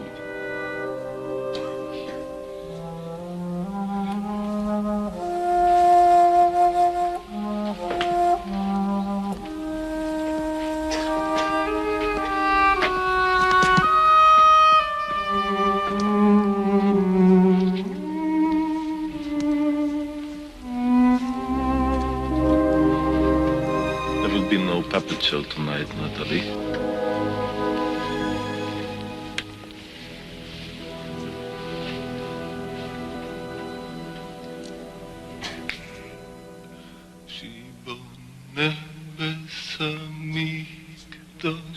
במהרה בימינו ושן חלקנו בשורתך אוי אוי בואי שיבויני ביס המקדש במהרה בימינו ושן חלקנו בשורתך שיבוני ביס המקדש במהרה בימינו ושן חלקנו בשורתך boy, she boy, they some need us, we may the same of us for us, she boy, never some need us, we may the same of us for us, she boy, never some need us, we may the same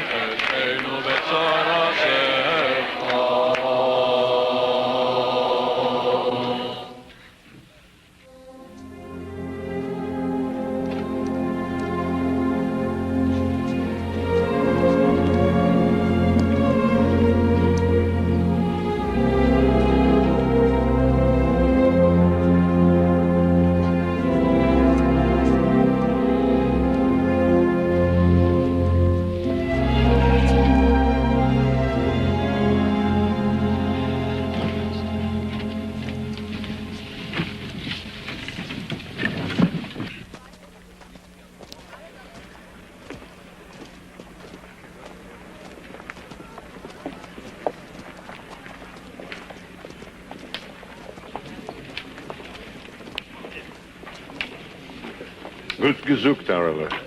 Und gut getanzt. Shalom, Natalie.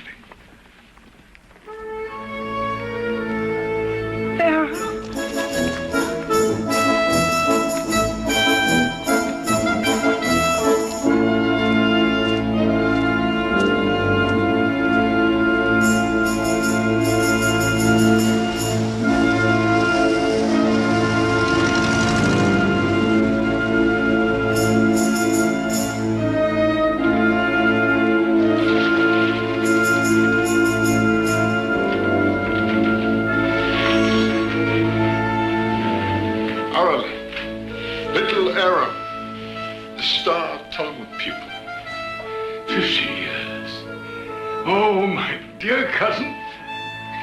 50 years. Oh, We must keep our voices down. Since Warsaw, much has happened to you. I can't believe you're alive. And here.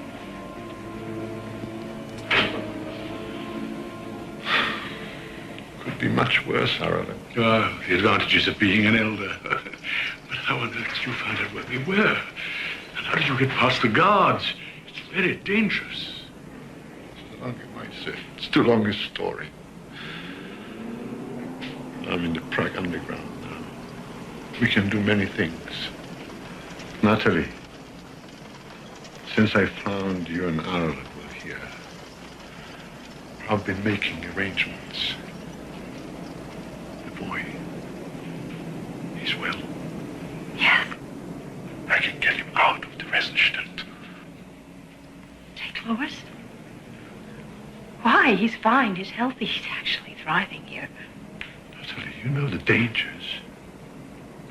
This ghetto is a pest hole of malnutrition and sickness. Besides, God knows what the SS may decide to do with the kids one day or with all of you. Right, darling.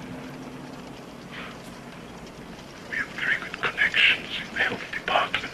The child will be hospitalized with some false diagnosis. Then a death certificate will be provided to the central secretarial file.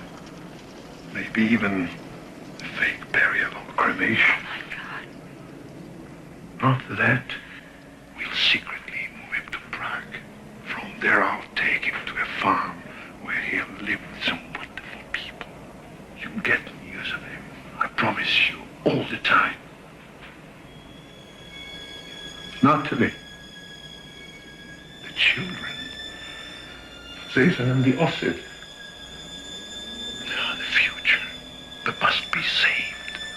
This might be the best thing for Louis. The best thing for Louis is to be with his mother every day. There are transports to the east. We're exempt. Not. I won't hear it. I will not be separated from Louis.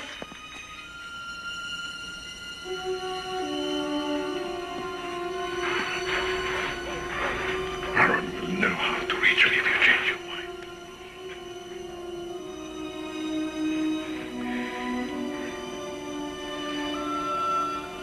I've been through a lot since Warsaw. So have you, I know. He's what I'm living for. I can't.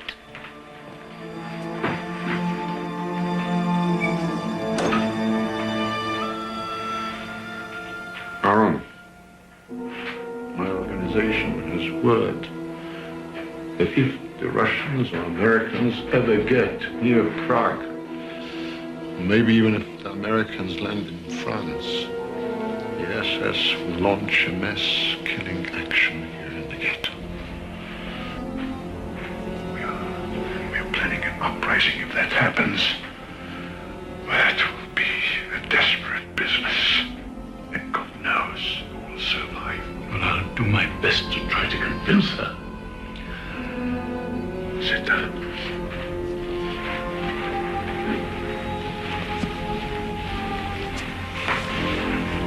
Let me tell you now, quickly, what happens to those who are sent east. You must all know it. I've come from the east, from Oświęcim.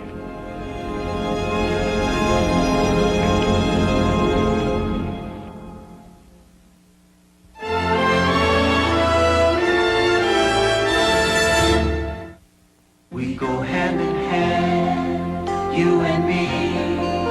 We are threads in the invisible tapestry. People helping people. At GE, it's part of everything we do, so that every product and service we provide is the best it can be to help you reach your dreams. GE, glad we can help. We bring, we're always next to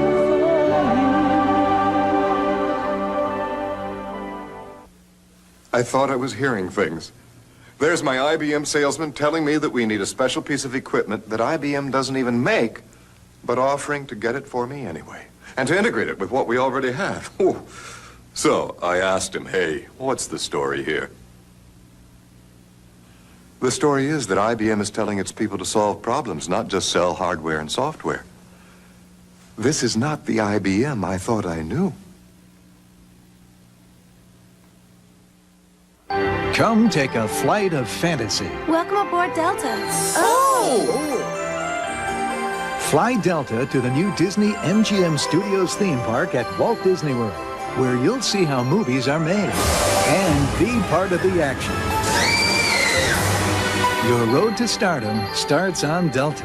The last time Dorothy flew, she was in a house. Let Delta and Disney make your fantasy come true. I have a feeling we're not in Kansas anymore.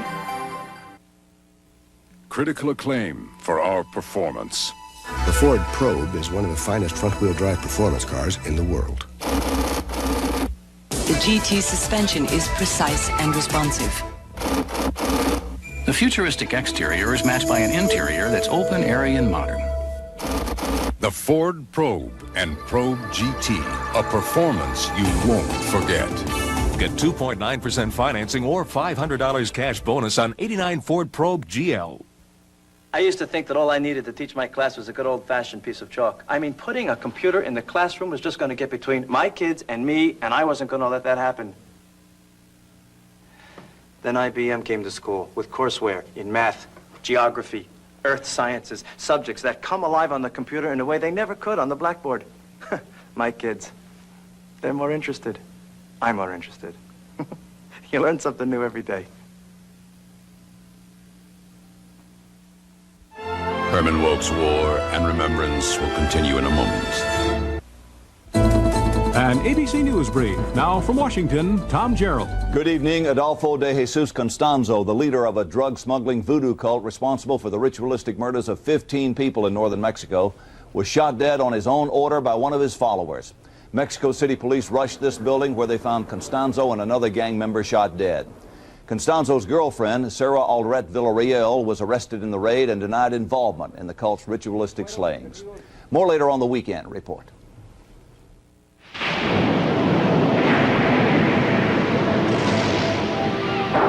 Thousands of years ago, the world was introduced to a vehicle that could travel in some of the worst weather and hold plenty of cargo. Today, another such vehicle is introduced, only this one has a lot more horses. Introducing the 130 horsepower four-wheel drive Subaru Legacy Wagon. McDonald's is throwing a birthday party right now for everyone who happens to have a birthday this year. This party won't have some of the things birthday parties normally do. See, we're expecting a few billion guests. There will, however, be presents. Regular hamburgers for 49 cents and cheeseburgers for 59 cents. But this party won't last forever. So hurry in for your birthday burgers now. And please, come properly attired. Judge Stone's idol visits the courtroom tomorrow at 5:30.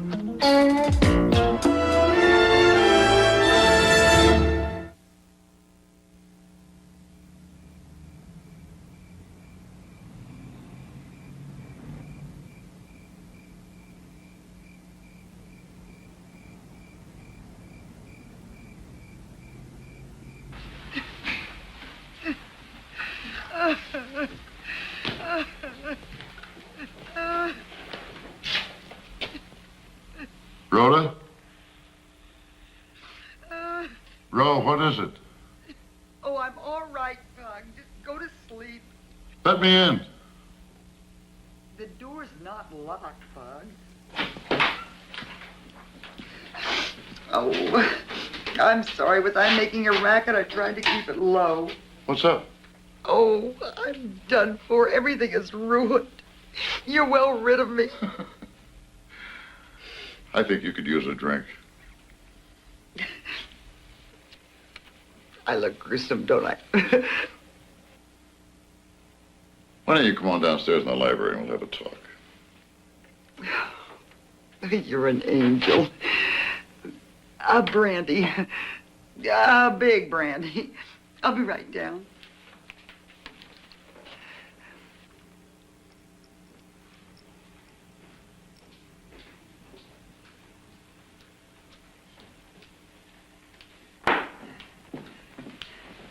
Better? Much. I washed my face and flung myself into bed hours and hours ago. And then I just couldn't sleep. Why, Ron? Not because I have to see Colonel Peters tomorrow. It's just a business meeting. I told you that. Maybe I shouldn't have mentioned it, but you know I wouldn't cause you any trouble. Pug, someone's been writing hack anonymous letters. Oh, I know. Pam told me you got some, too. It's really gotten under his skin. Any idea who's writing the letters? No. Oh, it's a woman. Some vicious bitch. Oh, they abound, Pug. They do abound. It's just so unfair. I didn't even know hack then. Now, did I? I mean, you talk about your double standards. Oh, to hear him talk, he has been to bed with everyone. I mean, single, married, divorced, he makes no bones about it. He even reminisces, the whole point being every time how different I am. And I am, too. I am. I mean, there was only Palmer Kirby. I don't know how or why that happened. But I am not one of those cheap flirts he has run around with all his life. I mean, these letters are ruining everything. He seems so crushed. Well, of course, I denied everything. I mean, I had to for his sake. I must say, for such an experienced man, he is strangely naive.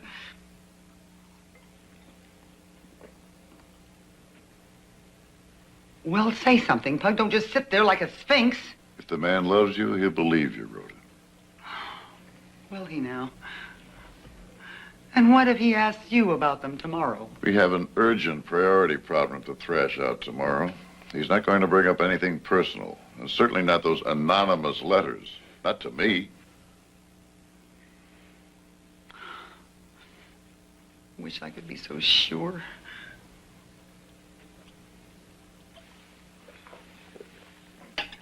Forget it, Rhoda. Go to bed. Pleasant dreams. Could I have another drinky? Sure.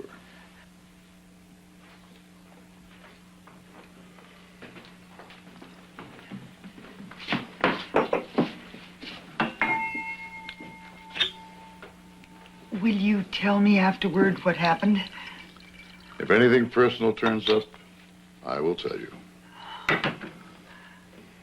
Thank you, Pug. You are so wonderful. Feeling better, aren't you? Heaps. You're sweet to be so reassuring, Pug.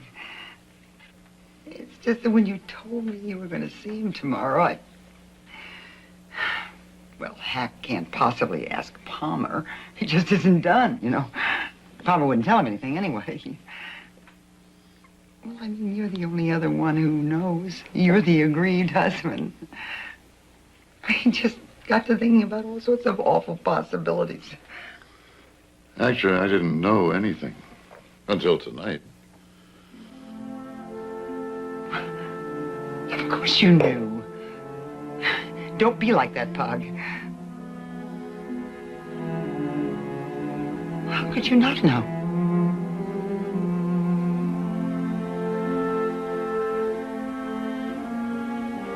What was it ever all about? Well, I'm sort of waked up now. I think I'll do a little work.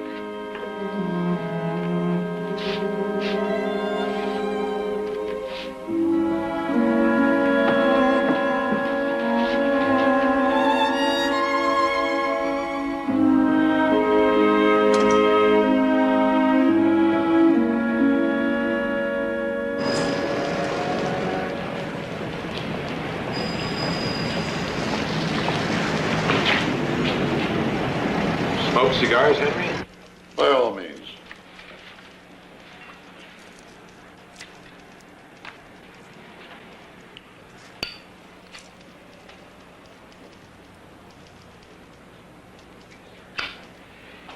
Before we get down to business, there's something I'd like to say. I have the greatest deal of respect for you. Rhoda is what she is, a woman in a million, because of the years she spent with you. I regret we haven't yet had the opportunity to talk about that. We've both been busy as hell. But one day, we'll have to. Yes, we will. I'm sorry I was slow getting back to you. I guess that phone call from Harry Hopkins helped. Colonel, to shortcut this a bit, I have top security clearance. I know that the Army is working on a uranium bomb with blank check AAA priority power. That's why I'm here. The landing craft program can use those couplings that I mentioned to you on the phone, which you have preempted. Sorry, I can't give them to you. We're talking about components for 40 vessels, Colonel. If they're launched on time, Eisenhower can hit those French beaches with a hell of a lot more force than he would otherwise. Captain, our requirements are the same as yours, but our urgency is much greater. I have an idea that might solve this problem. I've checked all the stuff that the manufacturers have on hand. They could modify a larger coupling to meet your specs. The delay would only be about 10 days. Now, supposing I take some samples down to your plant and talk with your engineers. Not a chance. A bit less messy than going to the president, which I am also prepared to do. Well, then you'll just have to go to the president. I can't help you. Okay. I will.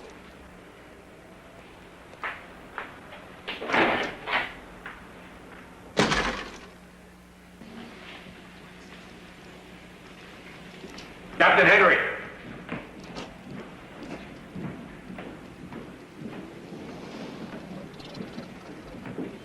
Let me check into one possibility.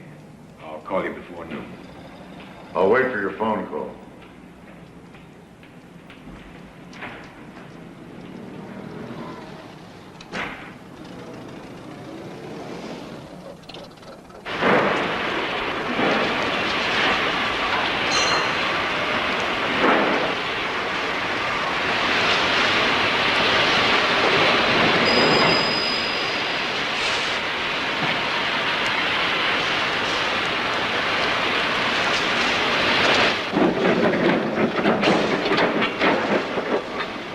What do you think, McDermott?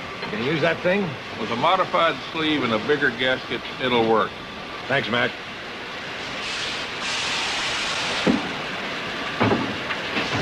Well, will that do it, Colonel? Yeah, we'll check back in Washington. Here you are, Captain. Good luck. Thanks, Mac.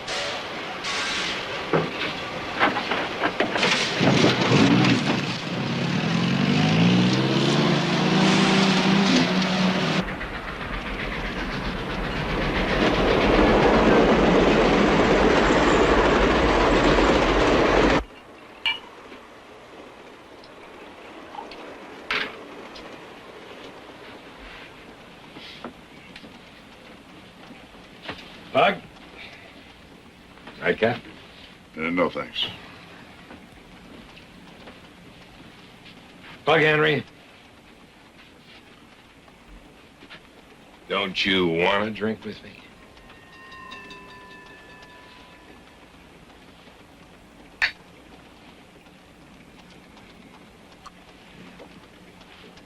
You know, I was talking to Rhoda. She was talking to me about that Anderson fella. Seemed like a real comer. He's on development of that Navy process in Anacostia.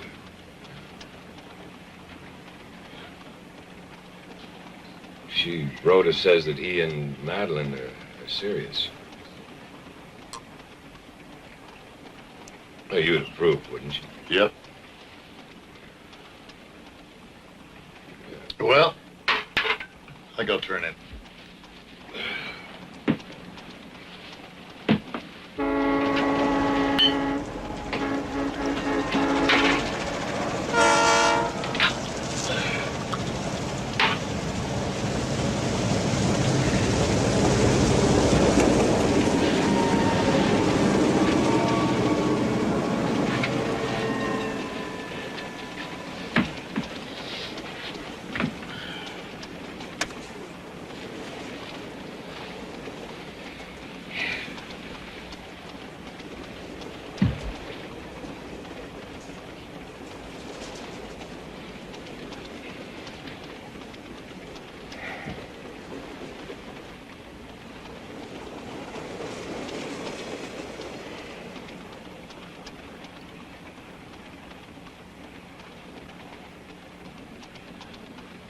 Pug.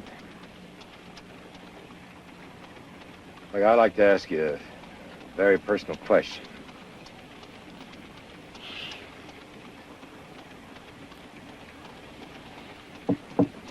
Look, I don't want to disturb you, Pug, but it's damn important to me.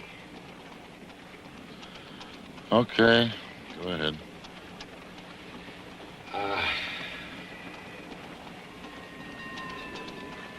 Why did you and Rhoda ever break up?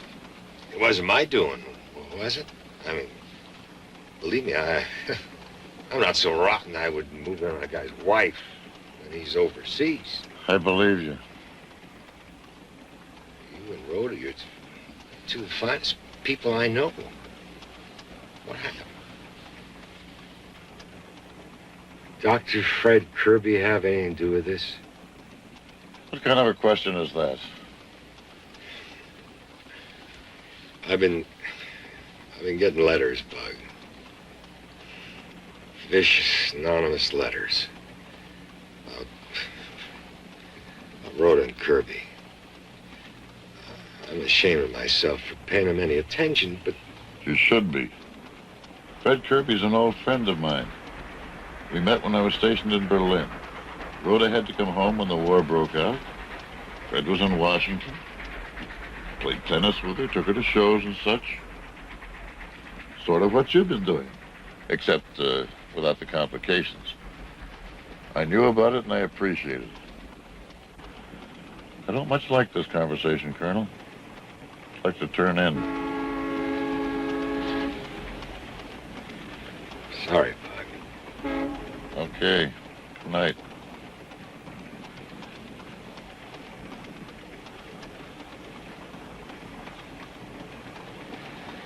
It's because I idolize Rhoda that I'm so upset. I'm more than upset. It's driving me crazy. I've known a hell of a lot of women, but maybe sexier than Rhoda, prettier. But she's virtuous.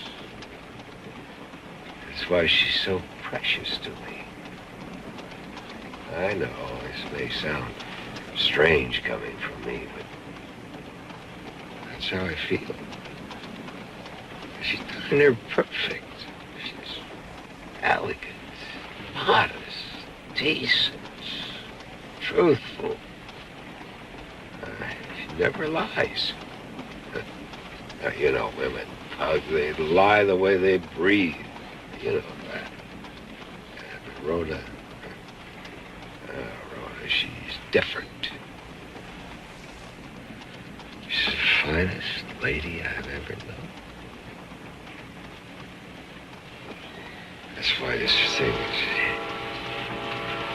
hit me like an earthquake. If I've offended you in any way at all, Pug, I'm sorry.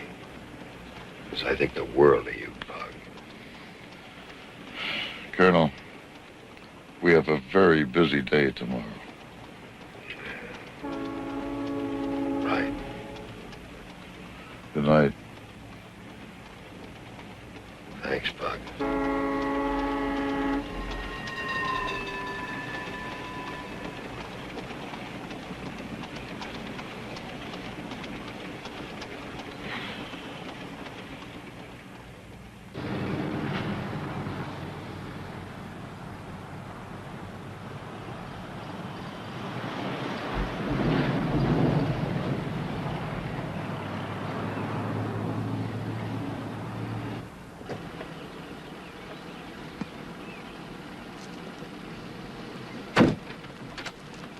Daddy? Hi, Matt.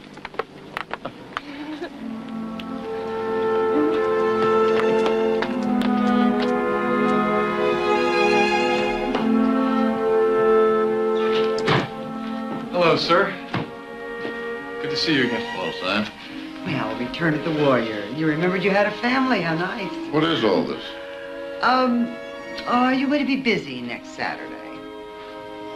Not that I know of, no. Oh, no? Well, fine.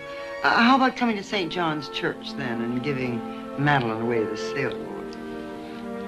Well, congratulations. Oh. Welcome aboard. Well, thank you, sir. Chalk one up for the neighbor. A little toasty?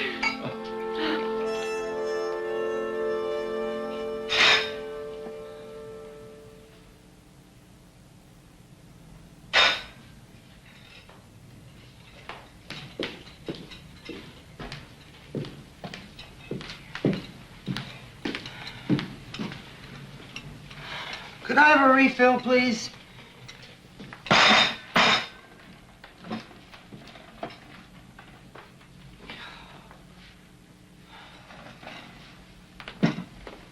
Well, the last fledgling takes wing.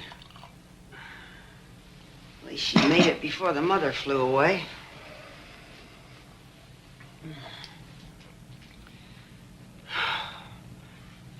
Oh, by the way, there was a letter from Byron. In all the excitement, I clean forgot.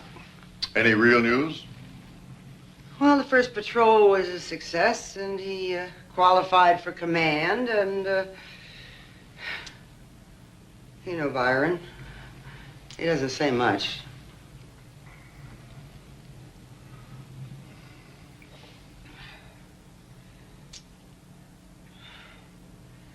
Well, how was your trip? Was the hack helpful? Decidedly. Well, I said I'd tell you of any personal talk between me and Peters. So, go ahead. You were right. Those letters are eating him. I spent half of one night backing up your story. Lied like a thief, in fact. I did the very best I could for you. Did he believe you? I thought so. Well, you were very, very gallant. Thank you, Pug, and God bless you. That's not the end of it. What do you mean? He caught me the next morning in the dining car. He asked for coffee right off, and then he said, I take it that you preferred not to give me a straight answer about Dr. Kirby last night. What did you say to that? Well, he caught me off guard, you realize. I said, how could I have been any straighter, or something like that.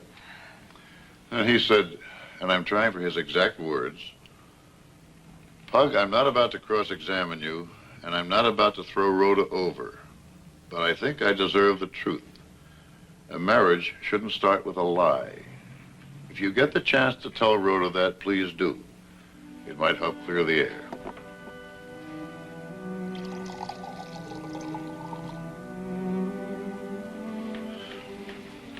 It's ruined.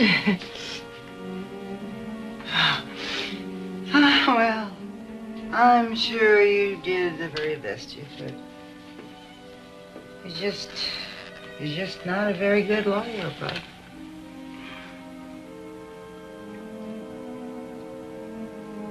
That damn woman. If I could find her, I would. Hey! You are drunk as a skunk. Why not? Rhoda, he is not throwing you over. Oh, no, of course not. Well, he'll go through with it. Soul of honor and all that. I'll probably have to let him. I mean, what's my alternative? Still, it's ruined. Ro, why don't you just tell him? No, I mean it. Look at Madeline and Cy. She told him about Cleveland. They couldn't be happier. Oh, Pug, my poor dumb love. What kind of a comparison is that? I mean, look at me. I'm a hag. I mean, Simon is not 30 years old, and Madeline is a luscious young girl. And the hack is fastened onto me, and it's all very charming, but at our age, it's mostly mental. And now I'm cornered.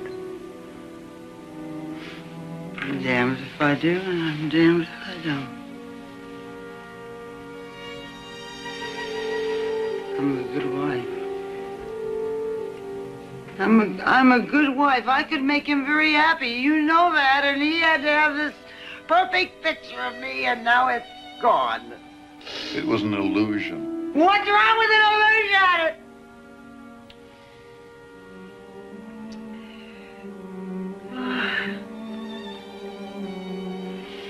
I'm sorry. I didn't mean to yell. I'm sorry.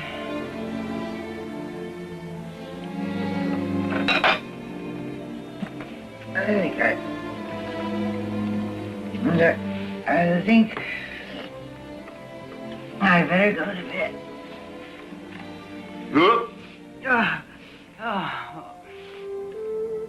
Bug.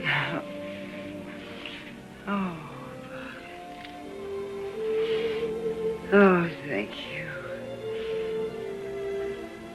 Thank you for trying.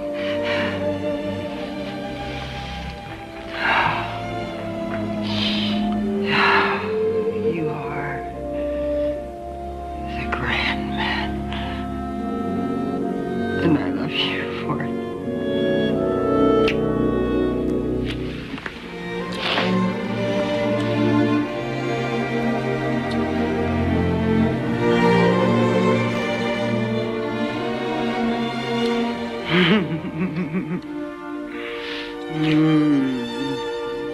Save it for Pamela, honey. Pamela turned me down. Oh, and she didn't. Indeed, she did.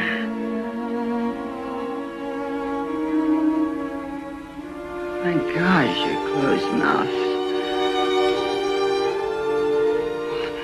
Why? How could she? Is she marrying Burnwell? She hasn't yet. But she said no. That's it.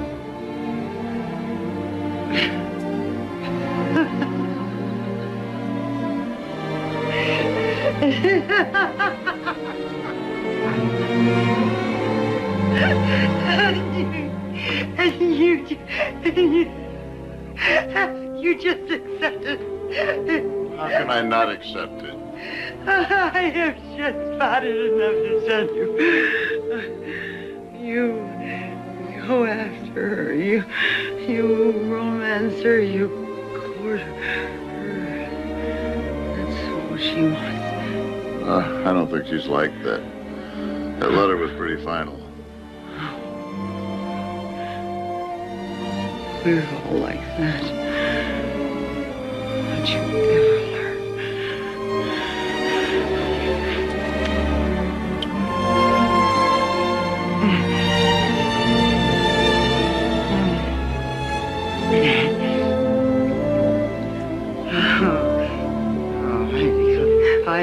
I declare I am really stone drunk.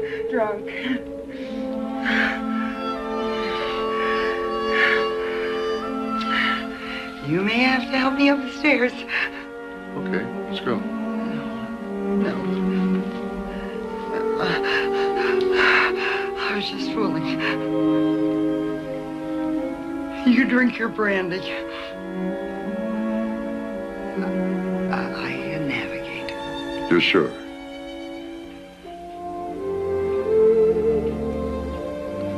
I always have.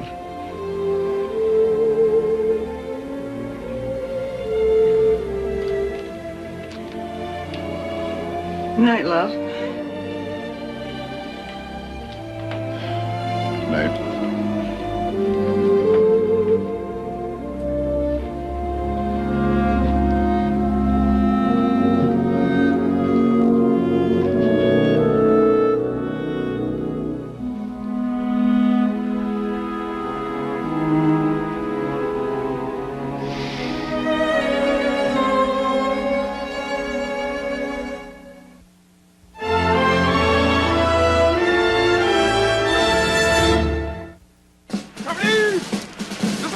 Even when all of Company B heads for the phone, it's no problem for Gail Godfrey. Delta Airlines, Gail Godfrey. Y'all fly to Lubbock, Texas? Yes, that is confirmed. I got some friends who want to talk to you now. Just hold on a second. Thank you. Cincinnati, Ohio. New York City. Monroe, Louisiana. Albuquerque, New Mexico. San Jose, California. Portland, Oregon. Montana. You're all set. Thank you for calling, Delta. Bye-bye.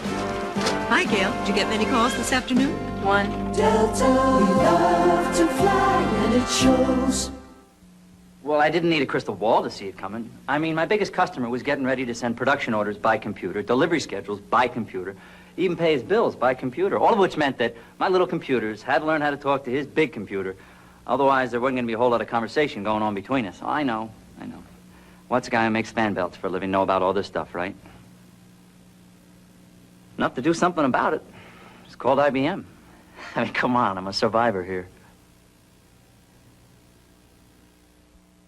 I have to cancel. I keep canceling. I had to cancel. Why do you keep putting it off? Mother, I'm not. GE's breast cancer detection system. I keep meaning to. Did you go? I'm too busy. It can detect tumors too tiny to be felt. It's such a busy week. I'm gonna go next week. I can't find the time. I just haven't had time. When? It can help increase the survival rate to 91%. I'll go when I have the time. Next week. Oh, I can't next week. Don't As stop. soon as I can find the time, I'll go. But there's one thing GE can't do. We can't make you go. It's nothing to worry about. I just couldn't go. There's only one leader in light trucks today. That's Ford. Ford leads in the important advantages that Chevy can't talk about. In standard six-cylinder engines, Ford beats Chevy in torque power, and nobody beats Ford's V8s in low pulling horsepower. Powerful reasons like this make Ford the leader with the most repeat buyers of any light truck line. Get up to $750 cash bonus on selected 89 Ford F-Series trucks. The moment. There are those that take us by surprise. Sometimes real, or yet to be realized. That's why you can count on MasterCard at any given moment. In nearly 3 times the number of places as American Express. Wherever you happen to be, wherever the moment may find you. MasterCard. Master the moment. These kindergartners are using an IBM learning program called Writing to Read. Through computers and other tools, it's helping children across the country learn to read as much as 2 grade levels above the national average. I see a tiger. A tiger sees me. Tigers live in the sea. The end. To learn more, write IBM, Box 446, Montvale, New Jersey. Herman Wouk's War and Remembrance will continue in a moment. This is ABC.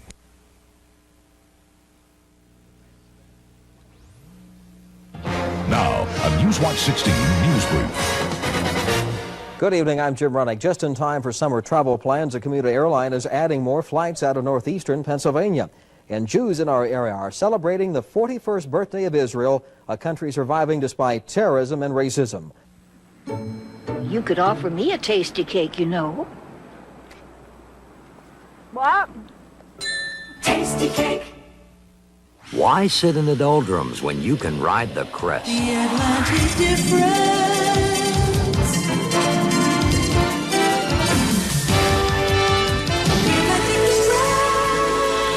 Get the Atlantic difference. Lock in this high yield on a 6-month CD. Visit a branch and make more money with Atlantic 6-month CDs paying this high yield. Atlantic Financial. We can make a difference.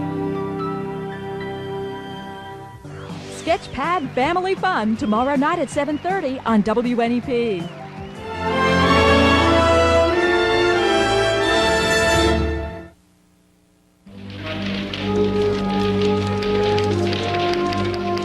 May the 11th, 1944. With the Red Cross visit drawing nearer, Commandant Rahm is getting nervous about his ability to hold them to the restricted route. Therefore, he has decided to clean up the entire ghetto. The first step is to again relieve the overcrowding. And so the sluice to the east has once more been opened. Yes, all Jews now in Theresienstadt, 35,000. Protected by the Germans, 9,500. protected by the Central Secretariat, 6,500. Total protected, 16,000. Available for transport, 19,000. Ordered for transport, 7,500. 1/5 of the entire ghetto. Didn't you protest? Herr Professor. The controlling figures are burned in my brain. Transports will go in 3 trains on 3 successive days. First one 4 days from now, May the 15th. Oh, the grating irony. May the 15th, the date the Theresienstadt people have been waiting and praying for, the rumored date of the long-awaited Allied landings in Europe. Transport will badly disrupt the beautification, but Rahm is unconcerned. He is warned that the work will be done, or those in charge will be sorry. I still cannot believe that so blatant a comedy can hoodwink anybody. What are the Germans hoping to gain by it? Jews are disappearing, millions are gone. Can this vast horror be long concealed? Yes, yes.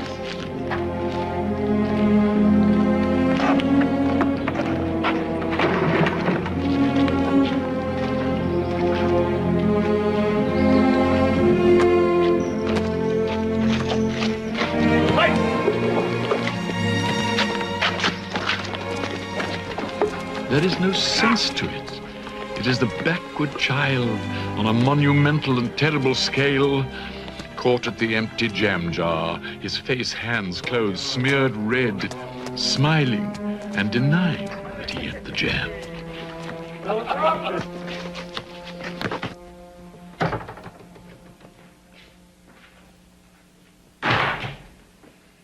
Natalie, I'm heartsick about this transport.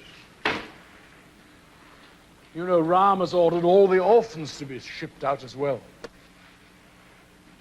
Visitors asking a child about its parents mustn't hear that they're dead or transported. Half my Talmud class is already going. Natalie, do you hear me?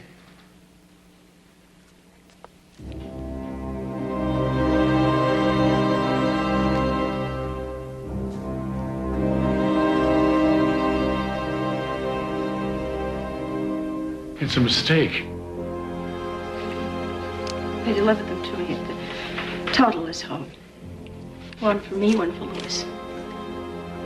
We're on the 3rd train on the 17th to be resettled in the direction of Dresden.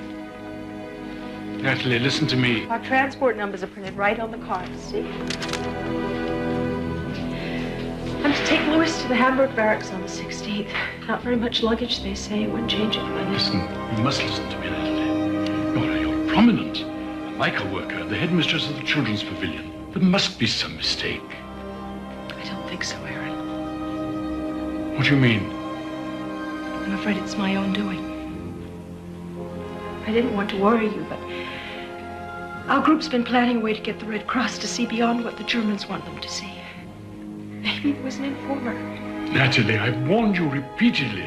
These clandestine Zionist activities are bound to get you into trouble someday. You should at least have allowed Beryl to take Louis out of here. Still, no need to panic, my dear. Not to come to any rash conclusions. That transport section is a madhouse. Someone might easily have pulled the wrong card.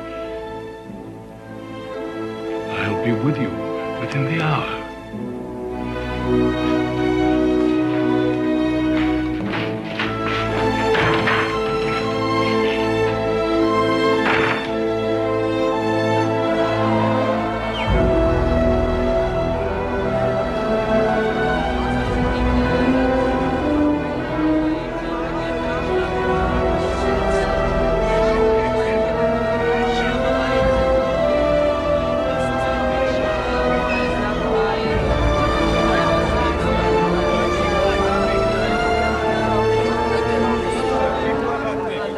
Yes, of course. A mistake is not at all unlikely. Well, you know what it's like in the transport section, eh? People running around without heads. I will look into it. I can't tell you how I appreciate this, Dr. Epstein.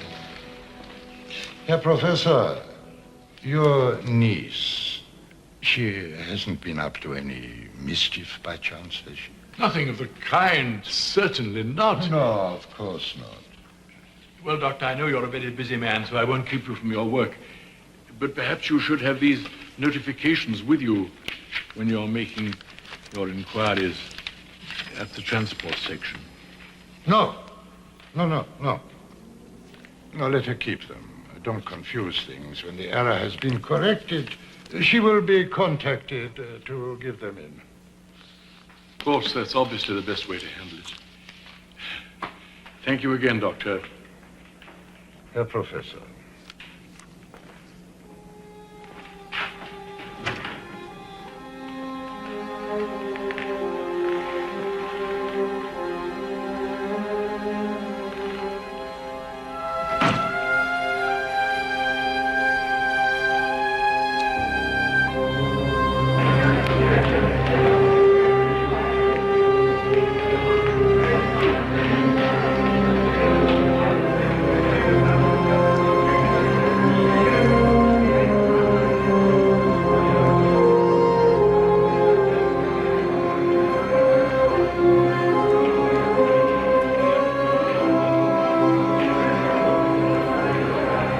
Dr. Epstein will let you know when he has news.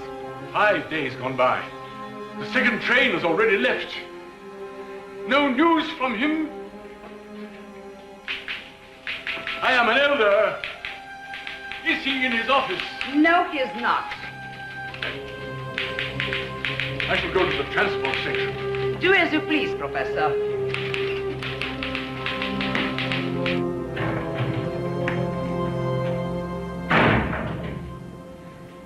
Epstein wouldn't see you. I didn't think he would. No, but there's real news. The transport section has made a gross error. What kind of error? More than 8,000 summonses went out. There was only room for 7,500 transportees. At least 500 may be cancelled. Well, that's marvelous news. Aaron, do you really suppose they'll cancel the summons of someone accused of plotting against the right? No more of that, Natalie. You were just following your conscience. I was, you know. I really was.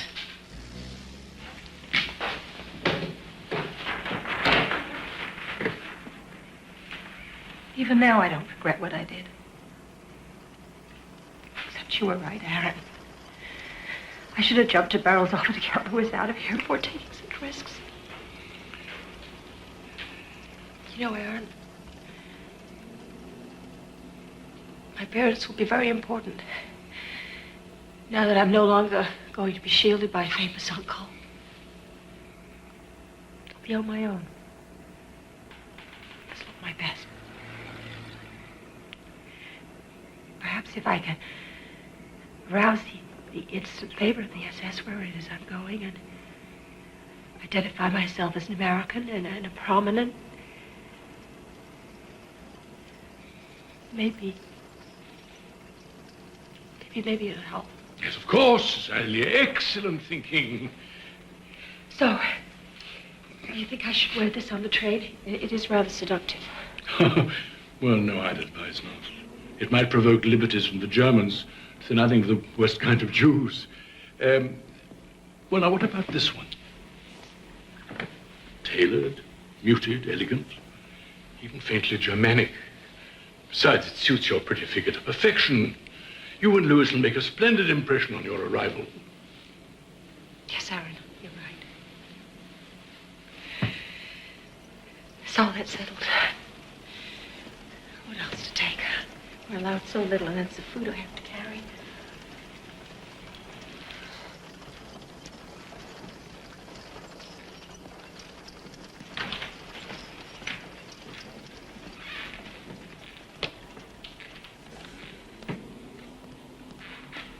Natalie, I'm going to follow up that matter of the cancelled summonses. I'm going to see Ram in his office. Aaron, I don't think that's a good idea. You know what he's like. Well, Epstein maintains that Ram's bark is far worse than his bite. The moment his rages are over, he's perfectly easy to talk to. All right. Please be careful. What time do you have to report to the transport barracks? 3, no later. Well, I shan't be long. Goodbye, little fella. And may God watch over you.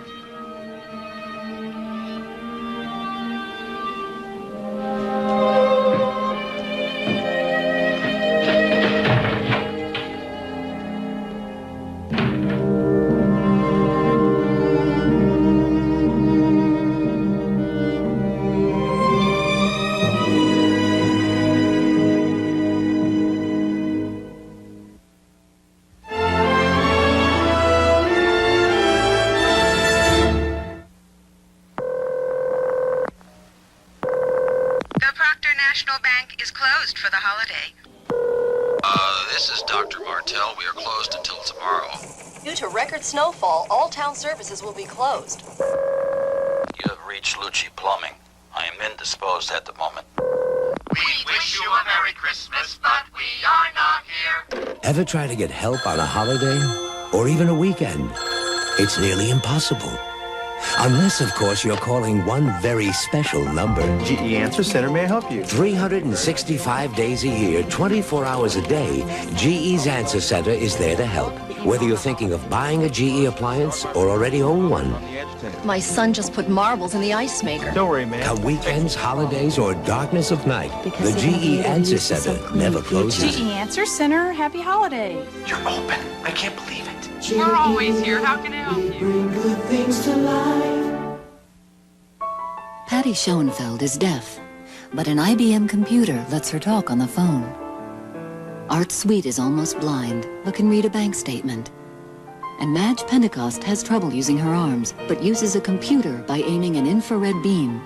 IBM provides information about special equipment like this, so more people with disabilities can use their abilities.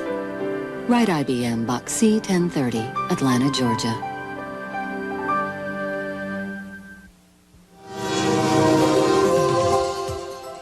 This sedan offers a refreshing blend of form and function.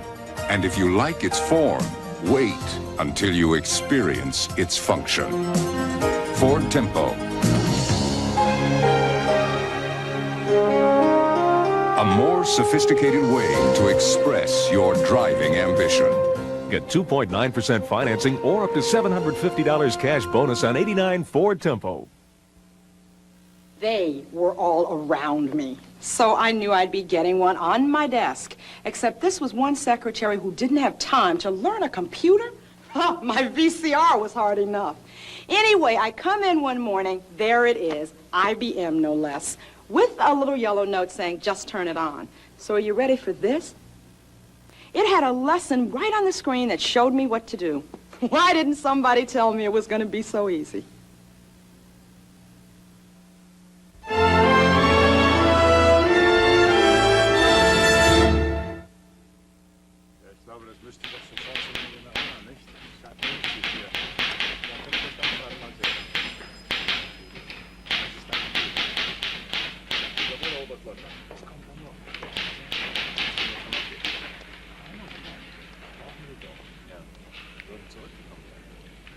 I am the High Elder Jastrow. I respectfully request permission to see the Herr Kommandant Ram.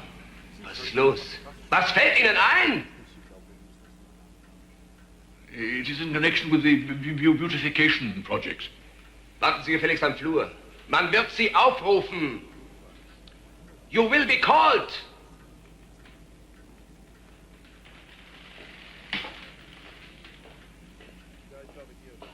Da an der Treppe. The stairs, the stairs. Da warten. Wait.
me, Herr Offizier, would it be possible to know when the Commandant might find... Zurück auf den Gang, Jude! Weg! We'll reach out when the Commandant will see you. Stay here.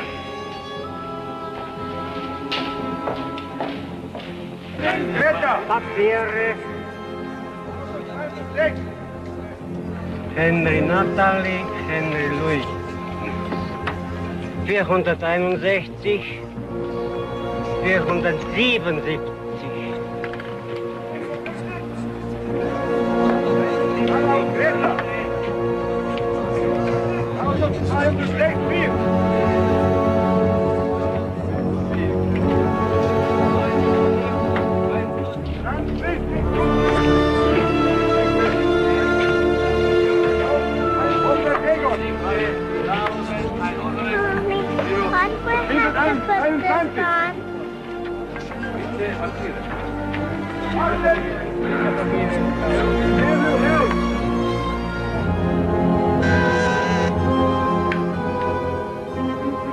Jawohl, Kommandant. Sie, Jude, reinkommen! Na los, ein bisschen schneller!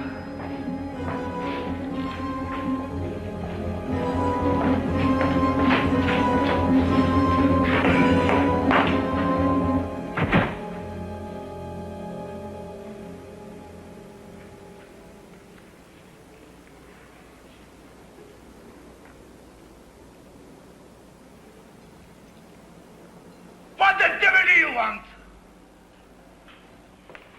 Herr Kommandant, may I Respectfully, what? You think I don't know why you are here? If you mention one word part of your Jew, whore, niece, you go out of this building covered in blood. You understand? You think because you are 50 years that you can barge into these headquarters and plead for this sow who plotted treason against the German government. So, you ask to see the commandant, yeah? I will give you 2 minutes of my time, but if you dare mention the Zionist whore, I'll knock your teeth down your throat. Talk! I have committed a serious crime which I wish to confess to you. What crime?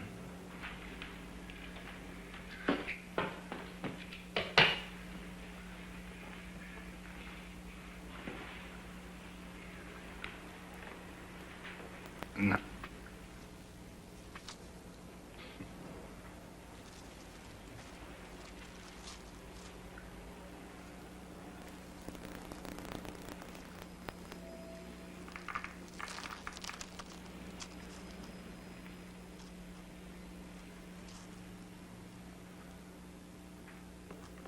I bought them in Rome, Herr Commandant, in 1940 for $25,000. As a prominent, I was not searched on my arrival at Theresienstadt, so was able to withhold them. I seriously regret this very serious offense, and came here to make a clean breast of it. It seemed to me better to hand them over directly to the Herr Commandant because of their great value. Their great value?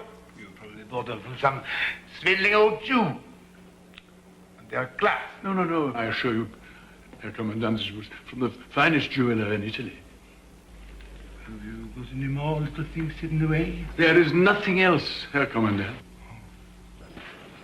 And your, Jew whore niece knows all about them? No. I told her nothing of it. I thought it wiser so. No one in the world knows about them, Herr Commandant, except you and me.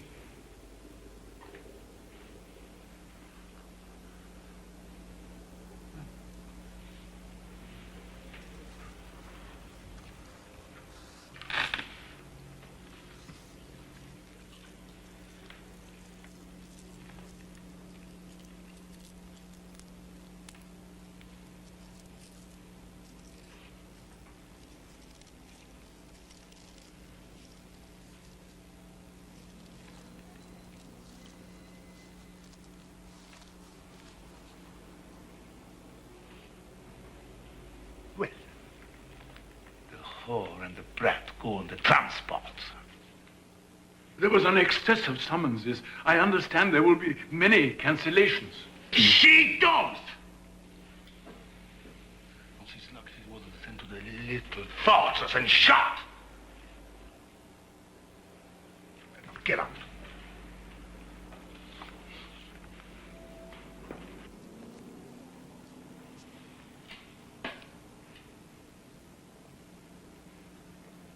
I said get out!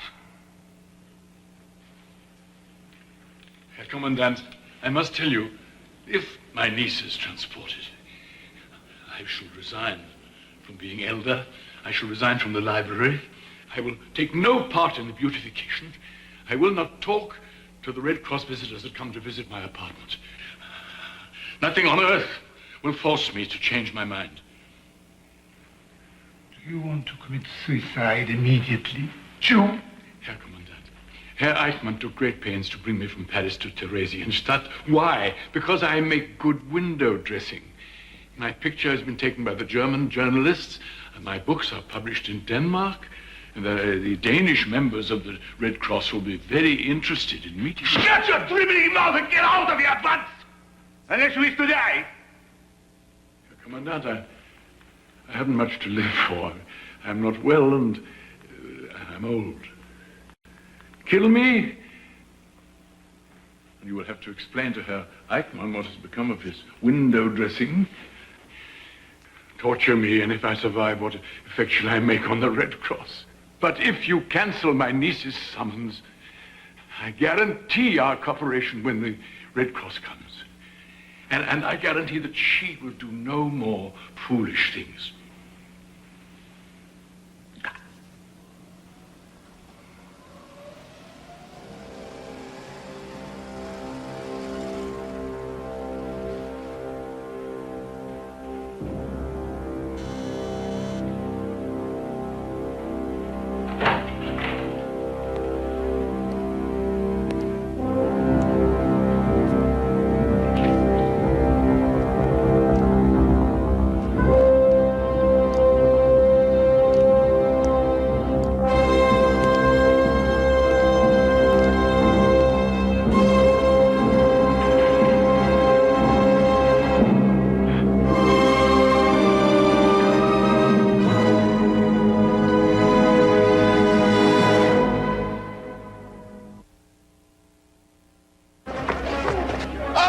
Tomorrow night, with 36 hours of endurable weather, we can land the troops and hold the beachhead. Okay, we go. Come up against a curtain of steel and fire. I'll pick my occasion when all three of them are present. How will you do it? With a bomb. Stop!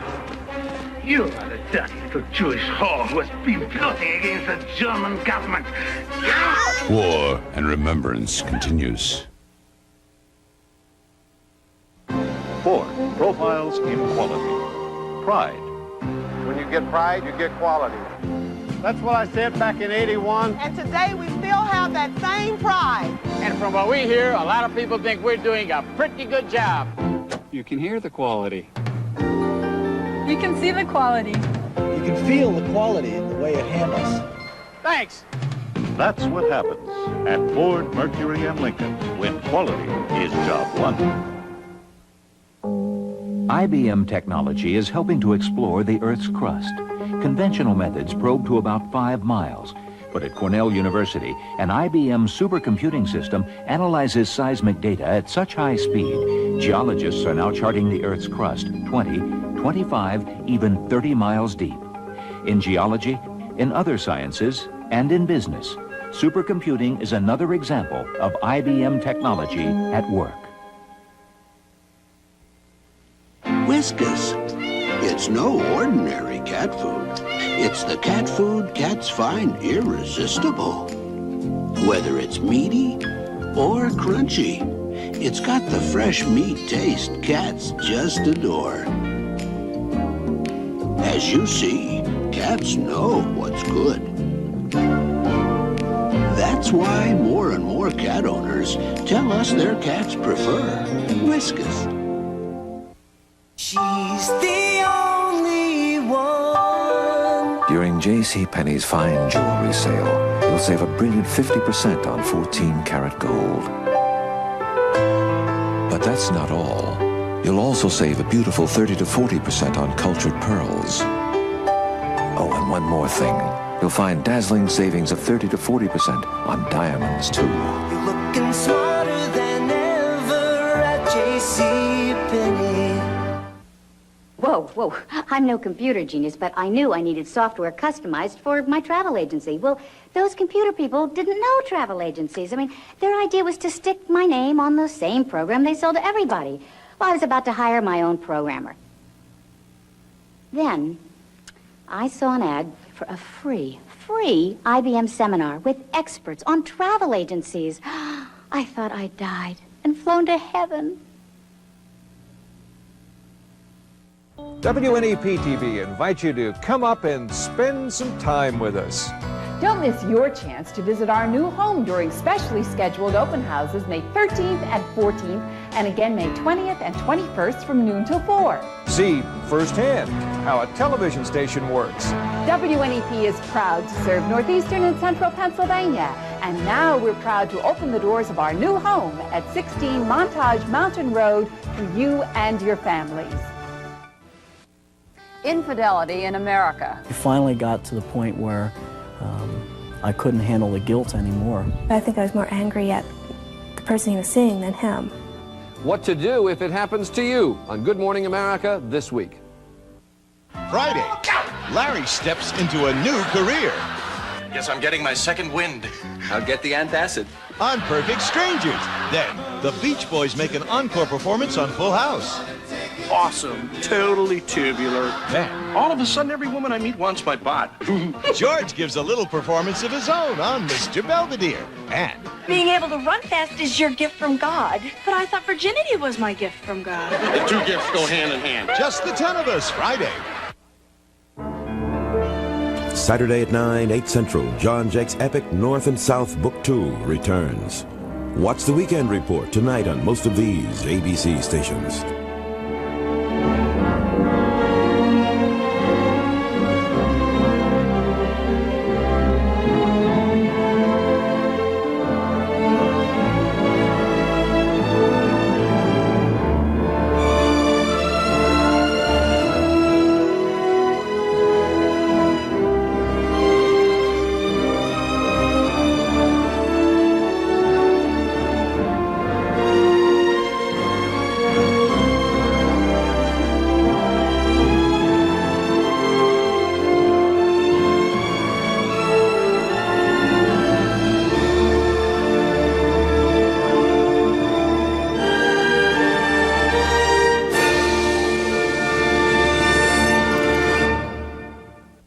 History continues. The epic saga of the Victor Henrys. We may be headed out to the greatest sea fight in the history of the world. An American naval family caught in the storm of World War II. With 36 hours of endurable weather, we can land the troops and hold the beachhead. Okay, we go. They've come up against a curtain of steel and fire. You are the dust little Jewish whore who has been plotting against the German government. Yeah? From the tragedy of the Nazi death camps to the triumph of America's victory in the Pacific. Fire in, fire when ready! This is the final chapter. No matter what happens, I'm going to survive. War and remembrance. Tonight's presentation brought to you by Delta Airlines. We love to fly, and it shows. GE. From aircraft engines to appliances, we bring good things to life. IBM. Whatever your size, whatever your needs, IBM is working to bring you the best solutions. And Mercury, celebrating its 50th year.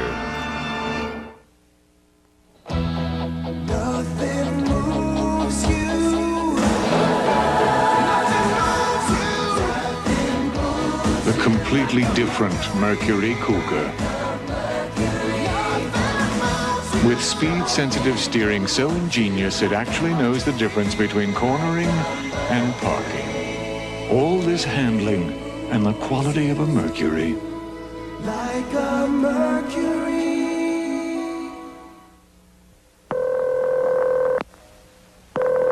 The Proctor National Bank is closed for the holiday. This is Dr. Martell. We are closed until tomorrow. Due to record snowfall, all town services will be closed. You have reached Lucci Plumbing. I am indisposed at the moment. We wish you a Merry Christmas, but we are not here. Ever try to get help on a holiday? Or even a weekend? It's nearly impossible. Unless, of course, you're calling one very special number. GE Answer Center may help you. 365 days a year, 24 hours a day, GE's Answer Center is there to help. Whether you're thinking of buying a GE appliance or already own one. My son just put marbles in the ice maker. Don't worry, man. Come weekends, holidays, or darkness of night, the GE Answer Center never closes. GE Answer Center, happy holidays. You're open. I can't believe it. We're always here. How can I help you? Bring good things to life. If you haven't been to Sears lately, you haven't been to Sears. When we lowered prices on over 50,000 items, we lowered prices on thousands of great gifts for Mom. Over 900 in our KitchenWorks department alone. And you'll find all the brands she trusts, like Corningware, Black & Decker, Proctor Silex, Sunbeam, Braun, Mr. Coffee, and Kenmore. And Sears will meet or beat the competition's current advertised price. So get great prices on Mother's Day gifts at Sears now. Come take a flight of fantasy. Welcome aboard Delta. Fly Delta to the new Disney MGM Studios theme park at Walt Disney World, where you'll see how movies are made and be part of the action. Your road to stardom starts on Delta. The last time Dorothy flew, she was in a house. Let Delta and Disney make your fantasy come true. I have a feeling we're not in Kansas anymore. Tomorrow. Pour l'examen français. Sam gave Scott the answers to the French test. My Sam cheated? It's an all-new Who's the Boss? La miseria disgraziata. Then, here we were, alone again. Adam and Eve and Paul. An all-new Wonder Years after Who's the Boss? Tomorrow. Last night on War and Remembrance. There's a letter from Natalie. It was forwarded by the Red Cross. Why do we have to go to SS headquarters? The Red Cross has no record of any releases from the model ghetto. Why don't you just tell me what you're doing about getting them out of there? What did they do to you? Fight the war, Byron. Try to put your wife out of your mind. Where's the captain?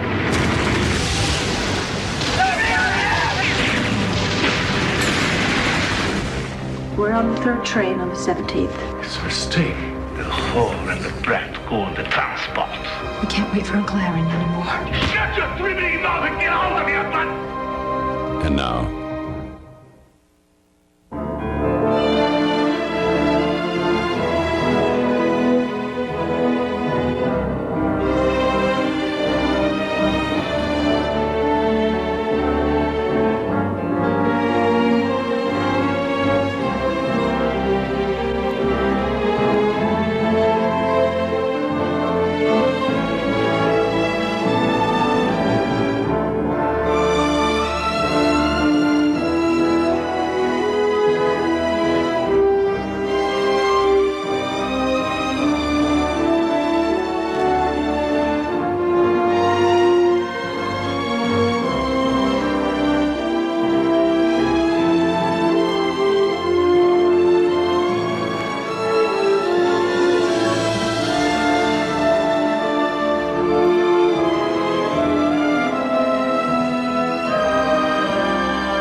zusammen! Los zum Sammelplatz! Ja, schneller hier drüben! Jetzt alle zusammen! Los, Beine! Hier, du auch! Los, alle weiter! In die Ecke hier! Los, etwas schneller! Los, los, los! Etwas mehr Beine! Hier rüber!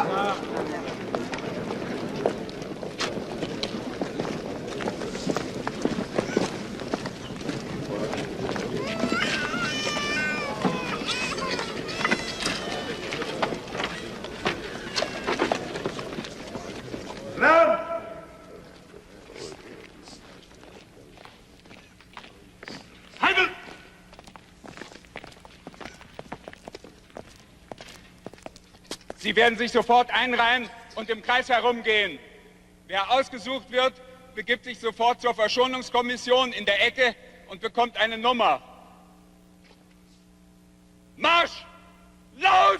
In Reihe und Glied hier alle zusammen hier. Eine in den anderen, ja, vier nebeneinander los. Und zieht los, bleibt nicht stehen. Da rummarschieren! Los, weitergehen! Vier zusammen!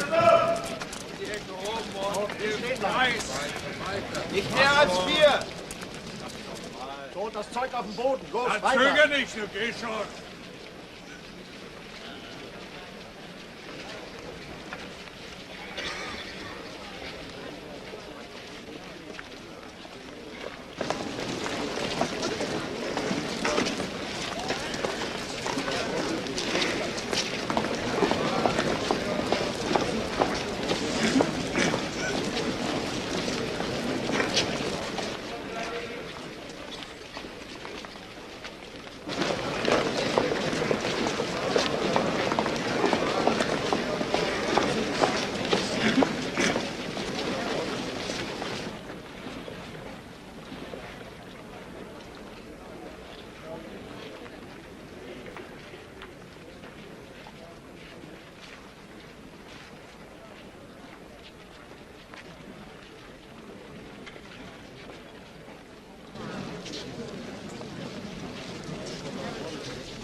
Halt!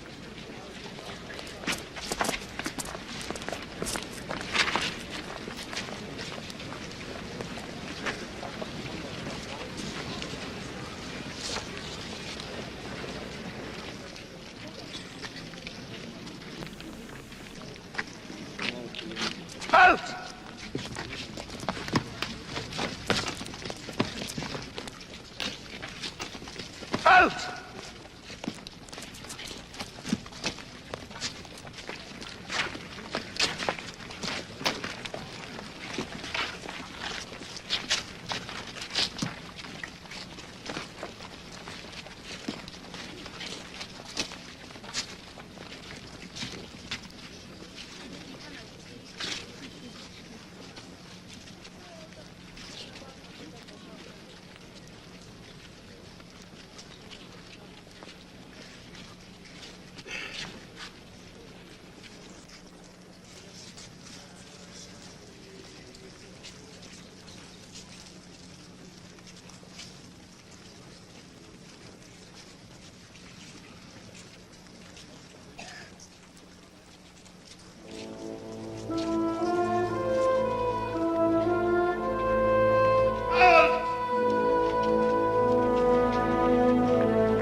Can't you count? Can't you count? The count is long. All day long. What's the matter, you all? Are you all idiots? Are you all morons?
Exemptions will pick up their luggage and return to their quarters.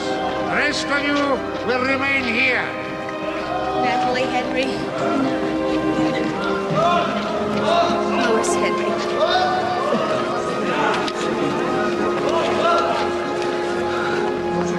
I'll take the luggage.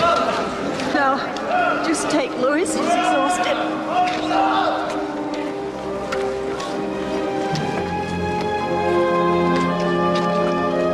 Aaron, for God's sakes, get in touch with Beryl.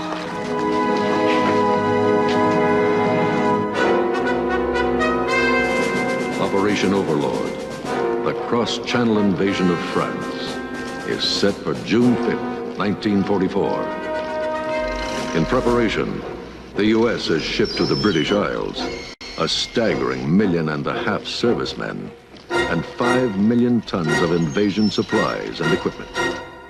Some 320,000 different kinds of items, from guns and ammunition to cigarettes and chewing gum. And stacked high in a corner of a camp in Dorchester, uncounted coffins. In General Eisenhower's words, England has been transformed into the greatest operating military base of all time. And in the words of their English hosts, the American GI is overpaid, oversexed, and over here.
meet you. Go on. What are you doing here? I've come to see you, of course. Me? But how? Well, you're with the Jedburgh. How do you know about that? I'm with the Air Ministry section that's arranging to drop you in. I saw your name on a schedule. Well, is it Lady Byrne-Wilk yet? Well, no, he's recuperating from an air crash in India. I'm on my way to Stoneford to see him now. You got time for a drink? No, afraid not. I've still got 40 miles to go. You got just a few minutes, anyway? Yes, I have. It's wonderful to see an old face. Not that your face is old. No. Well, I was having very shaky second thoughts about volunteering for the Jedburghs. Told the board, the reviewing board, straight out that I was a high-strung coward. They didn't know quite what to make of that. Asked me why'd I put in for the duty. So I gave them my song and dance about the Jews. And they packed me off to a psychiatrist. And for some reason, they passed me. Must be damn hard up for Jeds. For heaven's sake, Leslie, stop being so hard on yourself.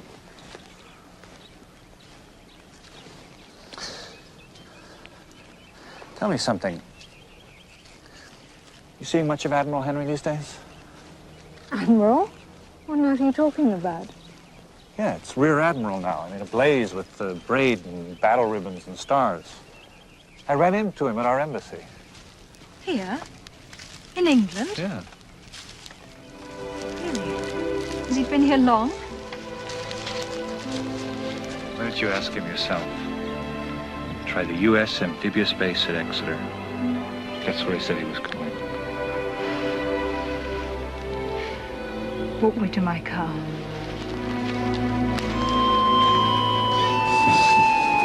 It's a million years since Paris, isn't it? Oh, you know, I did some drinking last month with Phil Rule in London. He got utterly gross. Falling down drunk. I know, it's sad. Well, Victor wrote me that Natalie's waiting out the war in a Czech ghetto. Yeah. We've all gone a long way. But at least we had Paris. We were young and happy and full of fun. Were we? I think we worked awfully hard at being Ernest Hemingway characters, altogether too rash and raffish and mad. I prefer my memories.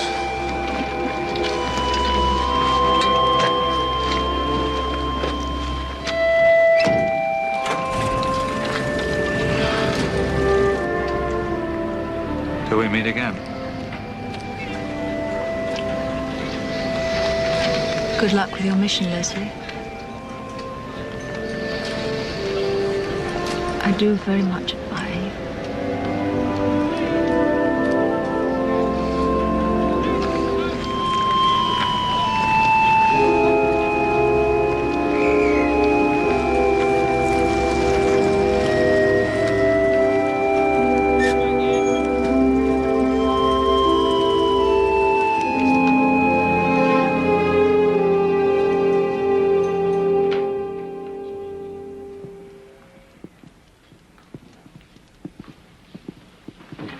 Admiral Henry, I have a phone call for you. Pamela Tudsbury. Very well. Where may I take it? Why don't you take it to my office, Henry? Thank you, Admiral.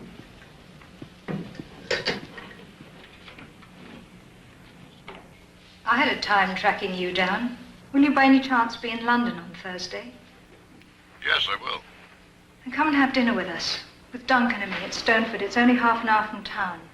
How do I get there? Have your driver bring you to the Bushy Park depot. And I'll pick you up at 4. Then we can talk for a bit. Duncan sleeps from 4 to 6, doctor's orders. How is he? Poorly. There'll be a few others for dinner, including General Eisenhower. Telegraph Cottage's country place is nearby. Exalted company for me, Pamela. I don't think so. Admiral Henry. That's 2 stars and only temporary. Oh, Lee Mallory will be there too. Eisenhower's Air Force commander. Well, I'm sure you're very busy. I'll see you Thursday then at 4. Good. Bye. Goodbye.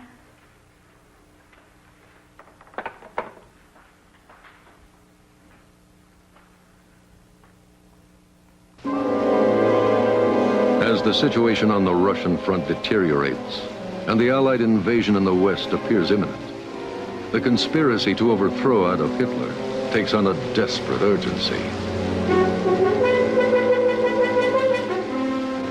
On his way to a most important meeting is Count Klaus Schenk von Stauffenberg. Recently severely wounded in North Africa, Stauffenberg has lost 2 fingers of his left hand, his right hand at the wrist, and his left eye.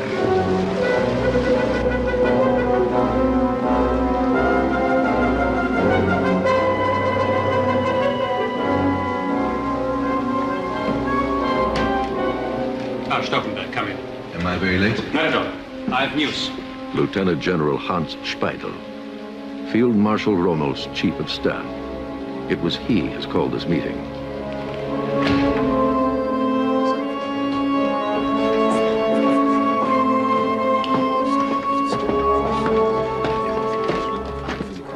Retired Lieutenant General Ludwig von Beck, former Army Chief of Staff, longtime leader of the plot. Dr. Karl Goerdeler, Mayor of Leipzig, longtime conspirator. Dr. Hans Gisevius, renegade Gestapo bureaucrat. He has been involved in all plots against Hitler from the beginning. Alder, you've heard that Hitler has fired Manstein. Oh, yes. I'm in good company. And it keeps getting better. And your news? Rommel will stand with us. Are you absolutely sure? No more hedging? His exact words were, I believe it is my duty to come to the rescue of my country. So when it happens, you'll be right there in his headquarters to keep him in the picture. When what happens?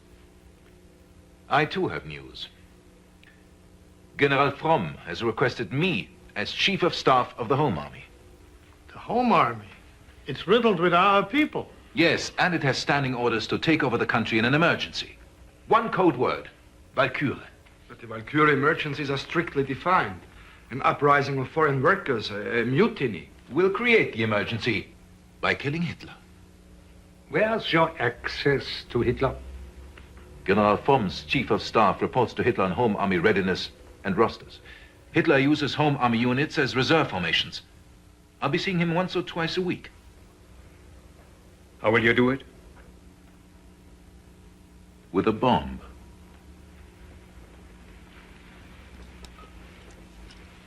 A bomb with an acid time fuse.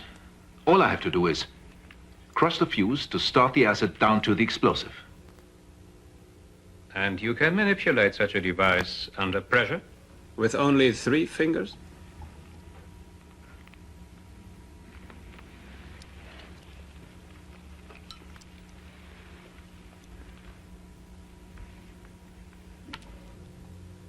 Yes, I can. I'll kill him, and I'll fly back here to direct the coup d'etat. A plane will be arranged. I'll pick my occasion when all 3 of them are present. Hitler, Goering, and Himmler. Your chances of killing all 3 of them are non-existent. Maybe you will kill Hitler, but assuming that you do, there will only be an excuse for Himmler to murder all of us. You are against it. Why are you at this meeting? To prevent madness. The German people are still fanatically behind him. So is most of the army.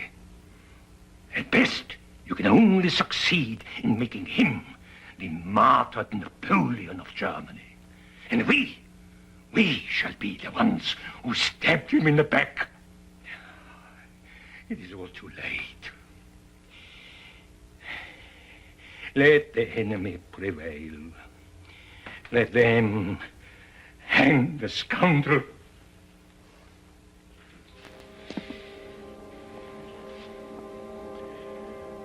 All right. You've heard Harler's view. You've been in this as long as he has. How do you stand? I've always preferred arrest. But if there's another way, kill him.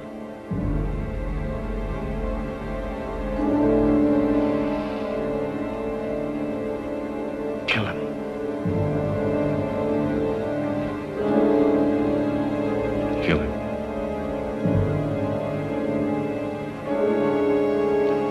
Rommel wants him arrested. He's against killing him. You're not wrong. I'm asking you. Kill him. All right, Harder. Are you with us?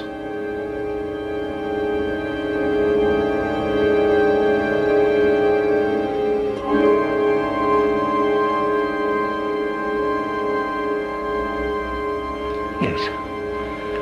I'm with you. Kill him.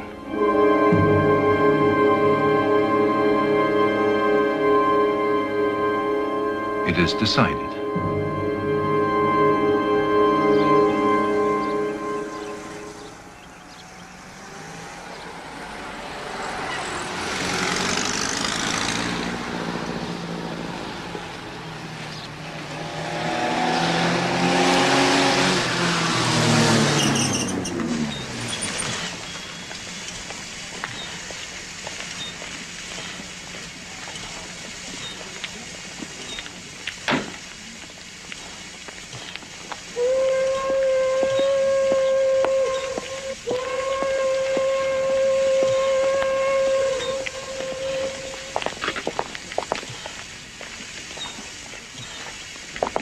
You look smashing, Admiral. Well, the big gold stripe helps. Actually, you look a bit war-worn. So totally American they should carve you on Mount Rushmore. You think so, Pam? You look pretty good yourself. Felt like being out of uniform. How long will you be here?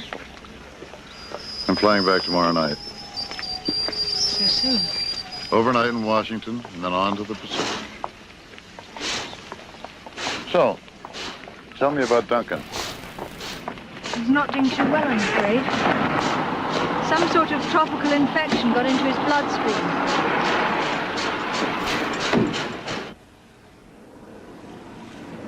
Well, there's some good news in my family. Madeline married that young naval officer. Wonderful.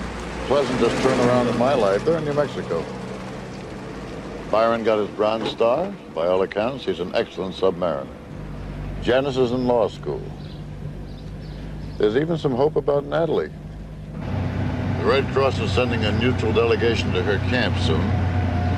So maybe we will get some word from her. If the Germans let the Red Cross in, camp can't be too bad. And Rhoda? Rhoda's in Reno, getting her divorce. She actually went through with it. She actually went through with it. Well, tell me about your promotion. It came from Admiral King himself, face to face, right after the president ordered me on this mission. The Admiral said he'd even throw in a battleship division. Battleship division? It's absolutely marvelous, a division. He said it was my reward for good work. He said I could fight a division if I had to. There's 2 ships, Pam. 2 of our best. The Iowa and the New Jersey, and what's the matter? Nothing. Nothing at all. Oh, Victor. That's the best thing that could possibly happen to my career. A monumental surprise. Of course, that's a carrier war out there. The battle wagons mainly bombard the beaches. I'll probably just ride around in fancy flag quarters till the end of the war, initialing documents and looking pompous. It's terrific. It's absolutely, utterly, bloody, flaming terrific. I agree. It's okay.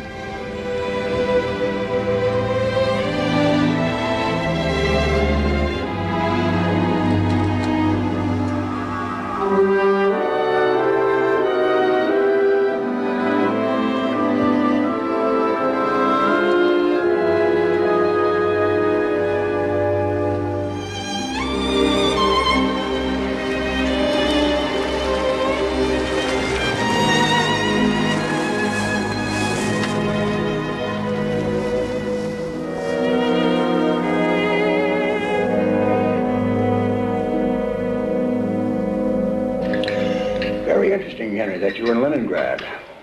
I wasn't aware that any of our fellows had gotten in there. Haven't seen any intelligence on it. Technically, General Eisenhower, I was a Lend-Lease observer, but I did send a supplement on combat aspects to ONI. Okay. Make sure you get that stuff from the Office of Naval Intelligence for me tomorrow. Yes, General. Henry, you know the Russians. Once we go, will they attack in the east? Aram has assured me the attack is on, but there's plenty of skepticism around here. Well, they'll go, sir. That's my guess.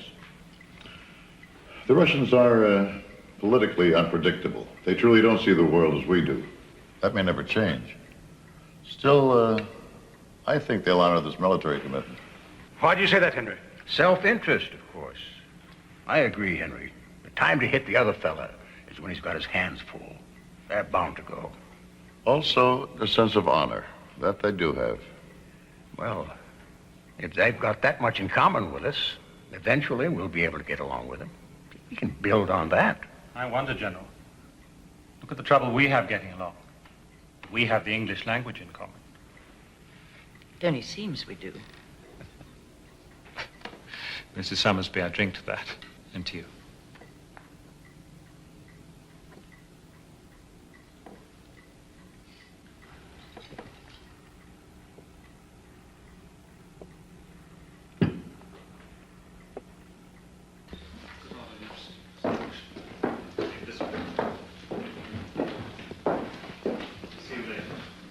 Brandy and coffee in the library. I know we're talking in there for ages, and I've got a lot of things to do at the General's cottage. You and Admiral Henry will forgive me, won't you, if I just pop over there for a while? Of course. See you later. No doubt you deeply disapprove of Kay Summersby. Or do you bend your rules for great men? All I know about her is what meets the eye. As a matter of fact, and I know both of them rather well, I'm sure that's all there is to it. Charles, you can leave that there, thank you.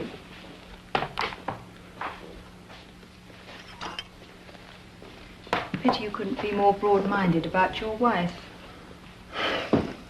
I tried to stick it out, Pamela. You know that. Rhoda chose differently. You froze her. Will she be happy with her fellow, though? I don't know. I've met him a couple of times, talked to him. He didn't act happy. At this point, I think he's doing the honorable thing. Poor Rhoda. Isn't that the dress you wore that night at the Savoy? I'm surprised you remember. How could I forget? Why didn't you answer my letter? Just a word, any word. And why did I have to find out by chance that you were here in England? Do you hate me that much?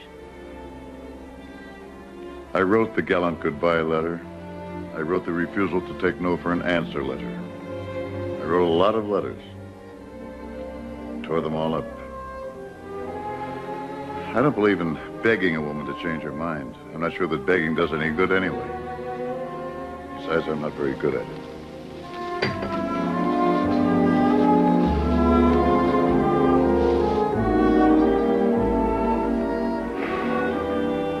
All right, Pamela.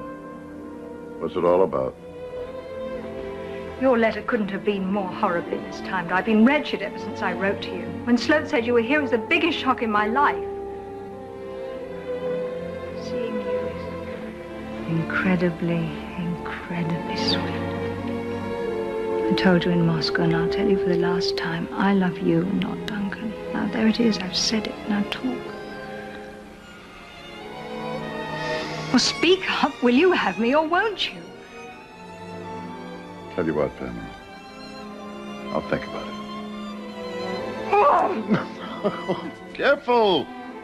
You're shaking Mount Rushmore. Well, I'll shake it down, that damn stuffy Yankee monument. What is this? A little while ago, you turned me down. What's changed? Rhoda's gone. I never really thought it would happen, and now it has. And here we are together, not separated by the whole planet. I'm so happy.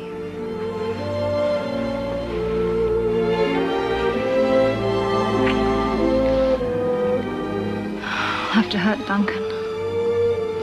Can't be helped, it's my life. Amazing. Old Rhoda said that all you needed was a little wooing. She said that. Wise woman. But I've never gotten it, and I never would have. Lucky I'm such a forward slut. Pamela, look. That war in the Pacific may take a long time. The Japs are still raising a lot of hell out there. If it comes to a fleet action, I'll probably be in it. And they may wind up on the short end. So, what are you saying? That I'd be prudent to keep Duncan on a string, something like that? I'm simply saying that you don't have to make up your minds. God knows I love you, and I want you. But remember what you said in Moscow. Remind me. That these rare meetings of ours generate an illusion of romance. A wartime thing without substance. I'll gamble the rest of my life. It's a lie.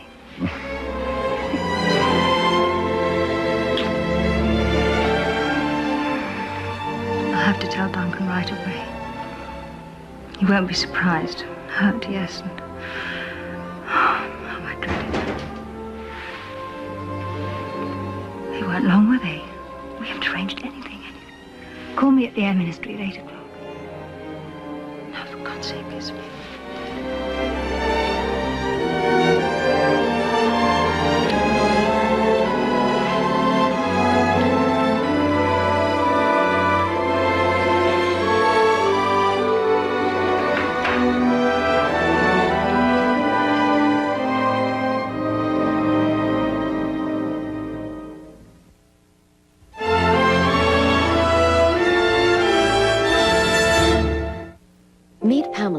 Who's been hearing impaired since birth. Today, her world is changing with the aid of an IBM computer. Ooh, ee, ah. Ooh, ee, ah. These may look like games to you, but they're actually part of an innovative system developed by IBM researchers to help people with hearing and speech impairments develop their vocal skills. Motor Deco, Motor Deco. That eagle is a bear. This system, called Speech Viewer, is one more example of how the people at IBM put technology to work. Not only in business, but in life. My name is Pamela.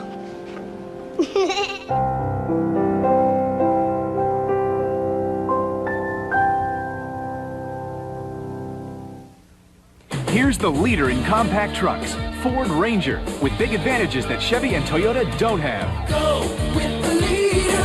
Advantages like four-wheel drive at the touch of a button. Only Ranger 4x4 has it, standard. Go with the leader. And Ranger beats Chevy S10 in standard horsepower and torque. It's today's best-selling compact truck.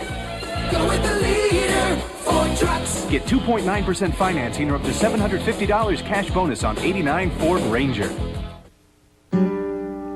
At the biggest bank in Ireland, from coast to friendly coast, they'll refund your Visa traveler's checks if they're stolen or they're lost. Of course we can. So be off without a care and travel where you will, from McGillicuddy Reeks to Glencolumkill. But if you lose that other traveler's check, you may be in distress while you're phoning for a refund. Thought you had the number. From American Express.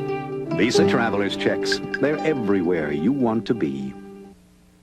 To turn the ordinary into the extraordinary, you need to know how things should be.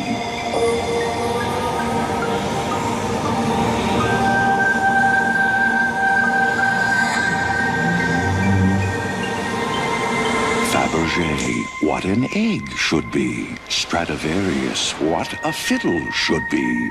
And Lincoln, what a luxury car should be.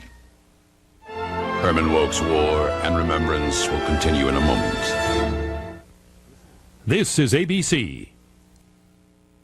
McDonald's is throwing a birthday party right now for everyone who happens to have a birthday this year. This party won't have some of the things birthday parties normally do. See, we're expecting a few billion guests. There will, however, be presents. Regular hamburgers for 49 cents and cheeseburgers for 59 cents. But this party won't last forever. So hurry in for your birthday burgers now. And please, come properly attired.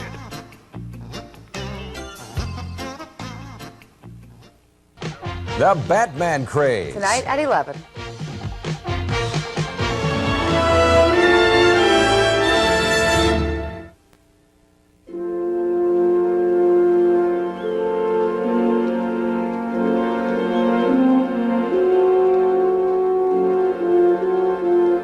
As Operation Overlord continues to build momentum, Adolf Hitler lays plans to counter the coming assault on his impregnable Atlantic Wall.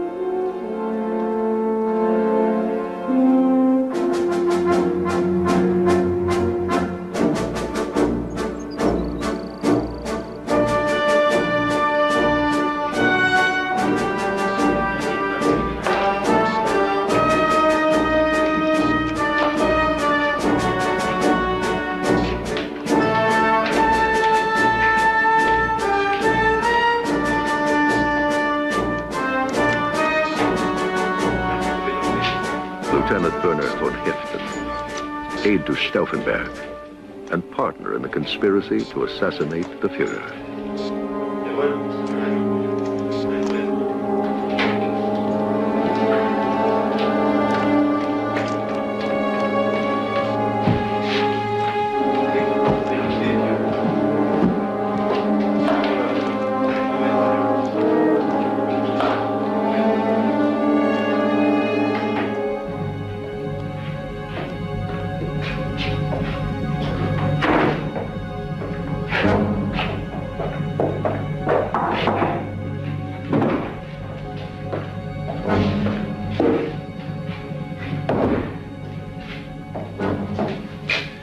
Hitler will be there in a few minutes.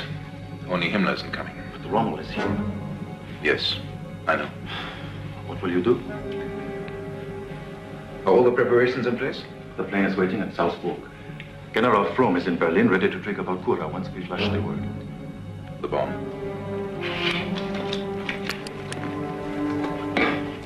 You brought along a change of shirt. If Rommel leaves the meeting, I'll trigger it. In the room? In the room. Just give me 5 minutes after you see him go, before you have me called.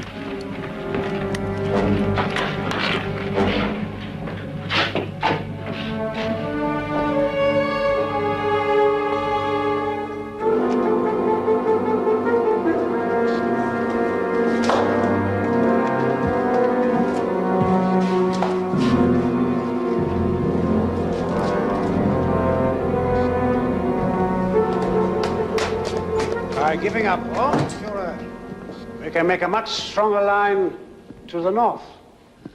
He who holds Rome, in the eyes of the world, holds Italy. I will never give up Rome. Never! Absolutely right, mein Führer. The Channel invasion map. Yeah.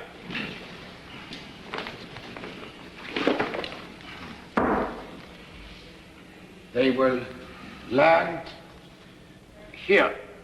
Normandy? It is 3 times as far over the water as the Pas-de-Calais.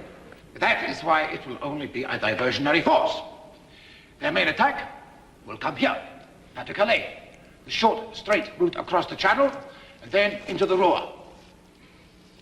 Of course, we will keep an eye on Normandy, but this is where we will squash them. Piles of dead Americans stinking up the French coast. That can be the finisher to that crazy cripple Roosevelt. He'll lose the election and, with luck, end up in jail somewhere. Or perhaps some patriot will shoot him. Then you agree, mein Führer, that the place to oppose the invasion is right at the beaches. Rundstedt disagrees. It's a question of how we deploy the panzers.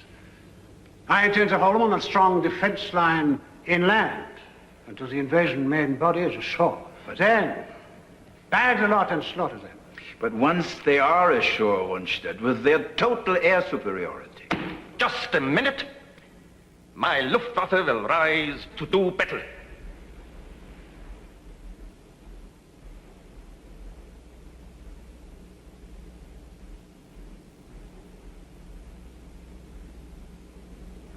There's merit in both your views. It all depends on the situation at the time. Therefore, I shall take operational control of the Panzers.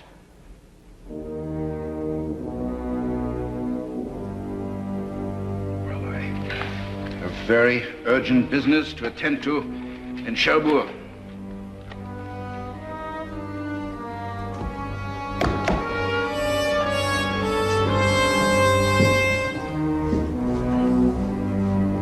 How are the divisions in Hungary?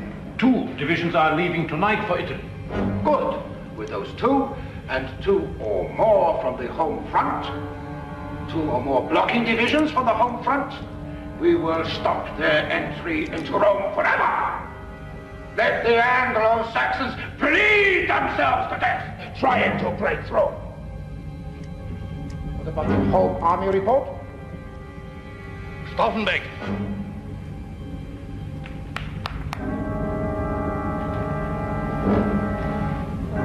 Never mind. I have no time now. I have guests for lunch. Read the report and give me a summary after my nap.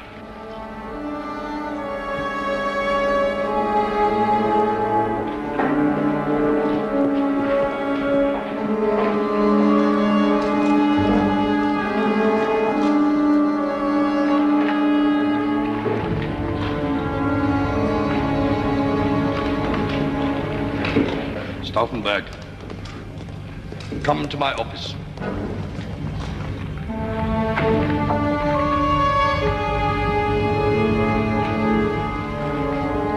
Well, all best? Yes, immediately, Feldmarschall.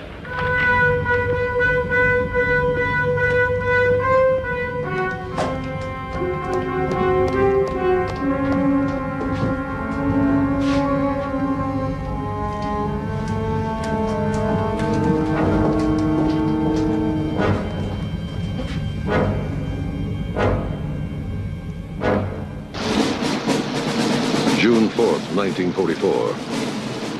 D-Day -1. In Eisenhower's own words, the mighty expedition is tense as a great human spring, coiled for the moment when its energy will be released. And it will vault the English Channel in the greatest amphibious assault ever attempted.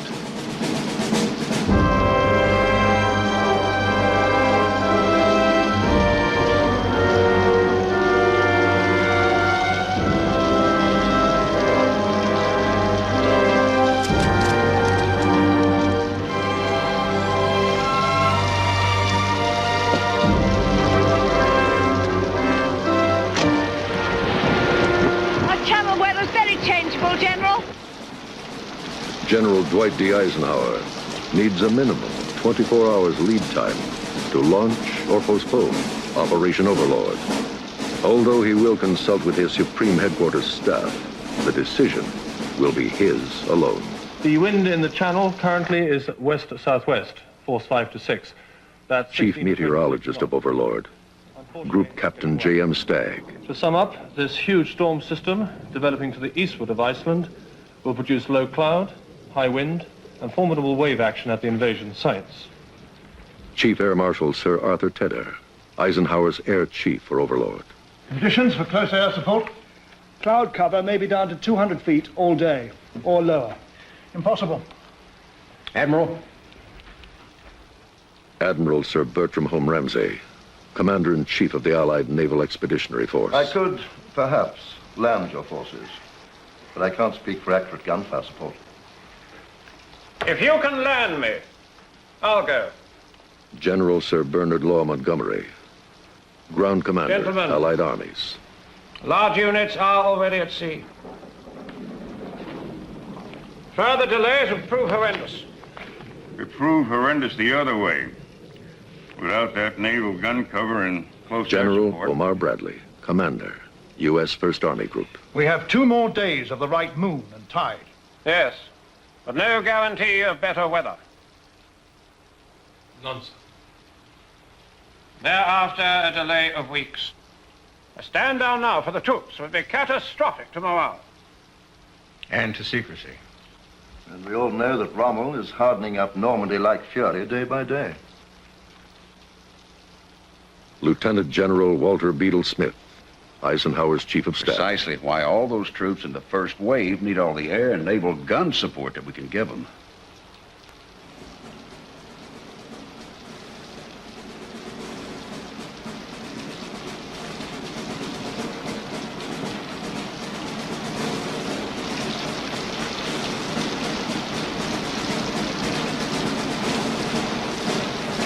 Postponed for 24 hours.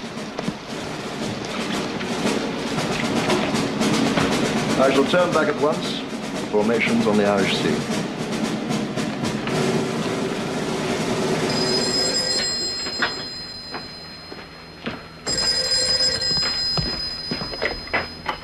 General Eisenhower's quarters. God, the general just lay down.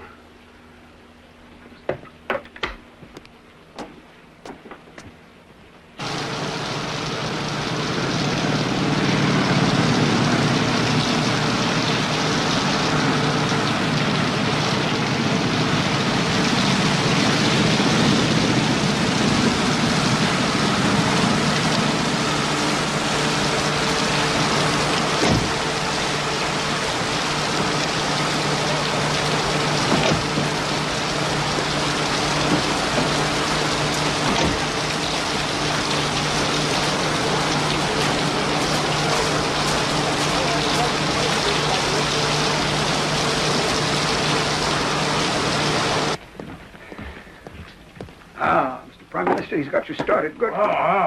General. Oh, don't get up.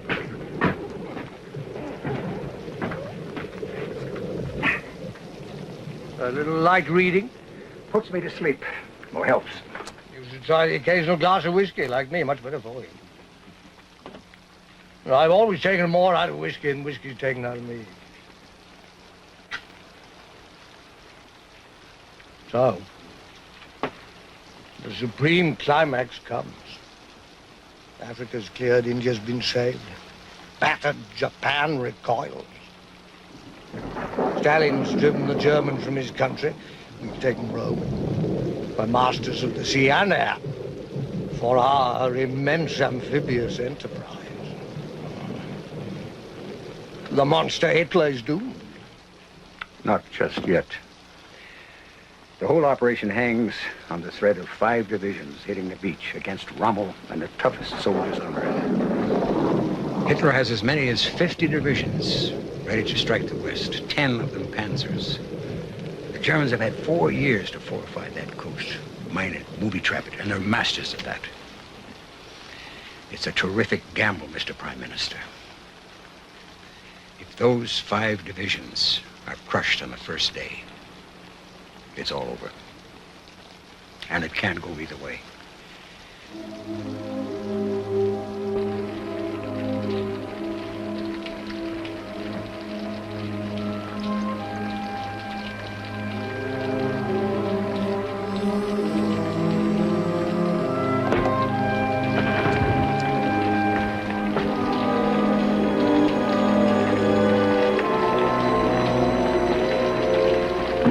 I'm in this with you until the end.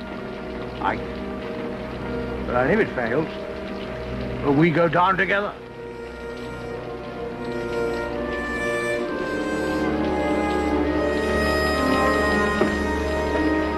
Get some rest.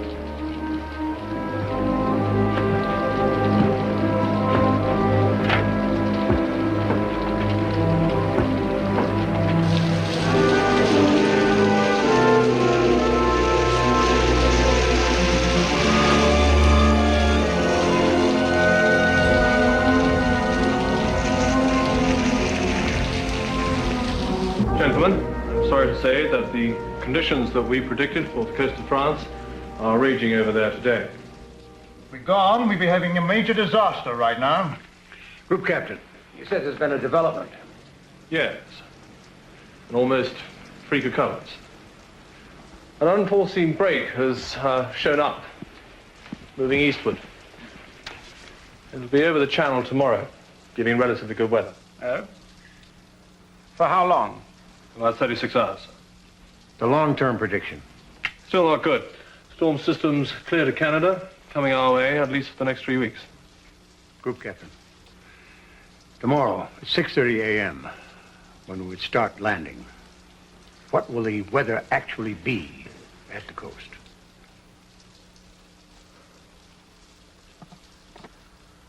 To answer that, General, would make me a guesser, not a meteorologist. With 36 hours of endurable weather, we can land the troops and hold the beachhead. Fire Whisker.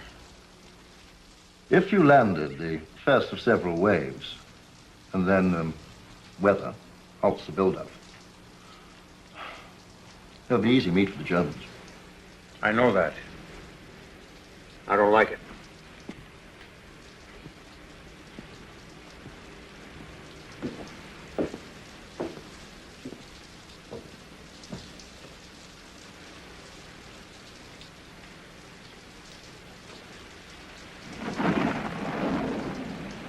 The consequences of delay justify great risk. Okay, we go.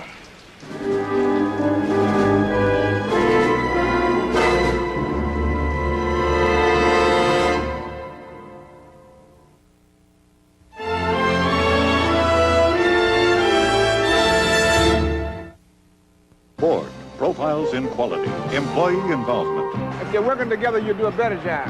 I said that back in '82. And the quality of our cars and trucks is proof that it's working today. Money alone won't build quality cars. You've got to have better designs. Better designs don't mean a thing, unless engineering can live up to the designs. Engineering works only when everyone is committed to quality. Our goal is to build the highest quality cars and trucks in the world. At Ford, Mercury, and Lincoln, quality is job one. Okay, kids. Today we're going to demonstrate a discovery that could change your lives. Oh, really? It's the Nobel Prize-winning discovery by IBM scientists of a more practical superconductor that carries electricity with no resistance and makes magnetic objects defy gravity. This discovery is fascinating not only scientists, but future scientists. Advances in superconductivity. IBM technology at work.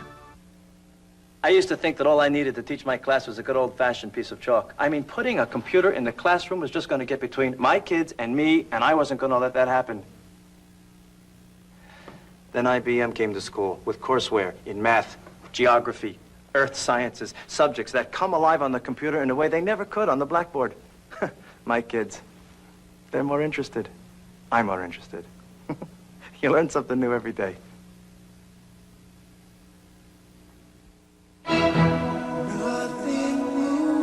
One reason so many people select Mercury Sable is because of the way it looks. The Bob Bondurant School of Performance Driving chose it for quite a different reason.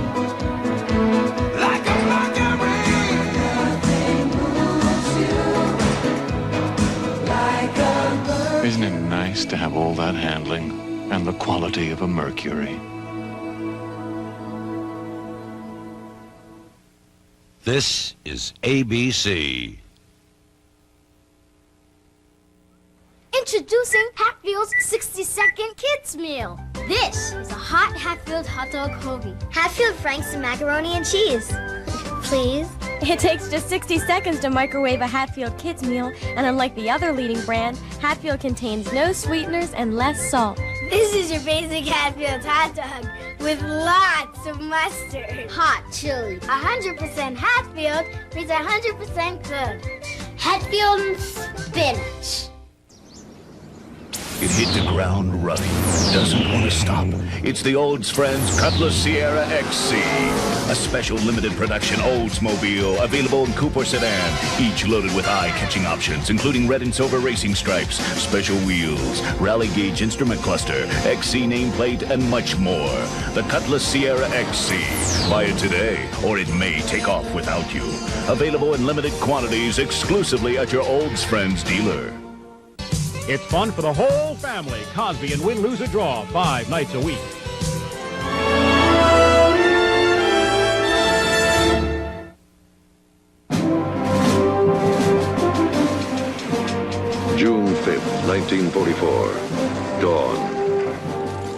his Supreme Commander's order, 175,000 men of the first wave and more than 5,000 ships of every description will put out to sea. It is the greatest invasion fleet ever to sail the oceans of the world.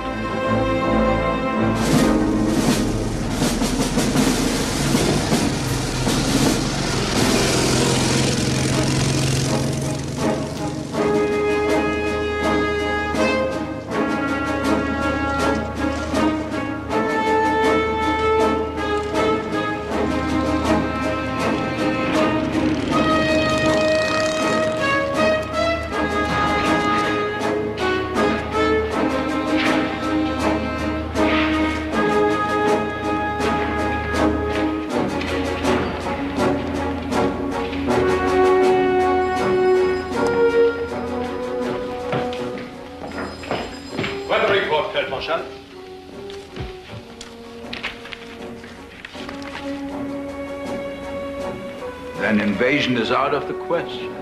Yes, certainly through next week. That will take us to the 15th. Oh, we can still do a lot of mine laying off Normandy. Excellent. Get me Rundstedt.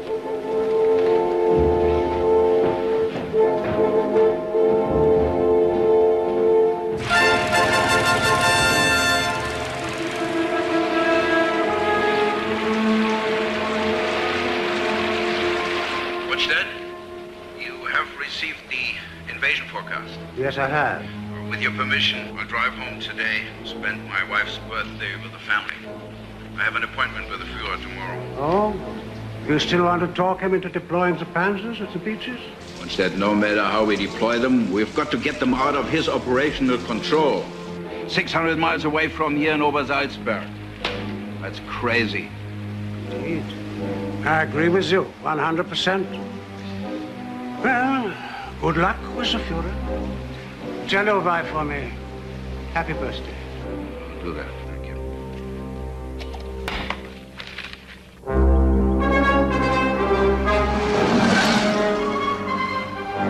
4:48 p.m.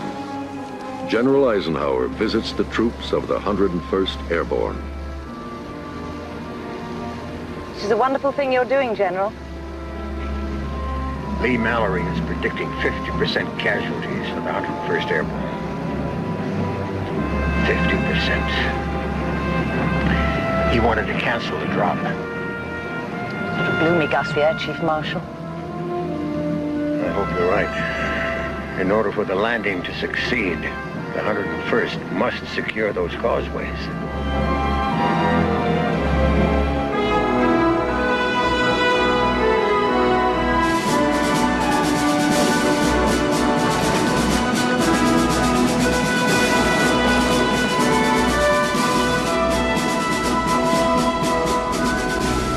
General Eisenhower. Ike! Excuse me, sir.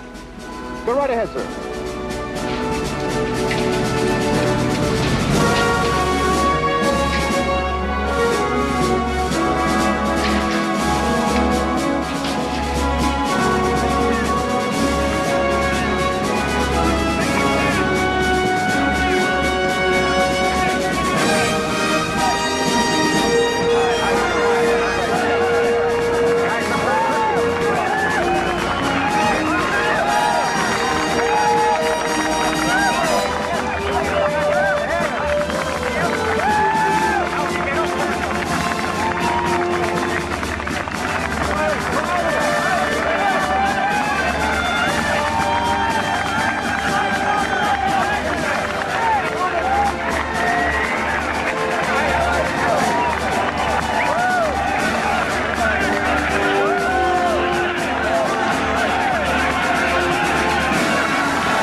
As H hour approaches, the Office of Strategic Services prepares to drop Jedburgh Team Maurice The last of more than 90 three-man squads behind enemy lines.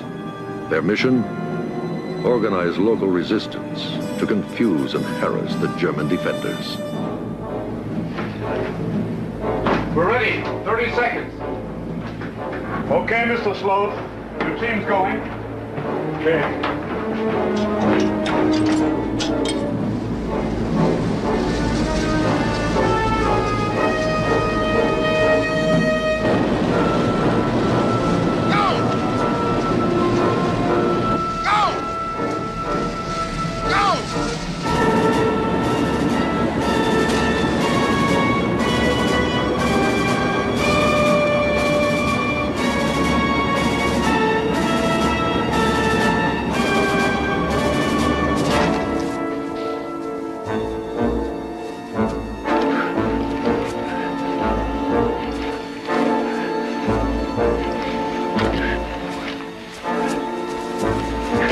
Parachute is American.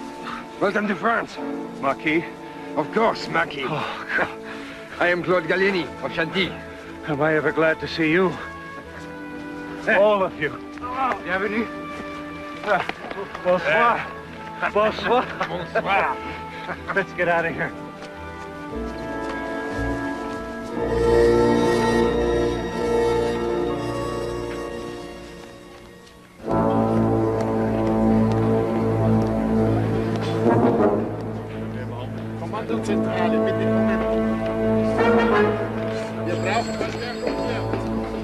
General. Yeah. Saint-Mère-l'Église, Pont-l'Abbé, and on? Ja, Chief General. There's all sorts of reports, and more coming in. Wie Rommel? Saint-Mère-l'Église, wo ist das? Zeigen Sie mir das. Nein, auf der großen Karte zuerst.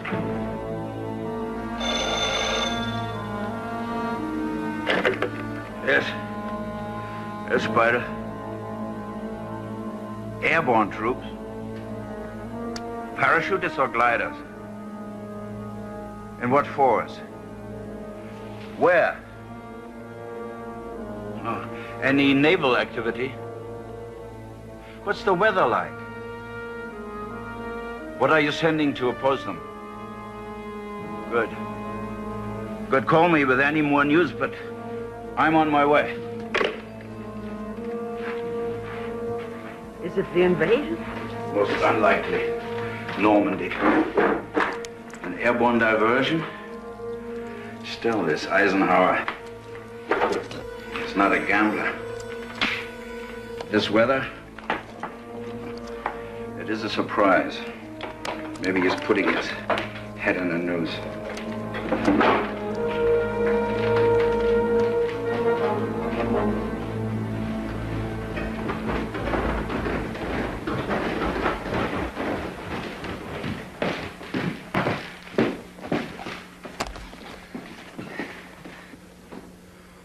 Well, Lou, we've had your birthday together.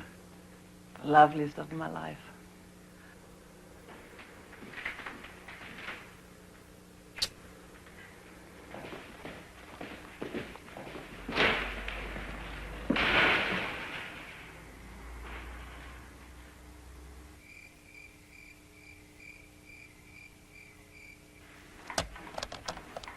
Harry, this recording is not for broadcast until we have the landing confirmed by Eisenhower. That's right, sir. You know, I've been thinking, boss. You took office early in 1933, so did Hitler. Now, 11.5 years later, you meet head-on at the Normandy coast. It almost seems like destiny. I believe in destiny. Also in getting on with a thing. We're ready, Mr. President.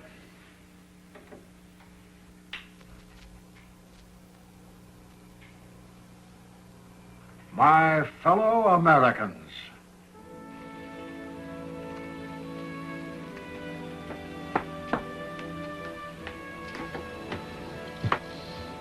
What are you writing, General?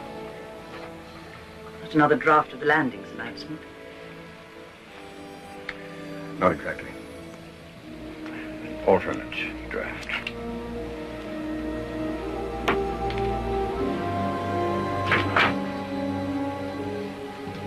Things in the Cherbourg Havre area have failed to gain a satisfactory foothold, and I have withdrawn the troops.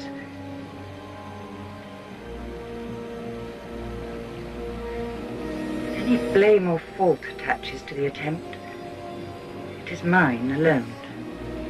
Just in case. I don't want any mistakes about blame. What will give the orders? I'll never use it.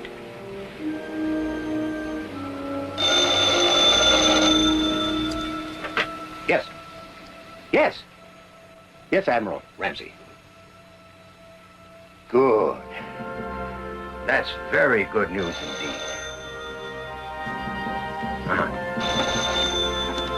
Yeah. Yes, General. God, yes, put him through. General, it's Lee Mallory. Admiral, let me call you right back. I've got the Air Chief Marshal on the other line. Eisenhower here. Thank God. The 101st. Lee Mallory, Ramsey's reporting naval bombardment has begun. The first wave is ready to launch. Not a single vessel was lost in the crossing. Not one. Lee Mallory, congratulations on your splendid air operations. Hey, my greatest moment in this war, maybe my life, just happened when Lee Mallory said the 101st has gone into action and fewer casualties than expected.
Americans. Last night, when I spoke with you about the fall of Rome, I knew that troops of the United States and our allies were crossing the Channel in another and greater operation. It has come to pass to success thus far. And so I ask you to join with me in prayer. Almighty God, our sons, pride of our nation, this day have set upon a mighty endeavor to set free a suffering humanity. They fight not for the lust of conquest. They fight to end conquest. They yearn but for the end of battle, for the return to the haven of home. Lead them straight and true. Give strength to their arms, stoutness to their hearts, steadfastness to their faith. They will need thy blessings. Their road will be hard and long, for the enemy is strong. He may hurl back our forces. Some will never return. Embrace these, Father, and receive them into thy kingdom. Success may not come with rushing speed, but we shall return again and again. Give us faith in thee, faith in our sons, faith in one another, faith in our united crusade. And with thy blessing, we shall prevail over the unholy forces of our enemy.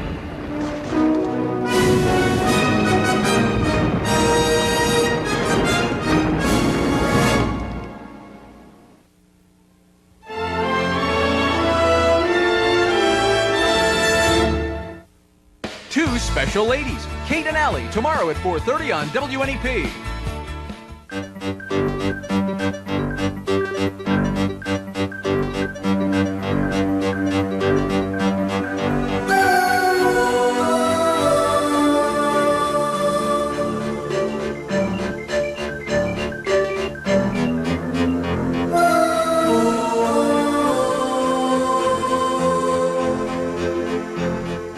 All our science, all our technology,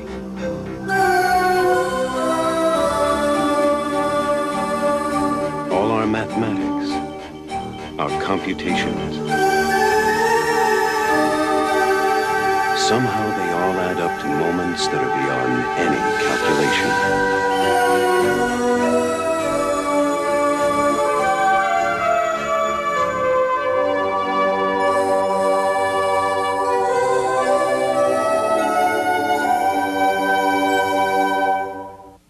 The handsome, dashing Ford Aerostar for 1989.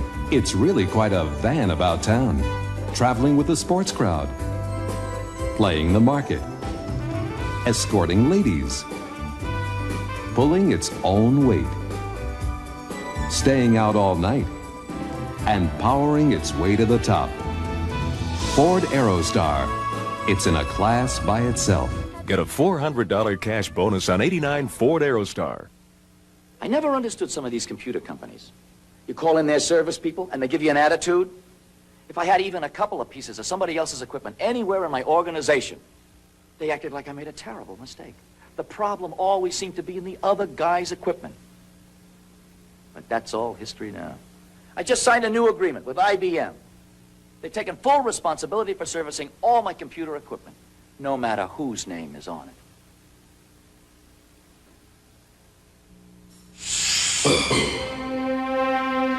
The moment.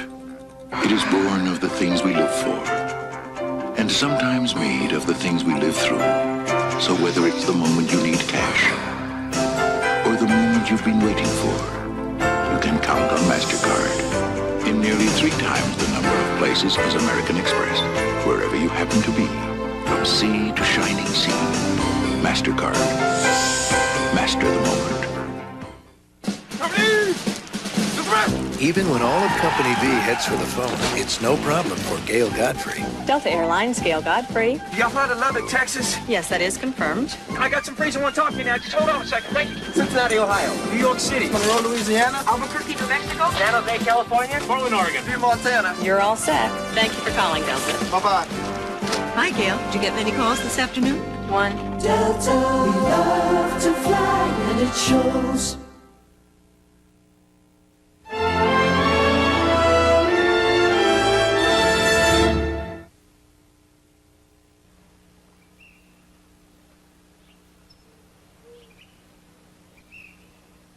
I will not wake the Führer. He was up very late. Then at least release the 4 Panzer divisions either to Rundstedt or to Rommel. No. The Führer has reserved control of the Panzers. It is he who will release them. Anyway, this looks like a diversion. Sucking the Panzers into Normandy may be just what the enemy is after. One must respond to massive landings. Airborne troops. Thousands of ships. Thousands. Panicky rumors started in beach pillboxes. Totally unconfirmed. We will continue this at Klesheim Castle. Klesheim Castle. The British and Americans are pouring ashore. And we are going to take luncheon with the Hungarians. Take a sedative, Rom, and come along.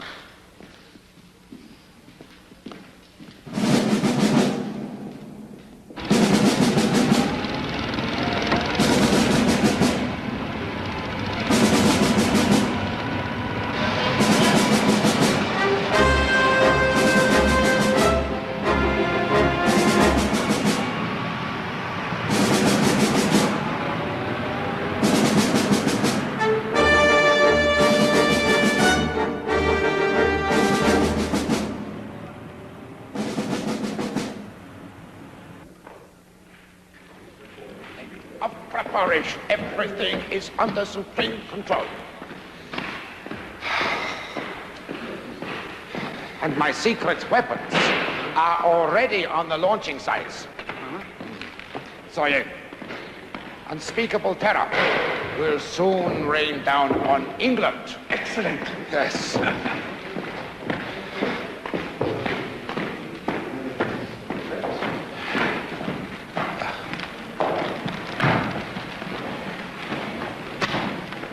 Well, here we are, eh?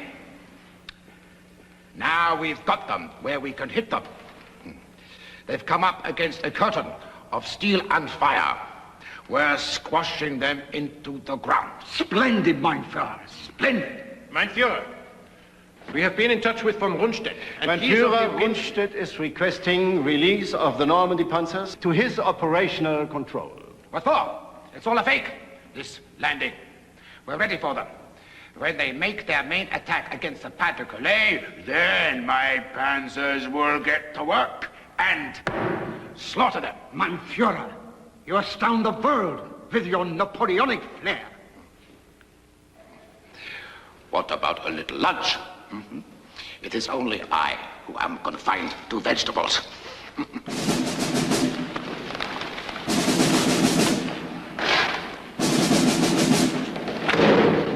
Beauty!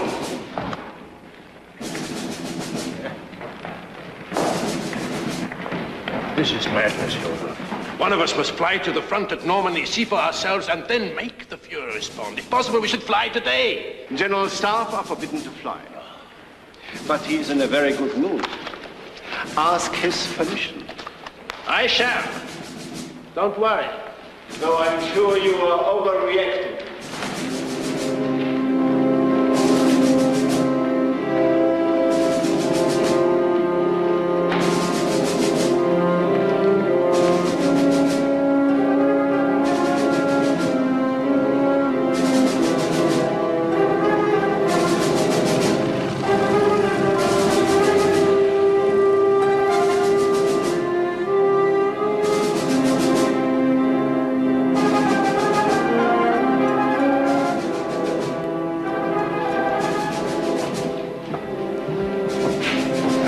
Through to the Führer until 3 o'clock. 3 o'clock? 3 o'clock in the afternoon? Right after lunch, he took a nap. When he woke up, he finally released 2 Panzer divisions. 2? Only 2? That is totally inadequate. Inadequate? Do you know what has happened since you left Berchtesgadens this afternoon? The Allies have driven past the beaches at 4 locations. Here at Aramanche, here and here at Lyon, and here at Saint-Mère-l'Église. We had them pinned down here earlier at Vierville, but they're breaking out with reinforcements constantly pouring ashore.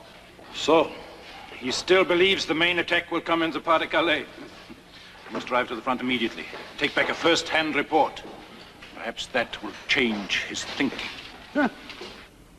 Don't get captured by the paratroopers.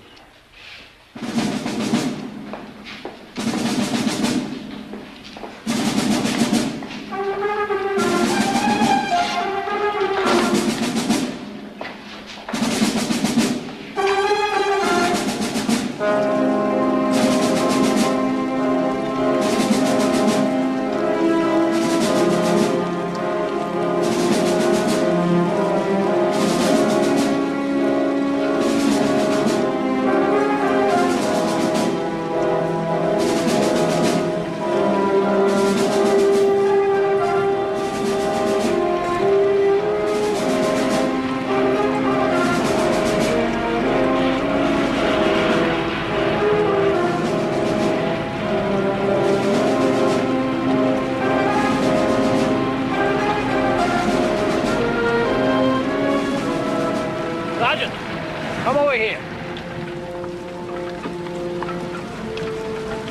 Well, Sergeant, where were you fighting? At Branch. Tell me about it. General, I was at Verdun. It was nothing. Nothing compared to this. The dive bombers, the bombardment from the battleships. I have never seen such slaughter. General, the war is lost. Not quite, I hope. However, I believe I've seen enough. Right, driver, back to the airfield as fast as we can go.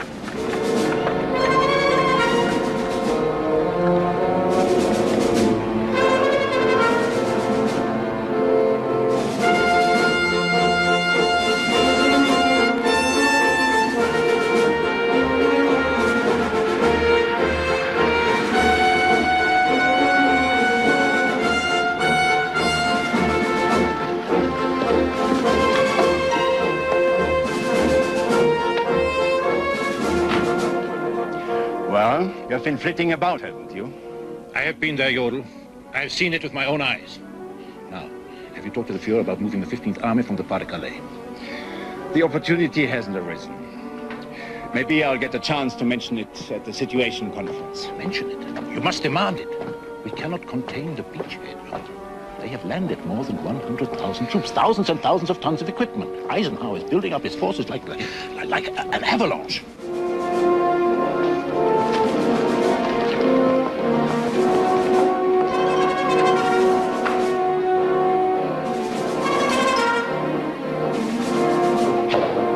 I am going to tell the Fuhrer if it costs me my head. I advise you to be very careful of what you say.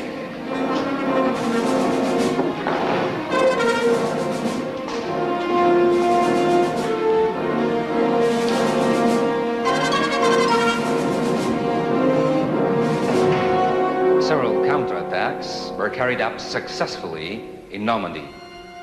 Panzer divisions east of Rouen were able to break through the enemy bridgehead, and they suffered heavy casualties. And the British landing force also has been thrown back in the Caen area with massive losses. And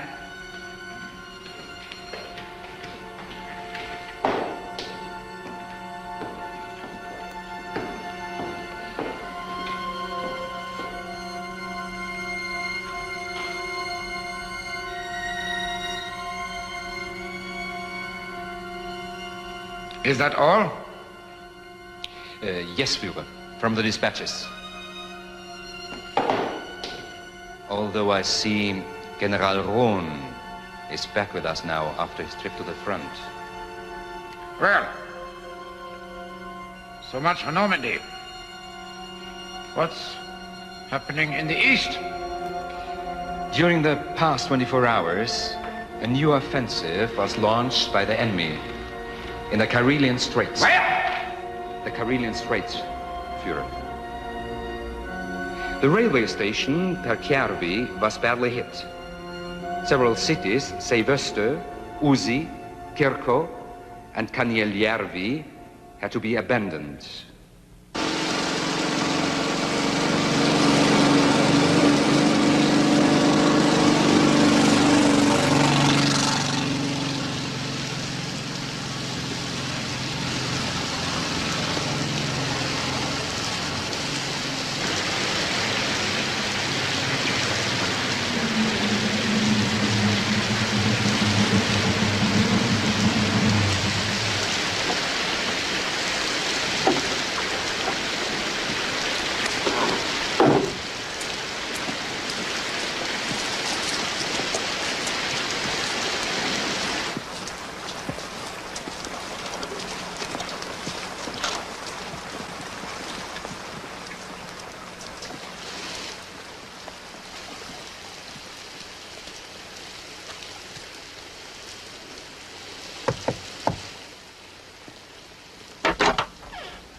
All right, one last time, gentlemen. Marcel's group comes in from the east, quietly, takes up positions north and south of the barracks, and holds there. Our group, the Trojan Horse Group, makes its way uneventfully from the gate to the kitchen. Is the truck ready? Yes, as you ordered. Okay. Marcel, very important. Once we're inside the German garrison, no firing until we blow the ammunition dumps. C'est clair, oui? Okay, Claire. Right. Lafard, what's the latest count? I was able to find 20 more men. 20? That makes 86. More than enough to do the job. Yeah. Gentlemen,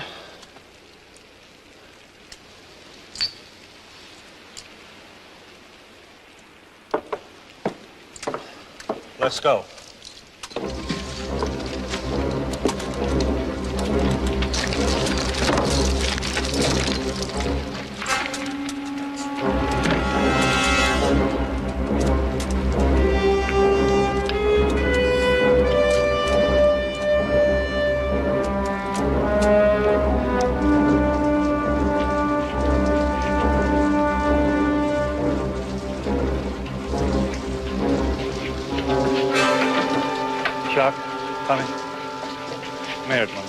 And good luck to you too, Leslie. Just wait till the bloody Jerrys get a taste of this Bordeaux, eh, Leslie?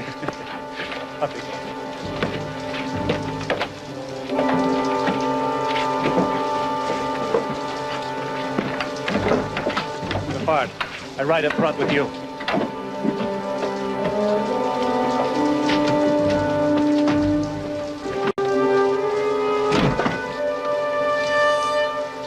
Okay, let's go.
Just go around it.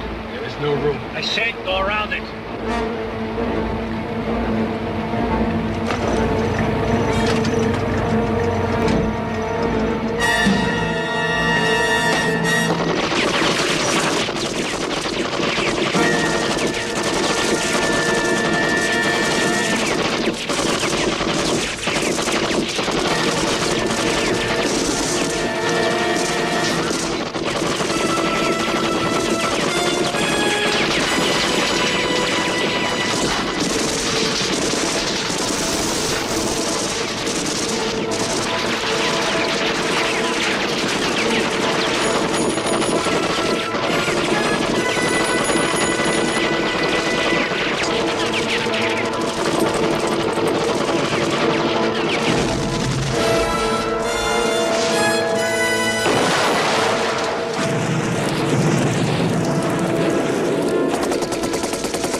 Mercury introduces Cougar XR7. Supercharger. Speed-sensitive steering. Anti-lock brakes. All this and the quality of a Mercury. Like a Mercury. In 1918, a small team of GE engineers set a new high-altitude record for an aircraft engine. What made it unusual was that they did it without an airplane. Back then, no plane could fly high enough to test the new turbo-supercharged engine. So they did the next best thing. They hauled it 14,000 feet up Pikes Peak.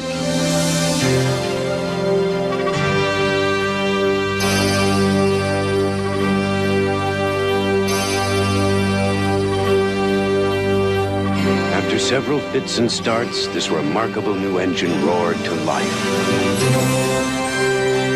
And it is the same ingenuity and team spirit that has brought GE from America's first jet engine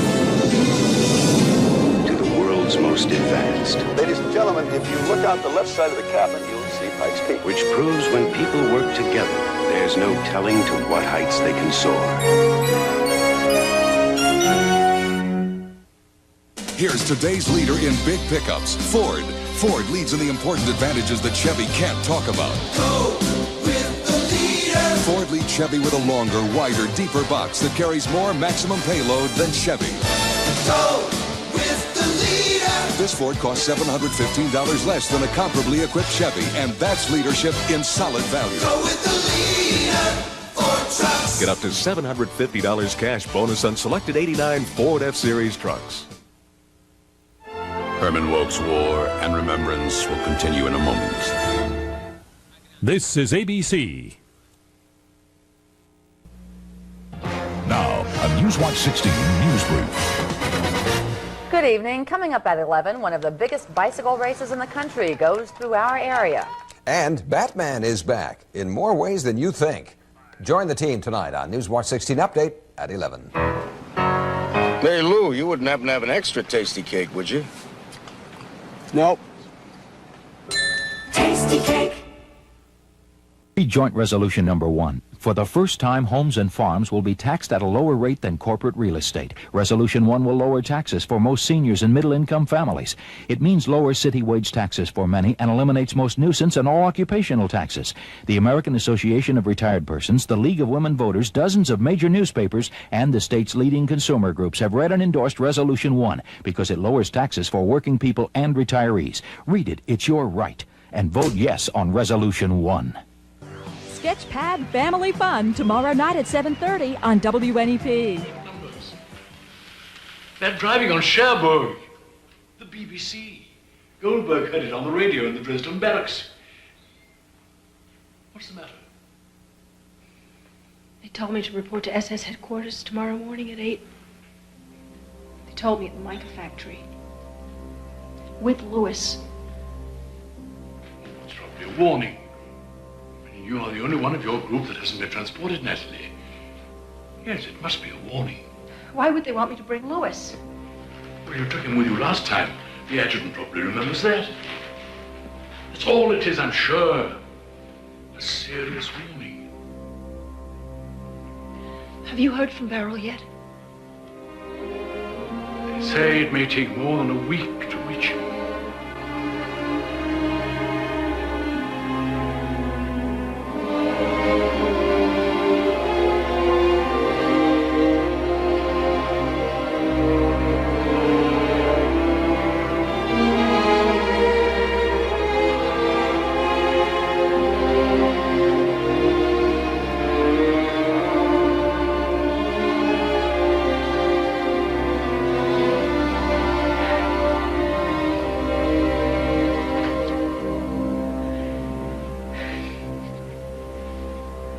Everything's going to be all right, my dear.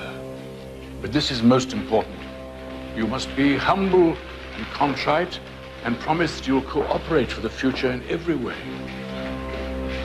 And keep your spirits up, my dear. That's crucial.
You are the dirty little Jewish whore who has been plotting against the German government.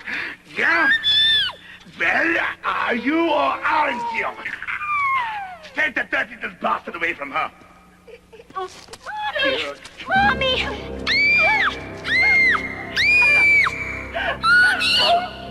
I was insane. I was misled. I will cooperate. Just please don't hurt my baby. Don't hurt your baby. He's gone, you stupid little bitch. Don't you realize that? And that is for the bloody garbage he will be in just 1 minute. And you will clean it up yourself. So, tell you thought you could get away with it, did you? Oh, you filthy Jewish plotting and scheming. He's dead! Gone, Heindel! Tear him apart! He's dead! Don't get him! Oh, don't get him! I'll do anything, just don't get him! Gone! Rip it out! No, you will do anything, are you? Well, we'll see if you will. Mommy! Mommy!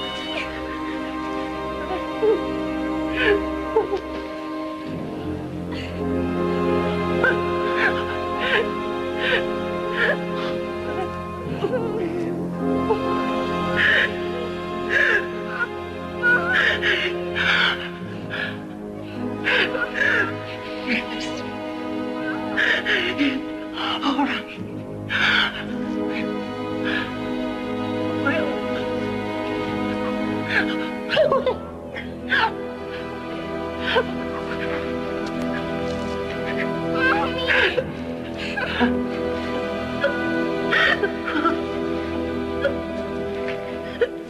Look, she really wants it, Herr Kommandant.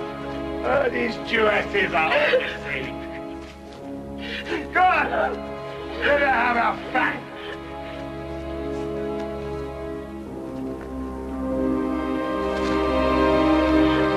Get away from me! Mommy! Think that dirty Jew come near me? Save it for your uncle, the Talmud rabbi. Get up on your feet.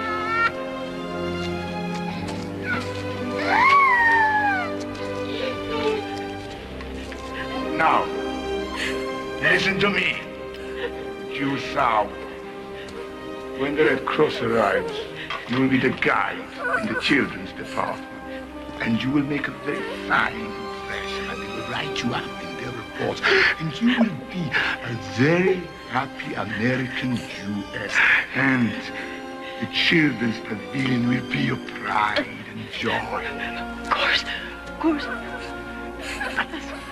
And the Red Cross will, if you have misbehaved in any way, you will be brought back here with your brat and Heindel will rip him in two before your very eyes, and you will clear up the bloody mess and take him to the crematorium. Then, after that, you will be taken to a POW hut for the road again.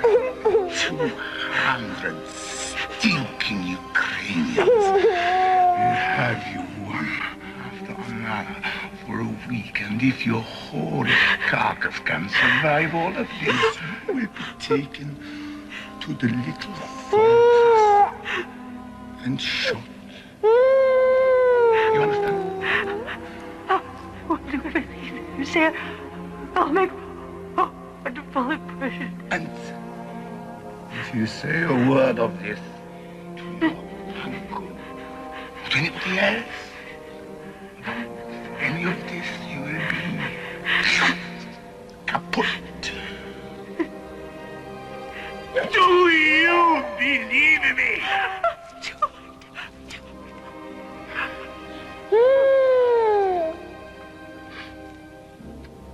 Get her out of here! Come on, out!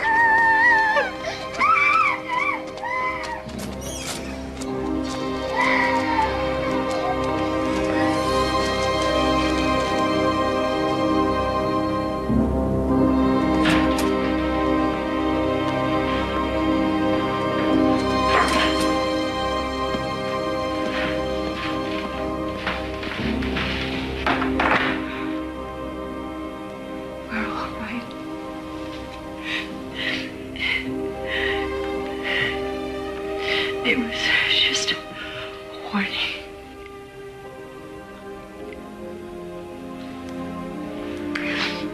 I was changing my clothes and go to work.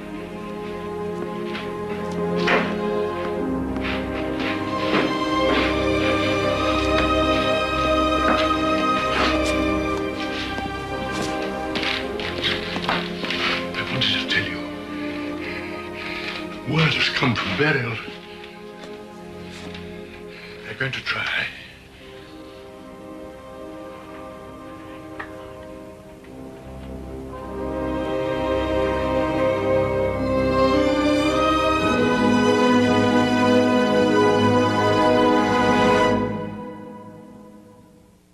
Stay tuned for scenes from the continuation of Herman Wouk's War and Remembrance. Lon Davis loves what he does for Delta, and sometimes it loves him back. Hi, boy. How you doing? Dear Delta, please take care of Spooner. He's never been on a plane before. No windows today, boy. How about an aisle seat? Spooner! Spooner! Dear Brian, I thought Spooner would like his wings. Hey, Spooner, you got your wings. Delta, we love to fly, and it shows. I have to cancel. I keep canceling. I had to cancel. Why do you keep putting it off? Mother, I'm not. GE's breast cancer detection system. I keep meaning to. Did you go? I'm too busy. It can detect tumors too tiny to be felt. It's such a busy week. I'm gonna go next week. I can't find the time. I just haven't had time. When? It can help increase the survival rate to 91%. I'll go when I have the time. Next week. Oh, I can't next week. Don't As stop. soon as I can find the time, I'll go. But there's one thing GE can't do. We can't make you go. It's nothing to worry about. I just couldn't go. A cheese riddle. Hey, Mom, what do you get when you add melted cheddar cheese to ordinary broccoli? Oohs and ahs. Yes, cheese makes it taste better. So don't forget the cheese. Another cheese riddle. Say, man, what do you get when you add Monterey Jack cheese to plain chili? Happy cowboys. Cheese makes it taste even better, so don't forget the cheese. Prince Charming is the little dog who was best in show at Westminster. And this is the first time in history a Pomeranian has ever done this. Olga Baker, top breeder of champion Pomeranians. Prince is crazy about the Pedigree Select dinners. All our dogs are. All our dogs are crazy about this food. Pedigree Select dinners is perfect for the small dogs. Just look at this. This is the beef select dinner. Smells like fresh meat, looks like fresh meat, and the dogs love it. This is what we've been waiting for, and it really works. New Pedigree Select dinners, recommended by top breeders. What gum has enough good taste to do a commercial like this? Trident, of course. Because when you've got 5 mouth-watering flavors that taste this good, you don't need to make a lot of noise. Trident. Millions of teeth can't be wrong. New research shows chewing great-tasting Trident after sugary snacks helps fight cavities. So if you're someone who keeps getting caught with your hand in the cookie jar, maybe what you need is another jar. Trident. Millions of teeth can't be wrong. Tomorrow night. Natalie, your son has been taken to the hospital. What? We may be headed out to the greatest sea fight in the history of the world. Seal up the compound! Let no one leave! We leave on the 28th of October. Tomorrow on War and Remembrance. Tonight on Newswatch 16 Update, returning a favor and an ambulance that's been a lifesaver to some people around here. Plus, this is Bob Reynolds in central Pennsylvania, where students take to the outdoors. Their goal, learning to protect our environment. This is the Tour de Trump. Guess whom it's named after? I'm Bob Costin with that story. I'm Rick Gall. It could be a bat-crazy summer. I'll tell you all about it. Newswatch 16 Update, next. 1 week from tonight, MacGyver and I have some unfinished business. she betrayed his love years ago. Now she's back to finish the job. Goodbye, MacGyver. MacGyver. Then on the Monday Mystery Movie. He's grown into an adorable child. You are doomed by your sinful appetite. Did you ever watch The Wonder Years? Stryker hasn't got a prayer when he's guarding a holy terror. Abandon adultery or abandon hope. Did you write that speech yourself? B.L. Stryker in 1 week. Cholesterol. You hear a lot about it, but how much do you know about it? Join me for the National Cholesterol Test. Test your knowledge, raise your awareness, and learn simple ways to prevent a heart attack. What you learn may save your life. Thursday.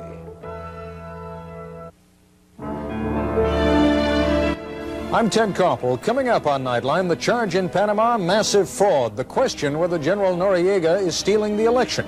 We'll talk live with former President Jimmy Carter in Panama. This is Charles Gibson. And Joan London. When infidelity becomes part of a marriage, what are the options? Tomorrow, one couple's ordeal. Also, Richard Pryor and Gene Wilder on Good Morning America. Thursday, what if you're a millionaire and don't know it? If you're the 1 in 7 Americans who's owed money, find out how to get your share on Unclaimed Fortunes. Then, following the season finale of Dynasty, cholesterol. You hear a lot about it, but how much do you know about it? Join Hugh Downs for the National Cholesterol Test. What you learn may save your life.